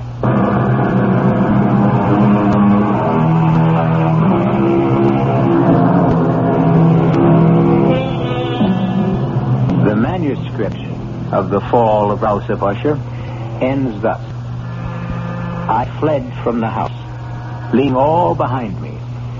As I ran, I heard a sound so horrendous it made me stop and turn. My brain reeled as, looking back, I saw the mighty walls of the house burst asunder. And in a few moments, the moon, breaking through scudding clouds, a blood-red moon, revealed the end. The fall of House of Usher.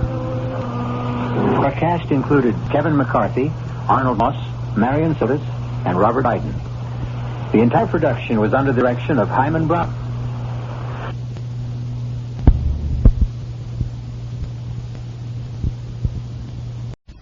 And now, Mystery Theater, brought to you in part by True Value Hardware, your store of first choice.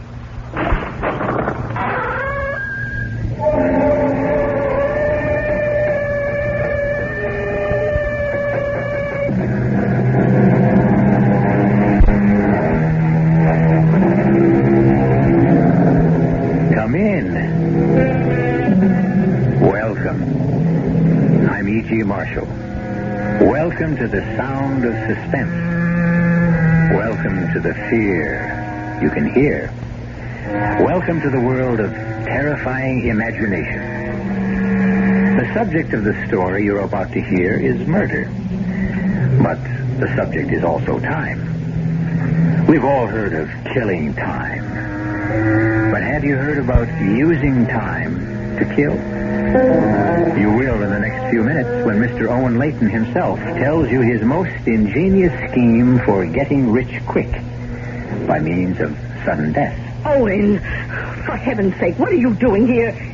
You're supposed to be in Paris. Nice choice, Harriet. And I seem to have done exactly that. By the way, I met your charming dance in there. Although I'm quite sure he didn't see me. But I don't understand. How could you possibly have returned home so soon? I was in a terrible hurry to see you, darling. I simply couldn't wait to see you. And do this.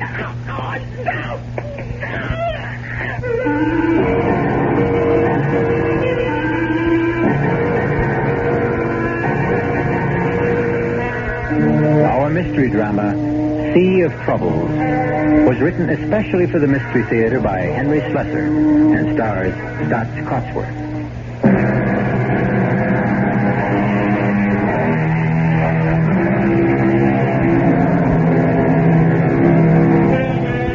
Our spine tingler begins across the sea, in the delightful city of Paris.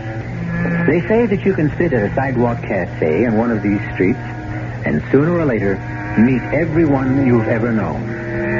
Well, now we're going to introduce you to someone who you don't know, but whose acquaintance you'll enjoy making. His name is Owen Layton, and he prefers to tell you his unusual story in his own words. I arrived in Paris at 10 o'clock that morning, but I didn't leave my hotel room until well after 4. I knew my brother Gerald's habits only too well. He'd probably be sleeping until noon. So I knew where he would be at 4 p.m., of course, at Patrick's Cafe on the Rue de Montparnasse. Everyone loved Gerald at Patrick's because he was famous for always paying his bills. With my money, of course. Bonjour, monsieur. Bonjour. I chose a table well to the side, but my appearance still attracted considerable attention. And why not? With my rumpled English tweeds, a long gray beard in the style of Ulysses S. Grant, a pair of crutches to keep my monstrously bandaged foot off the Parisian asphalt. I must have been quite a sight. Garçon, a pain d'eau, s'il vous plaît. Très bien, monsieur. Well, what do you know, Owen, for the love of Pete? Hello, Gerald. I'm glad you were able to recognize me under all this hair and bandages. Well, how are you? What's the matter with your foot? Oh, never mind about that. Give me a look at you. I haven't seen my kid brother in over a year. You know something? You look more French than ever. Yeah, come on now. Let's hear about that foot, Owen. And the beard. When did you grow all that shrubbery, huh? Well, I got the idea from you. The last time I was in Paris. This thing? Yeah. This is nothing compared to you. Now, listen, the last time I saw a beard like that, it was on a $50 bill. Yes. I guess it got a little out of hand. I'm thinking of trimming it, as a matter of fact. More like your style. Well, I'll introduce you to my barber. Hey, do me a favor, Gerald. Finish this Pernod for me. I shouldn't be drinking with my foot. Well, what's your foot got to do with it? It's the gout. You remember, I wrote you about it a few months ago. I had an attack just before I sailed for Europe. Well, how's your painting coming along? You sold anything yet? The only thing I sold is my watch. As if you didn't know. Yes, I know. You came to Paris to starve in a garret. But you look pretty well fed to me. Speaking of that, how was Harriet, huh? Speaking of which? The money I sent you, or being well fed? God, you know what I mean. Oh, now how is she? Still the same? No. She's more of the same. She's richer than ever. She's fatter than ever. She's also meaner than ever. Well, she couldn't be too mean. Not if she lets you grow that beard. I still don't see why you wanted to grow it. You always made such fun of mine. Well, I had my reason, Gerald. It was part of my plan. Plan? What plan? Why, to kill my mean, fat wife, of course. So, this is your garret, is it? Pretty luxurious for a starving artist, isn't it? Not bad. Yeah, and all those canvases. Some even have paint on them. Well, don't tell me you're really working. Owen, I know you're no saint, but I don't think you're wicked enough to do what you said. Strangle Harriet? No, Gerald, I'm wicked enough, just not foolish enough. My wife's money will be precious little good to me in prison. Now, don't tell me you got some kind of a foolproof scheme, Owen, because there is no such thing. Sit down. And no matter how clever you are, there's always someone cleverer. In the detective novels, perhaps? Now, sit down before I kick you with my gouty foot. I've got 5 pounds of bandage there. It makes quite a weapon. I don't understand what you meant about gout. It's the very cornerstone of my plan. I have established a medical history of the disease if questions arise later. Questions? Yes, about the bandages. Owen, I have never seen you like this. You're really talking wildly. Now, those crutches, the beard, all this crazy talk about killing people? What's not crazy at all. It's a beautiful, rational scheme. And one that you will be eager to see succeed. Owen, what happened between you and Harriet? Huh? Well, nothing sudden. It's been a gradual change. Perhaps the inevitable result of advancing years. You know, I was considerably younger than Harriet when we married. Now it seems I'm not young enough. Now, wait a minute. Are you cutting me off? Are you going to stop sending me money? Nothing of the kind. As long as my income can support it, you can continue to develop your artistic talent.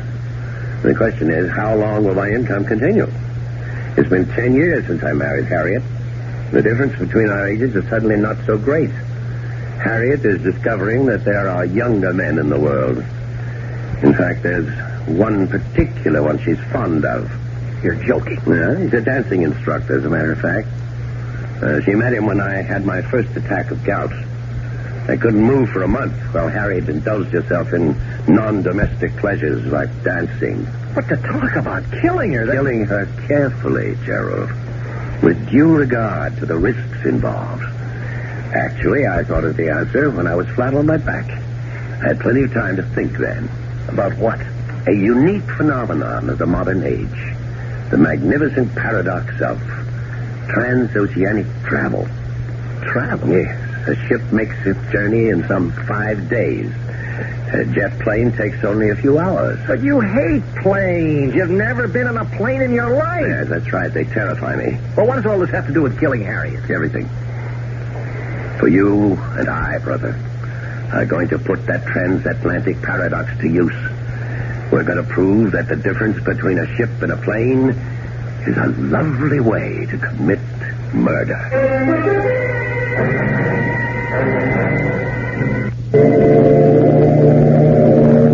It was almost 2 weeks later that Gerald and I stood on the dock at Le Havre and looked at the trim lines of the SS Empress. She wasn't exactly the largest vessel lying at anchor, but on that particular Saturday, she was certainly the busiest. That was fine with me. The more excitement on the pier, the less noticeable Gerald and I were as we made our way toward A deck. Our progress was slow, since I never really managed to use those crutches.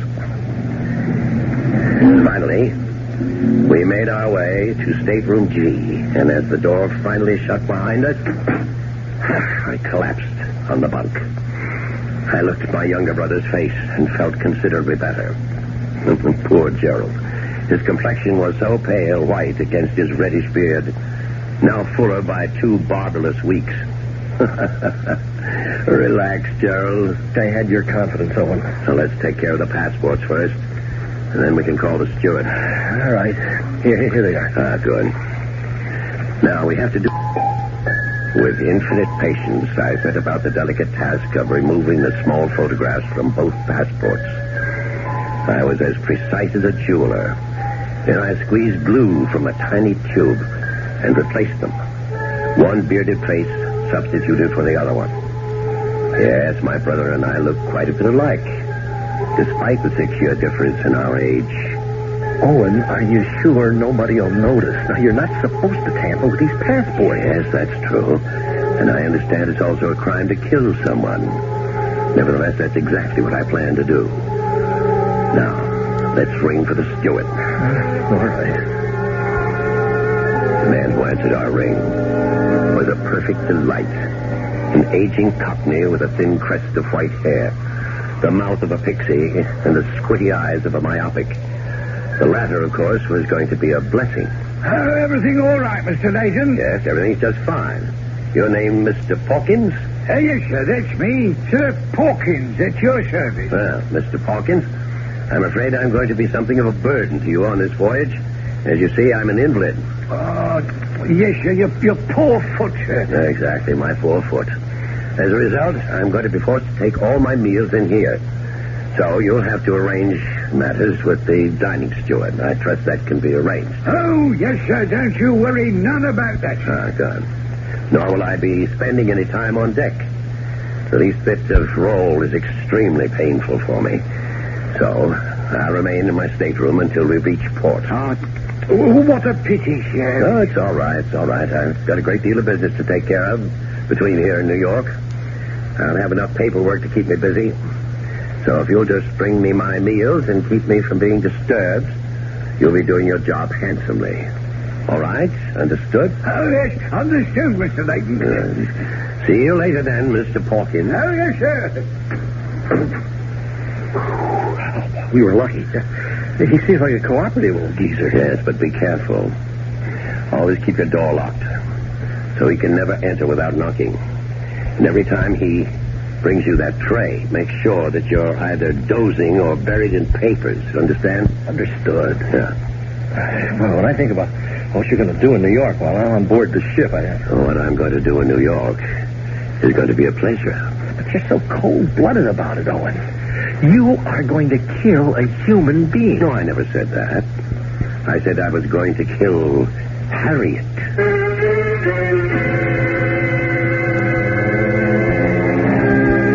Poor Harriet. There she is in her lavish New York townhouse, thinking about nothing but her dancing lessons, while aboard the SS Empress, 2 men are plotting her demise. Of course, we're not yet certain how Owen Layton plans to get away with murder. Even if he does fly to New York and his brother sails in his place, we'll simply have to wait until I continue shortly with Act 2.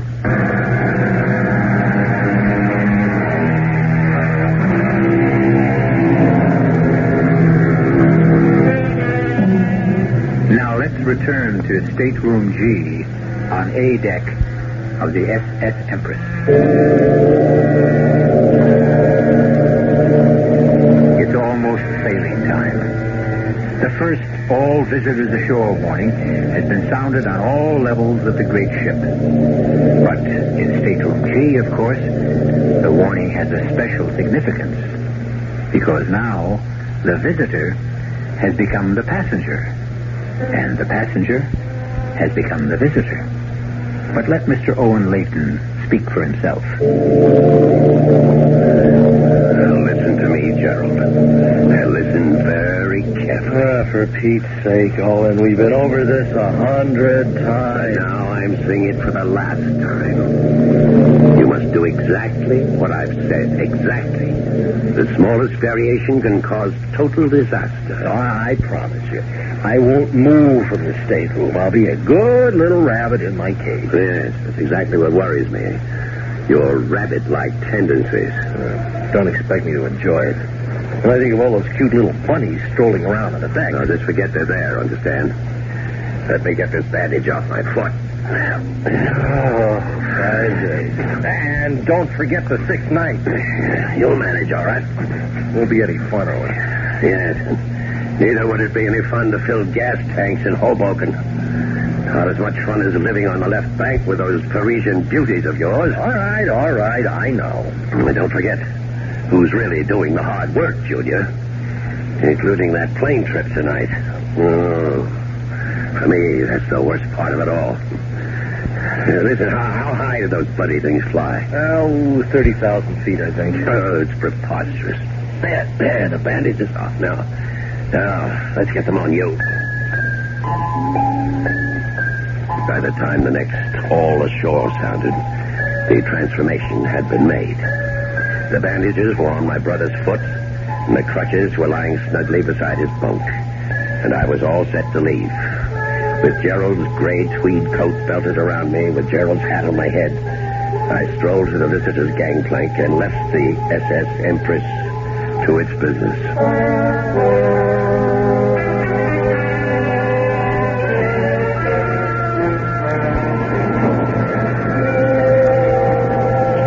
In a way, it was fortunate that I dreaded air travel so much. The thought of being carried aloft some 30,000 feet inside the monstrous machine parked at the Gate 7 on Orlick's Field was completely engrossing.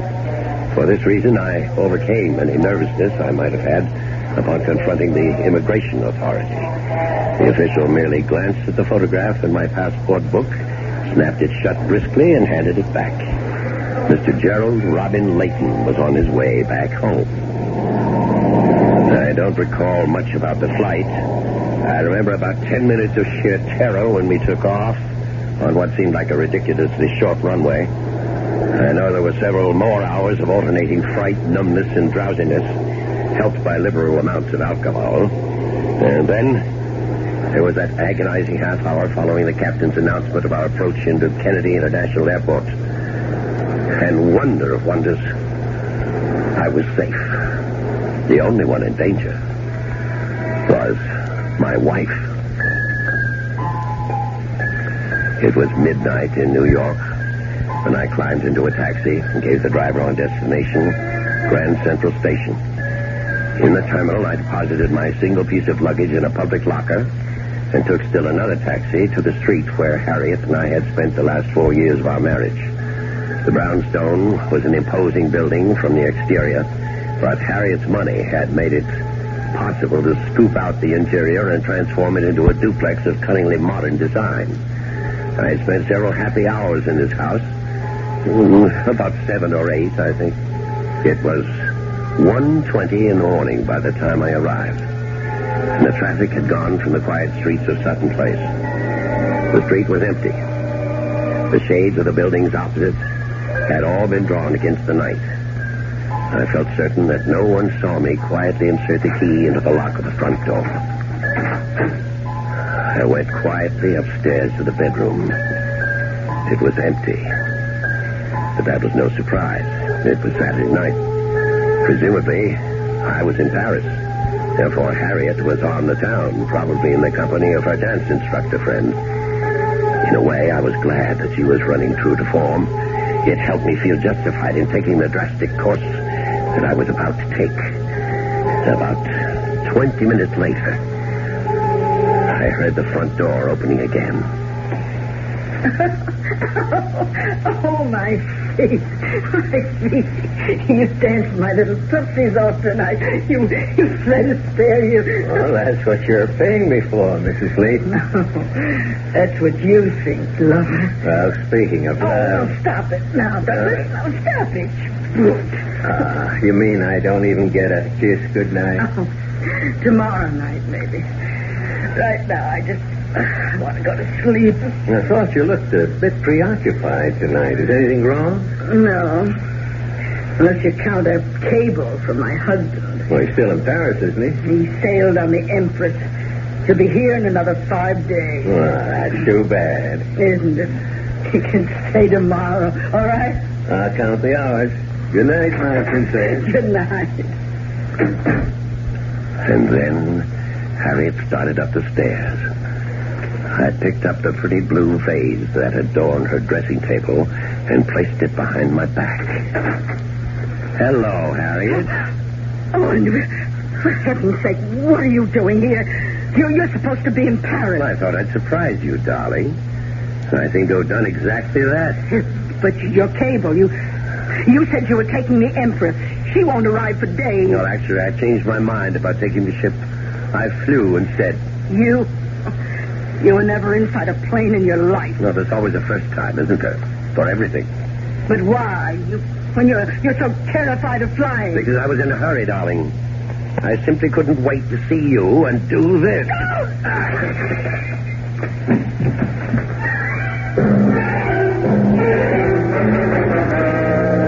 It was a shame about the vase. It cost a small fortune. The really distasteful part came now. As you may have gathered, I'm a man of fastidious taste. But when you have 5 days to lose, you can't afford the niceties. I knew it would be easier to lose myself in a region of the city where the lower depths are at their lowest. Started my pretty suit, my Italian loafers, and my continental manners. In an old pair of slacks and heavy wool shirt, I made my way to the Bowery. My first act was to join a shambling, silent line of vagrants outside the clothing relief agency. And I emerged with a costume superior to anything I could have invented. A moth-eaten sweater, a double-breasted jacket with a shredded lining, and 1,000 unironable creases. And then I bought a bottle of Sauterne for 98 cents and rented a bed in a hotel called Miller's for 75 cents a night. And then, the next day, in a steam-filled diner where the coffee tasted like antiseptic, I picked up a mud-stained newspaper from the dirty tile floor. There on the second page was an item which gave me an appetite even in that place. It said, "Woman found murdered in East Side brownstone." But the smaller headline beneath it was even more delicious. It read, "Dancing teacher held as suspect." It wasn't something I planned or expected, but, well, why not? Why not? Say, I think I'll have some more of that coffee.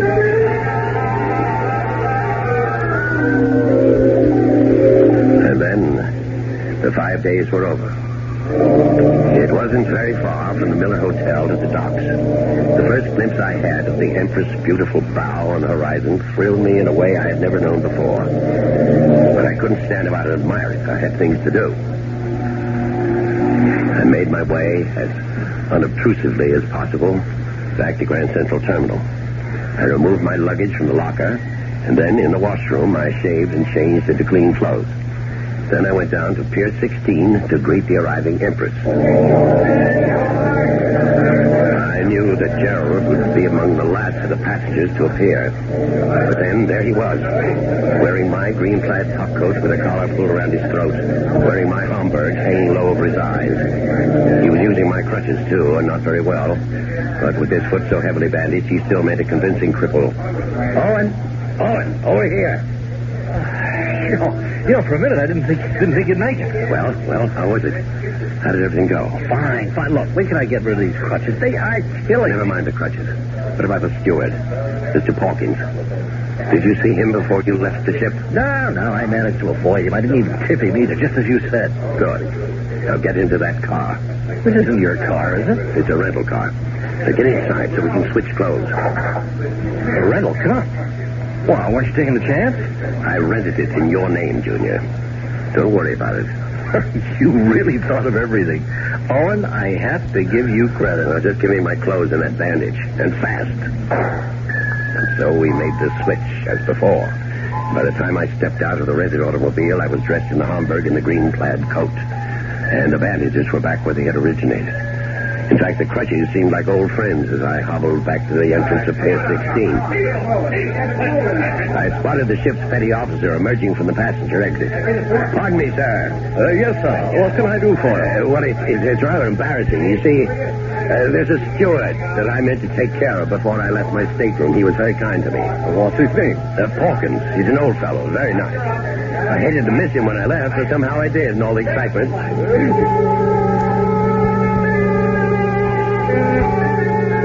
Yes. Old Mr. Pawkins was more than pleased when I handed him the two $50 bills. There were actually tears in his eyes. Oh, this is most generous of you, sir. Most generous. Well, you took very good care of me, Pawkins. I know I was a nuisance. Oh, no, sir, you were never. Why, I hardly even saw you, sir. Well, still, you brought me all my meals and so forth, didn't you? Well, I was glad to do it, sir. Glad to be of service.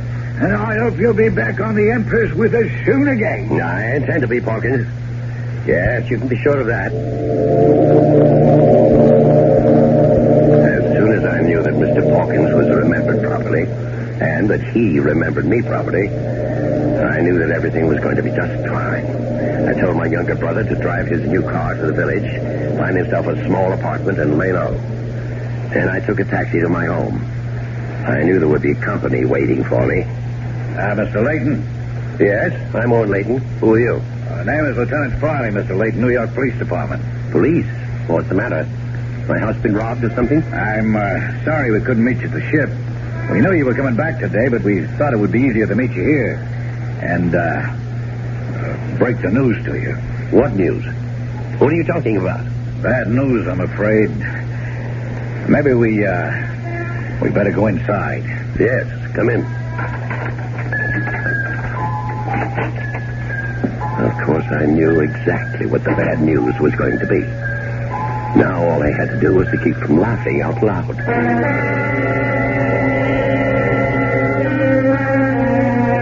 We seem to have been witness to the perfect murder.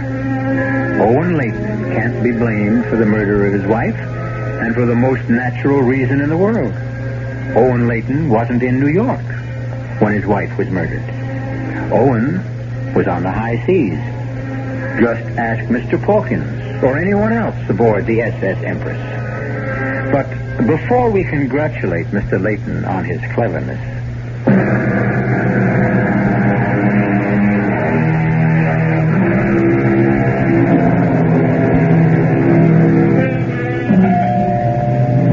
Owen Layton is a happy man today, despite the fact that he is all alone in the reconverted brownstone on Sutton Place. The smile never seems to leave his face. Even as he hobbles towards the front door to answer the insistent chimes, his bandaged foot and crutches don't seem to bother him in the least.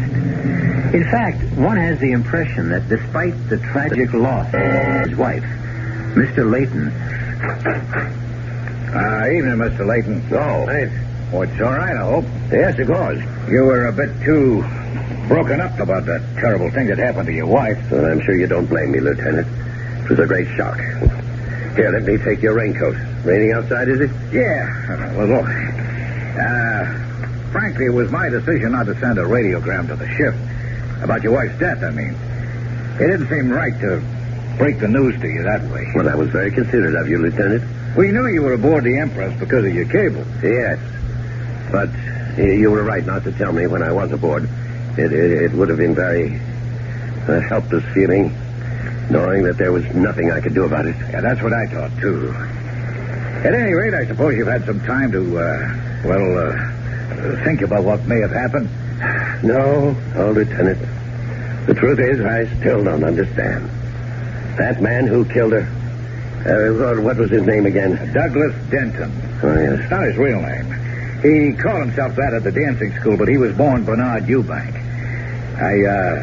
I take it you didn't know Mr. Denton. No, I never met the man before in my life. And why would he want to kill my poor Harriet? Well, actually, he's still denying that he did. Well, how can he? From what I read in the newspaper, well, you seem to have caught him red-handed. Well, no, not quite that good. We knew that he'd been, he and your wife had been seeing each other during your visit abroad, and that they'd seen each other that Saturday night she was killed. In fact, he was seen in the vicinity of your house by several witnesses, not more than 10 minutes from the time when we estimate that she was bludgeoned to death. I'm sorry, that's a little too graphic, I know. It's all right, Lieutenant. I want to know the details. I really do. Well, the one detail we don't know is why he would have done such a thing. I mean, frankly, we have Mr. Denton pegged as a rather small-time, gigolo. I'm sorry to tell you that, too. Well, it's all right. I'm sure Harriet wasn't to blame. I'm sure that man just did whatever gigolos did and made a fool of her. Well, did your wife do that sort of thing often? I don't know. I suppose she's made a few mistakes. Which of us hasn't? Well, now, if you could be more specific... No, Lieutenant. I'm sorry. I want Harriet's killer punished, Lieutenant Farley, but not at the expense of scandalizing my wife. I'm afraid that scandal won't be easy to avoid. We know she was having an affair with Mr. Denton. He's admitted that himself. But that don't give him any reason to break a vase over her head. Yes.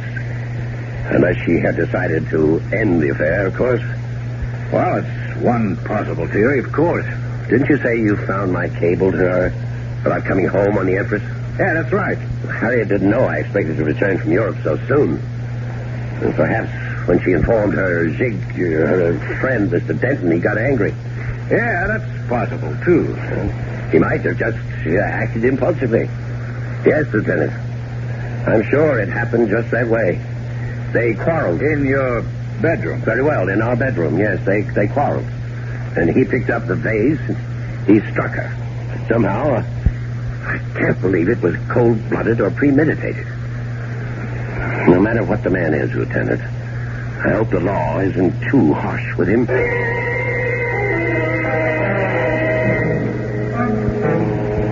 I'll tell you what wasn't easy. It was the waiting. I had to wait for the outcome of two legal actions, the verdicts of both the criminal and the probate courts. But I had every confidence that human and Christian justice would be done. And then, one night, a little more than 2 weeks after my return... Hello? Owen, it's Sheila. I beg your pardon? It's Sheila. God, I feel terrible not calling you before this, but I just found out what happened. I read the whole thing in the paper, back issue. Oh, and you poor thing, you must be in a state. Are you sure you're calling the right number? Of course I am.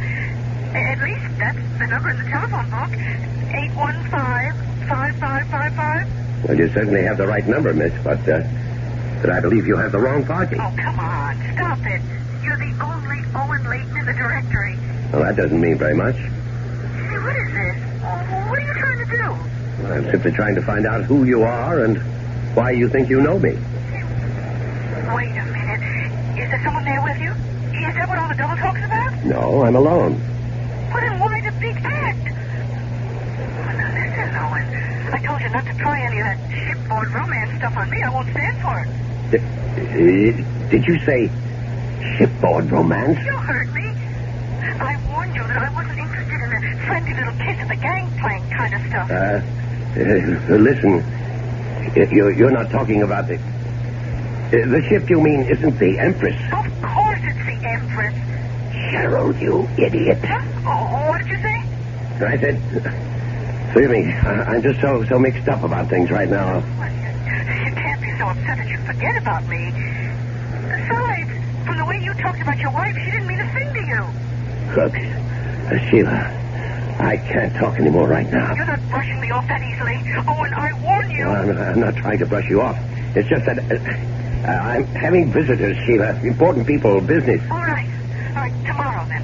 Early tomorrow. I'm not sure I can make it tomorrow either. I may have to go out of town. There are things to settle regarding my wife's estate. Well, there are things to settle, all right. Between us, lover. Oh, God. Dear God, he's ruined everything. Everything.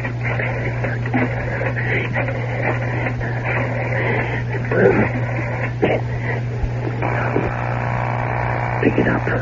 Pick up the phone, you miserable... Hello? Gerald, it's your brother. Oh, hi, Owen. How are you? Never better. Never better. What's the matter? You don't sound well. Well, why shouldn't I be well? I just had a lovely chat with a no doubt charming young lady. What? Her name is Sheila. Isn't that a lovely name, Sheila? Uh-oh. Is that name familiar to you? Oh, no, before you say anything else, will you listen to me? Yes, that's why I'm calling, to listen to you. To see if there's anything you can say, anything at all, that will mitigate my intention of coming right over there and strangling you. But you've got to understand how it was, Owen. I was a prisoner in that stateroom, a virtual prisoner. Yes, and that was the idea. I told you never to leave that room.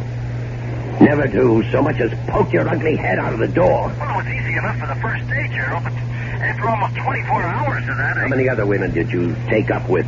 Oh, and she was the only one, absolutely the only one I had anything to do with. And if I know you had plenty to do with her. Well, I couldn't live like a hermit, for Pete's sake. I can't believe what I'm hearing. I can't. You knew how important it was to convince everyone that you were me. But I did that, Owen. I told her I was you. Aye, that was clever. No, she thinks I am you, Owen. Now, look, the fact that she telephoned you tonight, doesn't that prove it? Oh, yes, that proves it completely. Owen, I was really going crazy in that tiny room, so I took just one little stroll on deck one night. Yes, and met Sheila. I swear that I never knew she'd try to get in touch with me. Your girlfriend, Sheila, is in New York right now. She's demanding to see me. You. Me. What I mean is she's read about Harriet's death. She knows that you... she knows that she knows that Owen Layton is free and unencumbered and will soon be very, very rich. Gee, I'm glad to hear that, Owen. Shut up. Your friend Sheila isn't going to give up that easily. She's going to track me down. She's going to try to renew our little shipboard romance. And do you know what will happen when she does? What? Think about it, Gerald. She's going to take one look at me, and I'll be cooked, roasted, fried. She'll know I wasn't aboard the Empress. She'll know that she spent all that glorious week with another man. And how long do you suppose it'll take for her to put two and two together? Owen, couldn't you put her off? Couldn't you keep her from seeing you? How? Well, if you could leave town, if you could get away. Yes, it's the only thing that's occurred to me, too. And if I left at once... You could always go back to Paris. You always said it's your favorite city. And guess what? I saw in the papers that the Empress is sailing again tomorrow for La Havre.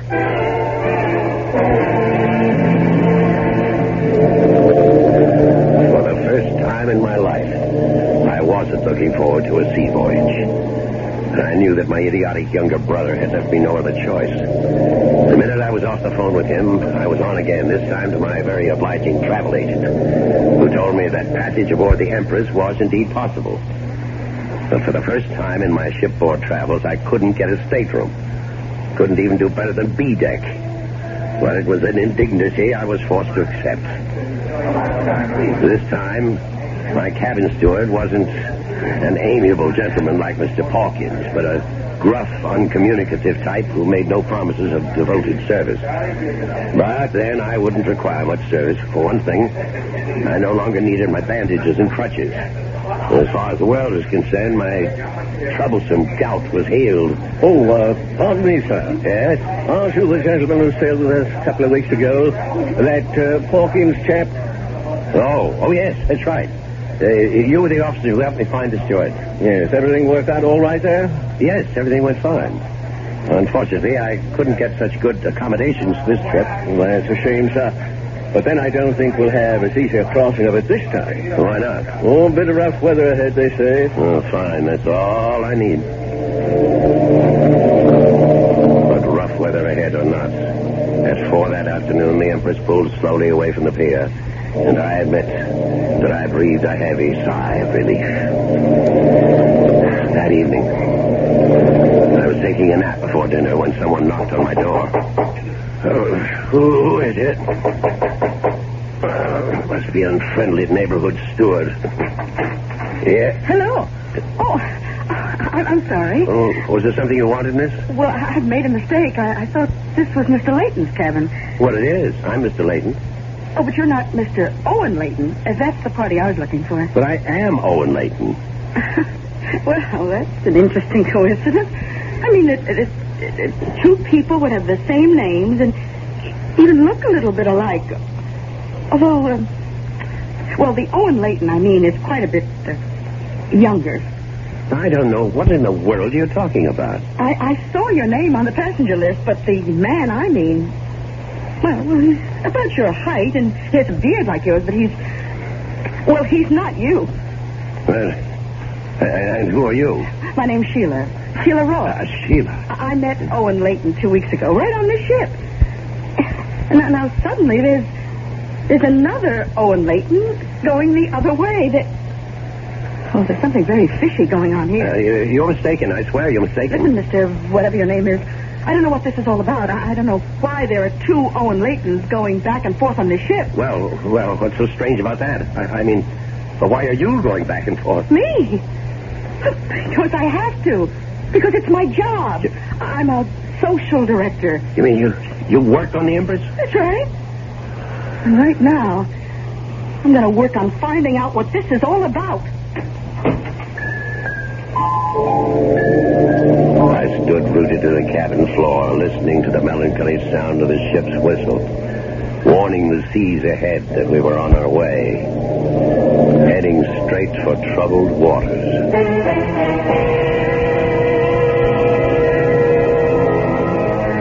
As you have heard, Owen Layton's perfect murder had the customary imperfection.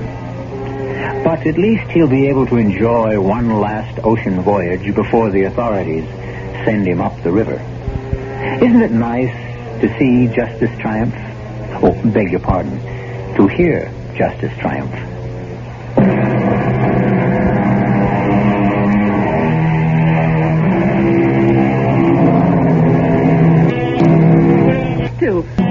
We hope you enjoyed tonight's voyage.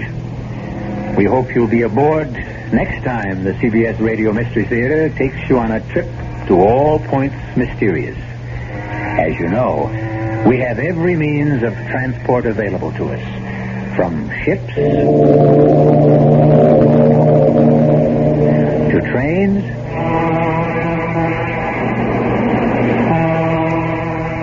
to planes. And isn't it wonderful to realize that we did drop of gas? Our captain, Dan Arco, and Ian Martin. Our production was under the direction of Himan Brown. This is E.G. Marshall inviting you to return to Mystery Theater for adventure in the macabre. Until next time, pleasant dreams.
I'm E.G. Marshall.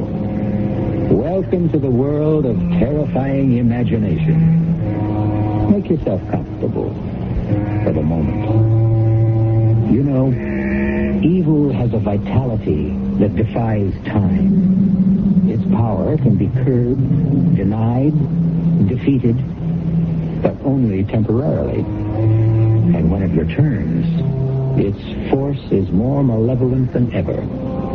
We have all been to dark places and felt the presence of evil. And we've all seen things beyond our power of understanding. But, like Tom Fairley, we field our explanations for everything. Or are there? Cold. Bitter cold. The smell. Decayed.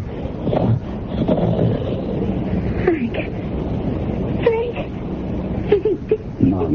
He's unconscious. We'll talk to him later. Volga, did your men find anything else? Just the glass. It's curious, Tom. I don't see anything, Klaus. Yes, you do, Tom, but it doesn't mean anything to you.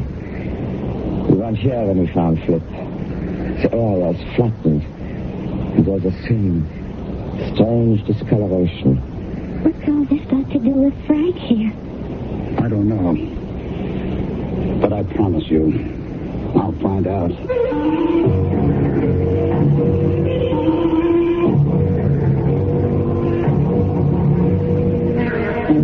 Our mystery drama, Frankenstein Revisited, was written especially for the Radio Mystery Theater by Milt Wissoff and stars Michael Wager and Leon Janney. I'll be back shortly with Act One.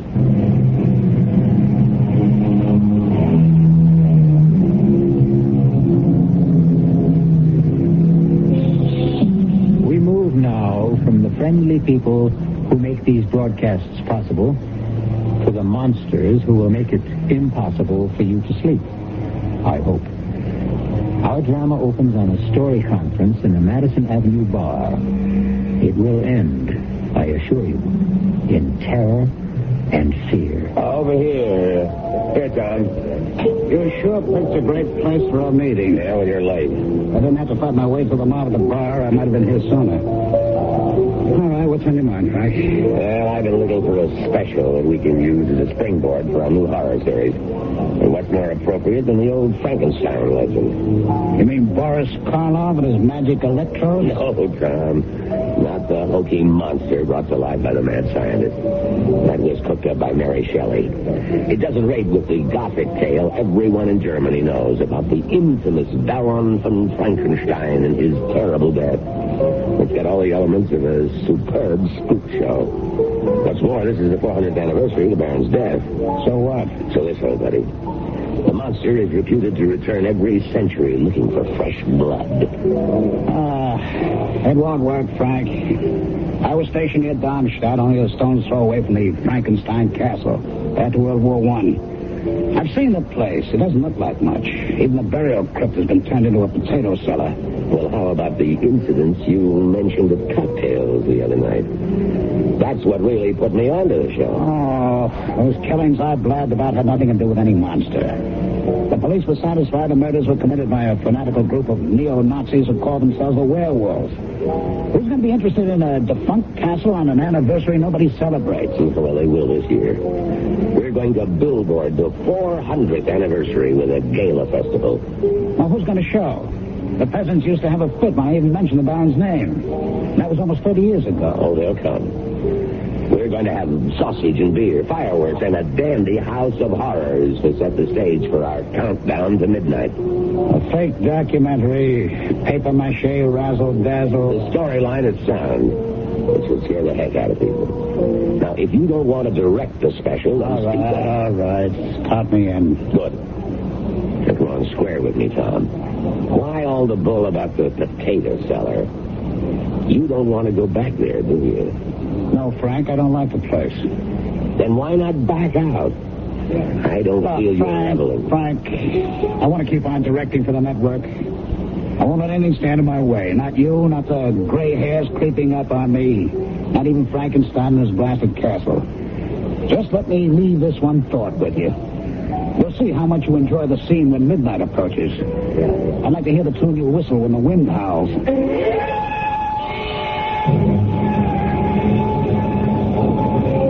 Mr. Larkin. Mr. Larkin here. Oh, so good to see you again. And you too, Mr. Shelley. Klaus, I'd like you to meet our little company. This is Eileen Garrett, who will play the Baron's ward, Laura. And a charming one, I'm sure. Him I like. And Flip Johnson, also known in the industry as The Voice. He'll do the descriptive background at the festival and the castle. The interviews with the man on the street. He will also double as Rolf, the suitor for Eileen's hand. That won't take much acting. In that case, you might do. This is Klaus Folger, our local representative, who will be our strong right hand during the production. When do we meet Mr. Helmut? Very soon. You'll find he makes an admirable Baron. That's very strange. I've never heard of him. Oh, he's quite a well-known actor, I assure you.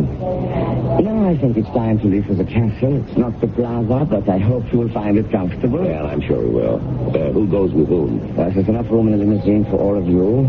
The baggage will follow in a small wagon. Truck. How about you, Klaus?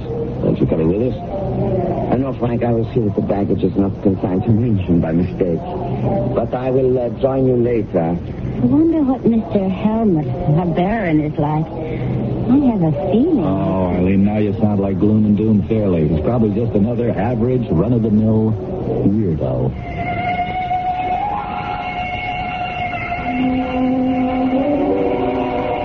You've done a great job, Klaus. Even the crew's happy in the trailers. I like my room fine. A bit drafty when the drapes are open, but the comforters will keep me warm, I'm sure.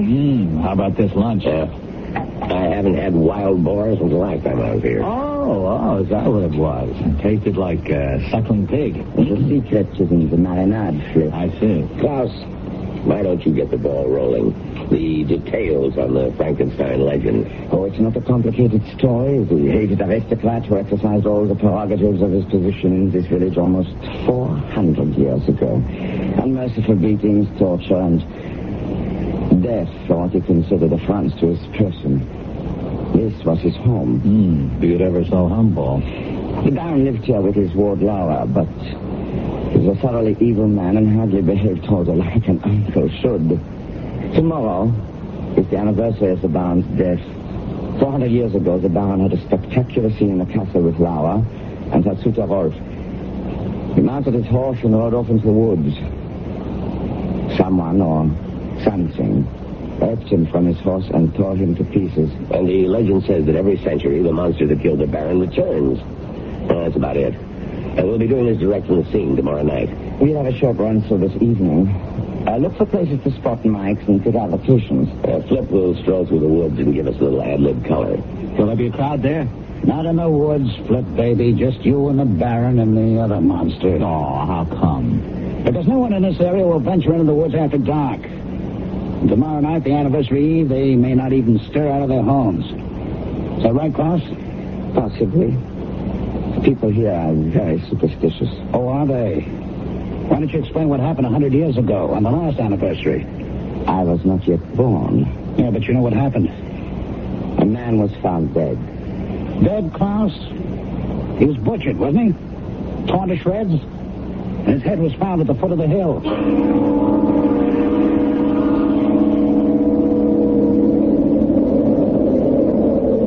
Well, Frank, this is it. Well, I hate to admit it, Klaus, but Tom may have a point about the castle grounds. It is kind of tacky. Well, I'm not sure I agree. Physically, it's not much, but the decay, the feeling I get, I'm really frightened. Oh, come on now, Princess. You're letting that creep's tail get under your skin. There's nothing here but battered stone and dirt. Reminds me of my past. I get bad vibes. It reminds me of a trip I took to Central America years ago. The ruined pyramids, the bloody altars where thousands were sacrificed to bloodthirsty gods. It had the same aura of evil. You are most perceptive, Miss Garrett. Evil is everywhere. Who are you? I am Paul Helmut. He will play the Baron in our production. How did you know my name? No mystery about that. You are the only actress in the cast. Mr. Helmut. You came upon me so suddenly. Yeah, well, where did you come from? I never saw From the Baron's bedroom. A passage leads directly here.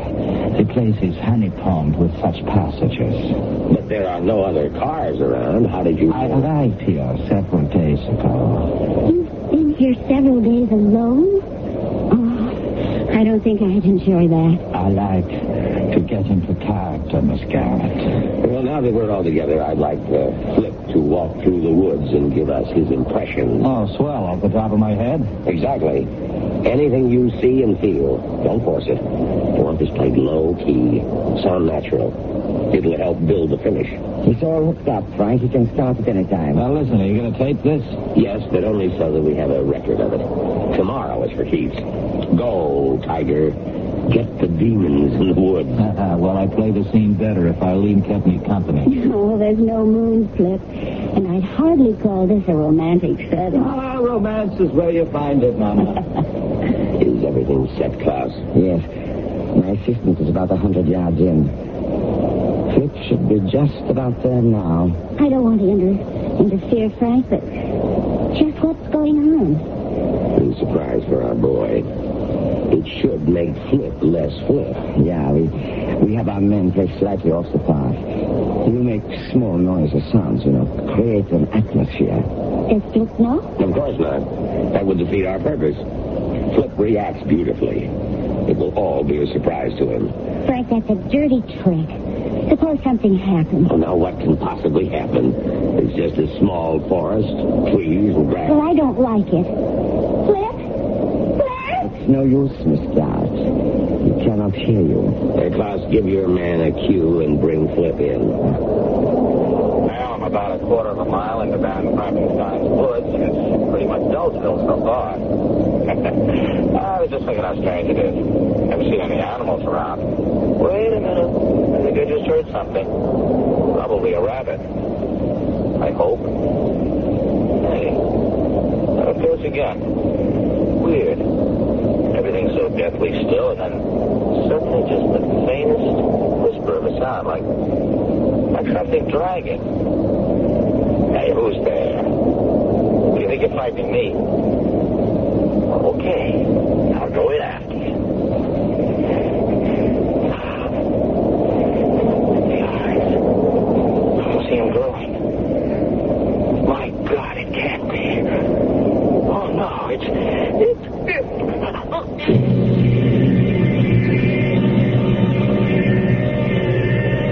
The bard said, some find tongues in trees, books in running brooks, and sermons in stones. Obviously, Flip saw and heard a great deal more in Frankenstein's woods.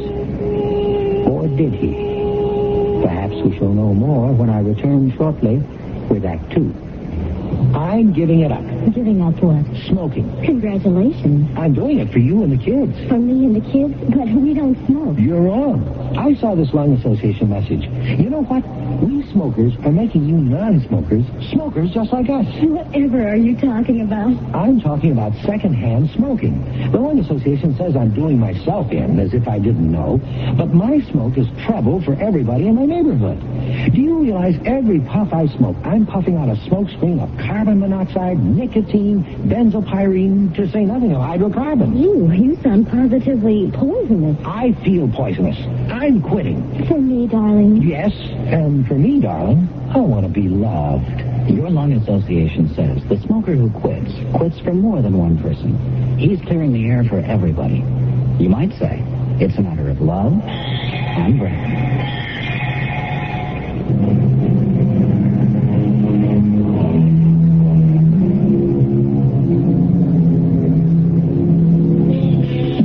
Are there more things in heaven and earth than are dreamt of in our philosophy?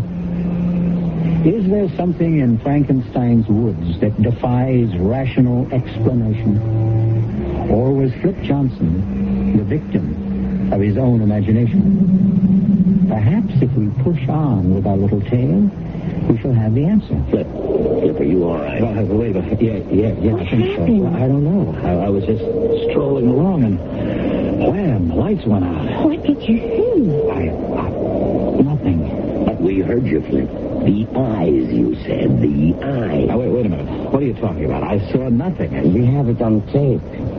You complained about the cold. And the strange lights, the eyes that burn bright. You said it was impossible. All I remember is waking up, and there you were.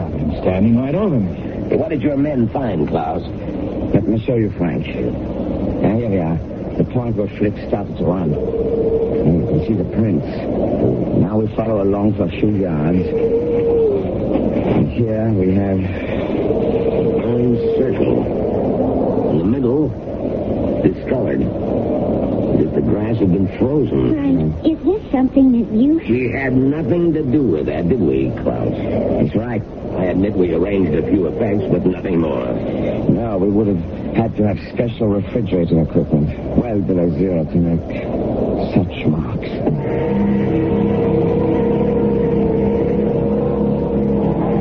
Well, how do you like it, folks? Fantastic. Instant carnival by Frank Rockin. No, Tom. Give credit where it's due. Klaus engineered the whole setup. It's not so difficult. We have a long tradition of festivals here. I could almost enjoy this if only... Don't forget it, Eileen. Nothing really happened. Flip just got panicky and ran. He fell, blacked out. He'll be all right. Klaus, are we set in the House of Horrors? Yeah, we can go at any time. Good. You all know the routine. You already have good coverage in town and at the zoo. Well, let's zero in on the big scene. All right. We'll pick up Flip and Eileen as the Baron's ward, Laura. Now, you Flip her suitor, Ralph, and you meet her at the House of Horrors. I'll take over, Frank, you don't mind. I'll not earn my credits. I was just counting on that, Tom. The show's all yours. You ready, Klaus? All set, Mr. Fairley. All right, slide it, Klaus. Scene 12, take 1. And... action. The Baron is not expected before tonight, dearest? Not until quite late. I think I shall stay here forever. It is so enchanting. I'm sick of formality, Ralph. I'm bored with the same walls, the same faces, the same small talk. And the same guardian? I feel almost free here. Then why not leave? Come away with me. Once when I was a child, my father took me to such a fair. He filled me with cakes and pink drinks. Yes, and you always got sick. Oh, but it was worth it. I enjoyed it so. Oh, look, Laura, look.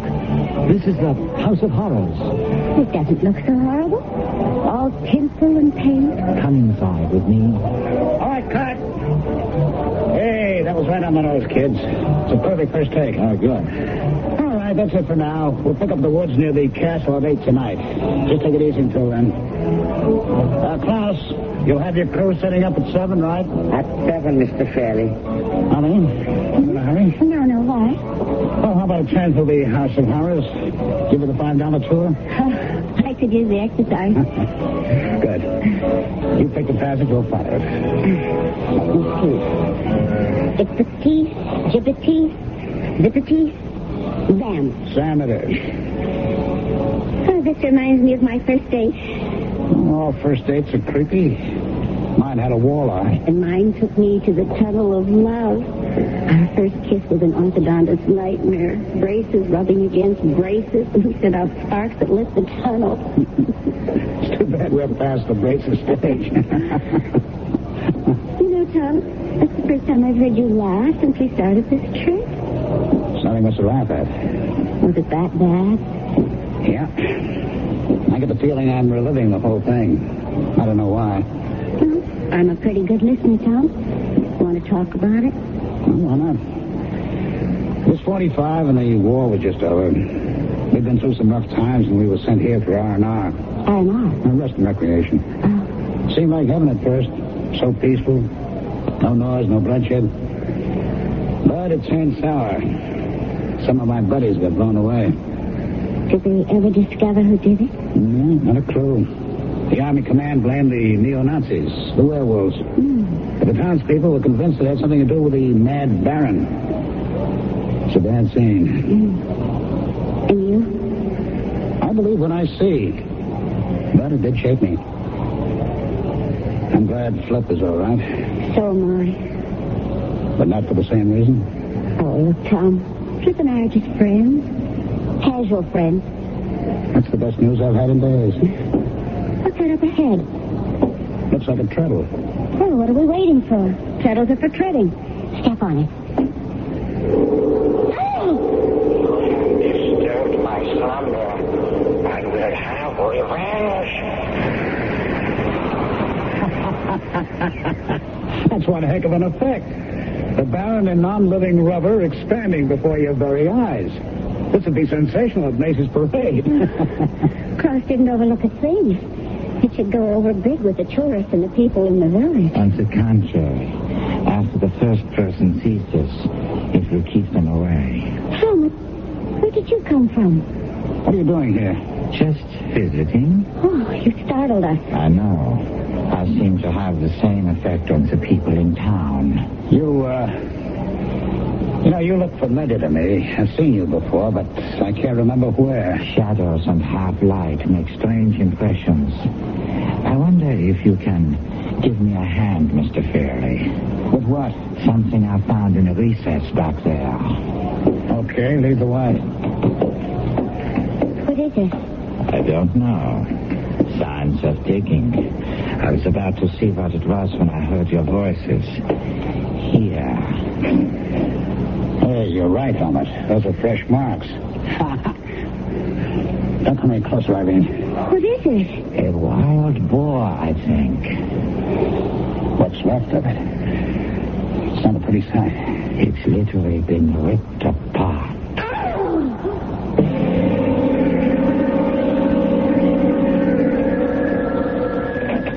Yes? I understand. It will be all over tonight. No, we'll finish the rest back in the States. You can count on that. What was that all about? The town council. They want us out as soon as possible. They were polite but firm. Too many things been happening. Flip and then the dead boar. The word's getting around and is becoming amplified in each telling. Did your visit to town pay off? I think so. It was tough getting permission to go through the old records. The clerk of the city hall was the perfect bureaucrat. He insisted on an application countersigned by his boss. I threatened to go to the burgomaster, and he caved in. Now, how about the newspaper? They were reluctant, too, but greedy. A few marks in the right palm paved the way. Well... All right, see for yourself. Here's a reproduction of the paper's front page 100 years ago. Take a squint at the guy who was separated from his head. I don't know. It's pretty well faded. Look at the eyes and the forehead. It could be, I suppose. And here's a print of an oil painting of the original Baron von Frankenstein. I believe Mr. Fairley thinks the picture resembles me. All right, Helmut, where the devil did you come from?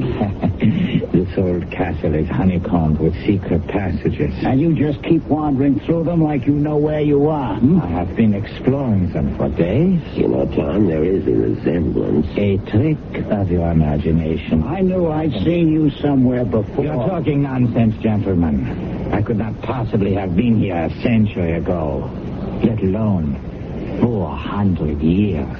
How about 30 years ago? I was only a child then. What about your family? I have none. They were killed in the war. Does that satisfy you, Mr. Larkin? I don't know about Frank, but it sure doesn't clear things up for me. Stay inside until midnight, Helmut. You understand? Perfectly. And stay out of the passages until the show's been recorded. I don't want any more surprises.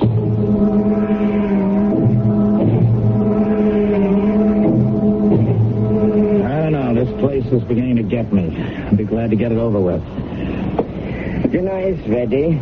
We'll eat in here tonight. Just as long as it isn't boar. Hey, where's Eileen? She has a headache. Well, I better go up and see if I can do anything for her. It's not necessary. I've sent some food up to her. I have some bad news. 3 members of the crew quit.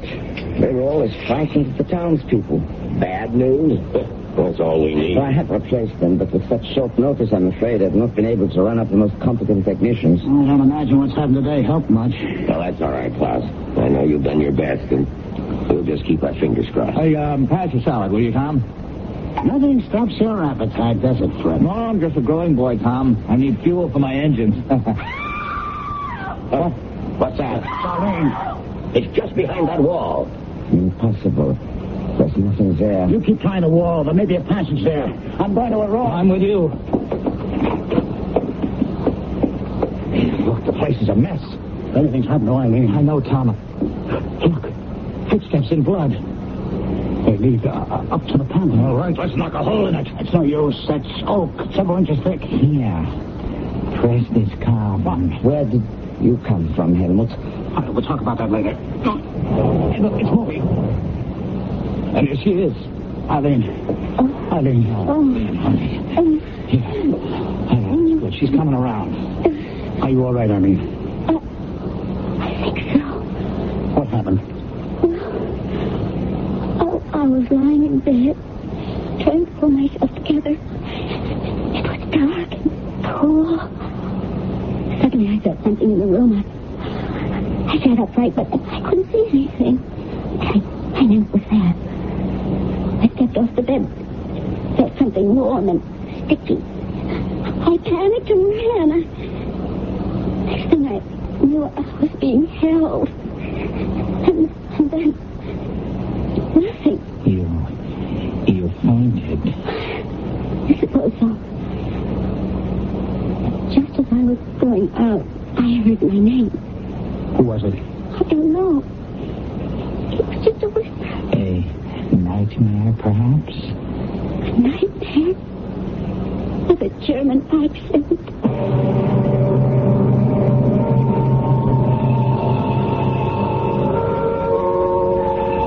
Robert Penn Warren wrote, "The nightmare stumbles past, and you have heard it fumble at your door before it whimpers and is gone.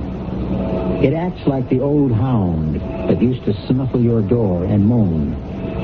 But who, your host inquires, has heard it speak with accent foreign?" We shall return shortly with more on the Castle of Bad Dreams in Act 3. This is Mel Blanc, and voices are my business.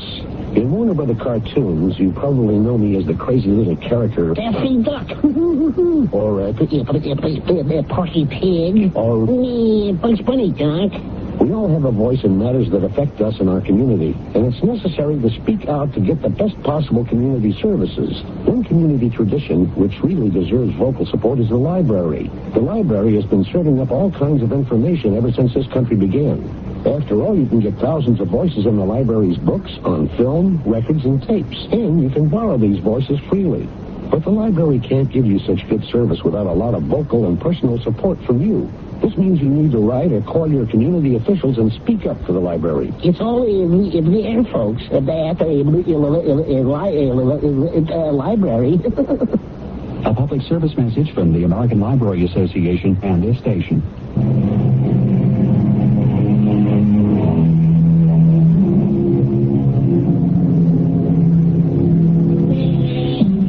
If you have ever ridden a nightmare, you know what a hellish mount it can make. It carries you unwillingly beyond anguish and terror, through deadly whispers and pools of blood. But oh, the relief when it's over. Let's return now to Act 3 and the end of the ride. How's Eileen doing, Tom? Physically fine, but she's as tight as a drum.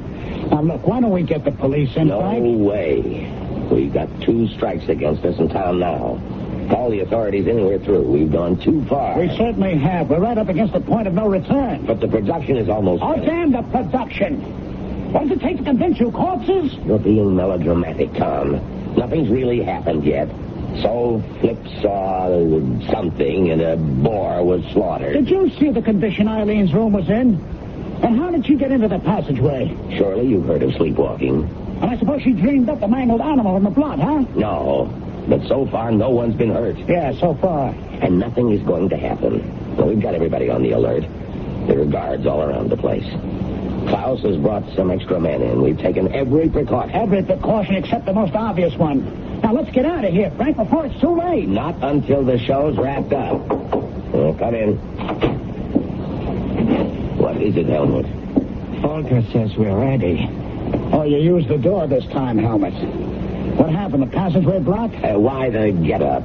You won't be on camera, you know. Just a few replicas of the Baron's wardrobe to help me get into character. Authentic, I can assure you. You're taking this role quite seriously. I take all my roles that way. And only one way to act. If that's all, I'll be going. Okay, tell them Mr. Fairley will be right there. All right, what's up, Frank? I should be splitting too. Now, look, Tom, I don't feel there are any grounds for your suspicions, but I've had some checks made on Helmut's past. What he's done, where he comes from. I expect a report any moment now. That should clear the air. I hope so. Now, all I ask is let's get the job done. Don't let your feelings get in the way. I won't. But if the news is sour, don't keep it from me, will you? In this case, ignorance can be disaster.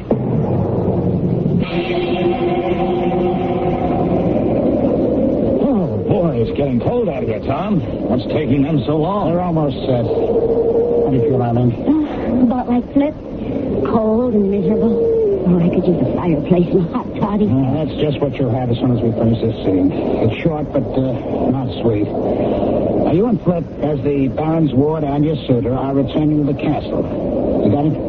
You're frightened, and Flip is trying to comfort you. Ah, good. That's one scene I'll truly enjoy. Mr. Fairley, why didn't you answer me on the talk back? I didn't hear anything. The equipment must be out. We're set to go. Oh, good. Where's Frank Larkin? I thought he was with you. He left us some time ago. Did he say where he was going? I assumed he was coming here. He did say something strange. What was that? Something about being convinced at last. Does that mean anything to you? It sure does, Klaus. Send your men through the woods and the castle grounds.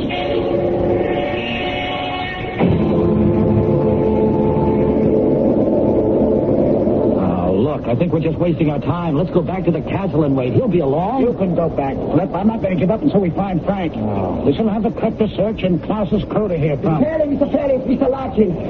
We found him. Come quickly. This way, Mr. Fairley. In the clearing. Is he hurt? Yes.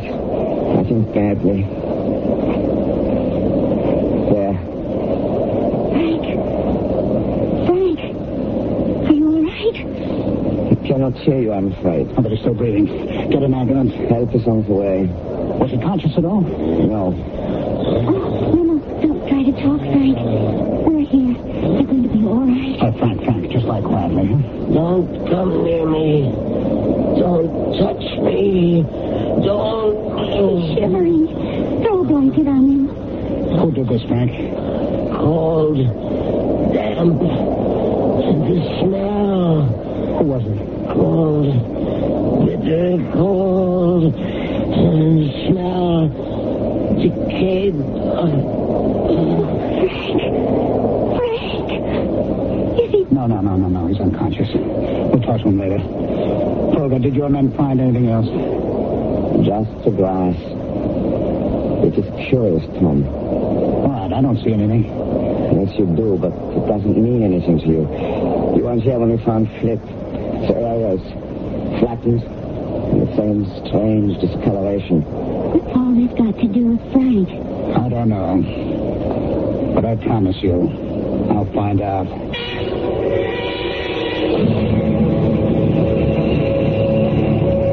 Hello? Listen, I'm calling about Mr. Frank Larkin. The patient in room 305. You understand me? Oh. I'm sorry, I didn't mean to shout. I see. Thank you. Tom, what did they say? His condition is stable. That's what every hospital says unless you're dying. Do they expect him to be there long? Just a few days. You know, it's all so strange. So many things have happened. Flip, you, and now Frank. But nobody's been really hurt badly. There are a few mangled animals. Yes, well, that's what's bugging me. The animals get slaughtered, but people are more frightened than hurt. Except for Frank's close shave. Well, why? It doesn't make any sense. Anything powerful enough to mash some poor defenseless creatures surely could do more damage than that. Well, maybe there's no connection between any of the things that have happened. Oh, that'd be plotting coincidence on coincidence. I don't believe it, and I don't think Frank did either. After he got that phone call he was waiting for. Well, then why don't you call the police? For the same reason that Frank didn't. But you kept begging Frank to delay the production. Oh, not now. I'm going to finish it tonight, for Frank's sake. But I'm going to be sure that whoever's behind this pays the price. And how will you do that, Mr. Fairley? Oh. I guess you tried the door once and didn't care for it, huh? It is easier to use the passageway. You didn't answer my question? I know I didn't. The reason is simple. I don't know yet. But I will before tonight's over. You mentioned the phone call Mr. Larkin received. Yes. If only I knew what it was. Perhaps I can help you. How? The telephone lines into the castle were of special installation. An exact record is kept at the company of every call made from and into the building. Well, then all we have to do is call the company and find out. Not exactly. They will give it to the police, however. That's out. Why? Please, Tom, call them in. And the next time, whoever's doing this may forget the difference between man and beast. She's right, Mr. Fairley. You do not know whom you are dealing with. Do you? I'll be the same. I will see you shortly, when the fun begins. Okay, Klaus, let's get some levels. Get Frick to set a few lines. We need some levels. Okay. This is Flip Johnson in the burial crypt underneath the Frankenstein castle. That's enough, fine. Thank you. Now stand by. See if you can sharpen up the sound, Klaus. Yeah, I will try. All right, Eileen. You get to the Baron's room in the castle. Helmet's there already. We'll do your scene first. Are you all right? Oh, I'm fine. Don't worry about a thing. We've got everything under control. I'll see you later. Klaus, pick up Helmet. Tell him Eileen's on her way. Yeah. Helmut?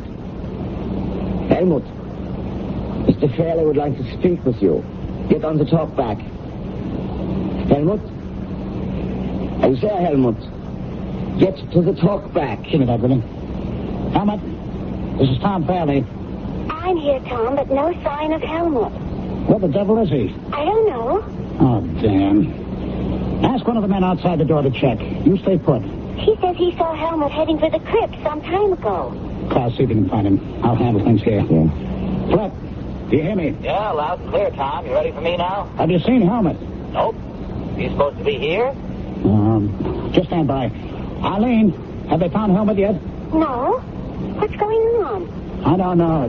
But I think we had better go to the crypt scene first. I've seen him through the passageway, but there are no signs of Helmut. I guess you're right. Flip? Yeah, what now? Start your narration, and if you spot Helmut, let me know, huh? Okay. This is Flip Johnson in the burial crypt underneath the Frankenstein castle. It is said that every century the monster that slew Baron von Frankenstein returns to feed his bloodlust. And every century the Baron returns from his grave to meet his fate again. We are less than a minute from the hour of midnight, when all this is supposed to take place. The question is, what will happen here tonight? In just a few seconds we shall know. This burial crypt is one solid room cut out of deep rock. Behind the crypt is a tunnel leading to other burial vaults and to passages that have never been truly explored.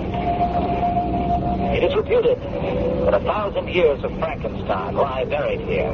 But, wait a minute, cut it, Tom. I have to stop. Listen, are you picking up any sounds? Yes, something that sounds like dragging. Do you see anything? Oh, no, but the sounds are getting louder. Tom, are you trying to pull something? Oh, no, Flip, believe me. Why would I try to pull it? Something seems to be dragging. I hear breathing. At least that's where I think it is. It's getting cold and damp in here, and I smell something horrible. Get out, Flip. Get out as fast as you can. All right, close in, men. Get into the crypt as fast as you can. I want every man in there. I can see them now. Eyes. Evil. Bright as cat's eyes. Glowing. And enormous. Oh, God, help me. I can't move. It's here. It's here. Who are you? This is the crypt, Tom. Someone's heading into the passageway. Over there, I think it's Helmut. What about Flip? It's not good. His throat's been crushed. He's not breathing. Somebody stay with Flip. The rest of you go after... Whatever is in that passageway. There. Stop! Stop, Helmut! Don't move. He's gone. What do you mean he's gone? He disappeared. Vanished. It was thin air.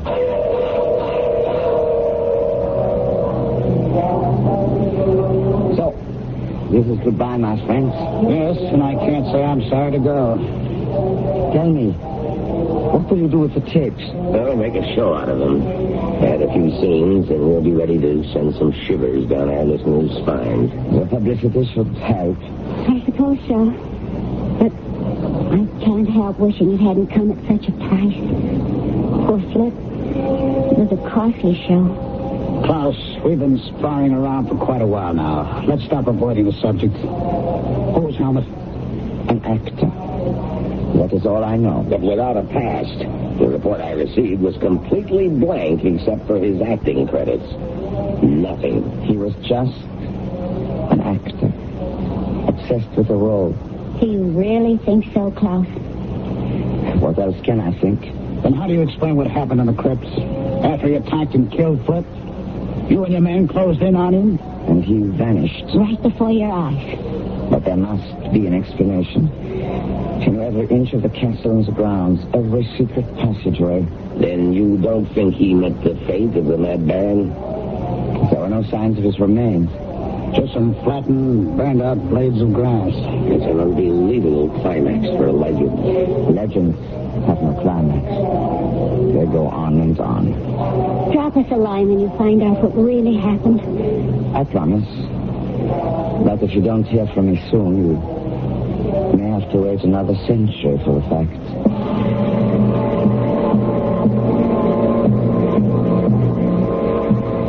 Since we don't have 100 years to spare, we'll just have to make up our own minds about Paul Helmut. Was he the infamous Baron von Frankenstein brought back to life? Or was he, and I don't mean to be redundant, merely a crazed actor? I'll be back shortly.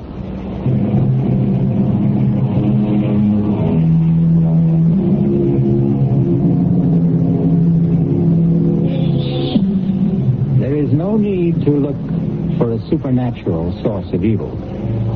Man has shown himself capable of every wickedness. But regardless of where it arises, evil has a vitality beyond time. Its power can be stemmed, but it will return. Our cast included Michael Wager, Leon Janney, Ralph Bell, E.V. Juster, and William Redfield.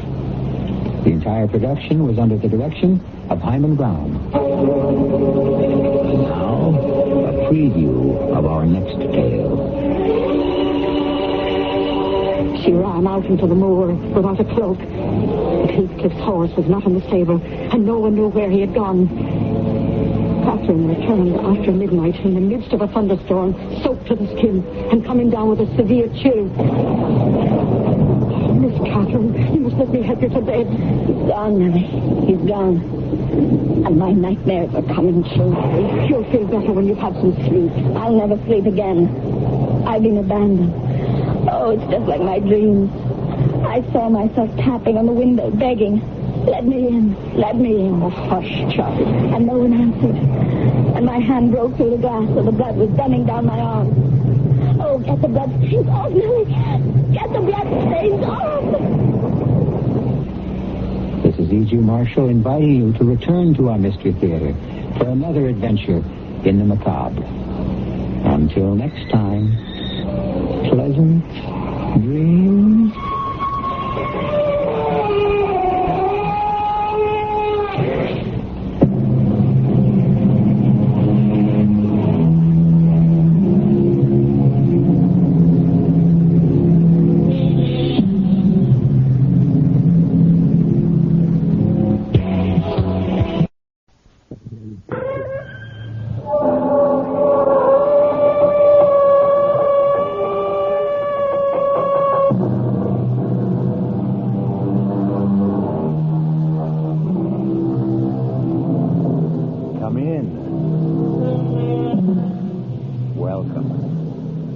I'm E.G. Marshall.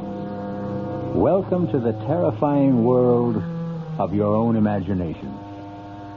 I would like to offer a few observations on the vagaries of the animal called man. Take the popular saying, seeing is believing. What idiot first said that? And how many idiots repeat it since? Do you believe in love? Tell me the color of it. Do you believe in truth, goodness, mercy? What shapes do they come in? No, my friends. Seeing is not believing. Only believing is believing. And we'll prove it to you in the story that follows. Our mystery drama, The Ghost at the Gate, was written especially for the Mystery Theater by Elspeth Eric and stars Beatrice Straight.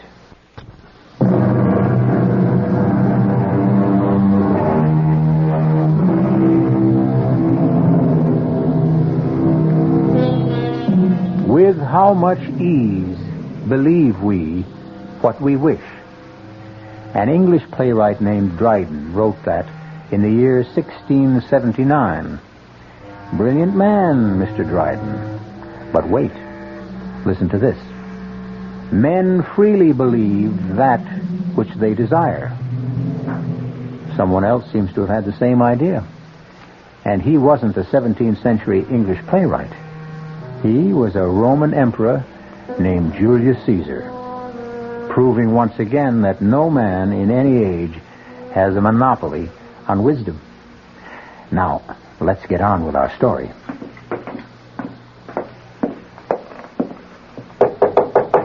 Come in, Dorothea. Your chocolate, Mrs. Emery. Oh, good. Shall I light the fire in the fireplace? Yes, please. I think it's chilly enough for... Oh, Dorothea. Ma'am? You forgot the other cup again. I did? I told you to always bring 2 cups. Oh, it seems so silly. I'll decide what's silly. When there's just you to drink it. I've explained that to you, Dorothea, more than once. I like to drink 2 cups of chocolate before retiring, and I don't like that icky sediment in the bottom of the cup. I'll try, Mrs. Emery. Now, if that's all... Or do you want me to go downstairs and fetch up another cup? Oh, no. Go to bed. Oh. Good night, Mrs. Emery. Good night, Dorothea. All right now, darling. Chocolate's all poured. Fire's lighted. Charles, everything's ready. Now, come on, darling, or the chocolate will get cold. Don't want any chocolate. Oh, Charles, you love chocolate. You've always loved chocolate. Tastes like mud. But it's very good chocolate. You know what good chocolate Dorothea makes. Now, come on, Charles. Don't make me wait. You want me? Want you? Oh, Charles, how can you ever ask such a thing? Why, I go through the whole day thinking of you. All afternoon at the community chest, I think about you. Why, darling, it's torture for me listening to those other women whose husbands are with them in the conventional way. I want to scream at them, but I have my Charles, you silly females. Every night he comes to my bedroom, and he's tall and handsome and brilliant and romantic and adorable and manly, and we can talk together, and he... All right, Alice. That's enough. There you are. Oh, Charles. Missed me? Oh, darling, the days are so terrible. I can't think of anything but this moment when we're together. But you know that, my dear. I tell you every single night. I need to hear it, Alice. We who have more or less left this world can't come back unless we are wanted by someone who is still here. Wanted a lot. Otherwise, we can't make the trip, as it were. We can't even purchase a ticket, so to speak, unless we have a destination that is vibrant with love and need and desire. But I love you and I need you. I desire you. You should know that, Charles. Well, it doesn't hurt to hear it. Here's your chocolate. Try it. I don't want it. Oh, Charles. The longer we're away from this earth, Alice, the less we rely on our senses. The senses, in a manner of speaking, start to fade. Mashed potatoes begin to taste like cold cream, coffee tastes like iodine, and this chocolate tastes like mud. They tell me this is quite normal. Charles, when you say they tell you this and they tell you that, you mean... I mean them, of course. All those. The ones up there? It isn't up there, Alice. And it isn't down there, either. Well, where is it? It's simply there. Meaning not here. Heavens, I thought you knew that. Are there a lot of them? Of course there are a lot of them. It's all so vast, so endless, and so damnably peaceful. I know what it is to be lonely, Charles. This big house, I couldn't bear to move out of it after you weren't here all the time, because I couldn't leave the place where you and I'd spent so many happy years together. Why don't you ask someone to move in with you? Move in? Why, I never thought. Such a large house. You could have separate quarters. You wouldn't be forever bumping into each other. But who would want to move in? Who would I want to move in? Oh, some old good friend? Well, like who, Charles? Oh, someone like Connie, maybe. Connie Lawrence. Connie Lawrence? Well, I've certainly known her long enough. We were roommates at school. What do you think she'd want to? She'll jump at the chance, would be my guess. She still lives in that tiny one-room apartment. I know she's saving for a retirement. And with the pay school teachers get in this town. Charles, I'll call her tomorrow. She gets home from school at 3.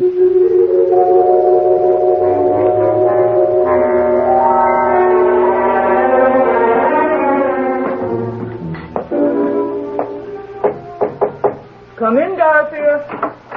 Your breakfast, Mrs. Emery. Thank you. You don't want 2 cups in the morning, do you? Oh, no. No. Coffee doesn't leave that icky stuff the way chocolate does. Actually, I think I won't have chocolate at night anymore, Dorothea. I feel like trying something else. But 2 cups, just the same, don't forget. Yes, ma'am. Don't go just yet, Dorothea. I want to talk to you about something. Sit down, won't you? Oh, yes, ma'am. Dorothea, do you find the work too hard in this big house? No, ma'am. Well, we used to have a houseman and an upstairs maid and a cook. Oh, I've no complaints, Mrs. Emery, if you don't. Oh, I don't. This is the only job I've ever had. I've worked here for 22 years. I was so fond of both you and Mr. Emery right from the start, and I still am of you. And, well, goodness knows I practically worship this house. It's so beautiful. I love taking care of it, and I love living in it. Do you still have that little room on the 3rd floor in the back? Oh, I love that little room, Mrs. Emery. I can look out and see the garden. I was thinking, why couldn't we give you all the other rooms as well? The rooms the other servants used to have. All of them? Well, why couldn't we knock out the partition between your room and what used to be the cook's room? I'd have 2 windows. And make one of the other rooms into a really big dressing room. Oh. And maybe put in some kind of a kitchen for you with a hot plate and a refrigerator. Oh, Mrs. Emery, I never thought I never imagined in my wildest dreams. No. It's all settled. Oh. I'm going to stay right here in bed all morning and make plans. I don't know how to thank you, Mrs. Emery. Don't try. It's my pleasure. I just hope I deserve all of... Oh, before I forget, Dorothea. Oh, yes? Last night while I was drinking your lovely chocolate, an idea came to me. You and I are rattling around in this big house. Oh, we certainly are. And I was wondering, well, how would it be if we invited Miss Lawrence to stay with us? Miss Constance Lawrence? Do you remember her? Isn't she the one who teaches school? Used to come to dinner once in a while. And after she'd help Mr. Emery with the double-cross stick? That's Connie. Oh. I thought we could open up the 2 big rooms on this floor in the back. In that way, she and I would have separate quarters and not be, bumping into each other all the time. Of course, I imagine she'd expect to take care of her own room. Oh, I wouldn't mind. What's 2 more rooms? You wouldn't mind cooking for her? Oh, what's 1 more person to cook for nothing? Oh. Well, then, it's all settled. My goodness. The house will be kind of lively again. Almost like before. Not quite, of course, but... Well, you know what I mean. I know what you mean, Dorothea. It will be more lively. Here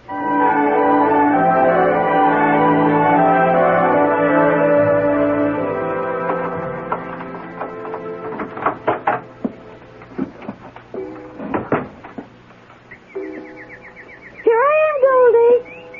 Let me take my coat off, will you? Then I'll scratch your head for you. Oh, dear. You're just going to have to wait. I'm sorry, Goldie. Hello? Connie, this is Alice Emery. Alice, how are you? Long time no see. Well, I don't get out a great deal. Maybe we could have dinner some evening. Would you like to come here? Well, I thought you might like to come here. Well, if you'd rather.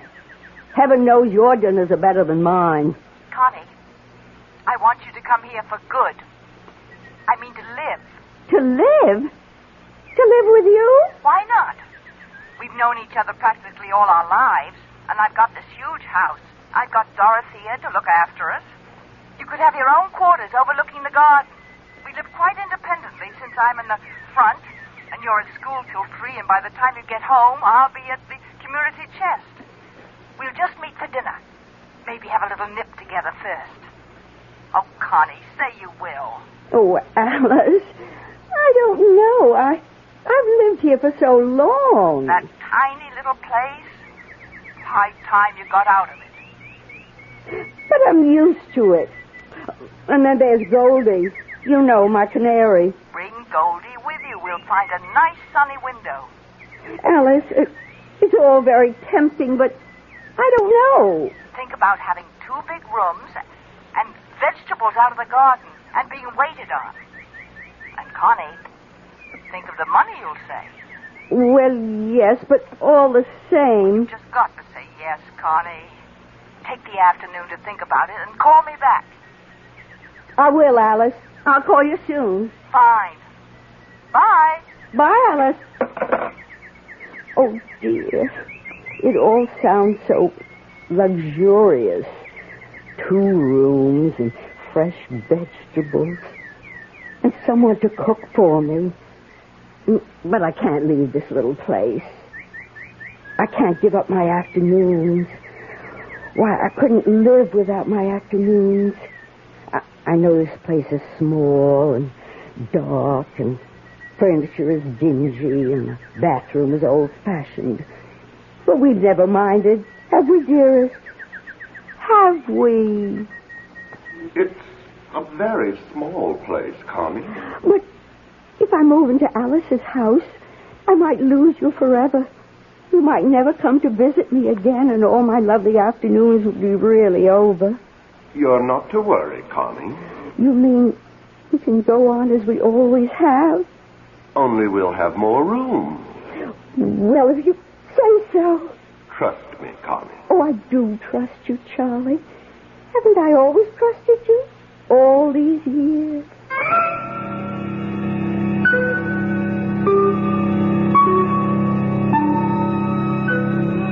His flesh may be weak, but the spirit of Charles, or Charlie, is very, very willing. Also very inventive and very persuasive.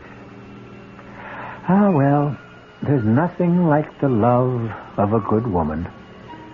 Unless it's the love of 2 good women. We'll come back in a bit for Act 2. This is WOR New York and RKO General Station.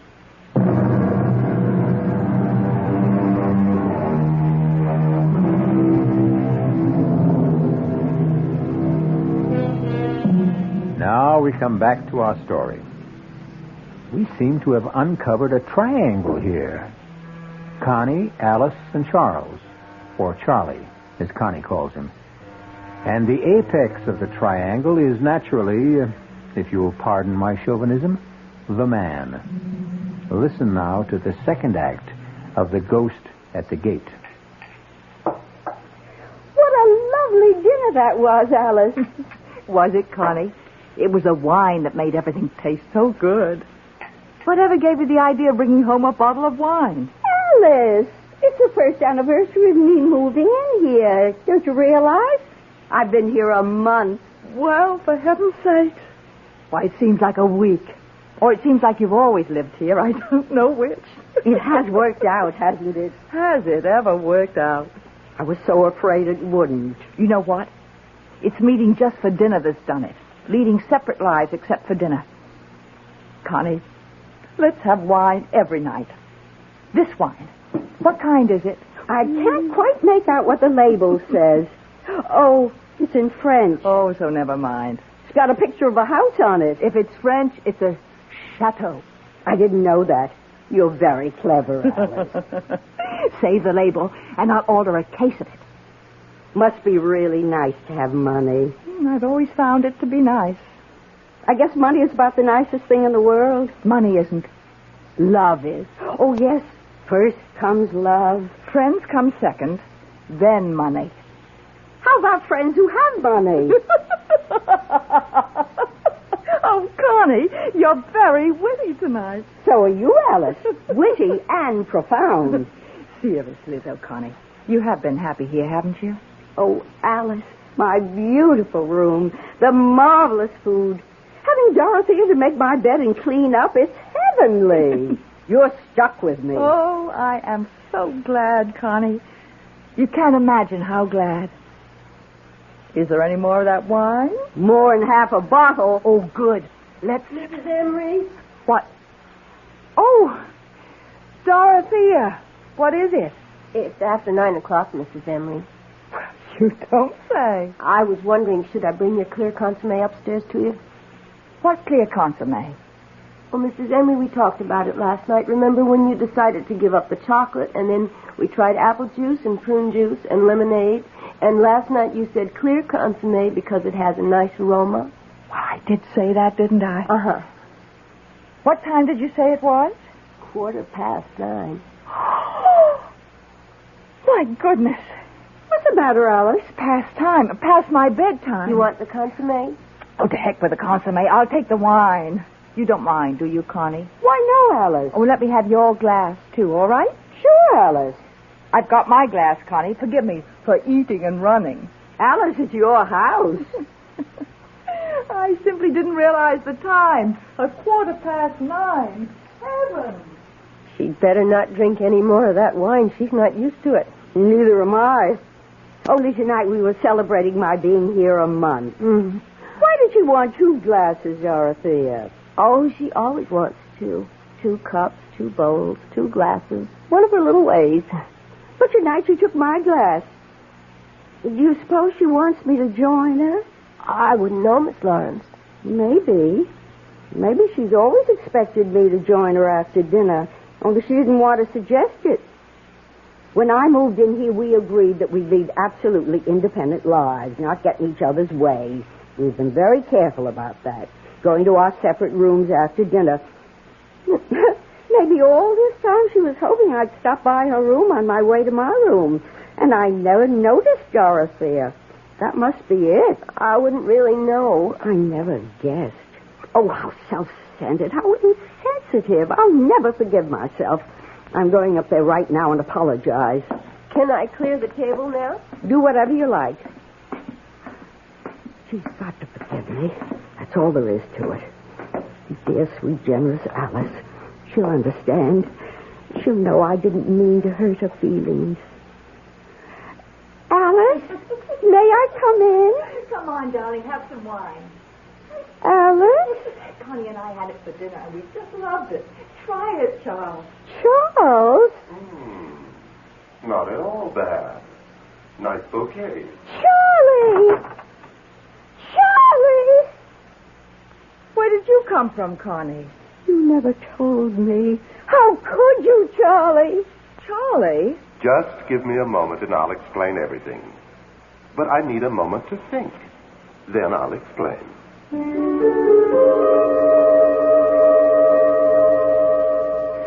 What did you think of Charlie's explanation? I've heard it all before. How he needs lots of love to make the trip from there to here. He always needed a lot of love, even when he was just here. Well, he got a lot. Did he really spend all those afternoons with you? I mean, before he left here and went there? 5 afternoons a week. Alice, do you hate me? I should. I know, but do you? I guess I do when it comes right down to it. I'll move out. I'll move back to my one room. But I don't want you to move out.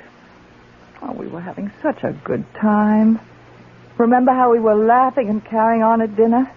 I haven't laughed like that in years and years. Could have been the wine. There's half a bottle left. Should we? Let's. You don't think we'll turn into a couple of alcoholics, do you? Not on half a bottle of wine. Light white wine. Well, here's to... To what? Here's to Charles. To Charlie. I feel as if I'd just buried him. Said goodbye forever. Did he really come to see you 5 afternoons a week, Connie? At 3 o'clock. You see, my school and his bank let out at the same time. It was practically inevitable. Charlie was a no-good man. He still is. Only now he's a no-good ghost. Oh, Alice. There's enough wine left for a glass apiece. Fill her up. Hold out your glass. All that guff about needing to be loved and wanted or he couldn't make the trip. Remember what we were saying at dinner, Connie, about love being the most important thing? I've always believed that. And friends being the second most important thing? Especially friends like you, Alice. And like you, Connie. I feel closer to you right now than I've ever felt to anybody. My mother, my father, my canary. We've been through a lot, Connie. Just in the last half hour. And yet we're still friends. Isn't that amazing? Truly remarkable. It must mean something. Something very profound. Like what? Like there are times in a person's life when love isn't the most important thing. Friends are. A friend is. Yes. Stupid ghost. Silly, pompous ghost. You believe in ghosts? Certainly not. Neither do I. Never have. Except Charlie, of course. Why should Charlie be an exception? He is for you, too, Alice. You know he is. Tell me something. Why do you believe in him? Because... Why? I want to. That's why I believe in him, too. Is that wrong? Not wrong, but you've got to stop, and I've got to stop. We can't have him visiting you in the back of the house from 3 to 6, and then coming to see me in the front of the house from 9 to 12. Now that we know, it wouldn't be nice. Well, we couldn't be friends anymore. Oh, Alice. But if we don't believe in him, if we don't desire him, then he'll have to go back there and stay there. He won't be able to come here anymore. He can't make the trip. Connie, can you do it? Stop wanting him? Yes. Of course I can. Why, I'm having a wonderful time. I don't need him.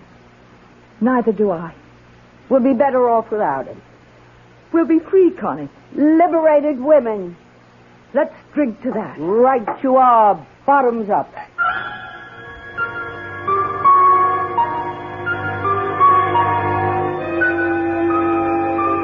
Ah, what courage lies in the bottom of a glass. Courage for the shy, the lonely, the frightened, the frustrated, and for the 2 elderly ladies determined to forget a ghost. We'll return shortly with Act 3.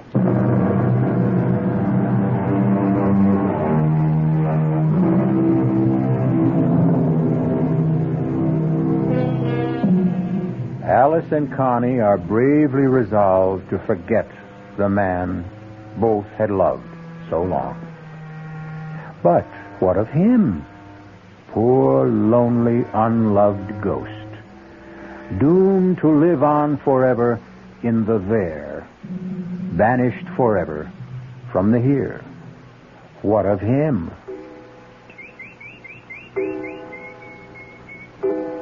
Connie. Connie. Speak to me, Connie. That's my sweet Goldie. That's my lovely bird. Happy to see me, sweetheart? Connie, I know you're here. I'm here, Charlie, but you're not. I am so. I don't believe in you anymore. You do, too. And I don't love you or want you. So there. Connie, you are being very cruel. I expect I am. If you don't believe me, why are you talking to me? Don't try to confuse things, Charlie. Answer my question. Why are you talking to me if you don't believe in me? Goldie, tell that ghost to go away.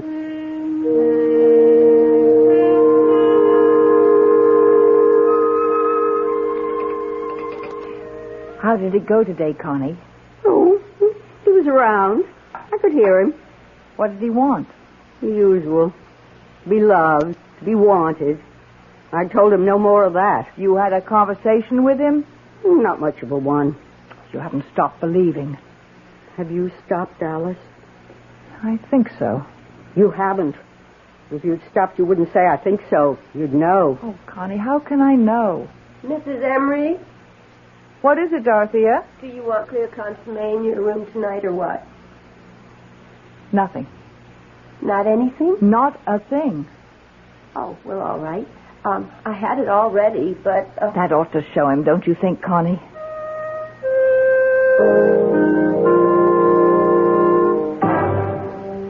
Alice. It's Charles. It's Charles, Alice. What delicious surprise do you have for me tonight? Orange crush? Pomegranate juice? Not a blessed thing, Charles. Ah, you spoke. I didn't mean to. But you did. How beautiful to hear your voice. Oh, don't tell me that old malarkey, Charles. Malarkey? I never thought I'd hear my wife use a word like that. I'm not your wife. I'm your widow. And I'm using a lot of words I never used before. Alice, say you love me still. I can't make the trip unless you love me. I loved you for 35 years. Alice, I'm facing eternity. What's 35 years? Maybe not much there where you are. But it's a long time here. Now I'm going to turn off the light and go to sleep.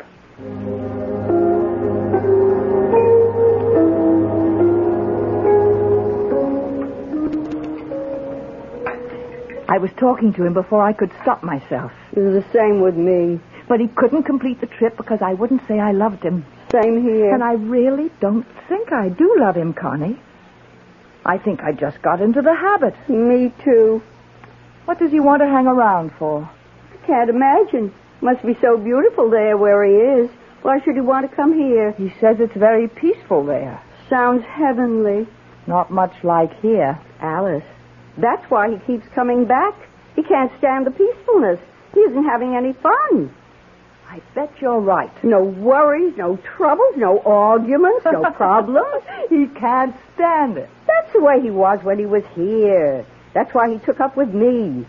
Why else would he want to have a clandestine affair in the afternoon with a middle-aged school teacher when he had a wonderful wife like you? He was bored. He wanted a little excitement. He still wants it. Funny. I always thought people changed when they left this terrible world. I guess they don't. I hope I change. I'd hate to go on the same way for eternity. Being petty and jealous and suspicious. Oh, no. Well, how can it be so peaceful there if everyone's the same as they were here? Maybe. Maybe the others don't stay the same. Maybe they accept all that eternal peace and enjoy it.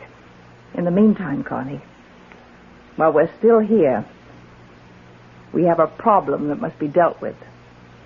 Let's face it, neither of us has stopped believing in Charles completely. Alice, I don't know if I'll ever be able to stop completely. Maybe there'll always be some little corner of my mind that goes on believing that Charlie is here. It's the same with me. And as long as we both have that last little shred of belief, he will be here. Wandering around the house making bleating noises. But we won't answer it. We've got to be strong. Use firm measures. Like what? Like rejecting him utterly. How do we do that? I have 2 rooms in the front of the house. 2 big rooms with a big bath between. Would you consider taking one of them? Why, That would be what I call rejecting him utterly. He'd never try to visit one of us if the other one was there. Could I bring Goldie? Of course you can bring Goldie. I'll get a canary, too, of the opposite sex. You'll hear some real singing then, all right. Let's skip dessert. Let's go upstairs now and look at the room, and you can decide what furniture you want to keep and which you want to get rid of. So terribly exciting. Oh, Alice, I don't want to be dead for a long time.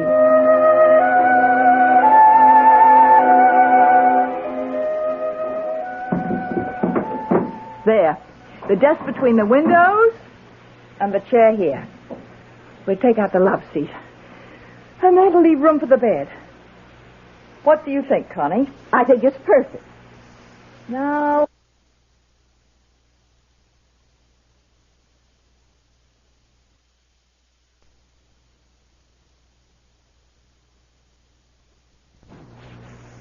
Alice.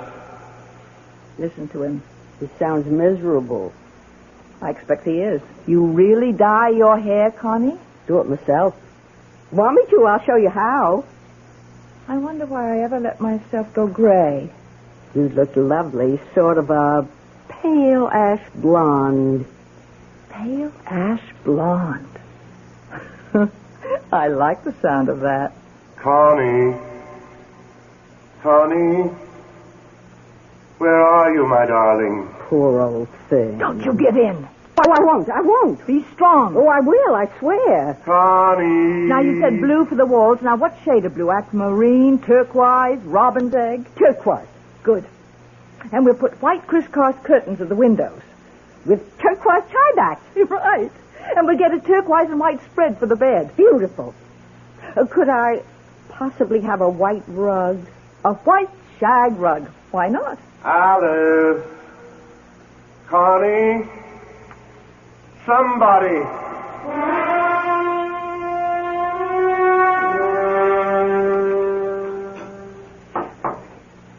Do you mean to sit there and tell me you didn't even take one peek at your new room? I wanted to wait till you got home from community chess. Well, right after dinner, we'll look at it together. What if the color is wrong? The painter showed me a sample. Pure turquoise. We'll eat fast. I can't wait to see it. Dorothy had the bed moved in. Oh, Connie. I hope we'll get along as well as we've been getting along after you move in. We will. We will. And Charlie will go back there and settle down. He'll be much better off. He'll thank us. If I know Charles, he won't. Well, if you don't know him, I don't know who does. Unless it's you. You know, you're right there. Connie, I had a thought. What if I went to the community chest in the morning instead of the afternoon? That way, when you get through school, we could do things like go to the movies. Oh, Alice, for fun! And you know what else? Weekends, we could take a train into the city and see a play. Or a concert. Or go to a museum. Oh, Alice! All those things I've been wanting to do, only I didn't want to do them alone. And you know what else? You mean there's more? Well, you have that 2 months off in the summer. We could go to Europe. Europe? I'll pay, of course. Now, don't argue. I'm your rich friend, so I'll pay. Alice, say it again. We're doing the right thing by Charlie, aren't we? Charles must stop being a ghost and settle down. And be happy. He will be happy, won't he? Charles will be happy there in whatever way they are happy there. Just as we will be happy here. I dare say the ways are different, but to each his own. Isn't that the expression? Oh, listen, you do have a way of making everything sound simple. It is simple. If you stare the facts in the face and don't waver. I hope we're not being selfish. We're being realistic, that's all. Sometimes realistic and selfish look like the same thing, but they're not.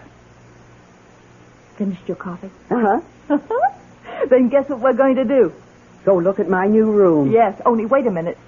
Dorothea! I simply can't wait to see it. Yes, Mrs. Emery. You know that case of French wine I ordered?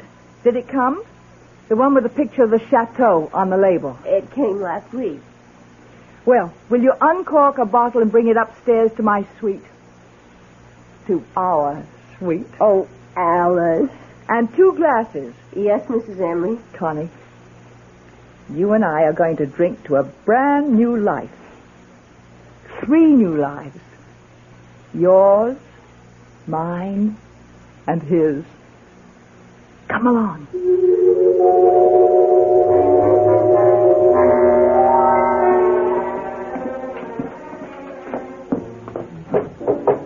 Come in, Dorothea. Oh, good. The wine's arrived. Just set it down here, Dorothea. Yes, ma'am. Dorothea, Miss Lawrence and I have decided to go to Europe for 2 months this summer. Oh. So you'll have a good long vacation instead of your usual 2 weeks. Full salary, of course. You're free to go where you like, or you can stay here. Oh, thank you, Mrs. Emery. I don't know where I'd go exactly. Well, suit yourself. Pour the wine, Connie. Will that be all for this evening? That'll be all. Then I'll say good night to you both. Good night. Sleep well, Dorothea. Thank you. 2 whole months. They'll be gone 2 whole months. What'll I do with myself? Dorothea? Where would I go? Dorothea? What would I do if I stayed here in an empty house? Dorothea, can't you hear me? I'd be all by myself. No, you wouldn't. No, you wouldn't. If there were just somebody... There is. There is. If you'd only listen. Somebody like him. There is me, Dorothea. Oh, Dorothea, hear me. But he's gone. Believe in me. Never to return. Love me. Want me. And I loved him so. Dorothea, listen. And I still do. Oh, I love him still. Dorothea, look at me. Why, Mr. Emery. I thought you'd never notice. Have you been here long? Not too long. I'm so surprised. I thought I'd never see you again. Ever. Well, now you do. But it's like a miracle had been performed. A lot of good hard work is more like it. I've never forgotten you. Really? Well, I know it was just that one weekend when Mrs. Emery went to her 25th college reunion, but I've never forgotten. That was quite some time ago. I was younger then, of course. You haven't changed, Dorothea. Not an iota. Oh? Still fresh, and plump, and adorable. Oh, you mean that? I've never met anything so much in my life. Or since. Dorothea, could you love me? But I do love you, Mr. Emery. You do? I've never loved anyone else. Not since that weekend. You came up to my room on the 3rd floor, don't you remember? That tiny little room. Yes, I do remember. Oh, you're going to be around for a while? For a long while, Dorothea. practically indefinitely. Will you be here this summer? This summer and this fall and all next winter and next year. For as long as you want me, Dorothea. Oh. Come on. Let's go up to the 3rd floor. Mr. Emery, could I ask you something first? Anything, Dorothea. Anything. Do you mind if I call you Chuck? Of course I don't mind. Then come on, Chuck. Follow me. I'm right behind you, Dottie. Right behind you.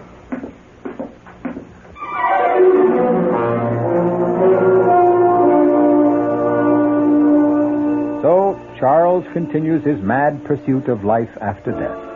And I, for one, wish him the best of luck. And the best of luck to Connie and Alice with their new hairdos and their new pantsuits. Good luck to them all. Good luck to all of us. It's what we need the most. I'll be back shortly. Our cast included Beatrice Straight, Paula Truman, Joan Loring, and John Barragrave. The entire production was under the direction of Himan Brown.